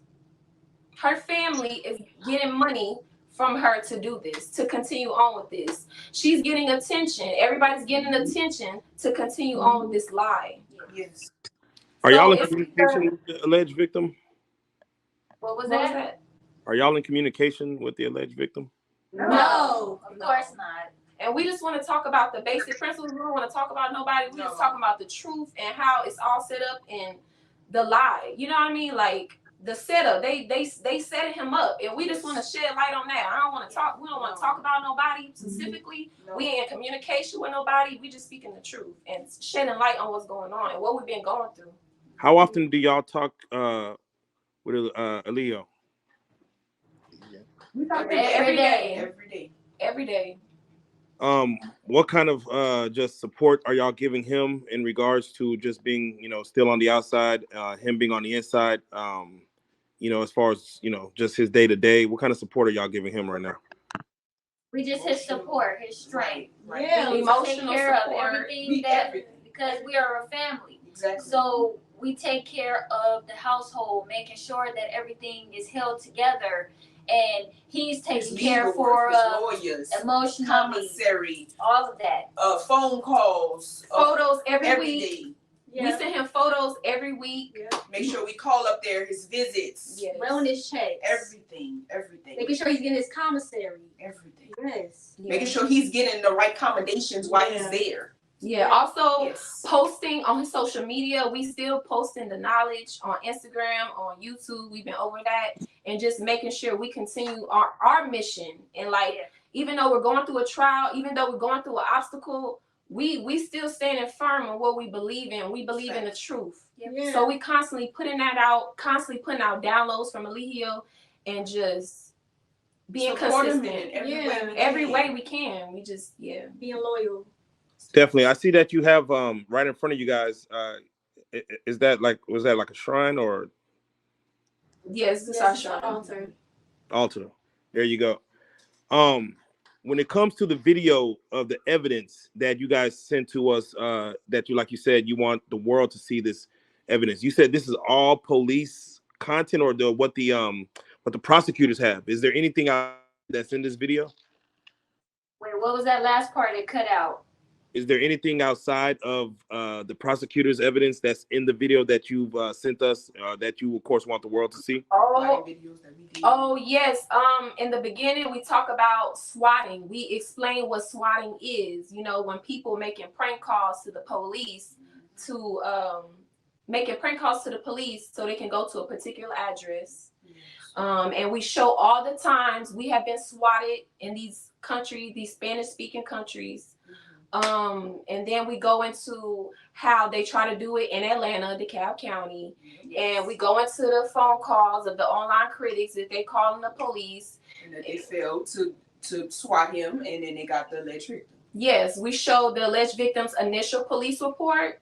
where she didn't say anything about rape or false imprisonment. Then we showed an interview she does with Chantel Coleman, the T on YouTube, where she's being coerced after she said that she made love. Chantel Coleman is like, you were sexually abused, you should press charges, you should go to the authorities and all of this. And then a week later, she calls the police again, making another charge. After this coercion. When she already did a police report. And then we go into the motive of everybody, and just we show the arrest, everything that happened, and then we just explain the whole situation, how it happened, and everybody's motive. And did y'all know the arrest was the arrest was coming down? Did y'all know that? Did y'all have any type of foresight of that was about to happen? No, we didn't. Well, 3 God looked out the window and he said, I feel something. Yeah, he was feeling it more so. That's all he did. And then they came down and shut the house down and arrested him. So just to be clear, were there any crimes going on that you feel that were happening? And of course, I don't want you to, mess anything up. But No, we got crimes was going on. If speaking is a crime, Exactly. that's the only freaking crime that was committed, was speaking. If it's a crime to be loud, passionate, intelligent, wise, if that's a crime, then okay. But when it comes to these charges or any other crimes or any other charges or any other allegations that people are saying, which is just gossip and hearsay, that's totally inaccurate. It is false. Everybody who knows him knows very well that he does not break any laws. He's 41. He's 41. Never been convicted of a felony. Black male in America who has never been convicted of any felonies whatsoever. He always tells people to follow the rules. He wouldn't tell nobody to do anything like that. And in the malicious prosecution, you will see how cooperative he is when he is being taken every time. Even in all of the swatting videos, he always is cooperating. He commends all of the officers every single time. They're doing an amazing job. They're doing a good job. He's always commended every officer. He's never going against their force or anything. He's just following all of the rules, and you'll see that in every video. how long were y'all in Atlanta prior to this situation? Now, how long were y'all in that county? Probably for a little bit over a year. Yes. And in that whole year, we probably were swatted 2 to 3 times a day. A day. Yes. Yeah, we would look out the window and see the police pulling up, like clockwork. Every day. No one else is arrested. No one else is being held right now in regards to this scenario. No. Okay. If the trial doesn't go as speedy as you guys want, let's say it is dragged out or it takes a while to get to an actual trial.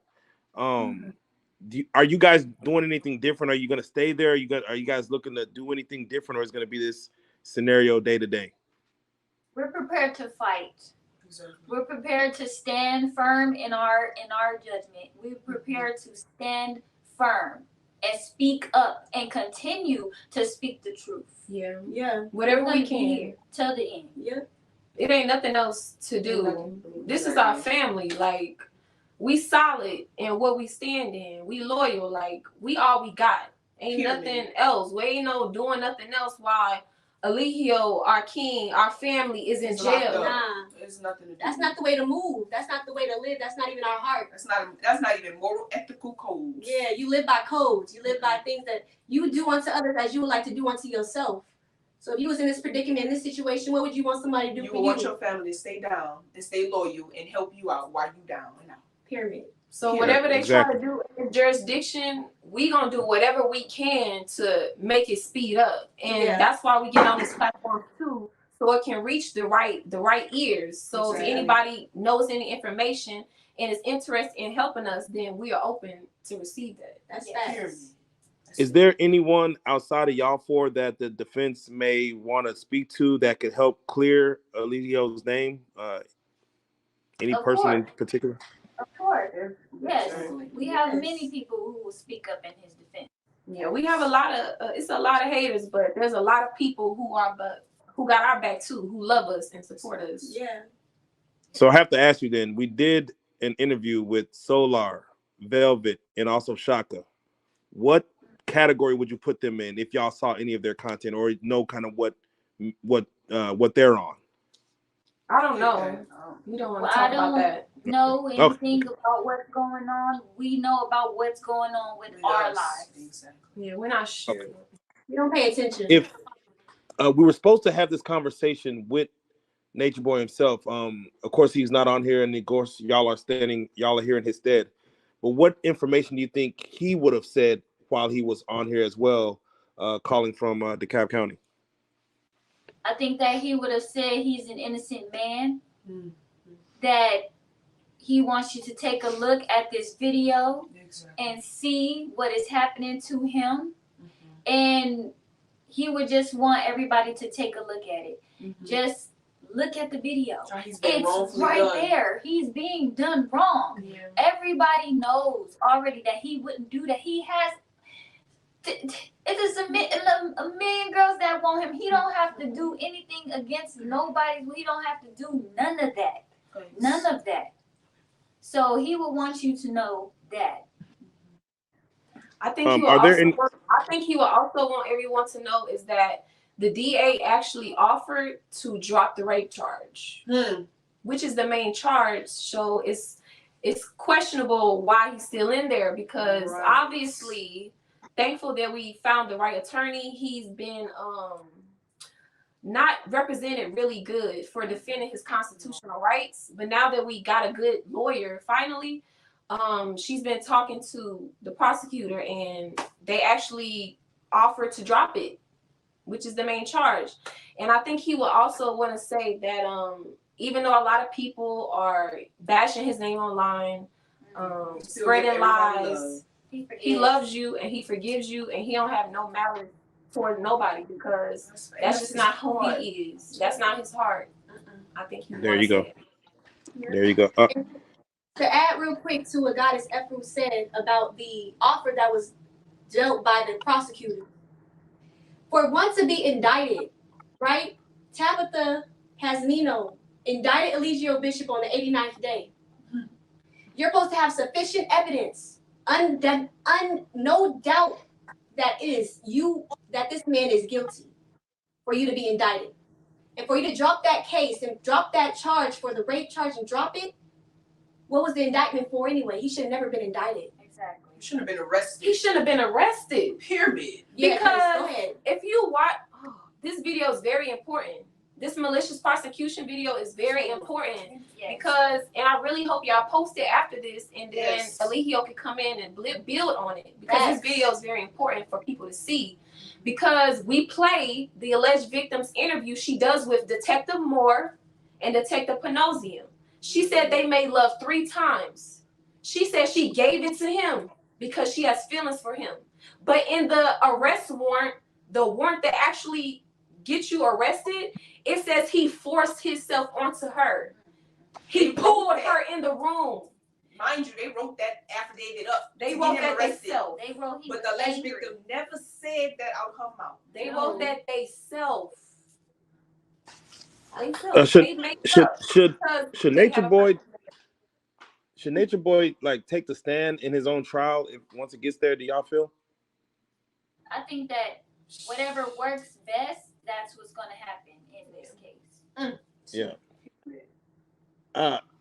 I want to ask as far as how much time is he supposed to be facing with these particular charges that they falsely, like you said, they falsely put on him?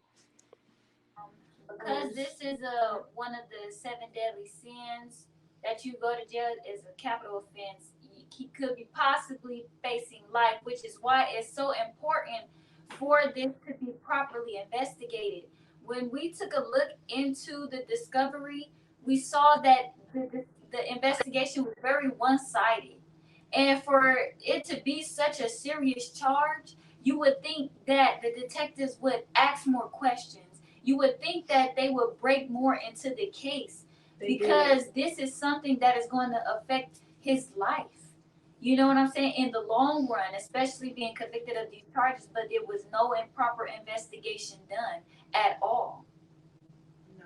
Understandable. And Oh, for go the ahead. charge that they was gonna drop, they was gonna give him a drop charge, keep the false imprisonment, and give him 7 to 10 years.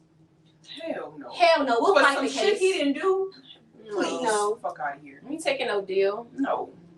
Mind That was you, the prosecutor's deal. mind you, everybody already knows about the T's in Chantel Coleman's interview about her saying that he would never treat me like this. Yep. So she knows that he would never treat her no type of ill kind of way. She already knows that. And everybody clearly could see that. Everybody who has been following this story, seen how her behavior and seen the bullshit that was going on and how he was always trying to tell her, you know, let me give you some advice from a real one. Just come over here and sit down. You won't have to go through these problems and issues that you have. Real. But yet he's not responsible for other people's mistakes. There's many people who've been a part of our family and have left, and you have seen that they have made decisions that is kind of questionable about their character. Like it looks foolish. You know what I'm saying? The decisions that they made online, publicly. And he doesn't have nothing to do with that. He don't have nothing to do. He was actually saving these people from destroying themselves. Yeah. And clearly we can see it now. We can clearly see it. Are y'all wanting this story to get more national attention as far as spreading it even further than where it's already gone?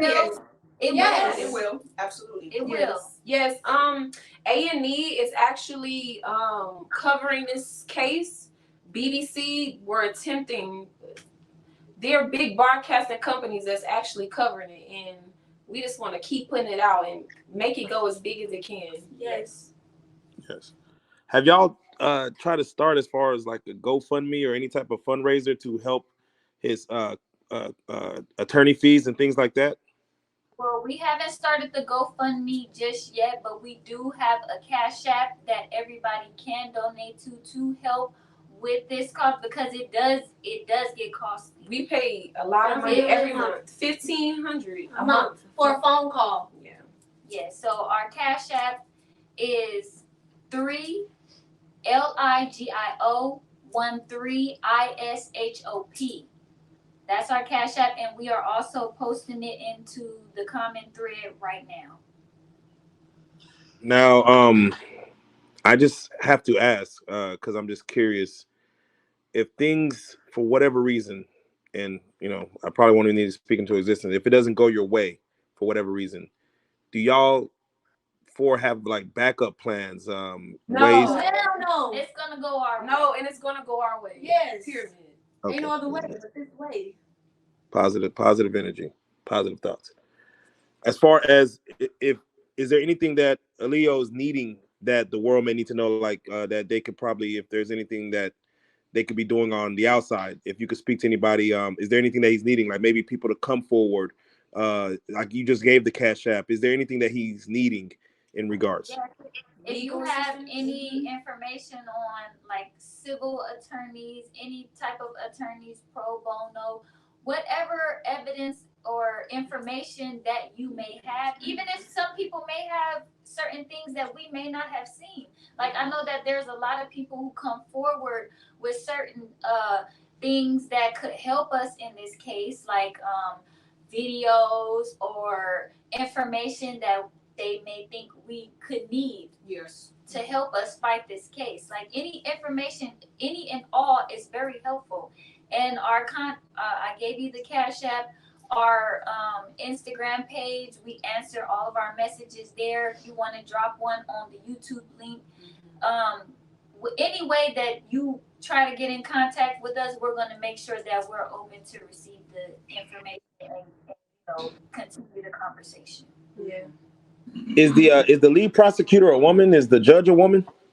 Yes, they're all women. All women. Except for one, but mostly women. Yeah, all black women by that.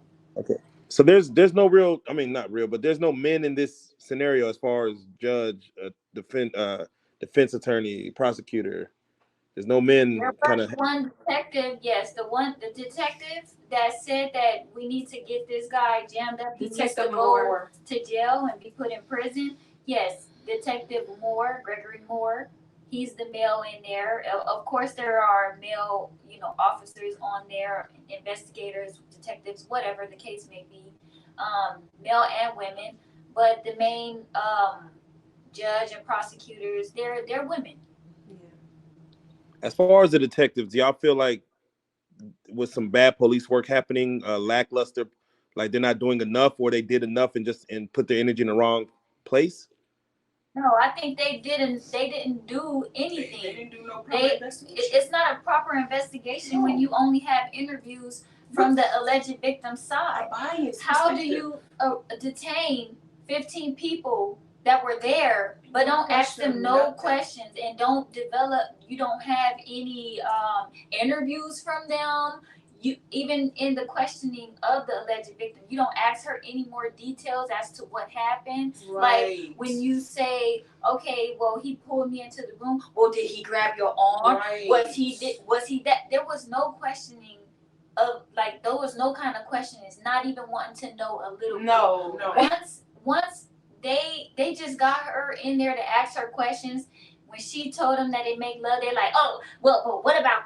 Did you ever say no? And he said, did you ever say no? And she was like, yeah, I said no. And he said, do you really want to go? And I just started crying in his arms. It's like, and they just take that. They already, in their mind, they've been watching him. Their goal is to already get him, jam him up. The detective says, oh, he needs to be in prison. He needs to do this. He not listening to what she's saying. He's happy he got a case. He happy that he's able to put something on Eligio Bishop.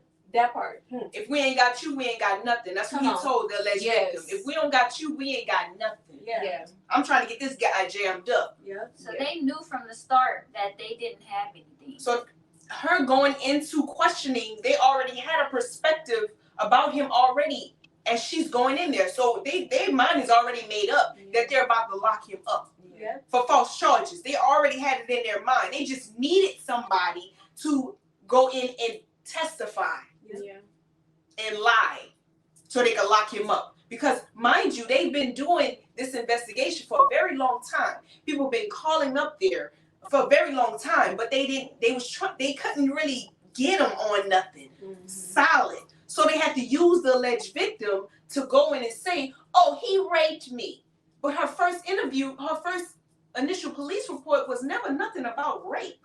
And Detective Huey asked her, is there anything else? She said, no, there wasn't nothing else. Goes do an interview with the T, Chantel Coleman, and then goes back to the detectives and said, oh, he raped me. Oh, I found out he raped me.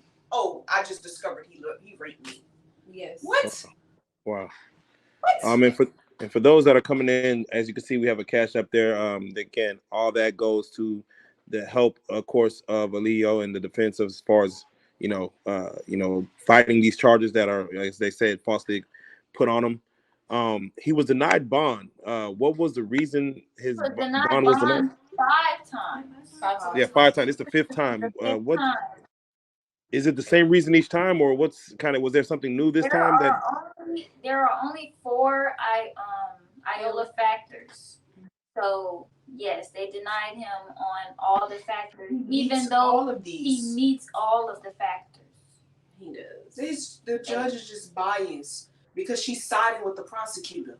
Every time. Every single time we go into court, she's siding with the prosecutor. They've it's not even listening to him. They already made up their minds. They already painted a picture of him, especially with us having bad representation in the beginning. When you go into these type of situations, especially like with your preliminary hearings and stuff like that, your counsel, your representation is very important in the beginning. They set the tone for the rest of the case. And since we didn't have a proper representation, they actually has set us back. Yeah. So yeah. Are y'all there for each court hearing? Are y'all present? We're there. Yes. Okay. Do y'all see him anytime outside of the court hearing? Well, Like visitation or anything like that? yes, he has visitations. Yes, he does. Definitely. How was the mood in the court? How was his mood during these hearings? I know y'all are kind of behind, but how was just the atmosphere of everything? Well, on one hand, I would say rejoice when you are persecuted for righteousness and when you speak in the truth. Because when you walk in this sort of path, you're going to be hated by many. You're going to be persecuted. It is never going to look like how we think it is. So we're always going to face dilemmas, setbacks, all of that. But it's how we persevere is what sets us apart, and that is what makes him a leader. Exactly. Because even though through all of this, you still see him standing tall. You still see him teaching. You still see him forgiving. You still see him giving positive energy. Strength. He's very strong and very resilient. Somebody in the comments said, "Tell us about the drone." I don't know nothing about a drone. What is that? I don't even know what they're talking about. Okay, all right. I'm sorry. So again, for the video that you guys want us to play, it's going to show some things that could, definitely, if the world gets a hold of, could possibly, alleviate some of the false prosecutions you guys are saying that is being put on Eligio. But for everyone that y'all feel like, because I'm looking in the comments and, some people are saying let him free, some people saying keep him in there. It's like you guys said, there are no crimes being committed. And for the people who are saying to keep him in there, I would say to watch your words, because once you wish on another person will come back tenfold to you. You're never supposed to wish this on anyone, not even your worst enemy. That's not how it goes down. What you should think about, and what he teaches all the time, is that oneness. We are on this floating rock in the middle of space. It's called Earth, but we don't know where we are. Nobody can tell us where we are, what we're doing here, why we are here. Breathing the same air. We breathe the same air, but yet we attack each other. You're never supposed to wish bad on nobody. It's gonna come back to you tenfold. Yeah, I'm just curious. What are y'all religions? Go ahead. Like what are y'all religion like? What is your faith lie? If it was different. Truth. Science. The observation of nature. Yeah, patterns. Yeah, we ground ourselves in the false sciences, melanin, grounding, astrology, biology, and quantum physics. Yes. Man, I would love to have y'all in studio and have a deeper conversation in that regard.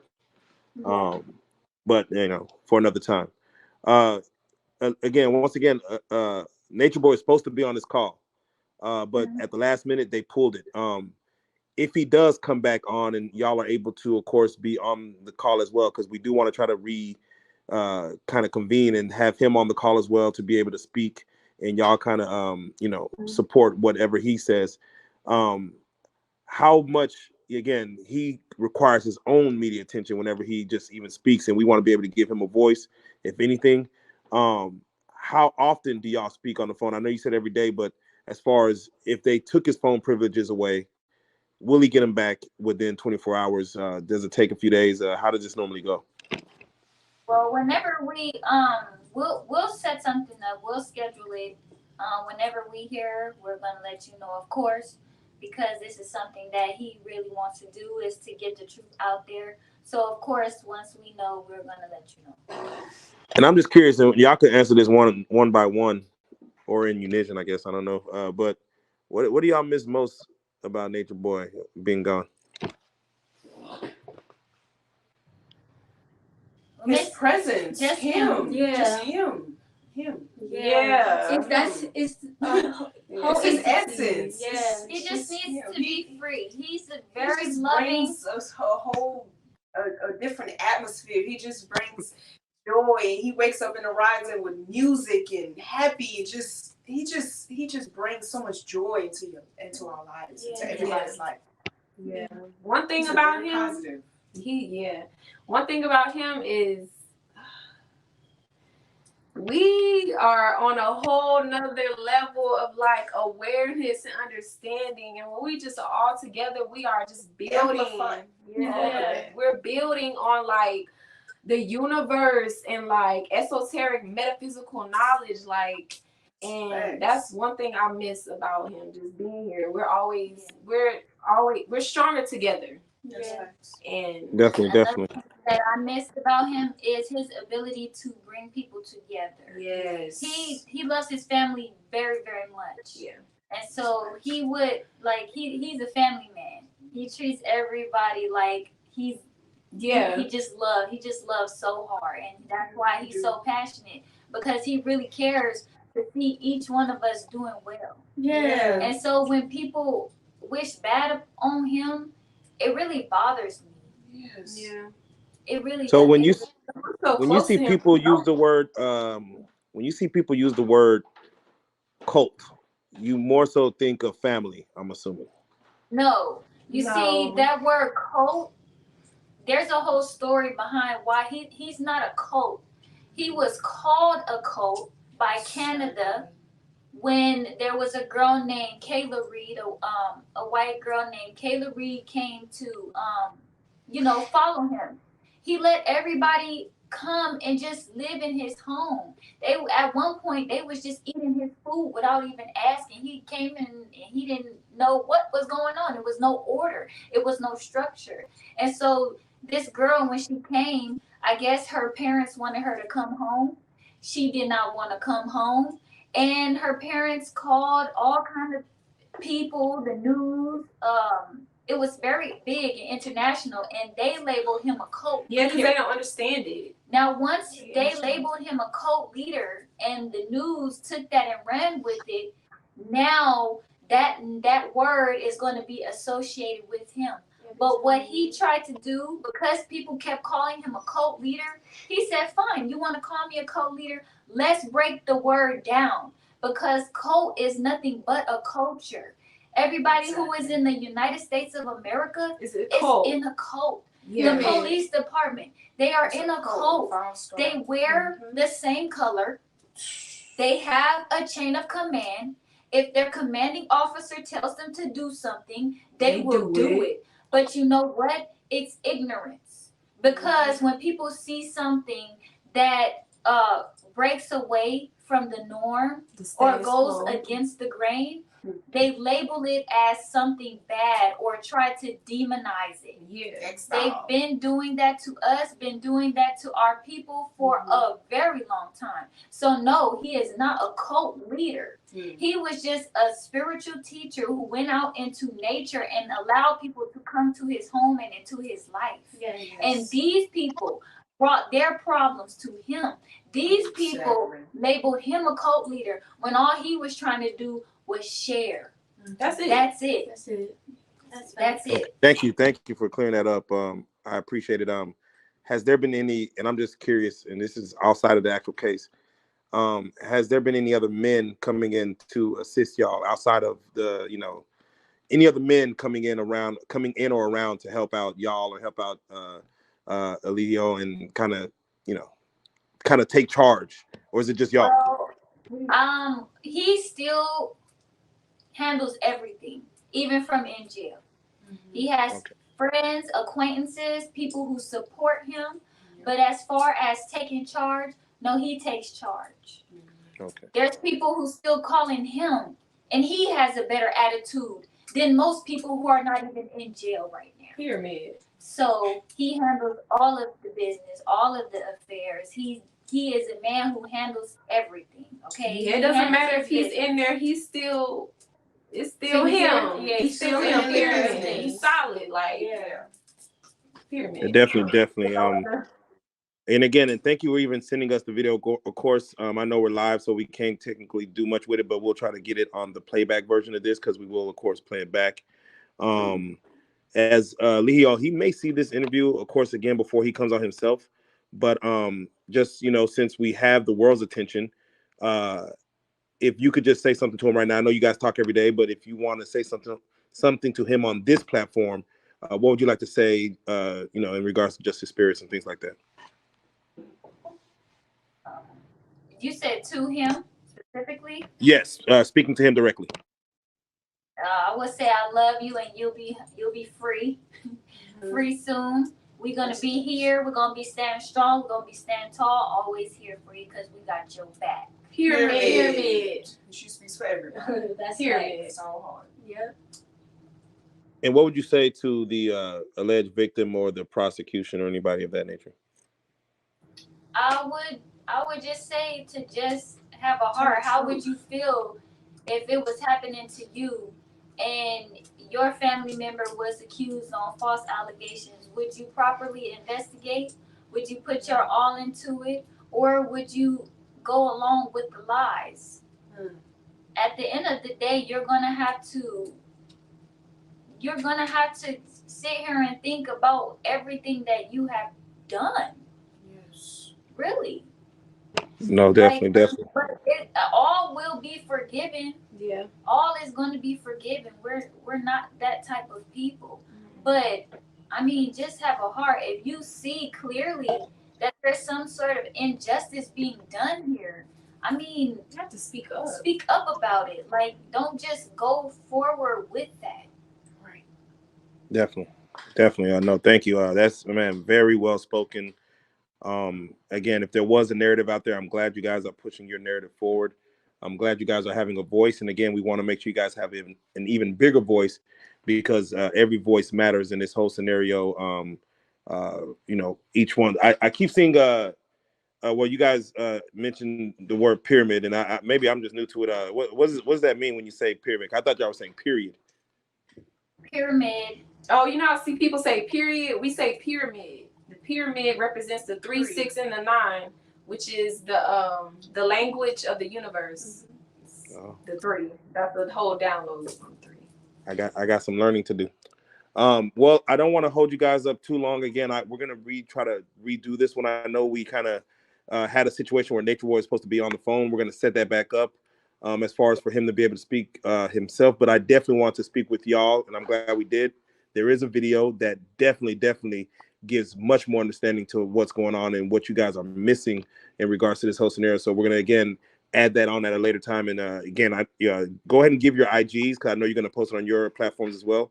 Go ahead and give your IGs. Yeah, we're just going to give the main Instagram and the main contact information, which if anybody wants to get in contact with us, like I said, these platforms will be available for you to connect with us. So the Instagram is 3, the number 3, LIGO dot 13. Did I say it right? GIO.